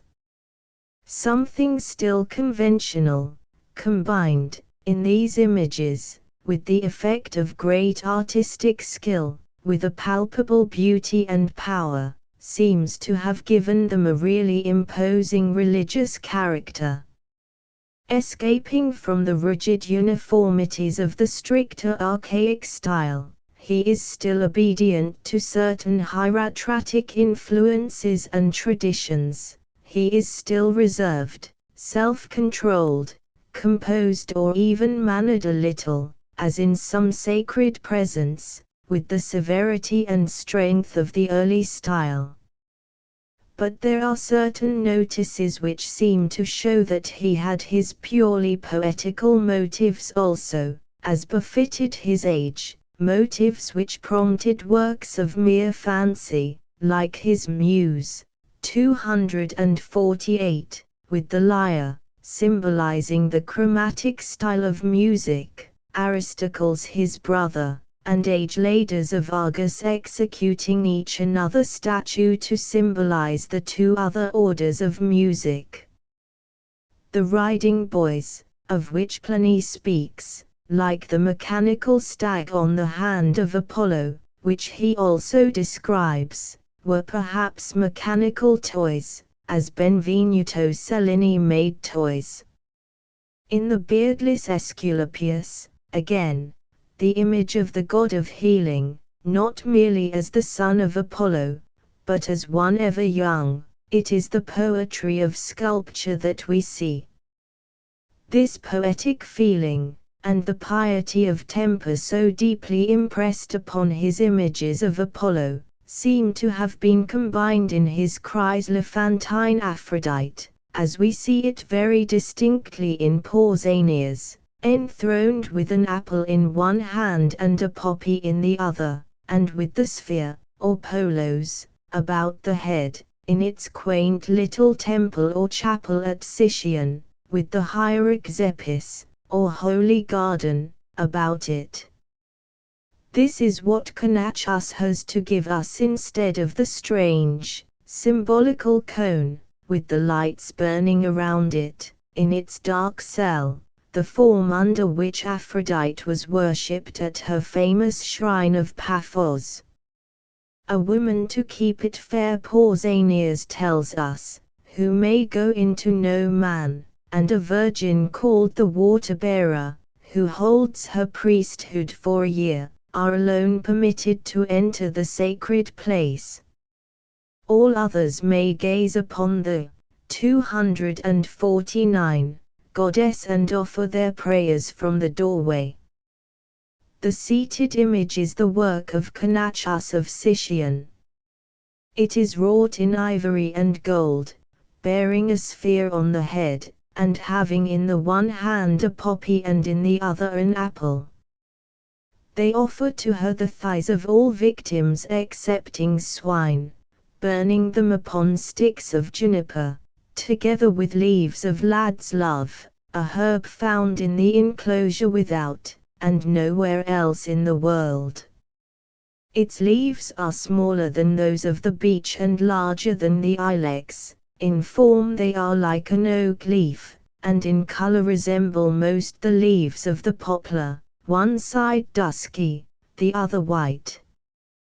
That is a place one would certainly have liked to see. So real it seems, the seated image, the people gazing through the doorway, the fragrant odor.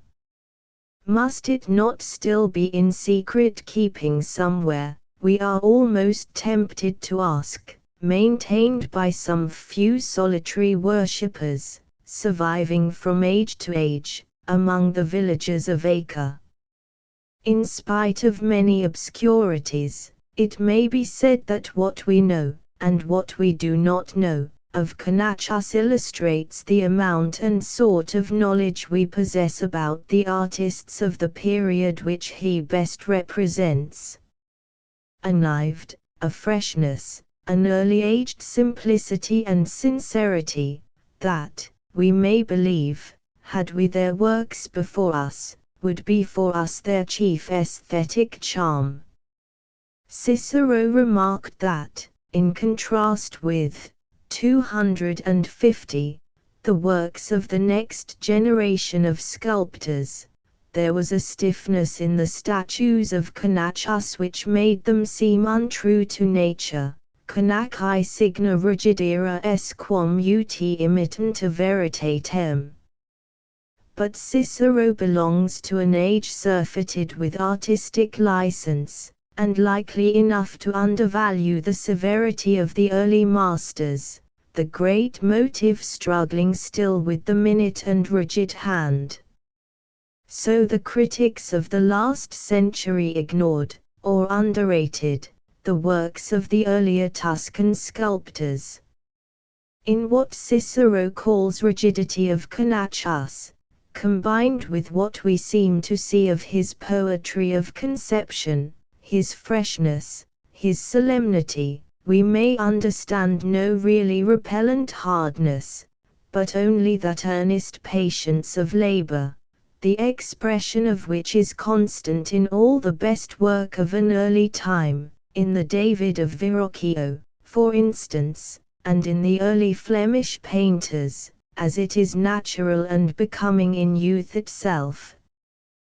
The very touch of the struggling hand was upon the work, but with the interest, the half-repressed animation of a great promise, fulfilled, as we now see, in the magnificent growth of Greek sculpture in the succeeding age, which, however, for those earlier workmen, meant the loins girt and the half-folded wings not yet quite at home in the air, with a gravity, a discretion and reserve, the charm of which, if felt in quiet, is hardly less than that of the wealth and fullness of final mastery. Notes 228. Chrysaon is the word Pausanias uses, of the cup in the hand of Dionysius, the wood was plated with gold. Liddell and Scott definition of the adjective chrysios, golden, of gold, inlaid with gold. 233 Pausanias, in recording the invention of casting, uses the word ekonusanto, but does not tell us whether the model was of wax, as in the later process, which, however, is believed to have been the case. For an animated account of the modern process, the core of plaster roughly presenting the designed form, the modeling of the waxen surface thereon, like the skin upon the muscles, with all its delicate touches, vein and eyebrow, the hardening of the plaster envelope, layer over layer, upon this delicately finished model, the melting of the whey by heat, leaving behind it in its place the finished design in vacuo, which the molten stream of metal subsequently fills, released finally, after cooling, from core and envelope. See Fortnum's Handbook of Bronzes, Chapter 2. Plus Liddell and Scott definition of the noun chon and the verb chonimi, a melting pit, a mold to cast in. To throw or heap up, to cover with a mound of earth, bury. 234 plus transliteration, Kedruzodia chrysodine thismena. Pater's translation, figures of cedar wood, partly encrusted with gold. The root verb anthizo means to strew with flowers, and so, to dye with colors. Liddell and Scott. Pausanias, Description of Greece, Book 6, Chapter 19, Section 12. Pausaniae Graeciae Descriptio, 3 vols. F. Spiro. Leipzig, Tpno. 1903 237.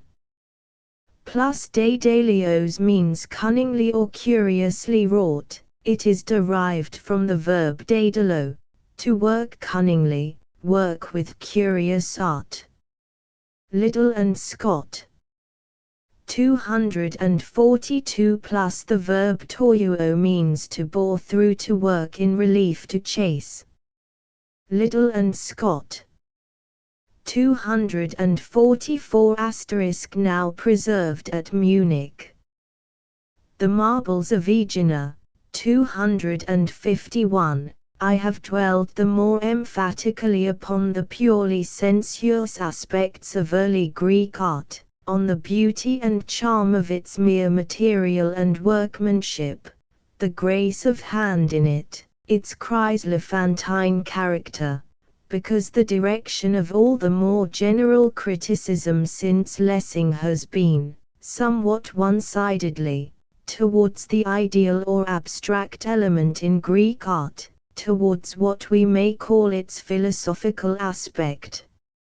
And, indeed, this philosophical element, a tendency to the realization of a certain inward, abstract, intellectual ideal, is also at work in Greek art, a tendency which, if that chryselephantine influence is called Ionian, may rightly be called the Dorian, or, in reference to its broader scope, the European influence, and this European influence or tendency is really towards the impression of an order, a sanity, a proportion in all work, which shall reflect the inward order of human reason, now fully conscious of itself, towards a sort of art in which the record and delineation of humanity, as active in the wide, inward world of 252, its passion and thought, has become more or less definitely the aim of all artistic handicraft. In undergoing the action of these two opposing influences, and by harmonizing in itself their antagonism, Greek sculpture does but reflect the larger movements of more general Greek history. All through Greek history we may trace, in every sphere of the activity of the Greek mind, the action of these two opposing tendencies, the centrifugal and centripetal tendencies, as we may perhaps not too fancifully call them.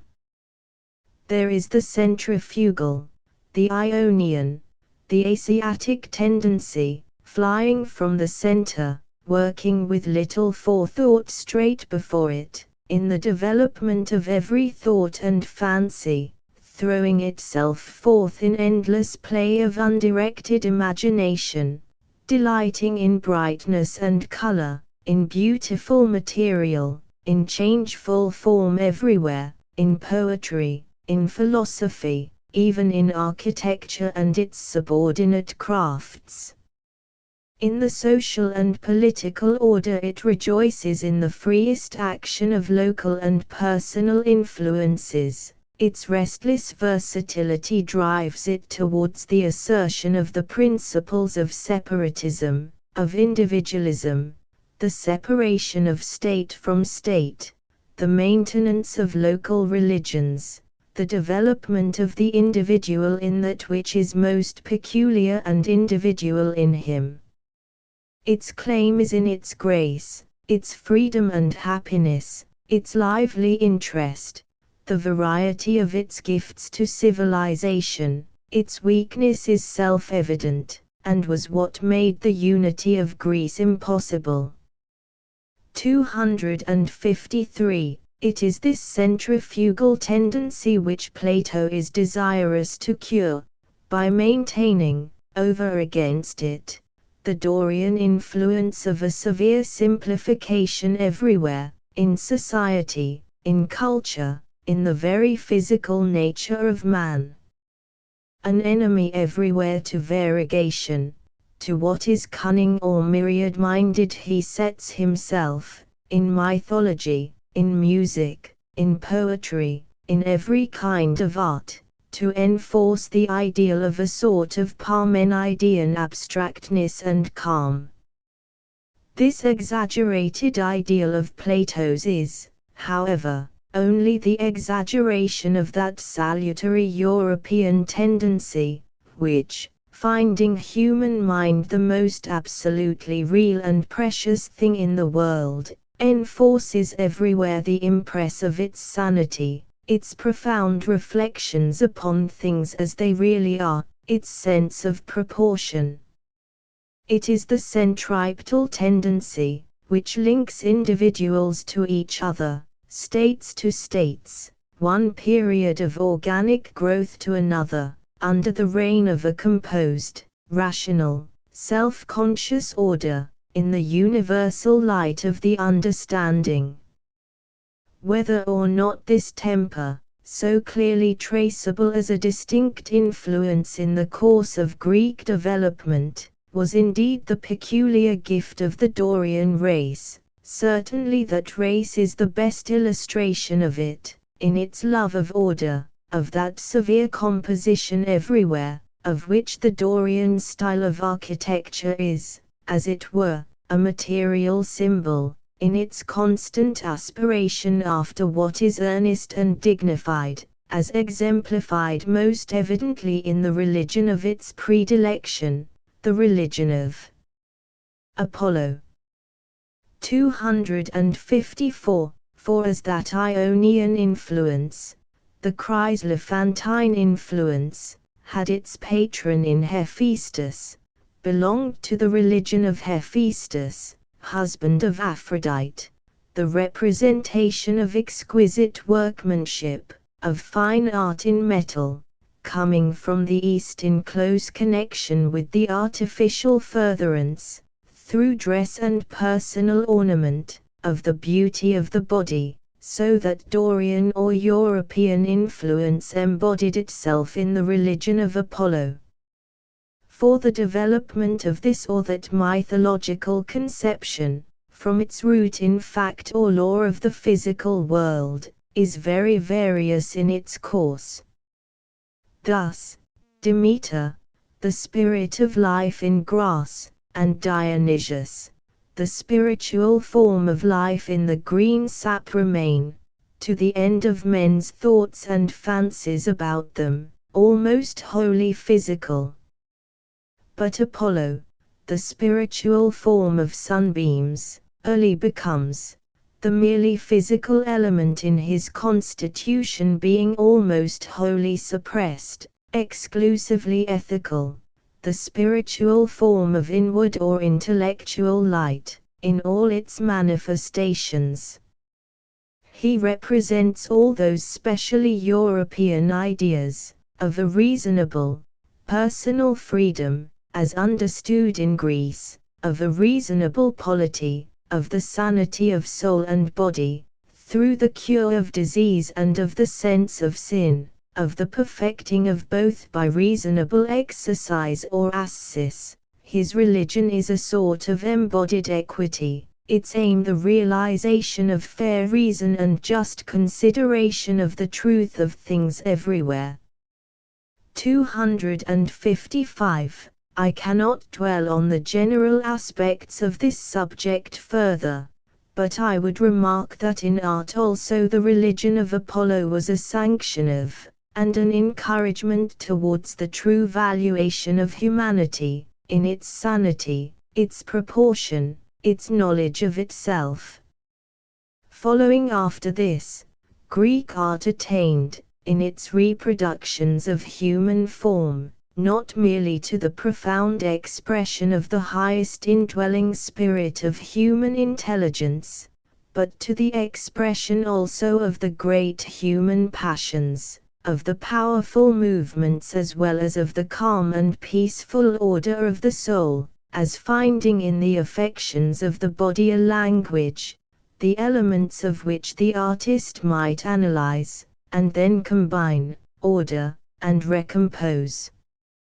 In relation to music, to art, to all those matters over which the Muses preside, Apollo, as distinct from Hermes, seems to be the representative and patron of what I may call reasonable music, of a great intelligence at work in art, of beauty attained through the conscious realization of ideas.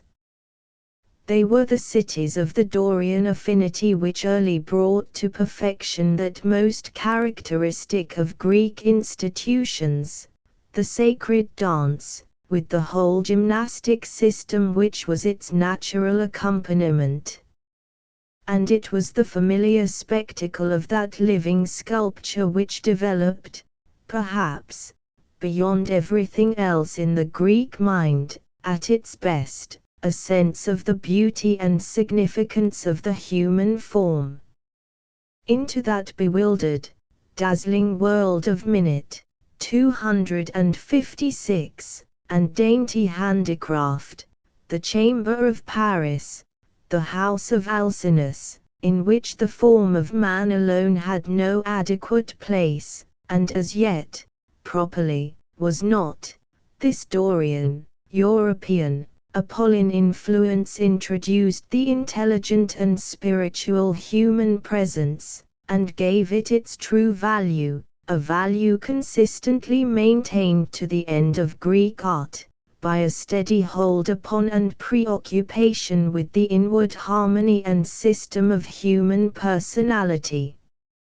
In the works of the Asiatic tradition, the marbles of Nineveh, for instance, and, so far as we can see, in the early Greek art, which derives from it, as, for example, in the archaic remains from Cyprus, the form of man is inadequate, and below the measure of perfection attained there in the representation of the lower forms of life, just as in the little reflective art of Japan, so lovely in its reproduction of flower or bird. The human form alone comes almost as a caricature, or is at least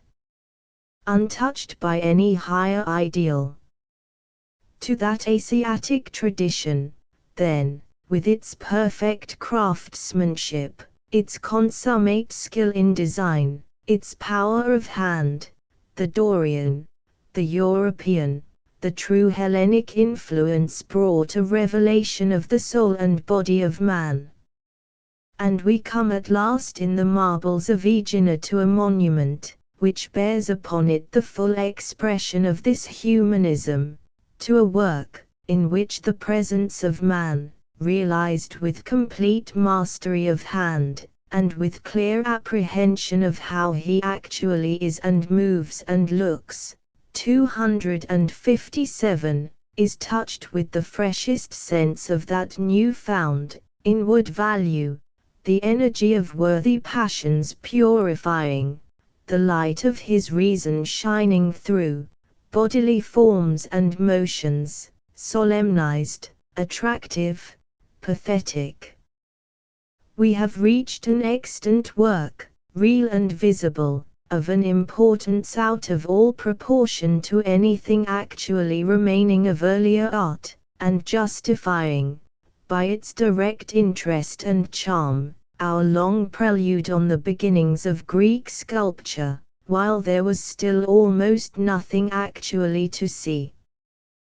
These 15 figures of Parian marble, of about 2/3 the size of life, forming, with some deficiencies, the east and west gables of a temple of Athene, the ruins of which still stand on a hillside by the seashore, in a remote part of the island of Aegina, were discovered in the year 1811, and having been purchased by the Crown Prince, afterwards King Louis I,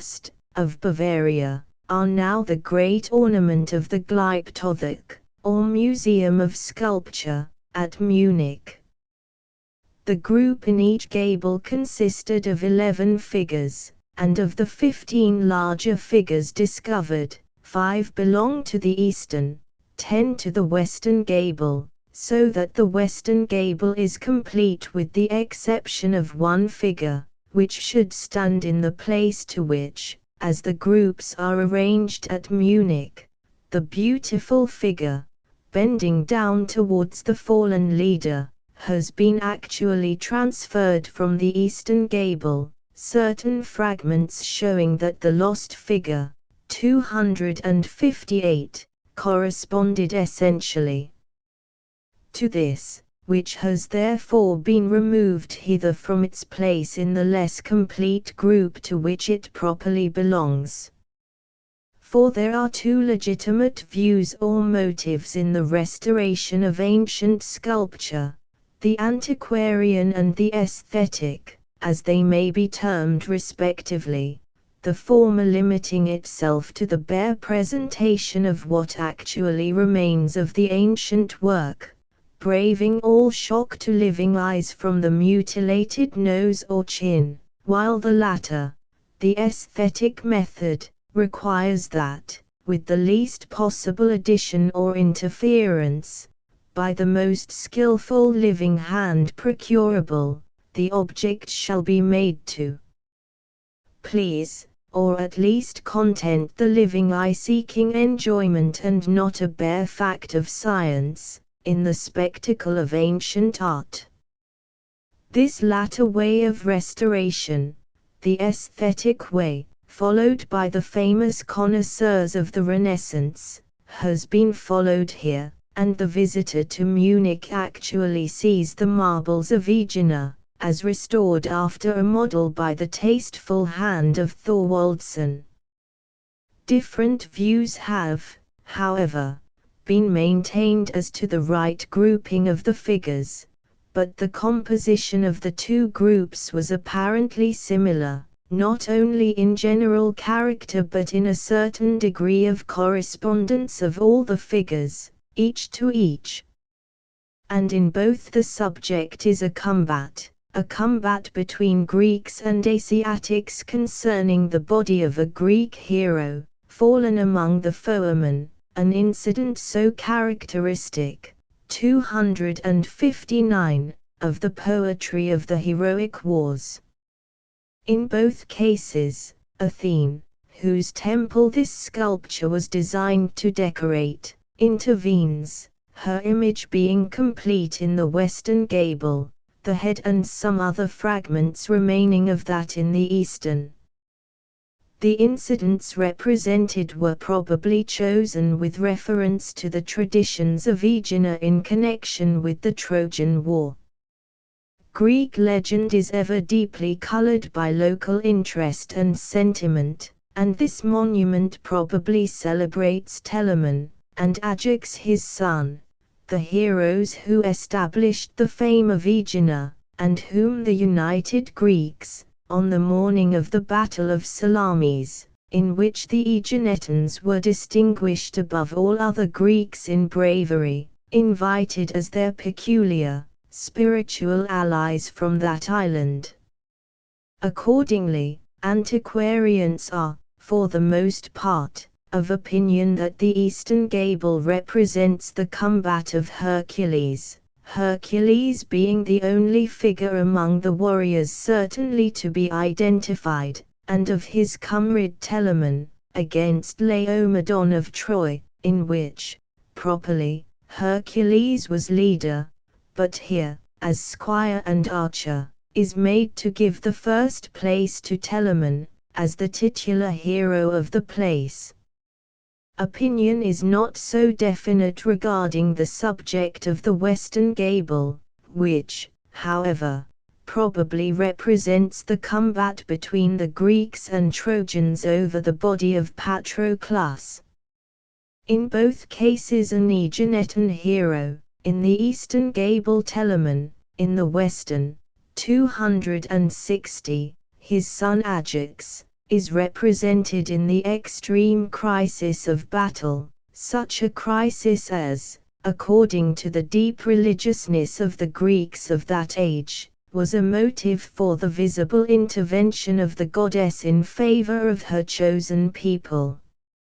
Opinion as to the date of the work, based mainly on the characteristics of the work itself, has varied within a period ranging from the middle of the 60th to the middle of the 70th Olympiad, inclining on the whole to the later date, in the period of the Ionian revolt against Persia, and a few years earlier than the Battle of Marathon. In this monument, then, we have a revelation in the sphere of art, of the temper which made the victories of Marathon and Salamis possible, of the true spirit of Greek chivalry as displayed in the Persian War, and in the highly ideal conception of its events, expressed in Herodotus and approving itself minutely to the minds of the Greeks, as a series of affairs in which the gods and heroes of old time personally intervened, and that not as mere shadows. It was natural that the high-pitched temper, the stress of thought and feeling, which ended in the final conflict of Greek liberty with Asiatic barbarism, should stimulate quite a new interest in the poetic legends of the earlier conflict between them in the heroic age. As the events of the Crusades and the chivalrous spirit of that period, leading men's minds back to ponder over the deeds of 261, Charlemagne and his paladins, gave birth to the composition of the Song of Roland. Just so this Aeginetan sculpture displays the Greeks of a later age feeding their enthusiasm on the legend of a distant past, and is a link between Herodotus and Homer. In those ideal figures, pensive a little from the first, we may suppose, with the shadowiness of a past age, we may yet see how Greeks of the time of Themistocles really conceived of Homeric knight and squire.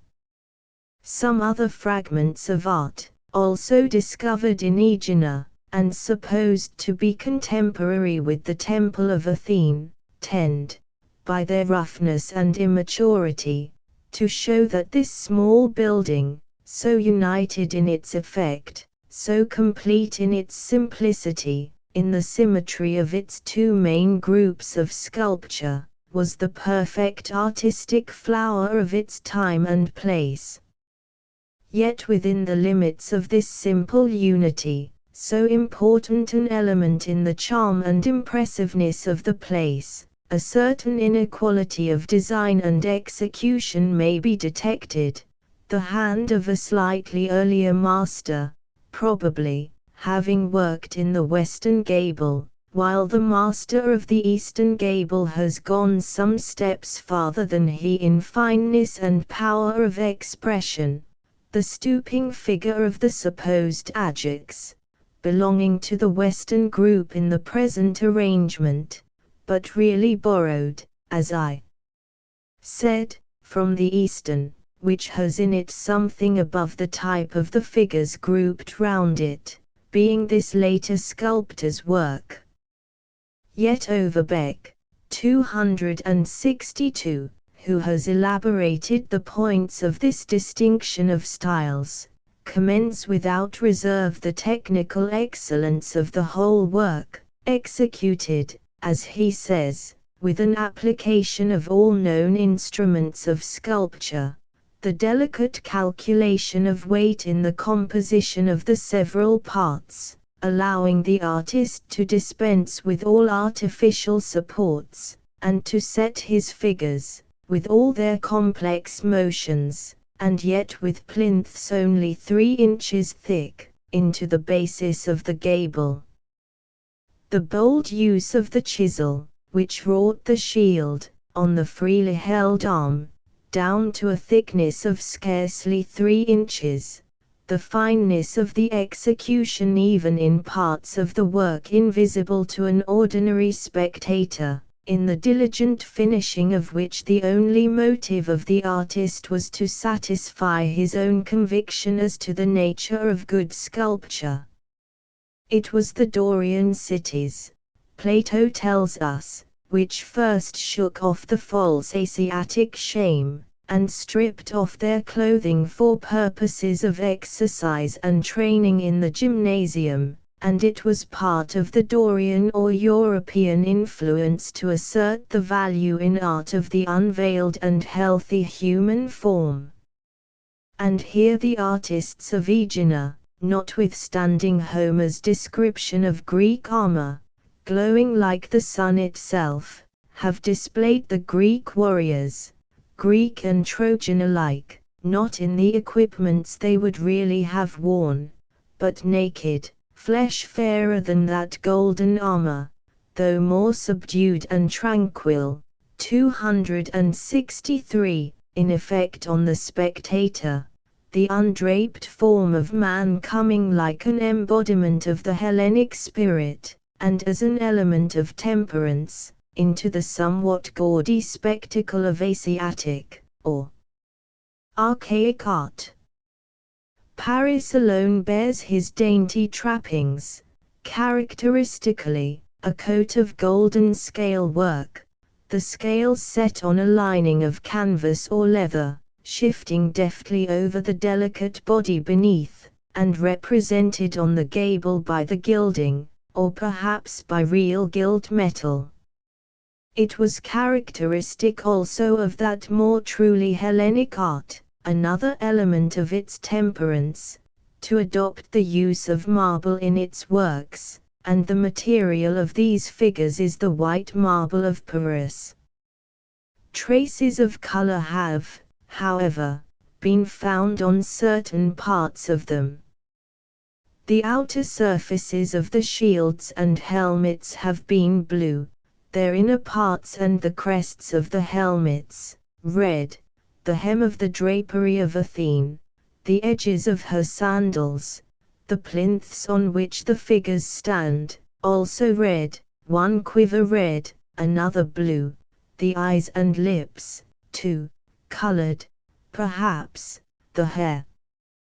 There was just a limited and conventionalized use of color, in effect, upon the marble. And although the actual material of these figures is marble, its coolness and massiveness suiting the growing severity of Greek thought, yet they have their reminiscences of work in bronze, in a certain slimness and tenuity, a certain dainty lightness of poise in their grouping, which, 264, remains in the memory as a peculiar note of their style, the possibility of such easy and graceful balancing being one of the privileges or opportunities of statuary in cast metal, of that hollow casting in which the whole weight of the work is so much less than that of a work of equal size in marble, and which permits so much wider and freer a disposition of the parts about its center of gravity. In Aegina the tradition of metal work seems to have been strong, and Anatas, whose name is closely connected with Aegina, and who is contemporary with the presumably later portion of this monument, was above all a worker in bronze.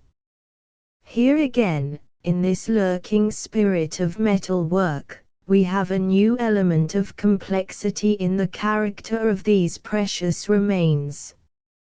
And then, to compass the whole work in our imagination, we must conceive yet another element in the conjoint effect, metal being actually mingled with the marble, brought thus to its daintiest point of refinement, as the little holes indicate, bored into the marble figures for the attachment of certain accessories in bronze, lances, swords, bows, the Medusa's head on the aegis of Athene, and its fringe of little snakes.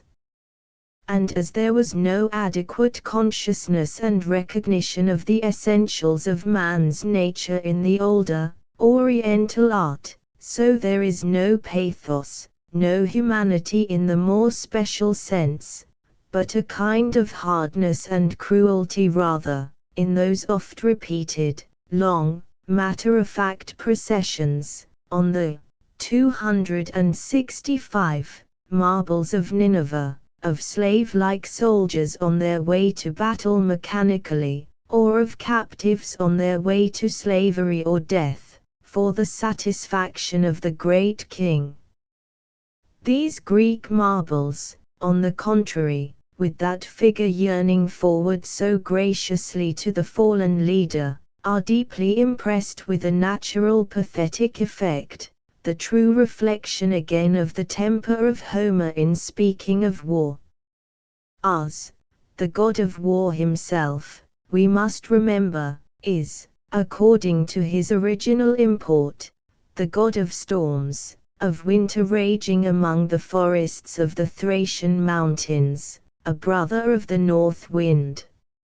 It is only afterwards that, surviving many minor gods of war, he becomes a leader of hosts, a sort of divine knight and patron of knighthood, and, through the old intricate connection of love and war, and that amorousness which is the universally conceded privilege of the soldier's life, he comes to be very near Aphrodite, the paramour of the goddess of physical beauty. So that the idea of a sort of soft dalliance mingles, in his character, so unlike that of the Christian leader, Saint George, with the idea of savage, warlike impulses, the fair, soft creature suddenly raging like a storm, to which, in its various wild incidents, war is constantly likened in Homer, the effects of delicate youth and of tempest blending, in us, into one expression, not without that cruelty which mingles also, like the influence of some malign fate upon him, with the finer, 266 characteristics of Achilles, who is a kind of merely human double of us. And in Homer's impressions of war the same elements are blent, the delicacy, the beauty of youth, especially, which makes it so fit for purposes of love, spoiled and wasted by the random flood and fire of a violent tempest, the glittering beauty of the Greek war men expressed in so many brilliant figures, and the splendor of their equipments, in collision with the miserable accidents of battle, and the grotesque indignities of death in it, brought home to our fancy by 100 pathetic incidents, the sword hot with slaughter, the stifling blood in the throat, the spoiling of the body in every member severally. He thinks of, and records, at his early ending, the distant home from which the boy came, who goes stumbling now, just stricken so wretchedly, his bowels in his hands. He pushes the expression of this contrast to the macabre even, suggesting the approach of those lower forms of life which await tomorrow the fair bodies of the heroes, who strive and fall today like these in the Aeginetan gables. For it is just that twofold sentiment which this sculpture has embodied.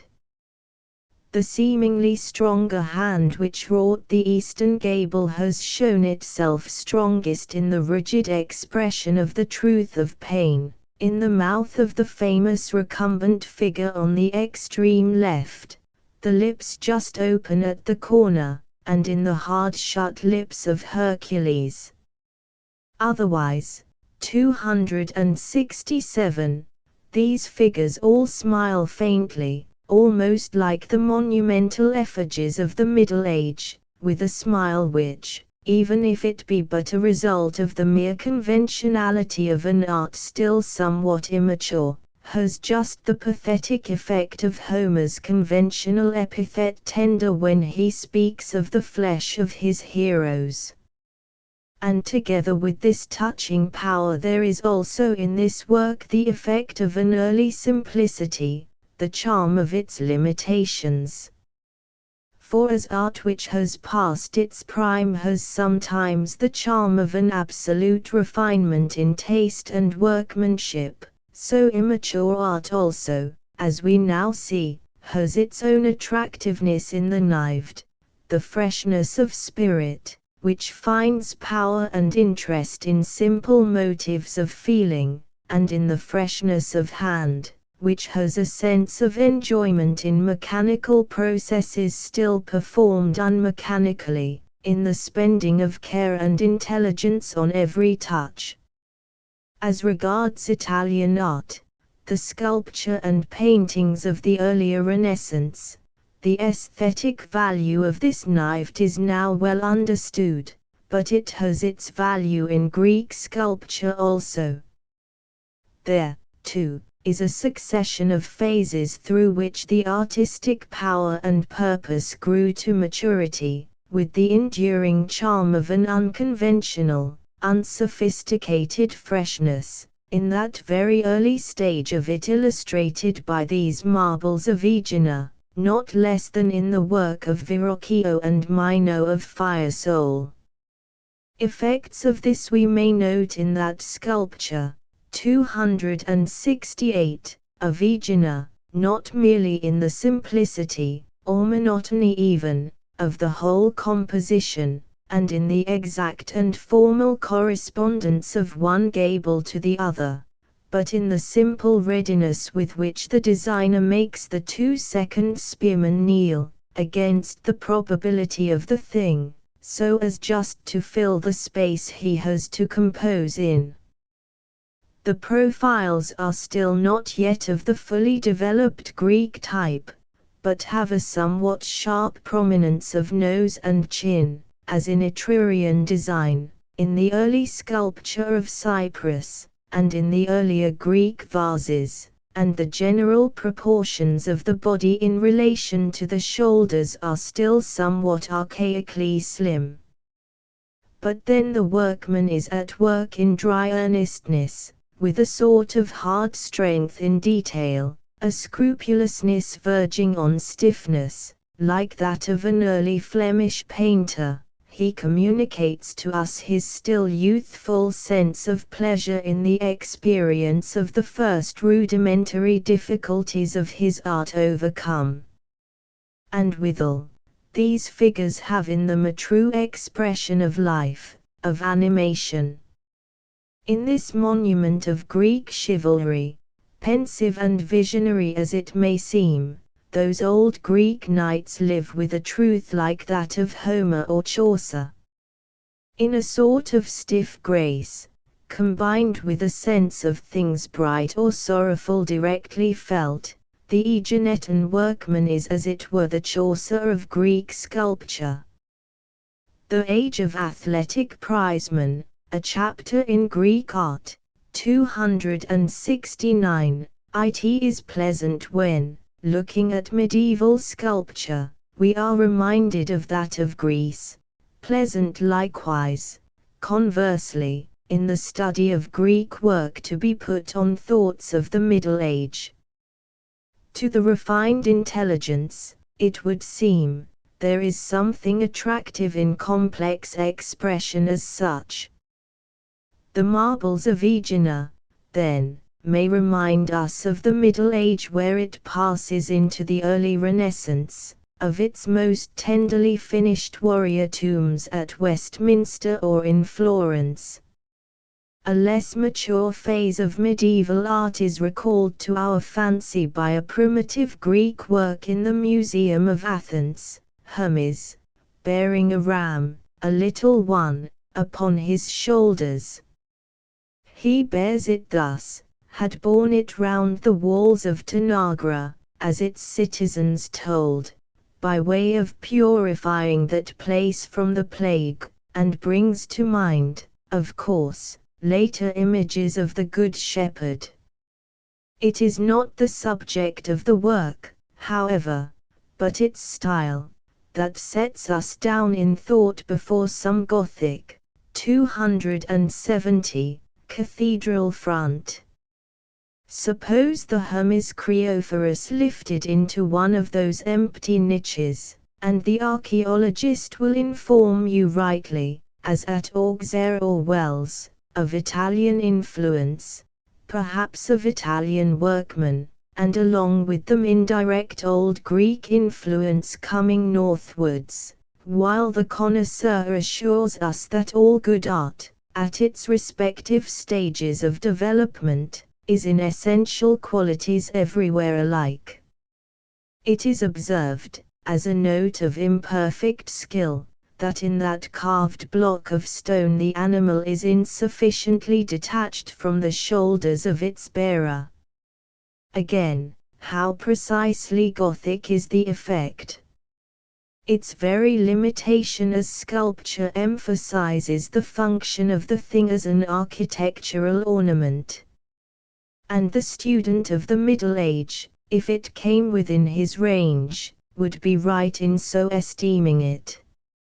Hieratratic, stiff and formal, if you will, there is a knowledge of the human body in it nevertheless, of the body, and of the purely animal soul therein, full of the promise of what is coming in that chapter of Greek art which may properly be entitled, The Age of Athletic Prizemen.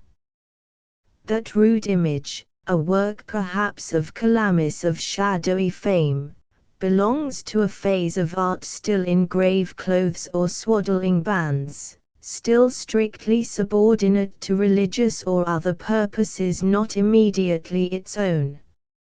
It had scarcely to wait for the next generation to be superseded, and we need not wonder that but little of it remains. But that it was a widely active phase of art, with 271, all the vigor of local varieties, is attested by another famous archaic monument, too full of a kind of sacred poetry to be passed by. The reader does not need to be reminded that the Greeks, vivid as was their consciousness of this life, cared much always for the graves of the dead, that to be cared for, to be honored, in one's grave, to have timbo amphipolos plus a frequented tomb, as Pindar says, was a considerable motive with them, even among the young. In the study of its funeral monuments we might indeed follow closely enough the general development of art in Greece from beginning to end. The carved slab of the ancient shepherd of Orchomenus, with his dog and rustic staff, the stele of the ancient man-at-arms signed Aristocles rich originally with color and gold and fittings of bronze, are among the few still visible pictures, or portraits, it may be, of the earliest Greek life. Compare them, compare their expression, for a moment, with the deeply incised tombstones of the Brethren of St. Francis and their clients, which still roughen the pavement of Santa Cruz at Florence, and recall the varnished polychrome decoration of those Greek monuments in connection with the worn-out blazonry of the funeral brasses of England and Flanders. The Shepherd, the Hoplite, begin a series continuous to the era of full Attic mastery in its gentlest mood, with a large and varied store of memorials of the dead, which, not so strangely as it may, 272, seem at first sight, are like selected pages from daily domestic life. See, for instance, at the British Museum, Trypho, the son of Eutychus, one of the very pleasantest human likenesses there, though it came from a cemetery, a son it was hard to leave in it at 19 or 20.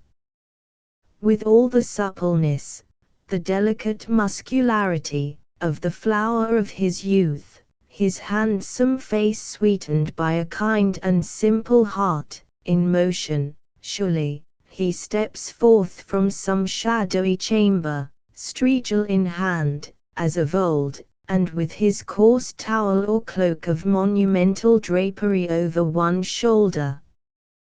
But whither precisely, you may ask, and as what, is he moving there in the doorway? Well, in effect, certainly, it is the memory of the dead lad, emerging thus from his tomb, the still active soul, or permanent thought, of him, as he most liked to be. The Harpy Tomb, so called from its mysterious winged creatures with human faces, carrying the little shrouded souls of the dead, is a work many generations earlier than that graceful monument of Trypho. It was from an ancient cemetery at Xanthus in Lycia that it came to the British Museum.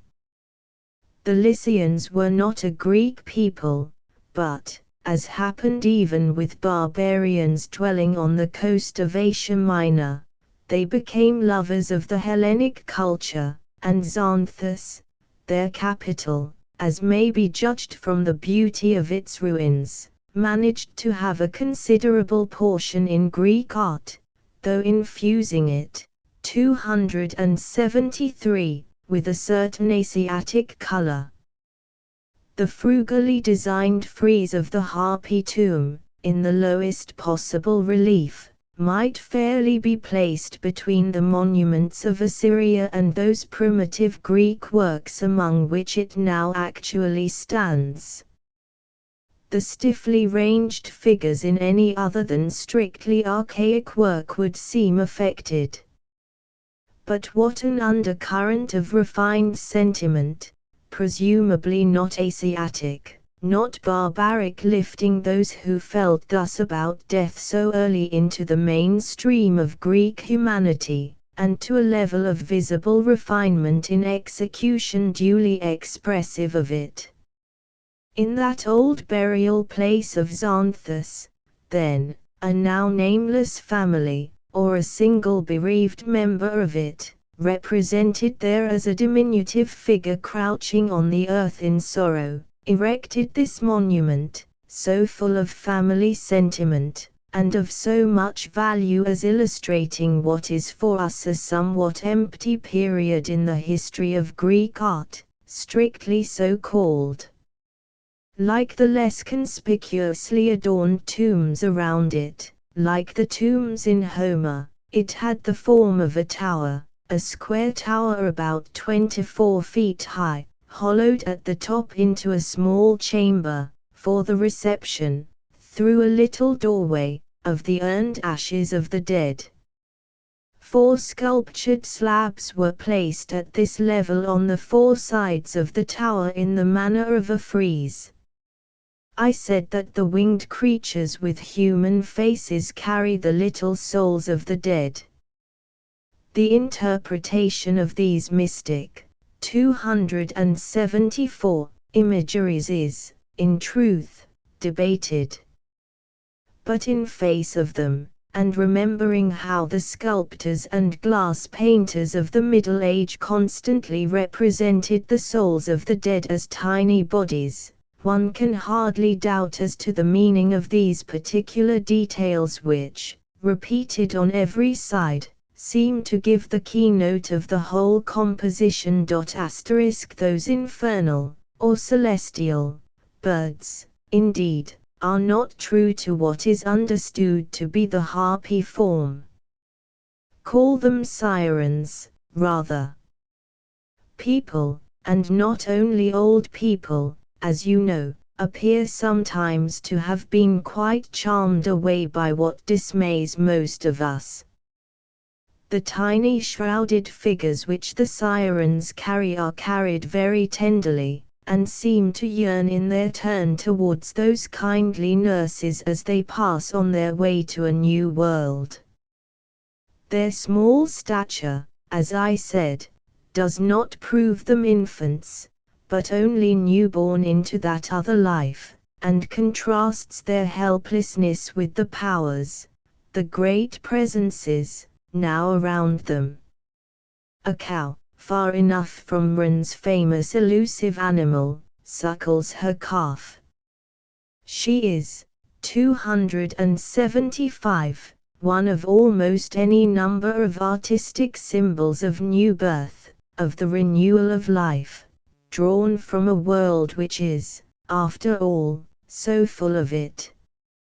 On one side sits enthroned, as some have thought, the goddess of death, on the opposite side the goddess of life, with her flowers and fruit.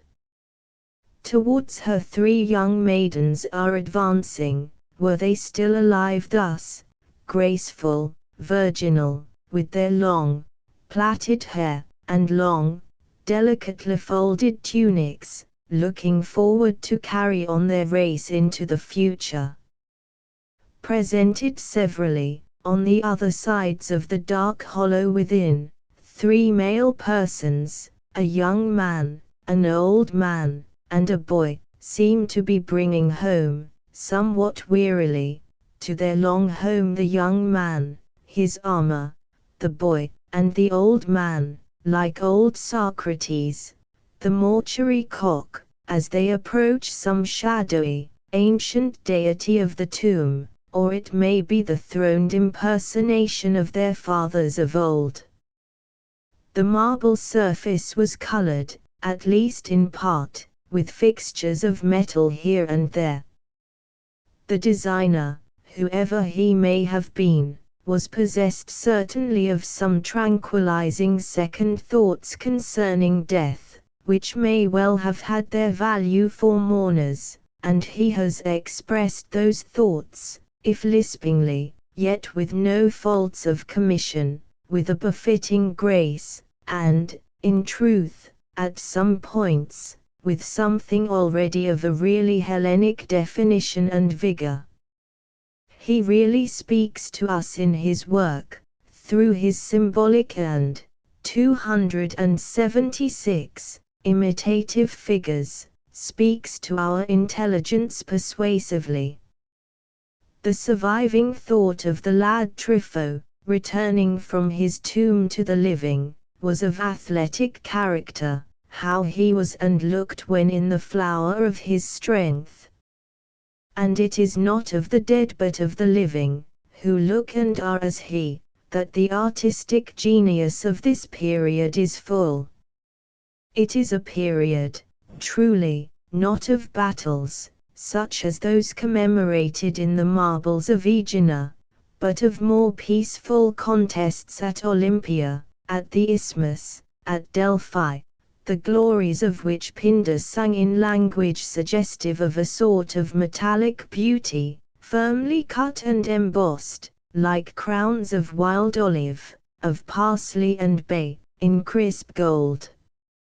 First, however, it had been necessary that Greece should win its liberty, political standing ground, and a really social air to breathe in, with development of the youthful limbs.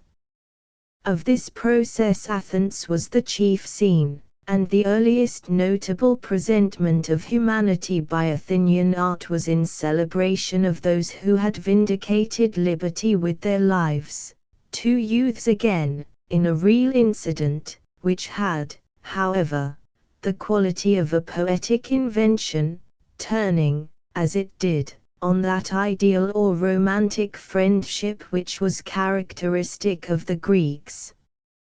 With something, perhaps, of hieratic convention, yet presented as they really were, as friends and admirers loved to think of them. 277. Harmodius and Aristogeiton stood, then, soon after their heroic death, side by side in bronze, the work of Antenor, in a way not to be forgotten, when, 30 years afterwards, a foreign tyrant, Xerxes, carried them away to Persia.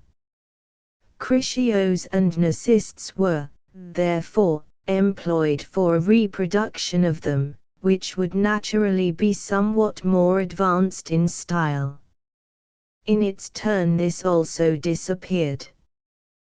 The more curious student, however, would still fancy he saw the trace of it, of that copy, or of the original, afterwards restored to Athens, here or there, on vase or coin.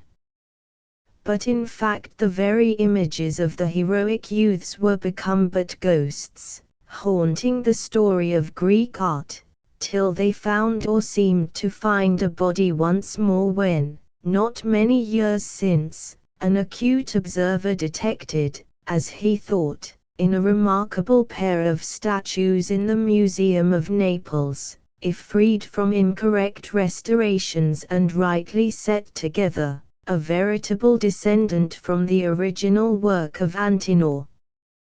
With all their truth to physical form and movement, with a conscious mastery of delineation, they were, nevertheless, in certain details, in the hair, for instance, archaic, or rather archaistic, designedly archaic, as from the hand of a workman, for whom, in this subject, archaism, the very touch of the ancient master, had a sentimental or even a religious value.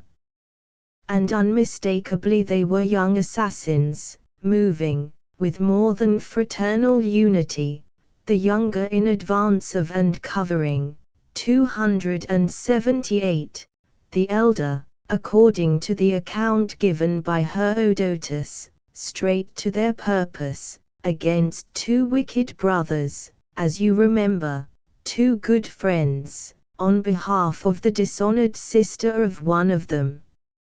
Archaeologists have loved to adjust them tentatively, with various hypotheses as to the precise manner in which they thus went together.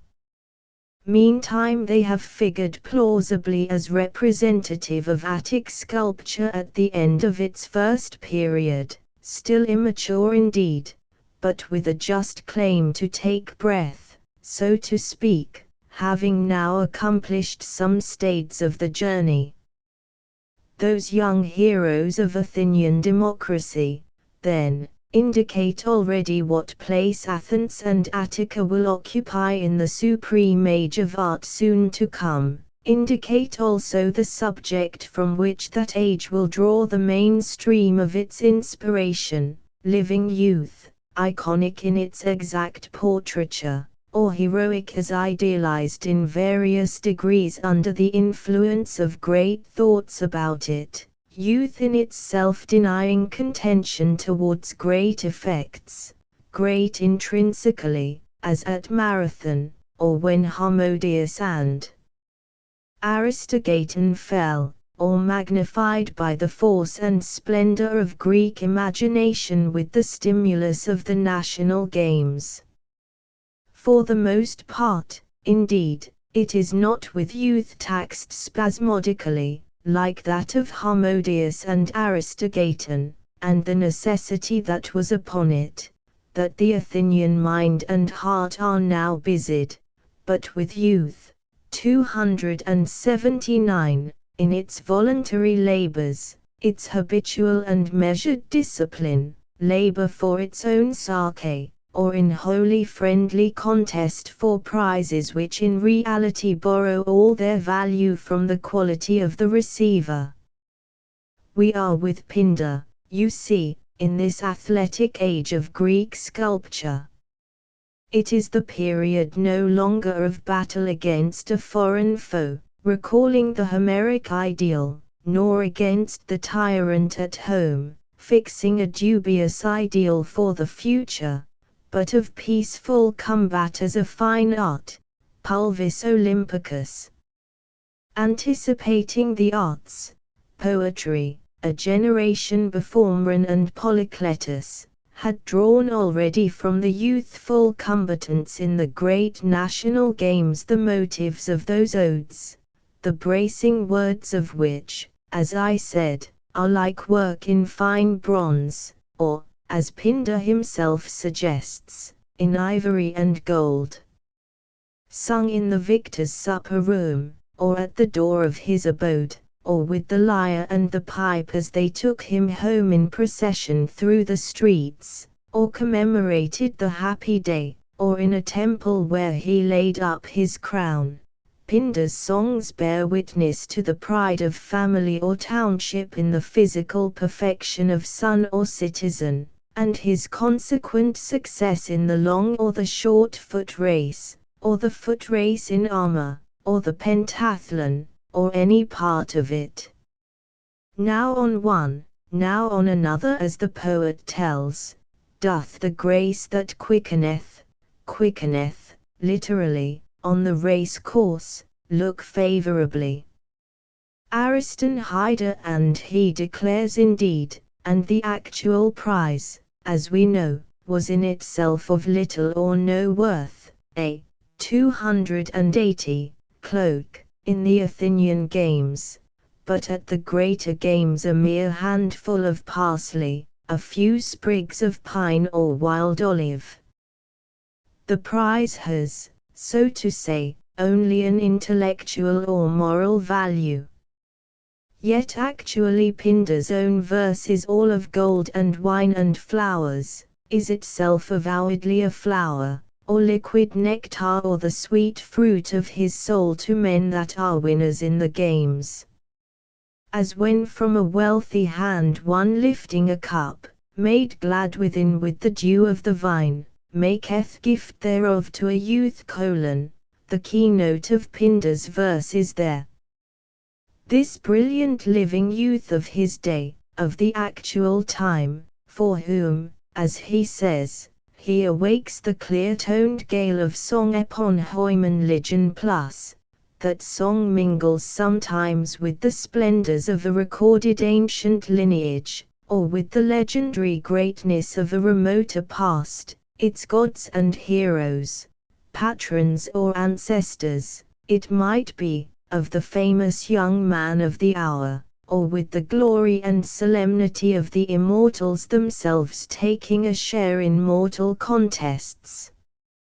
On such pretext he will tell a new story, or bring to its last perfection by his manner of telling it, his pregnancy and studied beauty of expression, an old one. The tale of Castor and Polydeuces, the appropriate patrons of virginal yet virile youth, starred and mounted, he tells in all its human interest. Ample is the glory stored up for Olympian winners.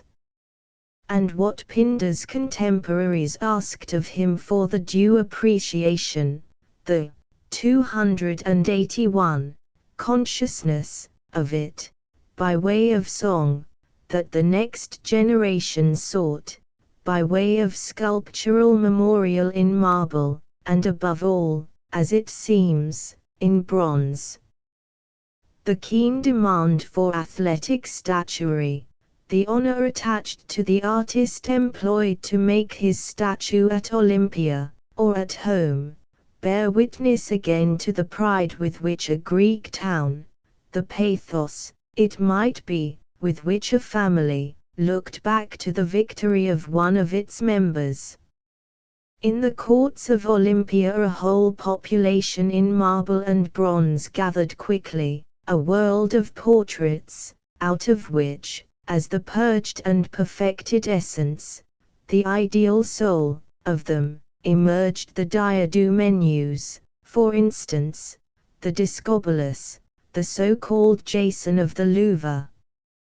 Olympia was in truth, as Pindar says again, a mother of gold-crowned contests, the mother of a large offspring. All over Greece the enthusiasm for gymnastic, for the life of the gymnasia, prevailed. It was a gymnastic which, under the happy conditions of that time, was already surely what Plato pleads for, already one half music, mousic plus a matter, partly, of character and of the soul, of the fair proportion between soul and body, of the soul with itself. Who can doubt it who sees and considers the still irresistible grace, the contagious pleasantness, of the Discobolus, the Diadomenus, and a few other precious survivals from the athletic age which immediately preceded the manhood of Phidias, between the Persian and the Peloponnesian wars. 282. Now, this predominance of youth, of the youthful form, in art, of bodily gymnastic promoting natural advantages to the utmost, of the physical perfection developed thereby, is a sign that essential mastery has been achieved by the artist, the power, that is to say, of a full and free realization. For such youth, in its very essence, is a matter properly within the limits of the visible, the empirical, world, and in the presentment of it there will be no place for symbolic hint, none of that reliance on the helpful imagination of the spectator, the legitimate scope of which is a large one, when art is dealing with religious objects, with what in the fullness of its own nature is not really expressible at all. In any passable representation of the Greek Discobolus, as in any passable representation of an English cricketer, there can be no successful evasion of the natural difficulties of the thing to be done, the difficulties of competing with nature itself, or its maker, in that marvelous combination of motion and rest, of inward mechanism with the so smoothly finished surface and outline, finished ad unum, which enfold it. Of the gradual development of such mastery of natural detail, a veritable counterfeit of nature, the veritable rhythmus of the runner, for example, twinkling heel and ivory shoulder, we have hints and traces in the historians of art. One had attained the very turn and texture of the 283 crisp locks, another the very feel of the tense nerve and full flushed vein, while with another you saw the bosom of Laidas expand, the lips part, as if for a last breath ere he reached the goal. It was like a child finding little by little the use of its limbs, the testimony of its senses, at a definite moment. With all its poetic impulse, it is an age clearly of faithful observation, of what we call realism, alike in its iconic and heroic work, alike in portraiture, that is to say, and in the presentment of divine or abstract types. Its workmen are close students now of the living form as such, aim with success at an ever larger and more various expression of its details, or replace a conventional statement of them by a real and lively one. That it was thus is attested indirectly by the fact that they busied themselves, seemingly by way of a tour de force, and with no essential interest in such subject, alien as it was from the pride of health which is characteristic of the gymnastic life, with the expression of physical pain, in Philoctetes, for instance. The adroit, the swift, the strong, in full and free exercise of their gifts, to the delight of others and of themselves, though their sculptural record has for the most part perished, are specified in ancient literary notices as the sculptor's favorite subjects, repeated, remodeled, over and over again, for the adornment of the actual scene of athletic success, or the marketplace at home of the distant northern or Sicilian town. 284, whence the prizeman had come. A countless series of popular illustrations to Pindar's odes. And if art was still to minister to the religious sense, it could only be by clothing celestial spirits also as nearly as possible in the bodily semblance of the various athletic combatants, whose patrons respectively they were supposed to be. The age to which we are come in the story of Greek art presents to us indeed only a chapter of scattered fragments, of names that are little more, with but surmise of their original significance, and mere reasonings as to the sort of art that may have occupied what are really empty spaces. Two names, however, connect themselves gloriously with certain extant works of art, copies, it is true, at various removes, yet copies of what is still found delightful through them, and by copyists who for the most part were themselves masters.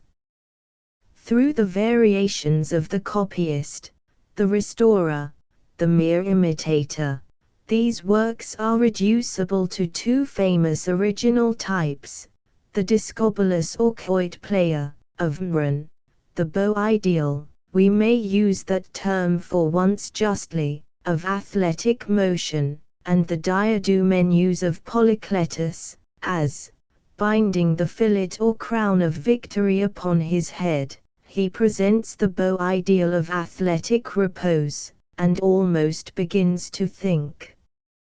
Mron was a native of Eleutheri, and a pupil of Ageladas of Argos. There is nothing more to tell by way of positive detail of this so famous, 285, artist, save that the main scene of his activity was Athens, now become the center of the artistic as of all other modes of life in Greece. Multiplicas veritatem videtur, says Pliny. He was in fact an earnest realist or naturalist, and rose to central perfection in the portraiture, the idealized portraiture, of athletic youth, from a mastery first of all in the delineation of inferior objects, of little lifeless or living things. Think, however, for a moment, how winning such objects are still, as presented on Greek coins, the ear of corn, for instance, on those of Metapontum, the microscopic cockle shell, the dolphins, on the coins of Syracuse. Mron, then, passes from pleasant truth of that kind to the delineation of the worthier sorts of animal life, the ox, the dog, to nothing short of illusion in the treatment of them, as ancient connoisseurs would have you understand. It is said that there are 36 extant epigrams on his brazen cow. That animal has her gentle place in Greek art, from the Siren tomb, suckling her young there, as the type of eternal rejuvenescence, onwards to the procession of the Elgin frieze, where, still breathing deliciously of the distant pastures, she is led to the altar. We feel sorry for her, as we look, so lifelike is the carved marble. The sculptor who worked there, whoever he may have been, had profited doubtless by the study of Mron's famous work. For what purpose he made it, does not appear, as, 286, an architectural ornament, or a votive offering, perhaps only because he liked making it. In hyperbolic epigram, at any rate, the animal breathes, explaining sufficiently the point of Pliny's phrase regarding mrun, corporum curiosus. And when he came to his main business with the quoit player, the wrestler, the runner, he did not for a moment forget that they too were animals, young animals, delighting in natural motion, in free course through the yielding air, over uninterrupted space, according to Aristotle's definition of pleasure, the unhindered exercise of one's natural force. Corporum tenus curiosus, he was a curious workman as far as the living body is concerned. Pliny goes on to qualify that phrase by saying that he did not express the sensations of the mind, animi sensus. But just there, in fact, precisely in such limitation, we find what authenticates mrun's peculiar value in the evolution of Greek art. It is of the essence of the athletic prizeman, involved in the very ideal of the quoit player, the cricketer, not to give expression to mind, in any antagonism to, or invasion of, the body, to mind as anything more than a function of the body, whose healthful balance of functions it may so easily perturb, to disavow that insidious enemy of the fairness of the bodily soul as such. Yet if the art of mrun was but little occupied with the reasonable soul, animus, with those mental situations the expression of which, though 287, it may have a pathos and a beauty of its own, is for the most part adverse to the proper expression of youth, to the beauty of youth, by causing it to be no longer youthful. He was certainly a master of the animal or physical soul there, anima, how it is, how it displays itself, as illustrated, for instance, in the Discobolus. Of voluntary animal motion the very soul is undoubtedly there. We have but translations into marble of the original in bronze. In that, it was as if a blast of cool wind had congealed the metal, or the living youth, fixed him imperishably in that moment of rest which lies between two opposed motions, the backward swing of the right arm, the movement forwards on which the left foot is in the very act of starting. The matter of the thing, the stately bronze or marble, thus rests indeed, but the artistic form of it, in truth, scarcely more, even to the eye, than the rolling ball or disc, may be said to rest, at every moment of its course, just metaphysically, you know.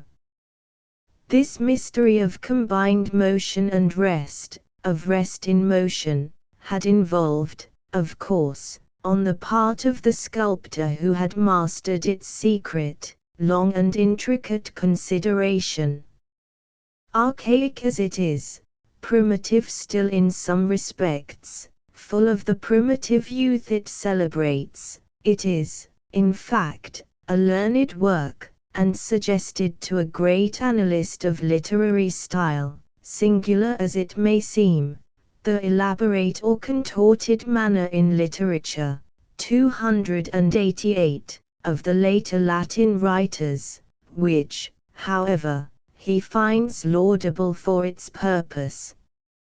Yet with all its learned involution, thus so oddly characterized by Quintilian, so entirely is this quality subordinated to the proper purpose of the Discobolus as a work of art, a thing to be looked at rather than to think about, that it makes one exclaim still, with the poet of athletes, the natural is ever best. To de foia happen Kratiston. Plus perhaps that triumphant, unimpeachable naturalness is after all the reason why, on seeing it for the first time, it suggests no new view of the beauty of human form, or point of view for the regarding of it, is acceptable rather as embodying, say, in one perfect flower, all one has ever fancied or seen, in old Greece or on Thames side, of the unspoiled body of youth, thus delighting itself and others, at that perfect, because unconscious, point of good fortune, as it moves or rests just there for a moment, between the animal and spiritual worlds. Grant them, you pray, in Pindar's own words, grant them with feet so light to pass through life.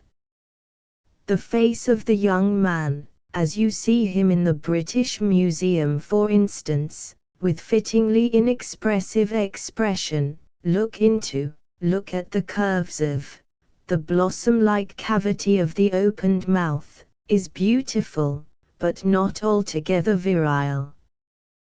The eyes, the facial lines which they gather into one, seem ready to follow the coming motion of the discus as those of an onlooker might be. 289, but that head does not really belong to the Discobolus. To be assured of this you have but to compare with that version in the British Museum, the most authentic of all derivations from the original, preserved till lately at the Palazzo Massimi in Rome.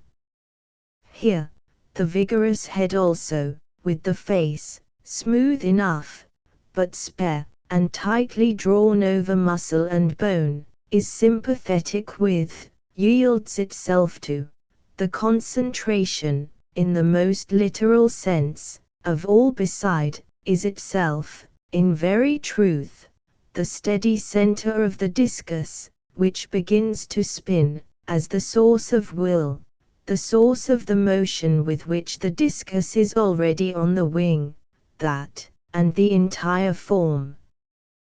The Discobolus of the Massimi Palace presents, moreover, in the hair, for instance, those survivals of primitive manner which would mark legitimately Mran's actual pre-Phaidaic standpoint, as they are congruous also with a certain archaic, a more than merely athletic, spareness of form generally, delightful touches of unreality in this realist of a great time, and of a sort of conventionalism that has an attraction in itself. Was it a portrait? That one can so much as ask the question is a proof how far the master, in spite of his lingering archaism, is come already from the antique marbles of Aegina. Was it the portrait of one much admired youth, or rather the type, the rectified essence, of many such, at the most pregnant, the essential, moment, of the 290 exercise of their natural powers, of what they really were? Have we here, in short, the sculptor Mran's reasoned memory of many a quoit player, of a long flight of quoit players, as, were he here, he might have given us the cricketer, the passing generation of cricketers, sub specie eternitatis, under the eternal form of art? Was it in that case a commemorative or votive statue, such as Pausanias found scattered throughout Greece?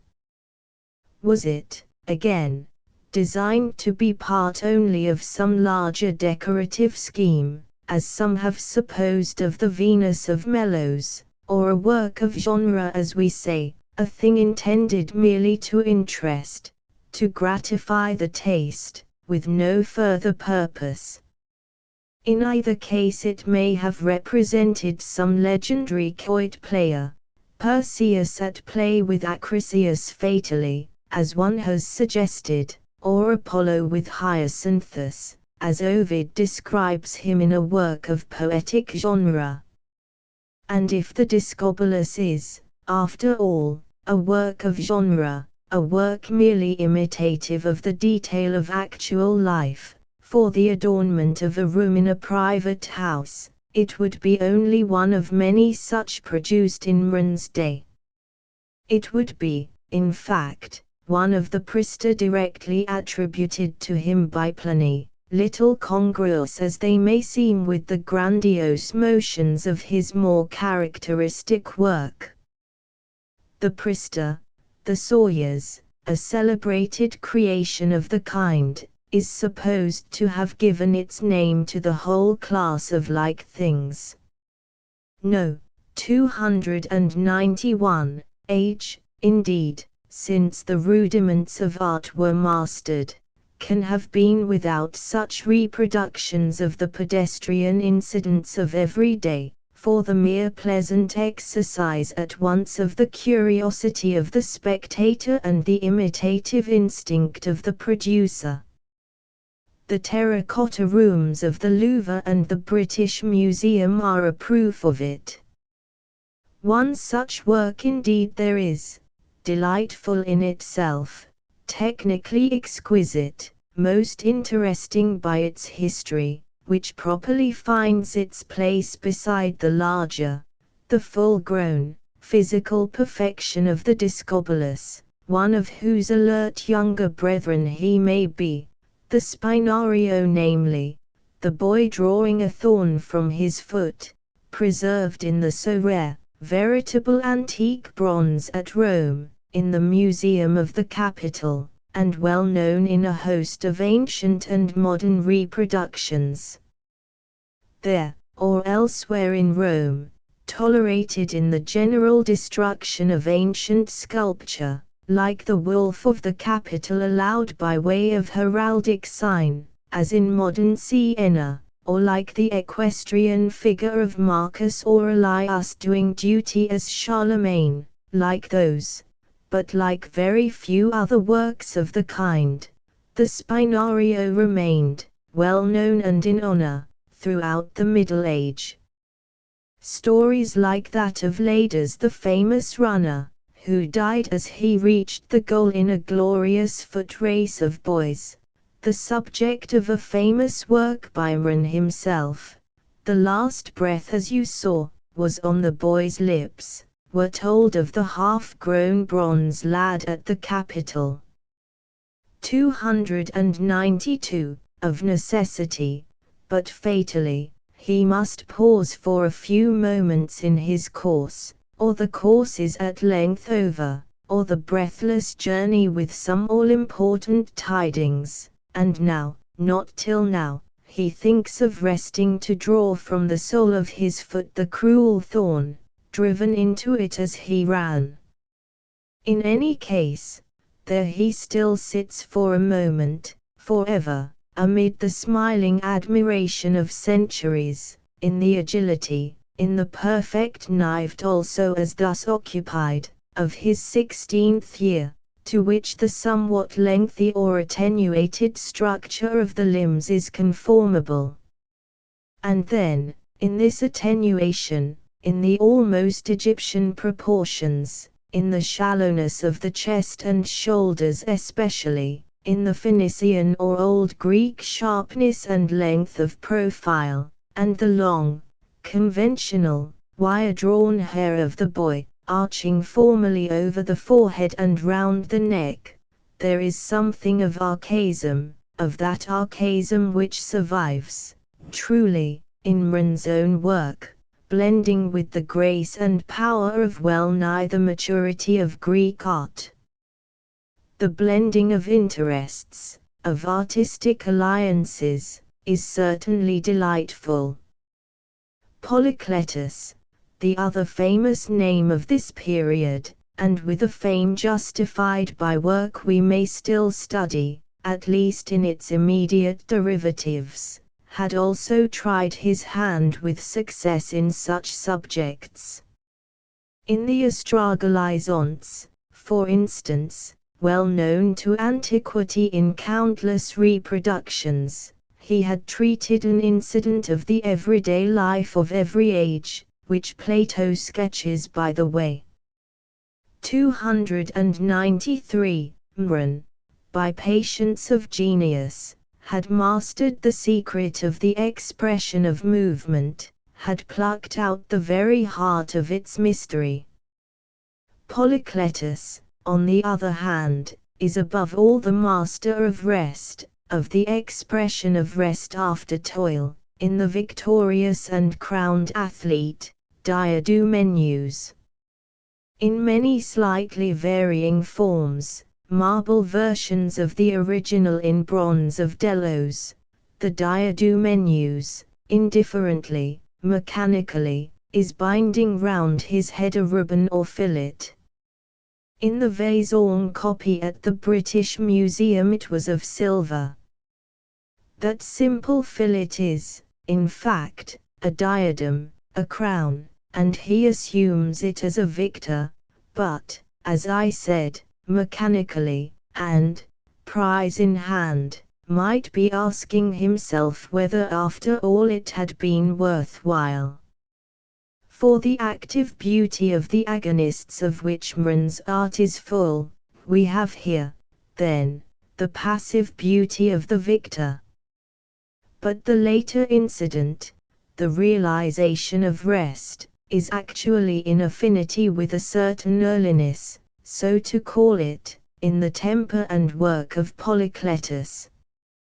He is already something of a reactionary, or pauses, rather, to enjoy, to convey enjoyably to others, the full savor of a particular moment in the development of his craft, the moment of the perfecting of restful form, before the mere consciousness of technical mastery in delineation urges forward the art of sculpture to a bewildering infinitude of motion.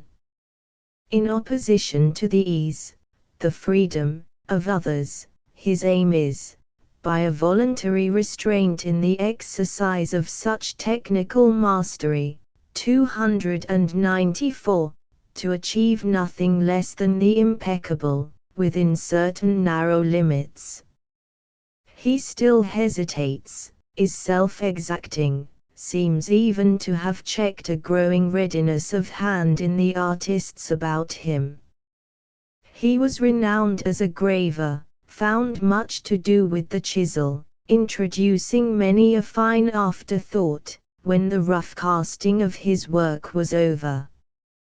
He studied human form under such conditions as would bring out its natural features, its static laws, in their entirety, their harmony, and in an academic work, so to speak, no longer to be clearly identified in what may be derivations from it, he claimed to have fixed the canon, the common measure, of perfect man. Yet with Polycletus certainly the measure of man was not yet the measure of an angel but still only that of mortal youth, however, in that scrupulous and uncontaminate purity of form which recommended itself even to the Greeks as befitting messengers from the gods, if such messengers should come. And yet a large part of Mron's contemporary fame depended on his religious work, on his statue of Here, for instance, in ivory and gold, that too, doubtless, expressive, as appropriately to its subject as to himself, of a passive beauty.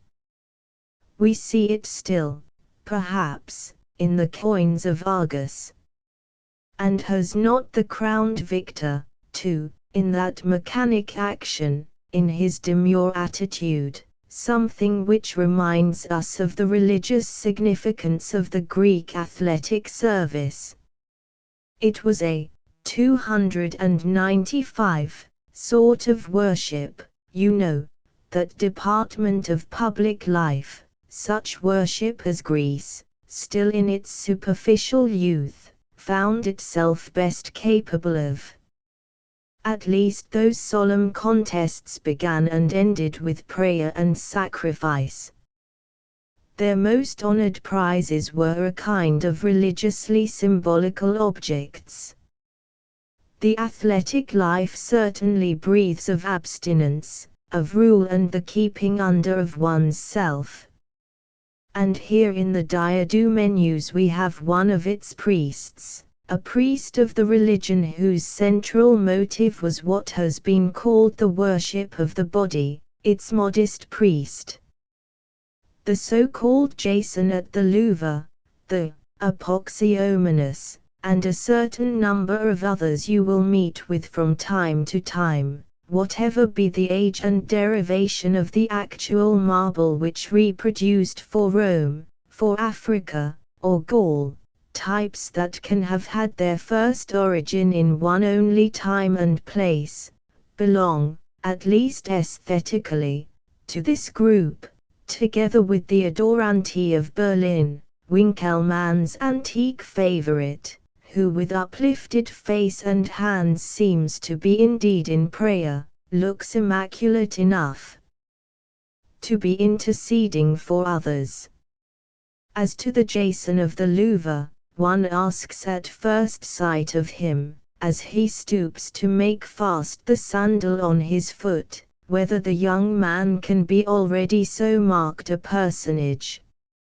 Is he already the approved hero, bent on some great act of his famous epopee, or mere youth only, again, arraying itself mechanically, but alert in eye and soul, prompt to be roused to any 296 great action whatever?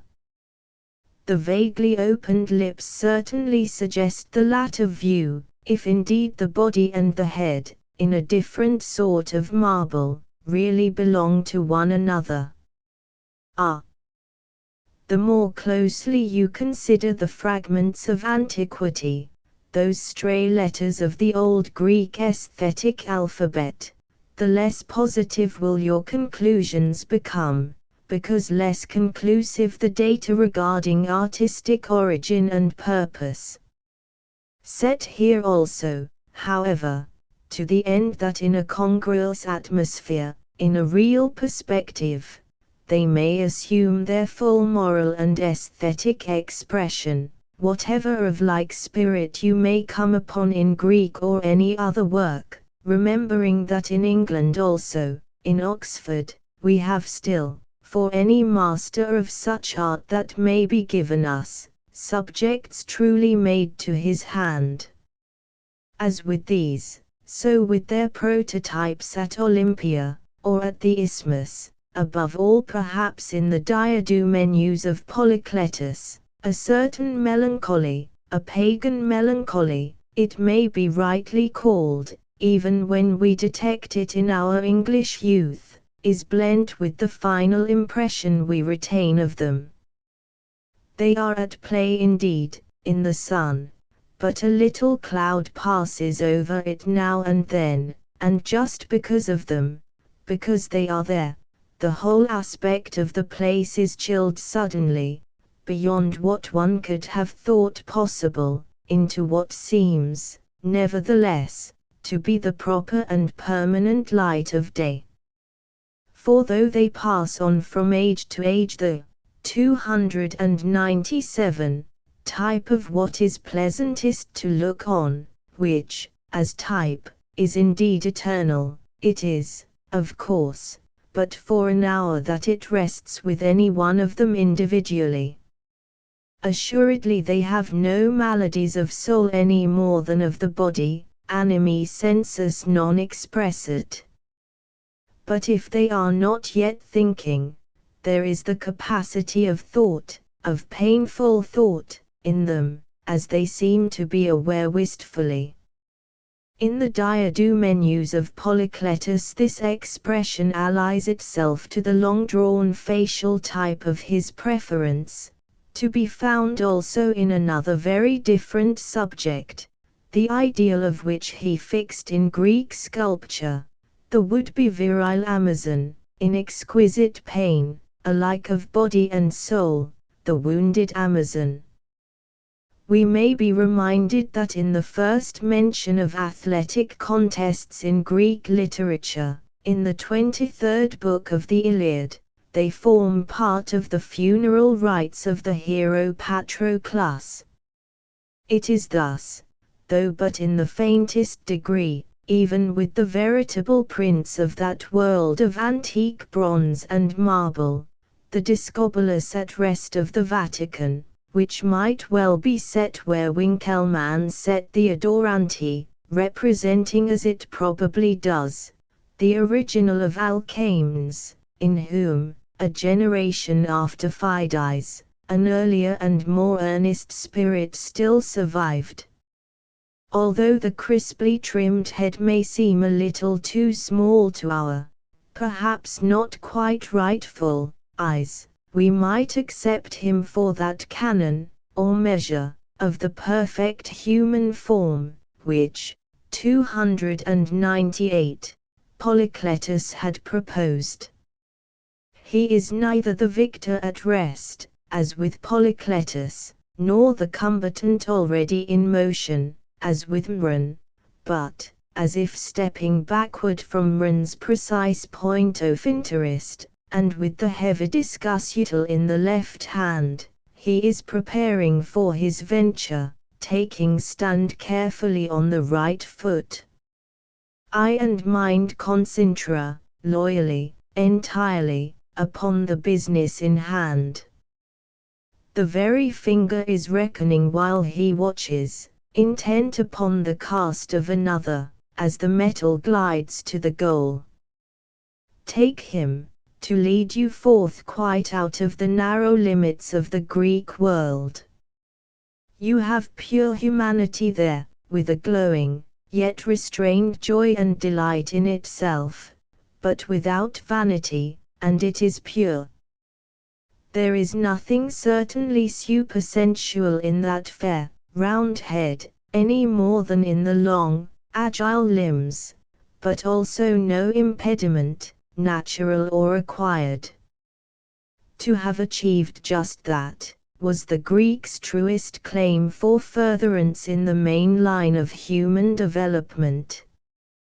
He had been faithful, we cannot help saying, as we pass from that youthful company, in what comparatively is perhaps little, in the culture, the administration, of the visible world, and he merited, so we might go on to say, he merited revelation, something which should solace his heart in the inevitable fading of that. We are reminded of those strange prophetic words of the wisdom, the Logos, by whom God made the world, in one of 299, the sapiential, half-Platonic books of the Hebrew Scriptures. I was by him, as one brought up with him, rejoicing in the habitable parts of the earth. My delights were with the sons of men. Plus notes 271. Plus transliteration, Timbo Amphipolos. Translation, a much frequented tomb. 274. In some fine reliefs of the 13th century, Jesus himself draws near to the deathbed of his mother. The soul has already quitted her body, and is seated, a tiny crowned figure, on his left arm, as she had carried him, to be taken to heaven. In the beautiful early 14th century monument of Aymer de Valence at Westminster, the soul of the deceased, a small figure wrapped in a mantle, is supported by two angels at the head of the tomb. Among many similar instances may be mentioned the soul of the beggar, Lazarus, on a carved capital at Vézelay, and the same subject in a coloured window at Bourges. The clean, white little creature seems glad to escape from the body, tattooed all over with its sores in a regular pattern. 279 plus transliteration, Ariston Hyder. Translation, water is best. The ode goes on to praise the Olympic contests. Pindar, Odes, Book O, Poem 1, Line 1. The Odes of Pindar, including the principal fragments with an introduction and an English translation by Sir John Sandys, lit.d. FBA. Sir John Sandys. Cambridge, Ma. Harvard University Press, London, William Heinemann Limited, 1937. 280 plus transliteration, Epon Hoyman Ligon. Translation, the clear strain of words, i.e. song. Pindar, Odes, Book O, Poem 9, line 47. See page 279 note for reference. 281 plus transliteration, Mosaic. Liddell and Scott definition, any art over which the Muses presided, ESP. Music or lyric poetry set and sung to music.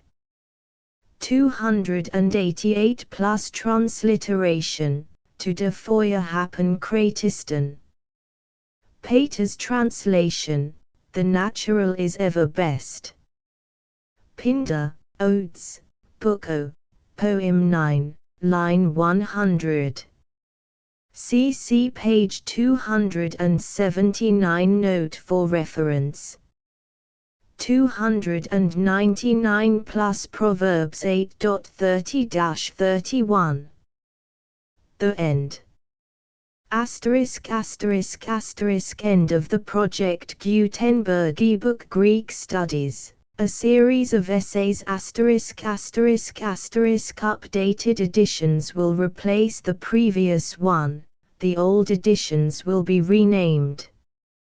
Creating the works from print editions not protected by U.S. copyright law means that no one owns a United States copyright in these works, so the Foundation, and you, can copy and distribute it in the United States without permission and without paying copyright royalties.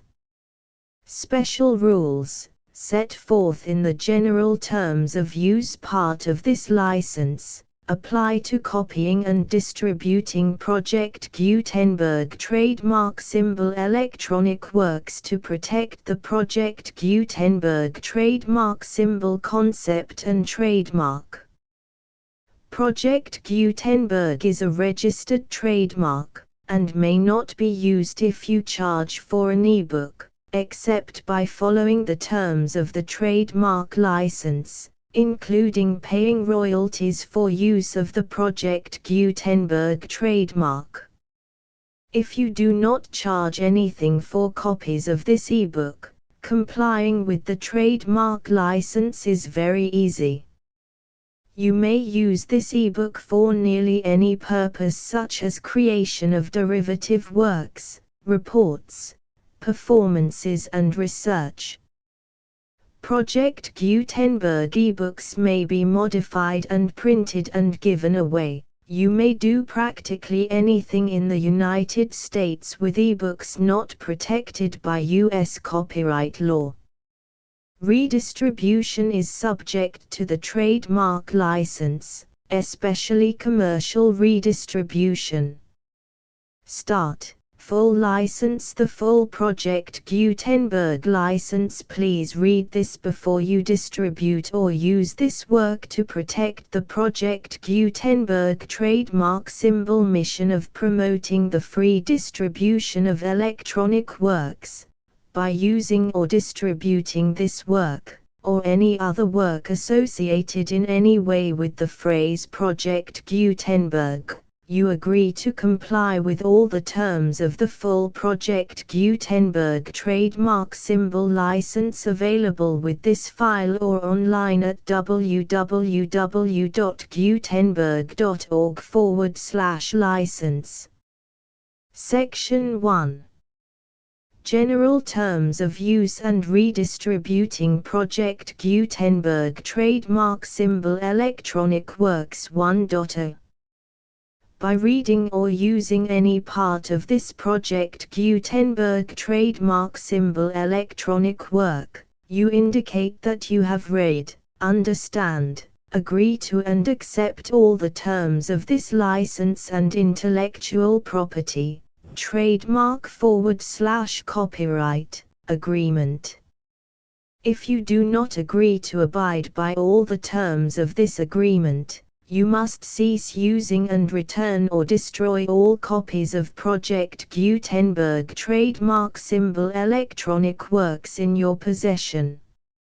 If you paid a fee for obtaining a copy of or access to a Project Gutenberg trademark symbol electronic work and you do not agree to be bound by the terms of this agreement, you may obtain a refund from the person or entity to whom you paid the fee as set forth in paragraph 1.e.8. 1.b Project Gutenberg is a registered trademark. It may only be used on or associated in any way with an electronic work by people who agree to be bound by the terms of this agreement. There are a few things that you can do with most Project Gutenberg trademark symbol electronic works even without complying with the full terms of this agreement. See paragraph 1.c below. There are a lot of things you can do with Project Gutenberg trademark symbol electronic works if you follow the terms of this agreement and help preserve free future access to Project Gutenberg trademark symbol electronic works. See paragraph 1.e below. 1.c. The Project Gutenberg Literary Archive Foundation, the Foundation or PGLAF, owns a compilation copyright in the collection of Project Gutenberg trademark symbol electronic works. Nearly all the individual works in the collection are in the public domain in the United States. If an individual work is unprotected by copyright law in the United States and you are located in the United States, we do not claim a right to prevent you from copying, distributing, performing, displaying or creating derivative works based on the work as long as all references to Project Gutenberg are removed. Of course, we hope that you will support the Project Gutenberg trademark symbol mission of promoting free access to electronic works by freely sharing Project Gutenberg trademark symbol works in compliance with the terms of this agreement for keeping the Project Gutenberg trademark symbol name associated with the work. You can easily comply with the terms of this agreement by keeping this work in the same format with its attached full Project Gutenberg trademark symbol license when you share it without charge with others. 1.d. The copyright laws of the place where you are located also govern what you can do with this work. Copyright laws in most countries are in a constant state of change. If you are outside the United States, check the laws of your country in addition to the terms of this agreement before downloading, copying, displaying, performing, distributing or creating derivative works based on this work or any other Project Gutenberg trademark symbol work. The Foundation makes no representations concerning the copyright status of any work in any country other than the United States. 1.e Unless you have removed all references to Project Gutenberg, 1.e.1. The following sentence, with active links to, or other immediate access to, the full Project Gutenberg trademark symbol license must appear prominently whenever any copy of a Project Gutenberg trademark symbol work, Any work on which the phrase Project Gutenberg appears, or with which the phrase Project Gutenberg is associated, is accessed, displayed, performed, viewed, copied or distributed. This ebook is for the use of anyone anywhere in the United States and most other parts of the world at no cost and with almost no restrictions whatsoever. You may copy it, give it away or reuse it under the terms of the Project Gutenberg license included with this ebook or online at www.gutenberg.org. If you are not located in the United States, you will have to check the laws of the country where you are located before using this ebook. 1.e.2 If an individual Project Gutenberg trademark symbol electronic work is derived from texts not protected by U.S. copyright law, does not contain a notice indicating that it is posted with permission of the copyright holder, the work can be copied and distributed to anyone in the United States without paying any fees or charges. If you are redistributing or providing access to a work with the phrase Project Gutenberg associated with or appearing on the work, you must comply either with the requirements of paragraphs 1.e.1 through 1.e.7 or obtain permission for the use of the work and the Project Gutenberg trademark symbol trademark as set forth in paragraphs 1.e.8 or 1.e.9. 1.e.3 If an individual Project Gutenberg trademark symbol electronic work is posted with the permission of the copyright holder, your use and distribution must comply with both paragraphs 1.e.1 through 1.e.7 and any additional terms imposed by the copyright holder. Additional terms will be linked to the Project Gutenberg trademark symbol license for all works posted with the permission of the copyright holder found at the beginning of this work. 1.e.4 Do not unlink or detach or remove the full Project Gutenberg trademark symbol license terms from this work, or any files containing a part of this work or any other work associated with Project Gutenberg trademark symbol. 1.e.5 Do not copy, display, perform, distribute or redistribute this electronic work, or any part of this electronic work, without prominently displaying the sentence set forth in paragraph 1.e.1 with active links or immediate access to the full terms of the Project Gutenberg trademark symbol license. 1.e.6 You may convert to and distribute this work in any binary, compressed, marked up, non-proprietary or proprietary form, including any word processing or hypertext form. However, if you provide access to or distribute copies of a Project Gutenberg trademark symbol work in a format other than plain vanilla ASCII or other format used in the official version posted on the official Project Gutenberg trademark symbol website,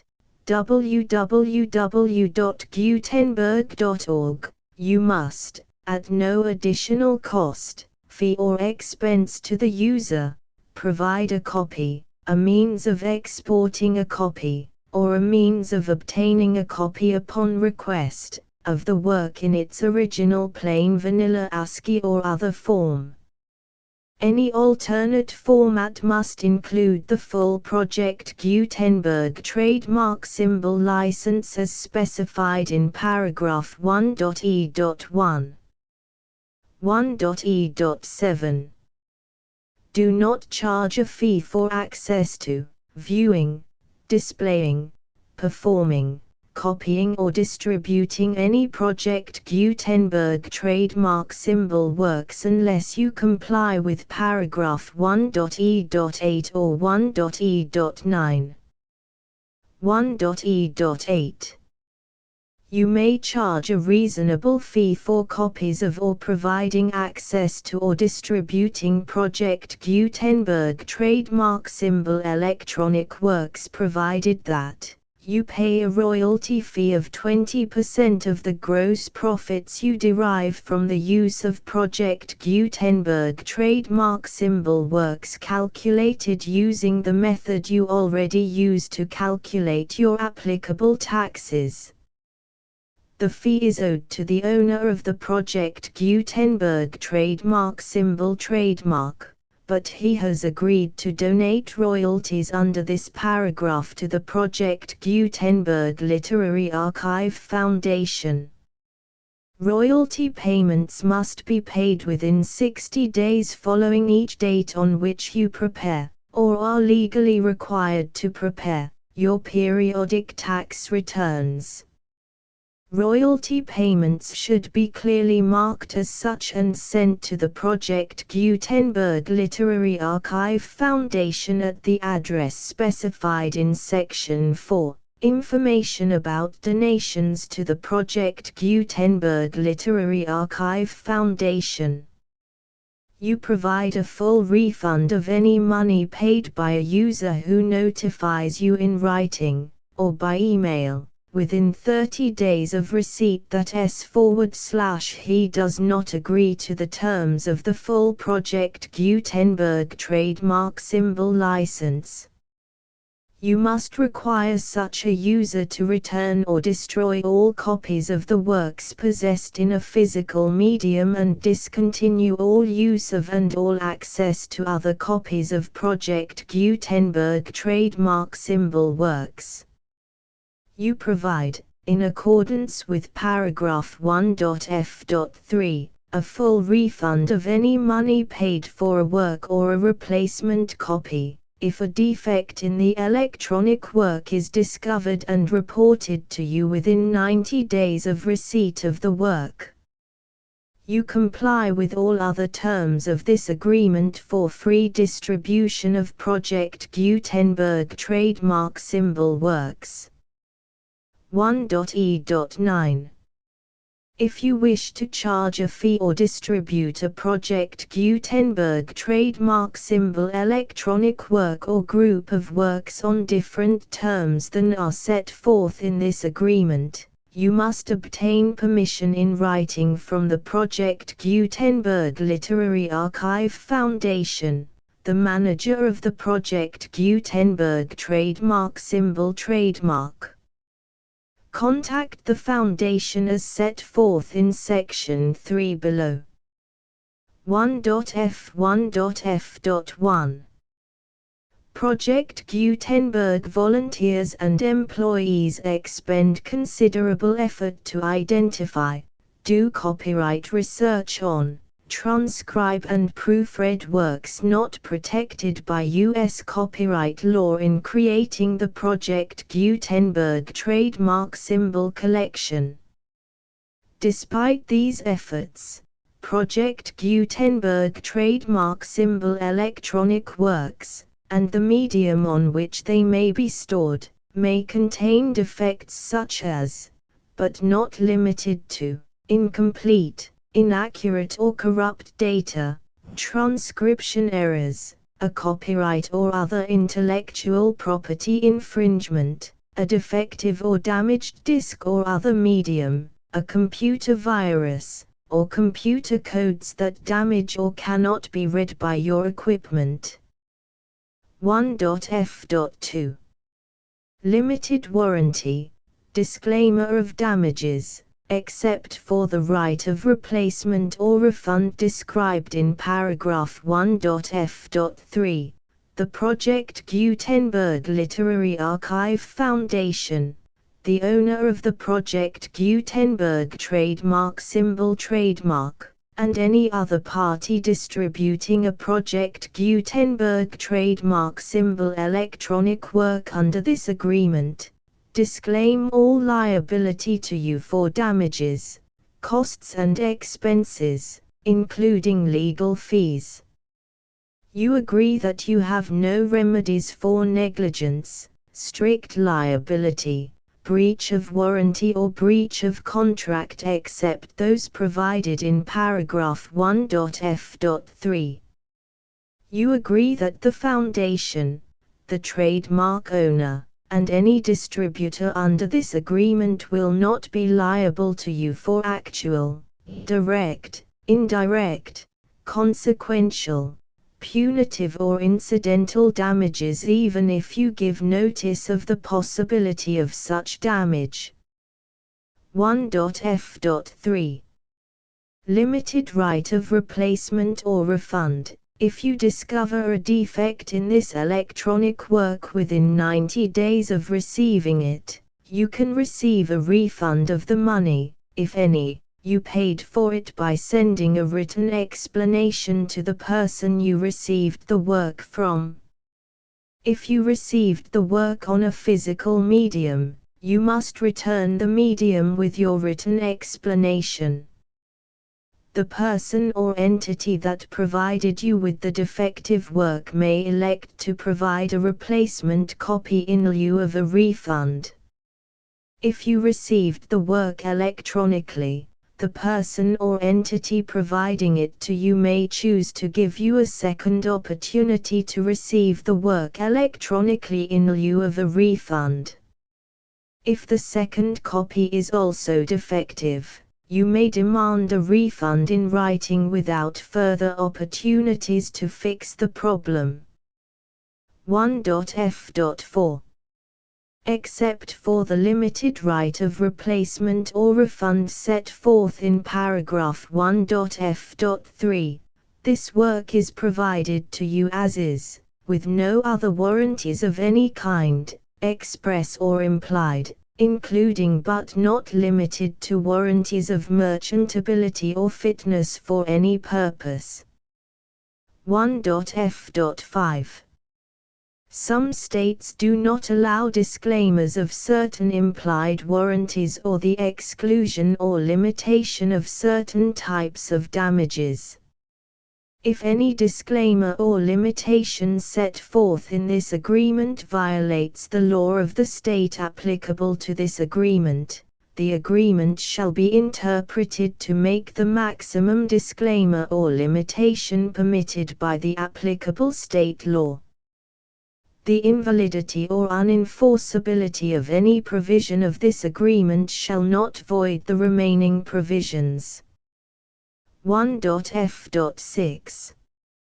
Indemnity. You agree to indemnify and hold the Foundation, the trademark owner, any agent or employee of the Foundation, anyone providing copies of Project Gutenberg trademark symbol electronic works in accordance with this agreement, and any volunteers associated with the production, promotion and distribution of Project Gutenberg trademark symbol electronic works, harmless from all liability, costs and expenses, including legal fees, that arise directly or indirectly from any of the following which you do or cause to occur.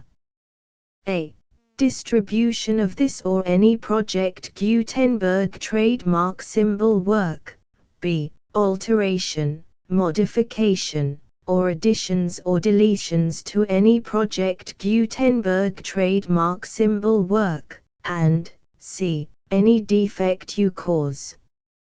Section 2. Information about the mission of Project Gutenberg trademark symbol. Project Gutenberg trademark symbol is synonymous with the free distribution of electronic works in formats readable by the widest variety of computers, including obsolete, old, middle-aged and new computers. It exists because of the efforts of hundreds of volunteers and donations from people in all walks of life. Volunteers and financial support to provide volunteers with the assistance they need are critical to reaching Project Gutenberg trademark symbol S goals and ensuring that the Project Gutenberg trademark symbol collection will remain freely available for generations to come. In 2001, the Project Gutenberg Literary Archive Foundation was created to provide a secure and permanent future for Project Gutenberg trademark symbol and future generations. To learn more about the Project Gutenberg Literary Archive Foundation and how your efforts and donations can help, see sections 3 and 4 and the Foundation information page at www.gutenberg.org. Section 3. Information about the Project Gutenberg Literary Archive Foundation. The Project Gutenberg Literary Archive Foundation is a non-profit 501(c)(3) educational corporation organized under the laws of the state of Mississippi and granted tax-exempt status by the Internal Revenue Service. The Foundation's IN or Federal Tax Identification Number is 64-6221541. Contributions to the Project Gutenberg Literary Archive Foundation are tax-deductible to the full extent permitted by U.S. federal laws and your state's laws. The Foundation's business office is located at 809 North 1500 West, Salt Lake City, UT 84116, 801-596-1887. Email contact links and up-to-date contact information can be found at the Foundation's website and official page at www.gutenberg.org/contact section 4. Information about donations to the Project Gutenberg Literary Archive Foundation. Project Gutenberg trademark symbol depends upon and cannot survive without widespread public support and donations to carry out its mission of increasing the number of public domain and licensed works that can be freely distributed in machine-readable form accessible by the widest array of equipment including outdated equipment. Many small donations, $1 to $5,000, are particularly important to maintaining tax-exempt status with the IRS. The Foundation is committed to complying with the laws regulating charities and charitable donations in all 50 states of the United States. Compliance requirements are not uniform and it takes a considerable effort, much paperwork and many fees to meet and keep up with these requirements. We do not solicit donations in locations where we have not received written confirmation of compliance. To send donations or determine the status of compliance for any particular state, visit www.gutenberg.org/donate.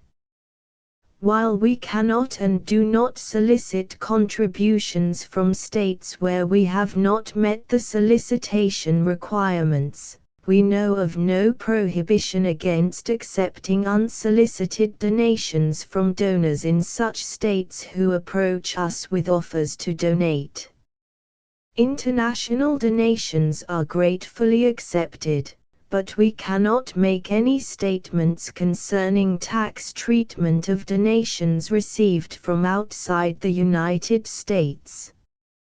U.S. laws alone swamp our small staff. Please check the Project Gutenberg web pages for current donation methods and addresses. Donations are accepted in a number of other ways, including checks, online payments and credit card donations.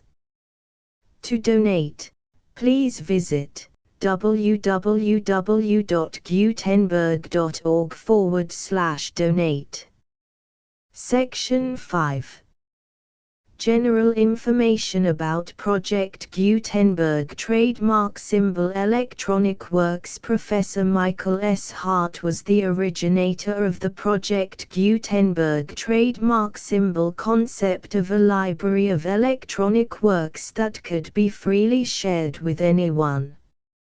For 40 years, he produced and distributed Project Gutenberg trademark symbol ebooks with only a loose network of volunteer support. Project Gutenberg trademark symbol ebooks are often created from several printed editions, all of which are confirmed as not protected by copyright in the US unless a copyright notice is included. Thus, we do not necessarily keep ebooks in compliance with any particular paper edition. Most people start at our website, which has the main PG search facility, www.gutenberg.org. This website includes information about Project Gutenberg trademark symbol, including how to make donations to the Project Gutenberg Literary Archive Foundation, how to help produce our new ebooks, and how to subscribe to our email newsletter to hear about new ebooks.